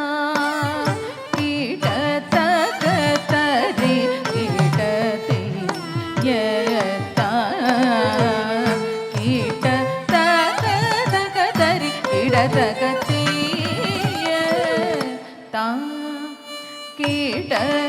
कीटतकतरि कीट तीयता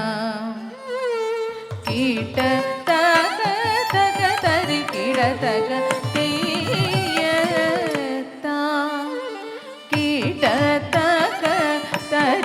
कीट तीयता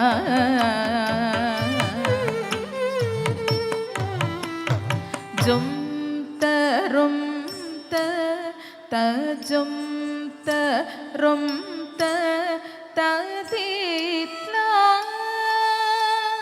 तजम तजम तजुम तरुम तकजुम तरुम तकदीत्ला तकजम तकजम तकिटजुम तरुम तकिटजुम तरुम तकिटदीत्ला तकिटजम तकिटजम तकिटधीमित धीमित धीमित धीमित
തകധിമിതണം തകരിമപ നീനി ജണു തധി ജണുദേ ജണു തധി ജണു തകധി തധീം കിണതും തധീം കിണതും തധീം കിണതും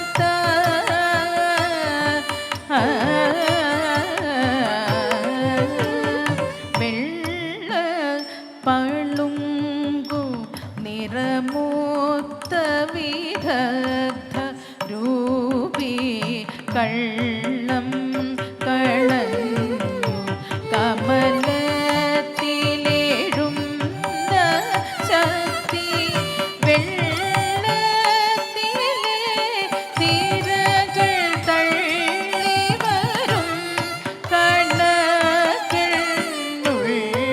കണക്കിനുള്ളത്തിൽ വന്ന് വിളയാടുക സരസ്വതി നീ. വെള്ള പളുങ്കു നിറമൂത്ത വിദഗ്ധ രൂപി കള്ളം കളഞ്ഞു കമലത്തിലേഴും ശക്തി വെള്ളത്തിലെ തിരകൾ തള്ളി വരും കണക്കിനുള്ളത്തിൽ വന്ന് വിളയാടുക സരസ്വതി നീ.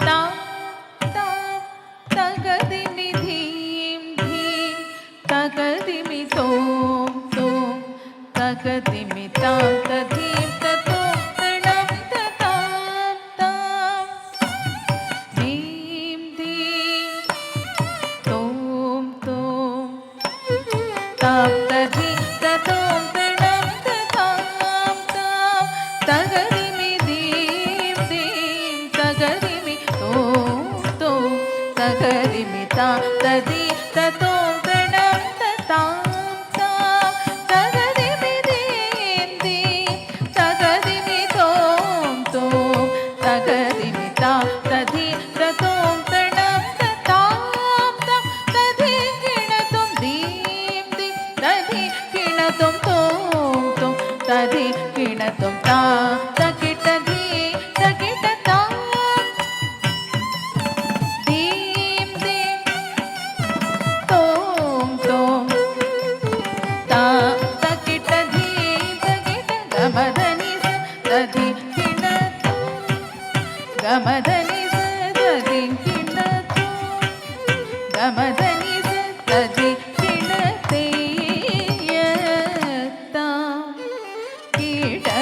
കിടതകതരി കിടതേയതാം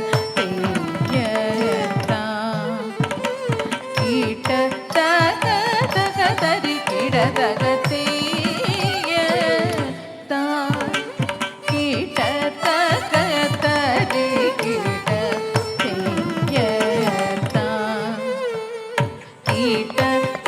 കിടതകതകതരി കിടതകതേയതാം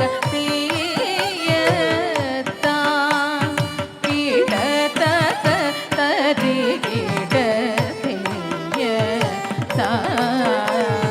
കിടതകതകതരി കിടതകതേയതാം കിടതകതരി കിടതേയതാം കിടതകതകതരി കിടതകതാം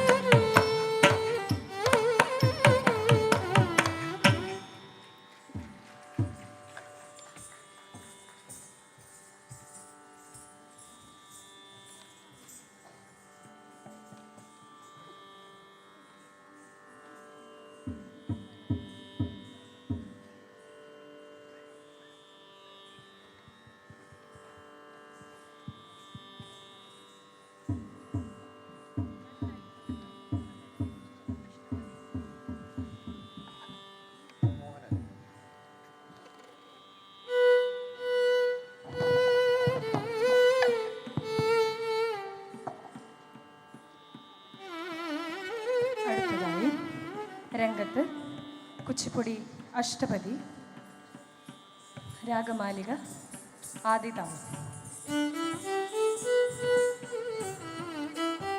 അമൃതശ്രീ, ദേവിക ബേബി, ആര്യ ടി എന്നിവർ അവതരിപ്പിക്കും.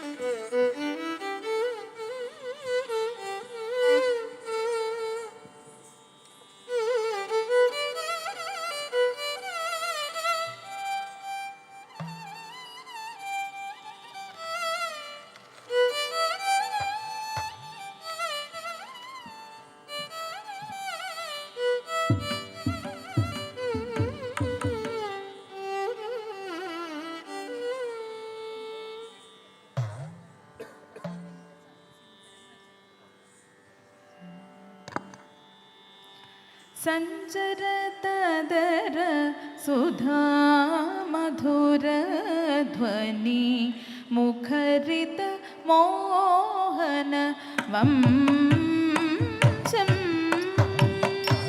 സഞ്ചരതദര സുധാ മധുര ധ്വനി മുഖരിത മോഹന വംശം. സഞ്ചരതദര സുധാ മധുര ധ്വനി മുഖരിത മോഹന വംശം.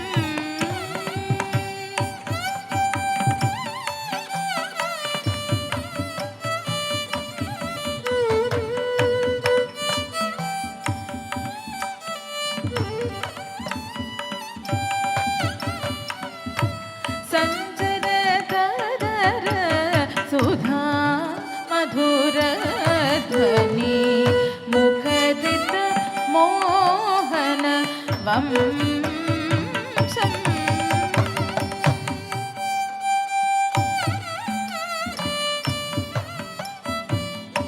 സഞ്ചരതദര സുധാ മധുര ധ്വനി മുഖരിത മോഹന വംശം. സഞ്ചരതദര സുധാ മധുര ധ്വനി മുഖരിത മോഹന വംശം.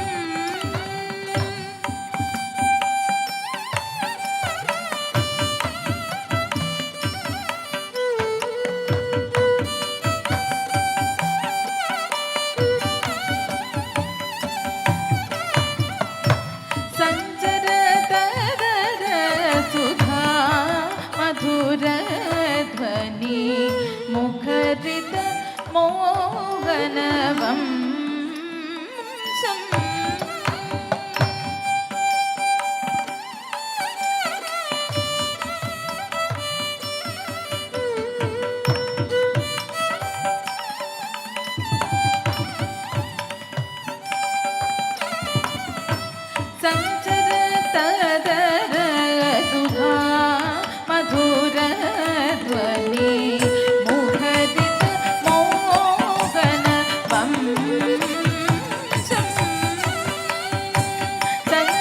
സഞ്ചരതദര സുധാ മധുര ധ്വനി മുഖരിത മോഹന വംശം. സഞ്ചരതദര സുധാ മധുര ധ്വനി മുഖരിത മോഹന വംശം. ചലിത ത്രികൽചല ചഞ്ചല മൗലി കപോല വിലോല പദം. ചലിത ത്രികൽചല ചഞ്ചല മൗലി കപോല വിലോല പദം. രാസേ പരിമിഹ വിഹിത വിലാസം. രാസേ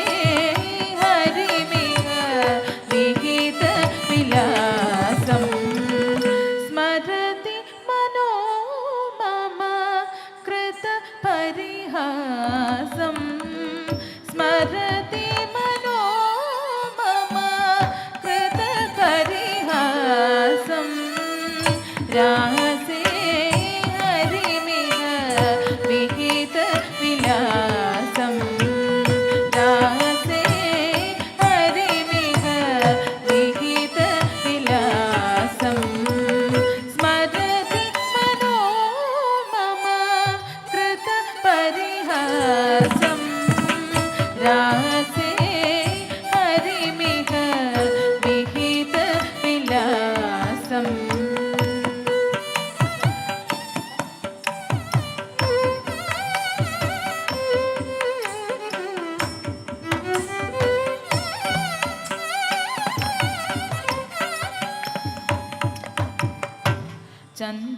ചന്ദ്രകചാരു മയൂര ശിഖണ്ഡക മണ്ഡലവലയിത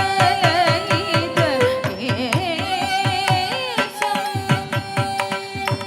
ചന്ദ്രകചാരു മയൂര ശിഖണ്ഡക മണ്ഡലവലയിത കേശം ചന്ദ്രകചാരു മയൂര ശിഖണ്ഡക മണ്ഡലവലയിത കേശം ചന്ദ്രകചാരു മയൂര ശിഖണ്ഡക മണ്ഡലവലയിത കേശം പ്രചുര പുരന്ദര ധനുരനുരഞ്ജിത പ്രചുര പുരന്ദര ധനുരനുരഞ്ജിത മേധുര മുദിത സുരേശം മേധുര മുദിത സുരേശം മേധുരമുദിത സുരേശം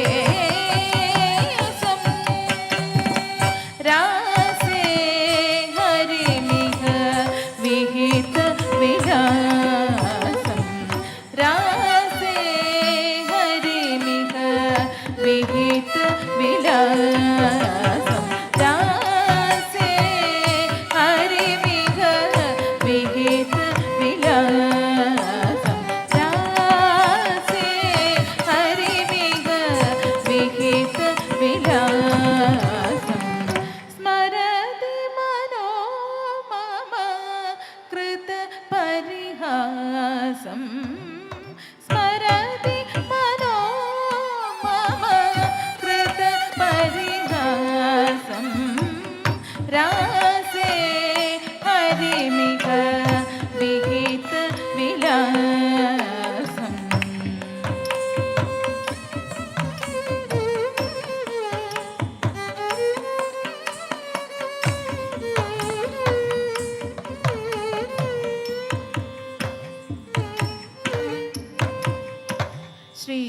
ശ്രീജയദേവ ഭണിത മതിസുന്ദര മോഹന മധുരിപു രൂപം ശ്രീജയദേവ ഭണിത മതിസുന്ദര മോഹന മധുരിപു രൂപം ശ്രീജയദേവ ഭണിത മതിസുന്ദര മോഹന മധുരിപു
അടുത്തതായി ഭരതനാട്യം കീർത്തനം.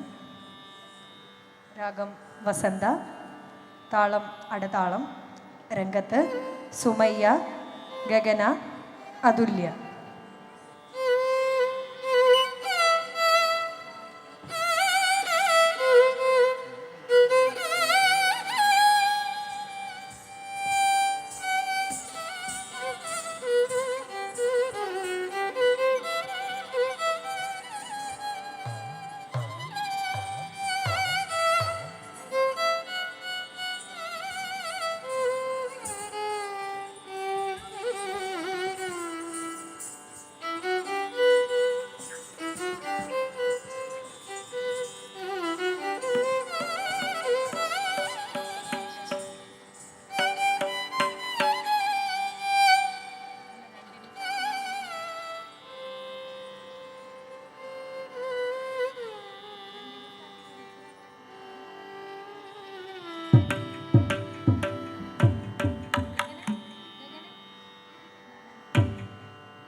നടനം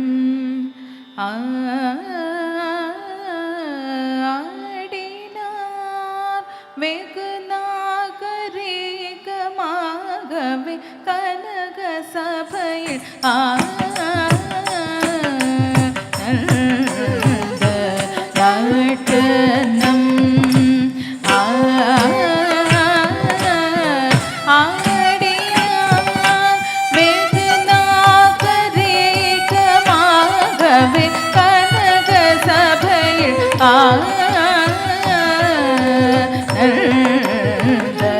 നടനം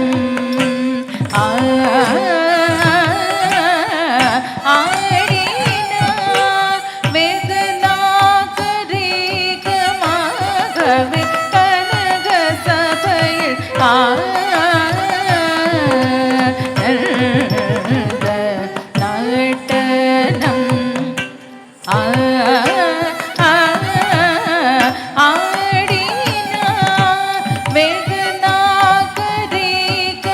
ആടിനാർ വേദനാഗരേകമാകവെ കനക സഭയിൽ നടനം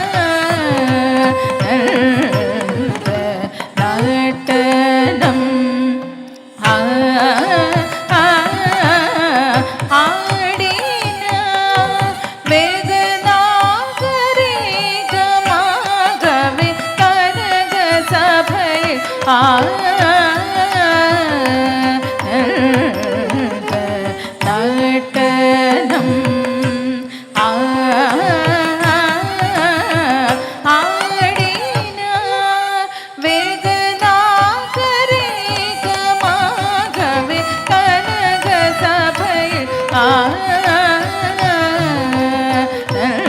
നടനം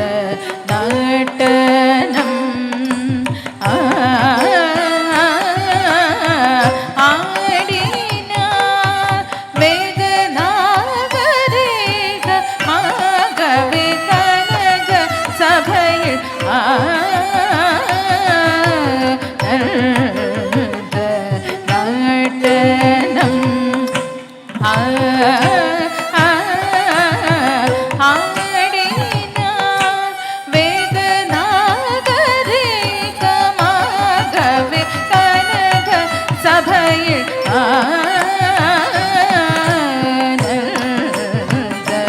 നടനം ആടിനാർ വേദനാഗരേകമാകവെ കനക സഭയിൽ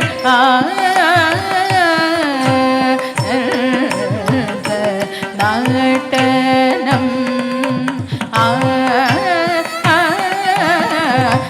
ആടിനാർ നാഗരേകമാകവെ കനക സഭയിൽ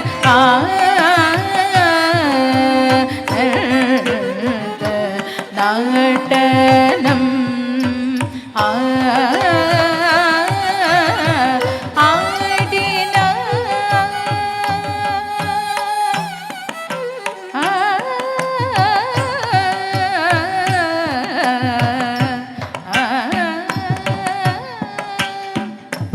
வடகையிலையில் முன்னாள் மாமுனிக்கருள் செய்தபடி தவறாமல் தில்லை பதியில் வந்து தை மாசத்தில் குரு பூசத்தில் பகல் நேரத்தில் வடகையிலையில் முன்னாள் மாமுனிக்கருள் செய்தபடி தவறாமல் தில்லை பதியில் வந்து தை மாசத்தில் குரு பூசத்தில் பகல் நேரத்தில் தாம் தகிட்ட தகதம் தகணம் தரி தரிதி திமித தகதம் தகணம் தரி கும் தரி தத்தினு தினுத தித்லாம் தித்லாம் தி தாஹத தஜனு தணம் தடி டி குத தெய்ய தெய்ய ததிமி தக்கிட தக தாஹத ஜனு ததிமி தக்கிட கிடதாம் திக்கிட கிடதை தத்தோ நாட்டனம்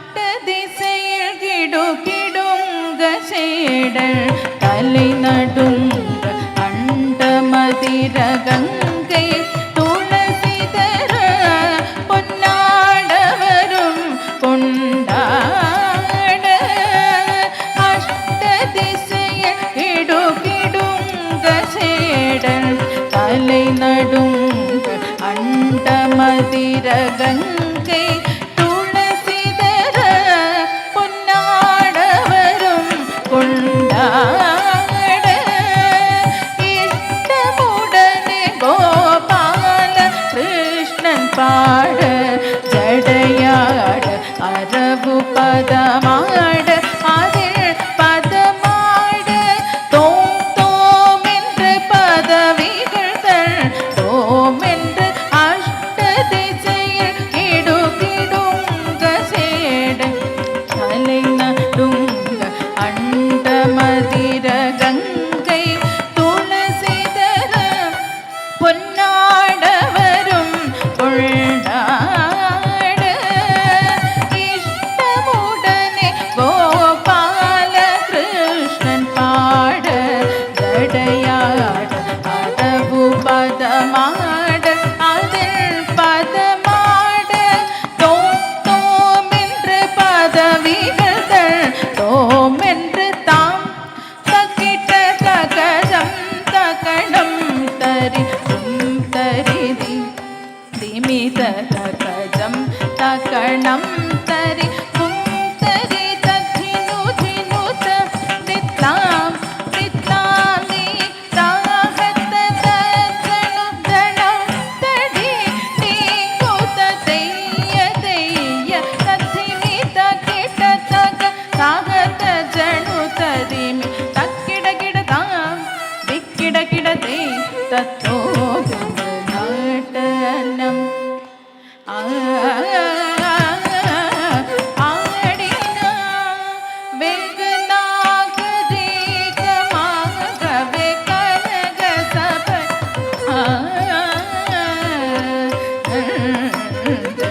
நாட்டனம் ஆடினா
അടുത്തതായി മോഹിനിയാട്ടം പദം,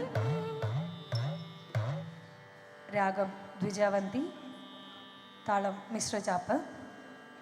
രംഗത്ത് ദേവിക ഉണ്ണി, മേഘ മോഹൻ, ജയലക്ഷ്മി.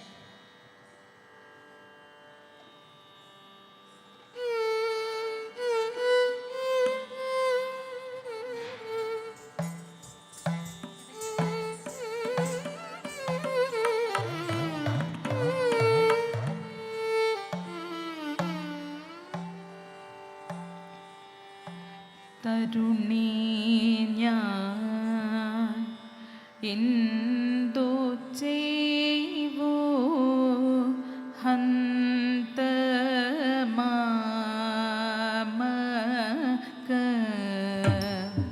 തരുണീ ഞാൻ എന്തു ചെയ്വോ ഹന്ത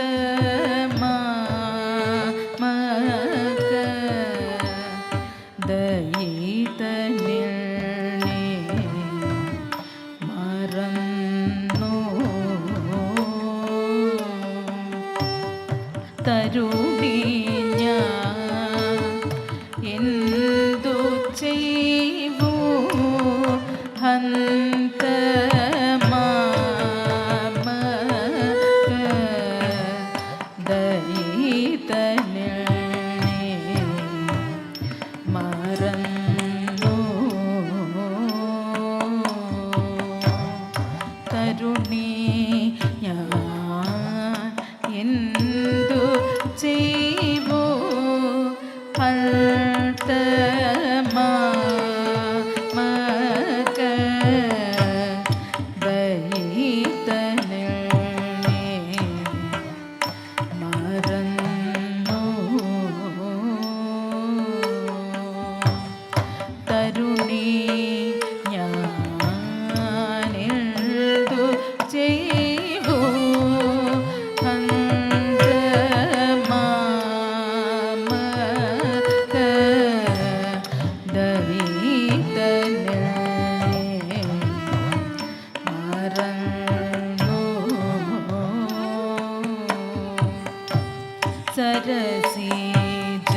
സരസീജതീനെ വെള്ളും മാനനം കാൺമതും. സരസീജതീനെ വെള്ളും മാനനം കാൺമതും. സരസീജതീനെ വെള്ളും മാനനം കാൺമതും. സരസ വചനാമൃതം കേൾപ്പതു എന്നു ഞാൻ. സരസ വചനാമൃതം കേൾപ്പതു എന്നു ഞാൻ.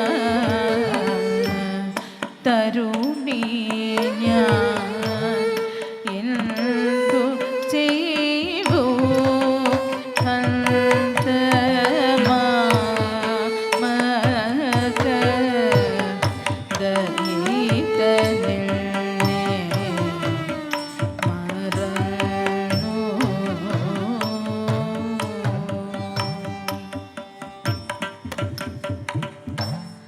മാന്താർ ശരൽ ചൊരിയും സായകങ്ങൾക്കും.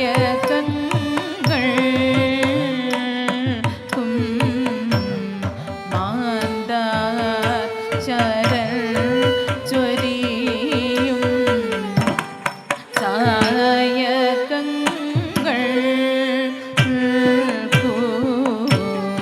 മാന്താർ ശരൽ ചൊരിയും സായകങ്ങൾക്കു.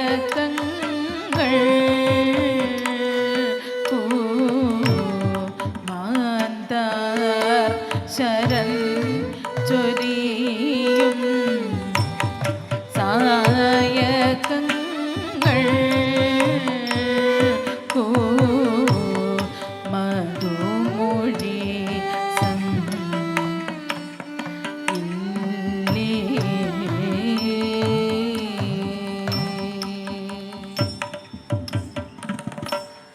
സ്വാന്തത്തിൽ ഉളവാകും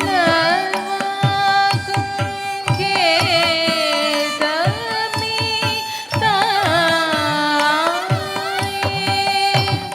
സ്വാന്തത്തിൽ ഉളവാകും ഖേദമേ തായേ. സ്വാന്തത്തിൽ ഉളവാകും ഖേദമേ തായേ. സ്വാന്തത്തിൽ ഉളവാകും ഖേദമേ തായേ. മത്ത് സാവചകമനേ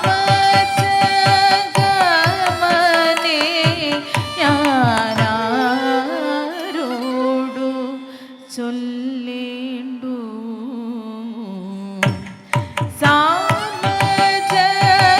സാവചകമനേ ഞാനാരോടു ചൊല്ലേണ്ടു. തരുണി ഞാൻ എന്തു ചെയ്വോ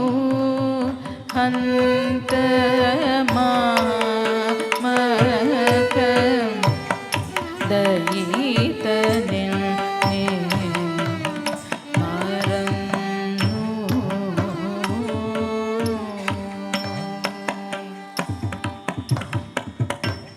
അല്ലൽ ഇതഖിലവും ശ്രീ പത്മനാഭനോടു. അല്ലൽ ഇതഖിലവും ശ്രീ പത്മനാഭനോടു.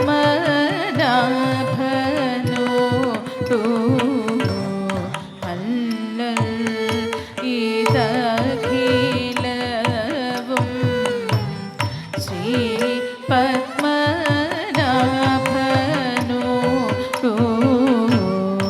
അൻപൊടു നീ ചെന്നു ചൊല്ലി.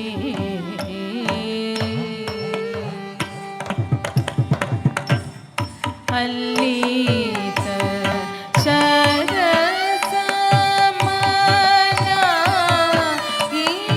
ശരസമനായിയോരു കണവൾ. അല്ലീത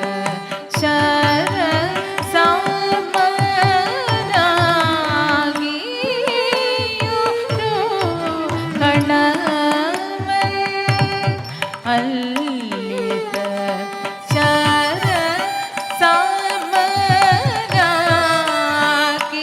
ശരസമനായിയോരു കണവൾ.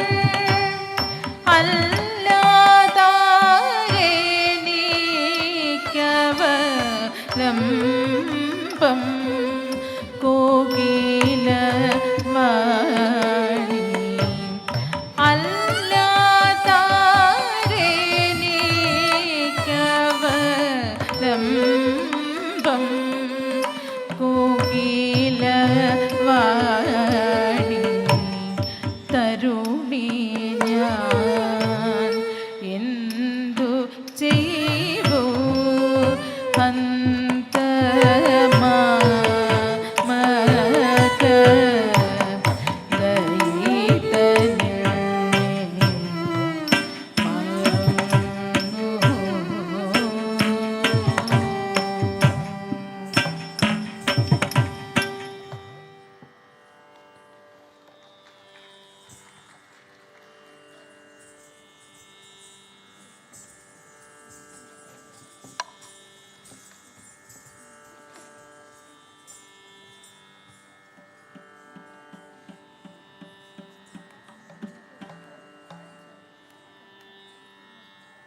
വൈകാതെ കേരള കലാമണ്ഡലം അവതരിപ്പിക്കുന്ന എൻ്റെ കേരളം നൃത്തസമന്വയം ആരംഭിക്കുന്നതാണ്. ഈ നൃത്ത ഇനത്തിൽ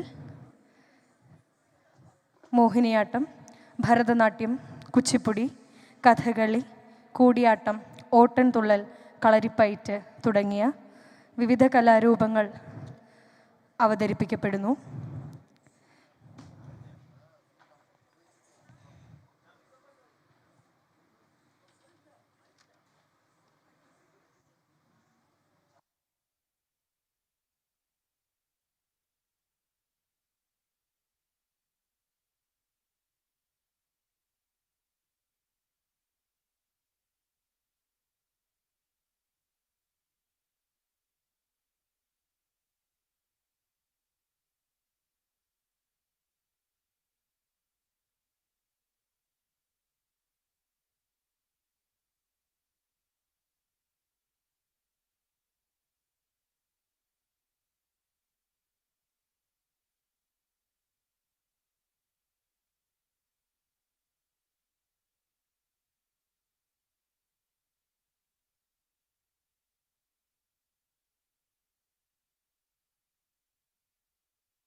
നൃത്തസമന്വയം ആരംഭിക്കുന്നു.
മലയാൺമയ്ക്കുണ്ടൊരു താളം,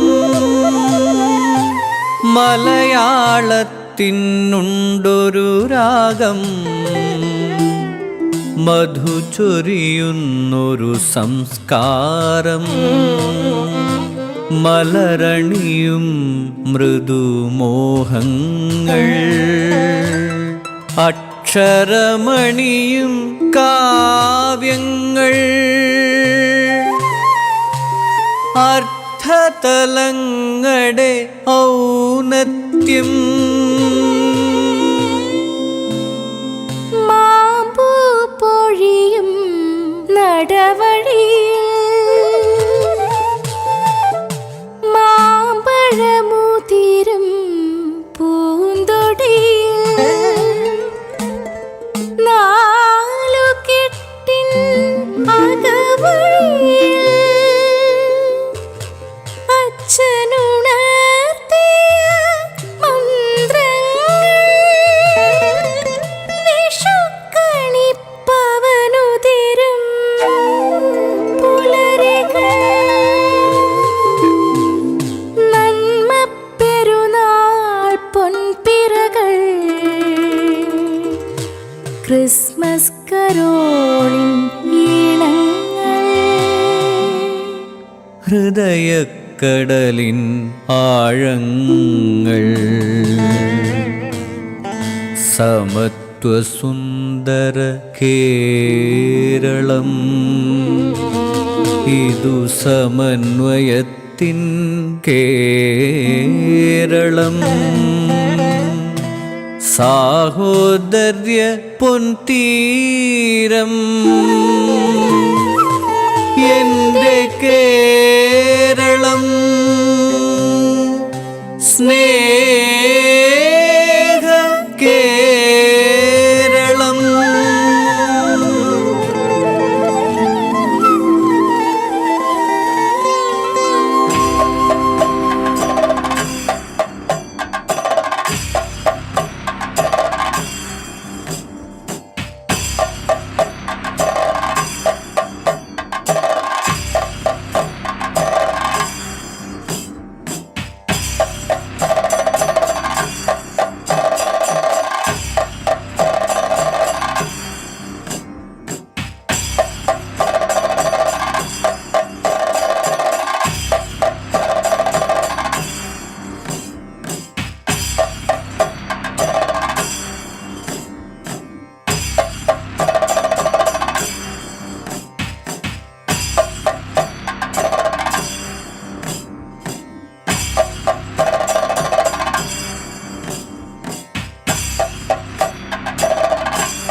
മലയിൽ നിന്നുമൊരക്ഷരം, ലാസ്യത്തിൽ നിന്നൊരക്ഷരം, യാനത്തിൽ നിന്നൊരക്ഷരം, ലയത്തിൽ നിന്നൊരക്ഷരം.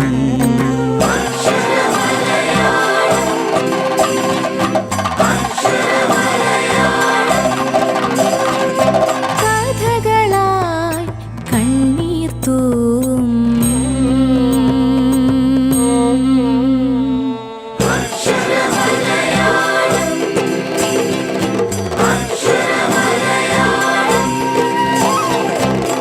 കവിതയായി മുത്തുപൊഴിയും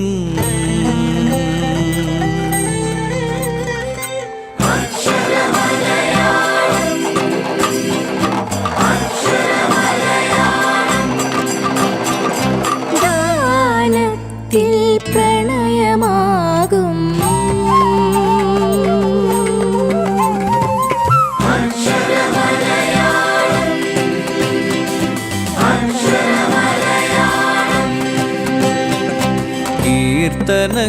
കീർത്തനങ്ങളിലൊഴുകും അമൃതസ്വരത്തിൽ ഭക്തിയാകും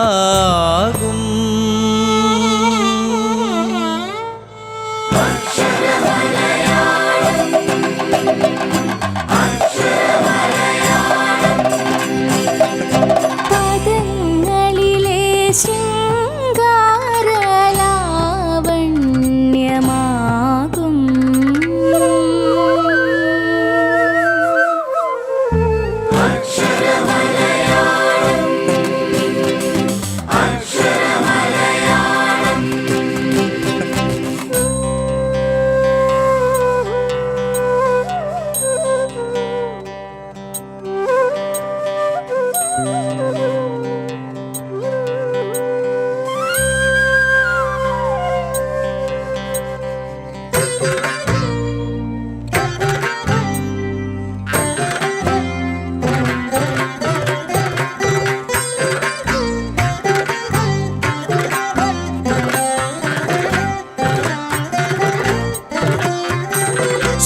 സ്വർണവർണ്ണത്തെ പൂണ്ട മൈഥിലിയെ പോലെ തുഞ്ചന്റെ കൈരളി പാടും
കുഞ്ചന്റെ ശ്ലോകത്തിൽ മാമലയാളം മണിപ്രവാളം അണിയുന്നു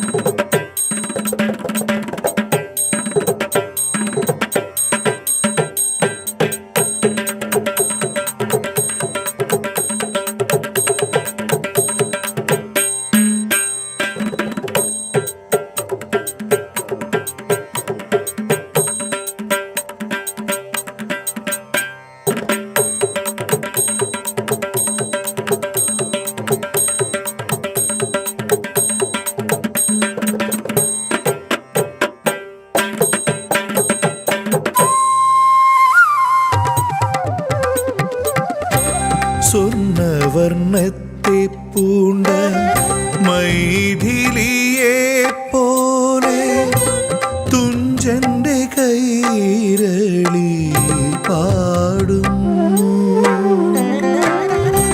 കുഞ്ചന്റെ ശ്ലോകത്തിൽ മാമലയാളം മണിപ്രവാളം അണിയുന്നു താളയുന്തിയ താളത്തിൽ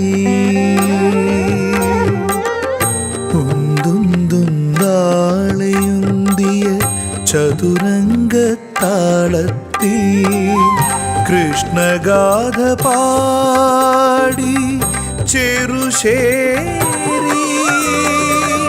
സ്വാതി തിരുനാളും ഇരയിമ്മൻ തമ്പിയും കുഞ്ഞു കുട്ടി തങ്കച്ചിയും പദങ്ങൾ പാടി സ്വാതി തിരുനാളും ഇരയിമ്മൻ തമ്പിയും കുഞ്ഞു കുട്ടി തങ്കച്ചിയും പദങ്ങൾ പാടി.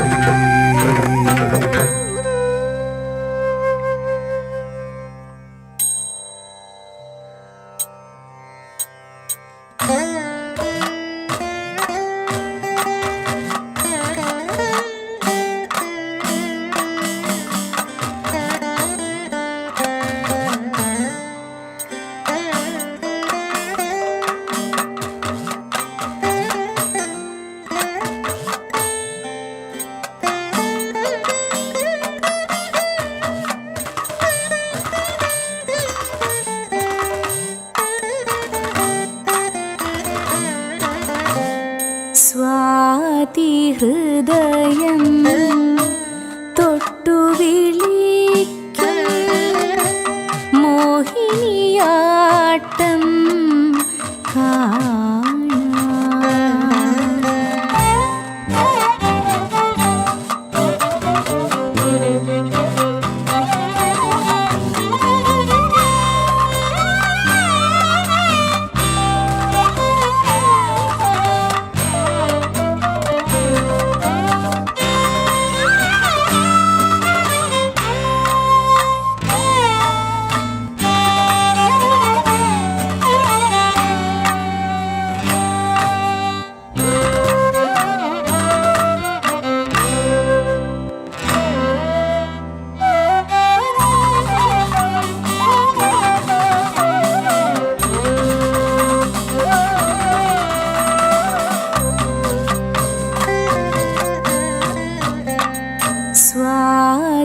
ഹൃദയം തൊട്ടു വിളിക്കും മോഹിനിയാട്ടം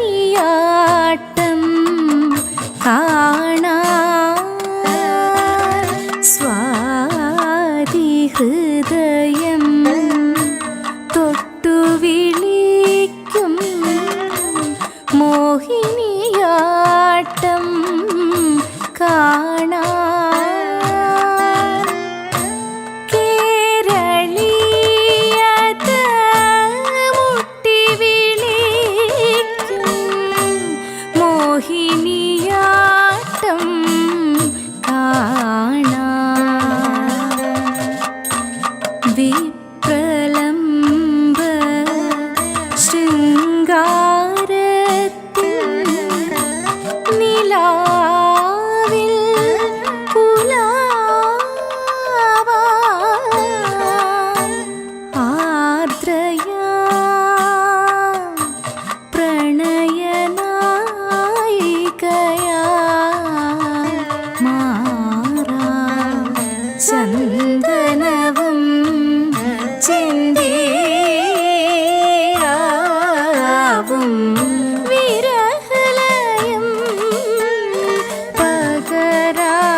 ഇടയ്ക്ക കൊട്ടിപ്പാടും സോപാനധ്വനിയിൽ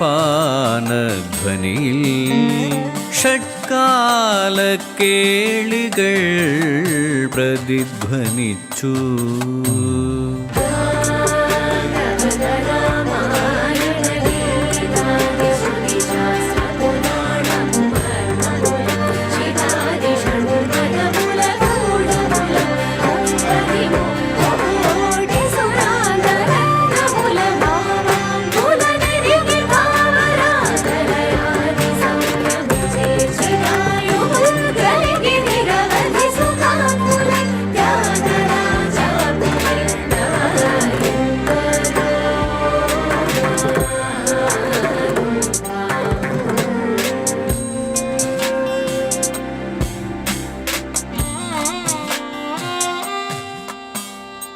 ഉള്ളൂരിൻ സംഗീതം പ്രേമ സംഗീതം പരക്കെ നമ്മെ പാലമൃദൂട്ടിയ ഭാഷാ ശശിബിംബം.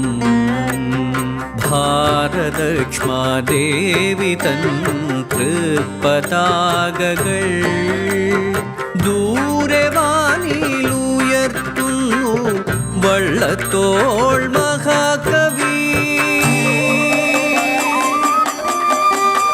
വള്ളത്തോൾ മഹാകവി.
കഥകളി വിളക്കിൽ തിരി തെളിഞ്ഞു കഥയുടെ അരങ്ങുണർന്നു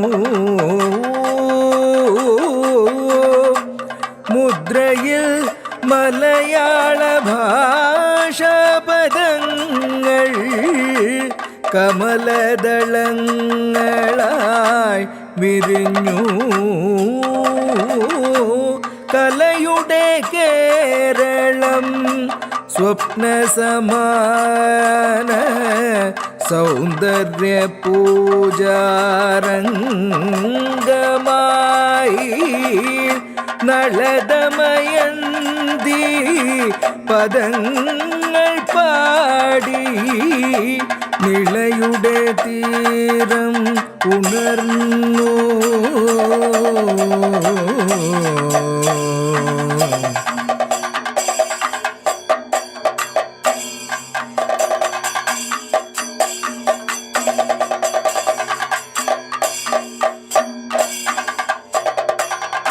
കഥകളി വിളക്കിൽ തിരി തെളിഞ്ഞു കഥയുടെ അരങ്ങുണർന്നു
കോവിൽ പോലും അനശ്വര സ്നേഹലയം തേടി കാവ്യകലയുടെ ധനഞ്ജയൻ കുമാരനാശ ചങ്ങമ്പുഴയുടെ മനസ്സിനി കാവ്യകന്യാ തപസ്വിനി മഞ്ഞത്തെച്ചി പൂങ്കുല പോലെ മഞ്ചിമ വിടരും പുലർക്കാലേ നിന്നോളിതേ നീ മുന്നിൽ നിർവൃതിതൻ പൊൻകതിർ പോലെ നിർവൃതിതൻ പൊൻകതിർ പോലെ കവികൽപ്പനയുടെ സഖ്യനിൽ നിന്നും കൈരളി നിളയൊഴുകുന്നു ശബ്ദച്ചിലങ്കയോടെ അർത്ഥാലങ്കാരമോടെ അനുഗ്രഹിക്കാനൊരുങ്ങി നിൽപ്പു അമ്മ മലയാളം മതിലുകളില്ലാതെ നാലതിരുകളില്ലാതെ വിശ്വം മുഴുവൻ നിറഞ്ഞു നിൽക്കൂ അമ്മ മലയാളം അമ്മ മലയാളം അമ്മ മലയാളം.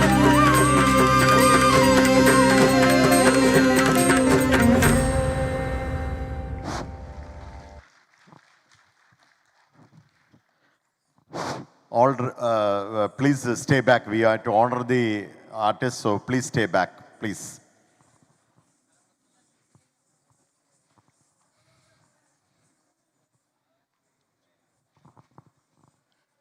കേരള കലാമണ്ഡലം അവതരിപ്പിച്ച നൃത്ത സംഗീത പരിപാടിയുടെ ആദരവ് നൽകുന്നതിനായി ബഹുമാനപ്പെട്ട ERCMBU ചെയർമാൻ ശ്രീ വത്സലം പിള്ള, ബഹുമാനപ്പെട്ട TRCMBU ചെയർമാൻ ശ്രീമതി മണി വിശ്വനാഥ്, ബഹുമാനപ്പെട്ട TRCMBU ഭരണസമിതി അംഗം Shrimati Beena, MRDF CEO Shri George Kutty sir, Abraham Joseph sir, ബഹുമാനപ്പെട്ട ERCMBU MD വിൽസൺ സാർ, ബഹുമാനപ്പെട്ട TRCMBU senior manager Ansari sir, cultural കമ്മിറ്റിയുടെ ചെയർമാനും കൺവീനറുമായിട്ടുള്ള Romy madam, Archana madam, Andhra Pradesh IDA chairman doctor Ravikumar, Indu madam please,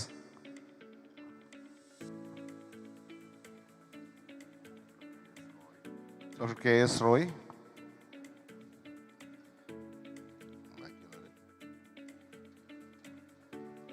thank you.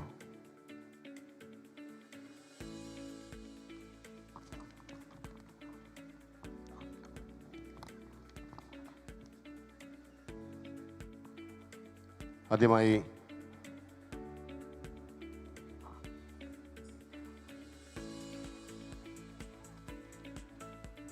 ആദരവ് നൽകാനായി ക്ഷണിക്കുന്നത് cultural committee chairman Romy മാഡത്തെയാണ്. Kalamandalam Athira മാഡത്തിനെ ഈ സംഗീത നൃത്ത പരിപാടിയുടെ കോർഡിനേറ്ററാണ്. ഒരു നിറഞ്ഞ കൈയോടുകൂടി മാഡത്തിന് ആദരവ് നൽകുന്നു. അടുത്തായി കലാമണ്ഡലം ജിതിൻ ആദരവ് നൽകുന്നത് ബഹുമാനപ്പെട്ട എറണാകുളം മേഖലാ യൂണിയൻ ചെയർമാൻ ശ്രീ വത്സലം പിള്ള അവർകളാണ്. അടുത്തതായി കലാമണ്ഡലം ശരണ്യയ്ക്ക് ആദരവ് നൽകുന്നത് ബഹുമാനപ്പെട്ട തിരുവനന്തപുരം മേഖലാ യൂണിയൻ ചെയർമാനാണ്. ശ്രീജു പവന് ആദരവ് നൽകുന്നത് ബഹുമാനപ്പെട്ട CEO ജോർജ് കുട്ടി സാറാണ്. നന്ദുവിന് ആദരവ് നൽകുന്നത് എബ്രഹാം T. ജോസഫ് സാറാണ്. ബഹുമാനപ്പെട്ട ERCMBU MD Shri Wilson sir, Jayalakshmi ജയകുമാറിന് ആദരവ് നൽകുന്നു. ബഹുമാനപ്പെട്ട senior manager TRCMBU Shri Ansari sir, മേഘാമോഹന് ആദരവ് നൽകുന്നു. ആന്ധ്ര IDAയുടെ ചെയർമാനായിട്ടുള്ള സർ ദേവിക ഉണ്ണിക്ക് ആദരവ് നൽകുന്നു. ദേവിക ഉണ്ണി പ്ലീസ്. ശ്രീമതി ഇന്ദു മാഡം നീരജ നാരായണന് ആദരവ് നൽകുന്നു. അർച്ചന മാഡം അമൃതശ്രീക്ക് ആദരവ് നൽകുന്നു. ബഹുമാനപ്പെട്ട റോയ് സാർ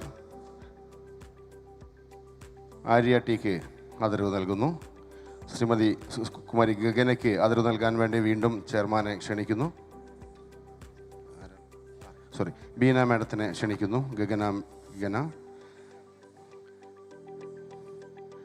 സുമയ്യ അവർക്ക് ആദരവ് നൽകുന്നതിനായി ബഹുമാനപ്പെട്ട ചെയർമാനെ ക്ഷണിക്കുന്നു. സുമയ്യ, അതുല്യ എന്നിവർക്ക് ആദരവ് നൽകുന്നു.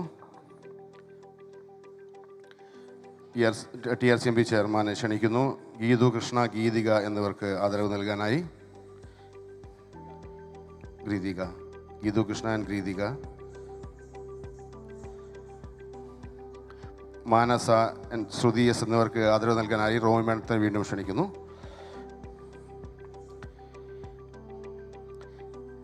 ശിവഗംഗ ശ്രീകാന്ത്, ദേവിക സി എന്നിവർക്ക് ആദരവ് നൽകാനായി ബഹുമാനപ്പെട്ട ജോർജ് കുട്ടി സാറിനെ ക്ഷണിക്കുന്നു.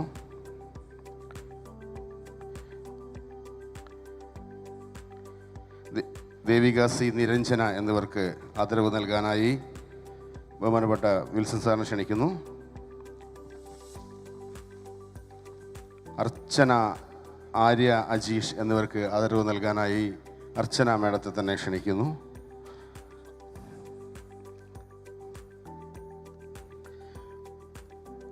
അബ്രഹാം സാറിനെ ക്ഷണിക്കുകയാണ്. ആകാശ് വേണുഗോപാൽ, ഋതിക എന്നിവർക്ക് ആദരവ് നൽകാനായി. അബിതനാഥ്, അരുൺ എന്നിവർക്ക് ആദരവ് നൽകുന്നതിനായി റോയ് സാറിനെ ക്ഷണിക്കുന്നു. 2 people.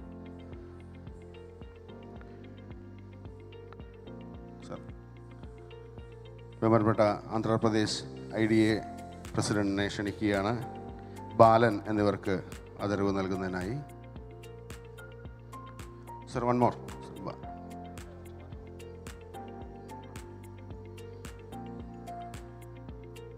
ബാക്കി ഉള്ളവരുടെ പേര് ലഭിച്ചിട്ടില്ല. പറഞ്ഞോ? Okay sir. സർ കൊടുത്തു.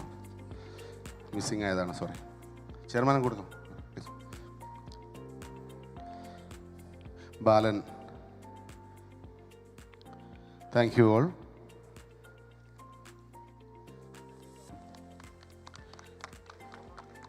അവസാനമായി കലാമണ്ഡലം ടീമിന് ആദരവ് നൽകുന്നതിനായി ചെയർമാൻമാരെ ക്ഷണിക്കുകയാണ്. Kalamandalam Athira teacher please. എല്ലാവർക്കും വേണ്ടി ഒരു മൊമെൻറ്റോ സ്വീകരിക്കാനായി ക്ഷണിക്കുന്നു. രണ്ട് ചെയർമാൻമാർ ചേർന്ന് ആദരവ് നൽകുകയാണ്.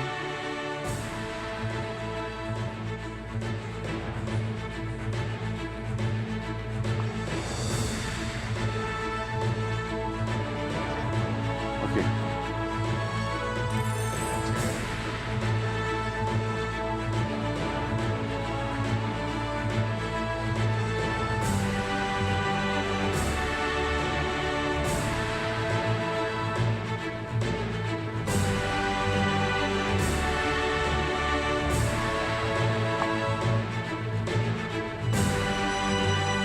ദേശീയ ഗാനത്തിന് ശേഷം ഒരു ഗ്രൂപ്പ് ഫോട്ടോ സെഷൻ കൂടിയുണ്ട്. ദയവായി അതിഥികൾ വേദിയിൽ തുടരേണ്ടതാണ്. ദേശീയ ഗാനത്തിന് ശേഷം ഒരു ഗ്രൂപ്പ് ഫോട്ടോ സെഷൻ കൂടി ഉണ്ട്. ദയവായി അതിഥികൾ, കലാകാരികളും പ്ലീസ് വേദിയിൽ തുടരണം. നിങ്ങളോടൊത്ത് ഞങ്ങൾക്കൊരു ഗ്രൂപ്പ് ഫോട്ടോ എടുക്കാൻ വേണ്ടിയാണ്. പ്ലീസ്. ദേശീയ ഗാനത്തിനായി നമുക്ക് എല്ലാവർക്കും എഴുന്നേറ്റ് നിൽക്കാം.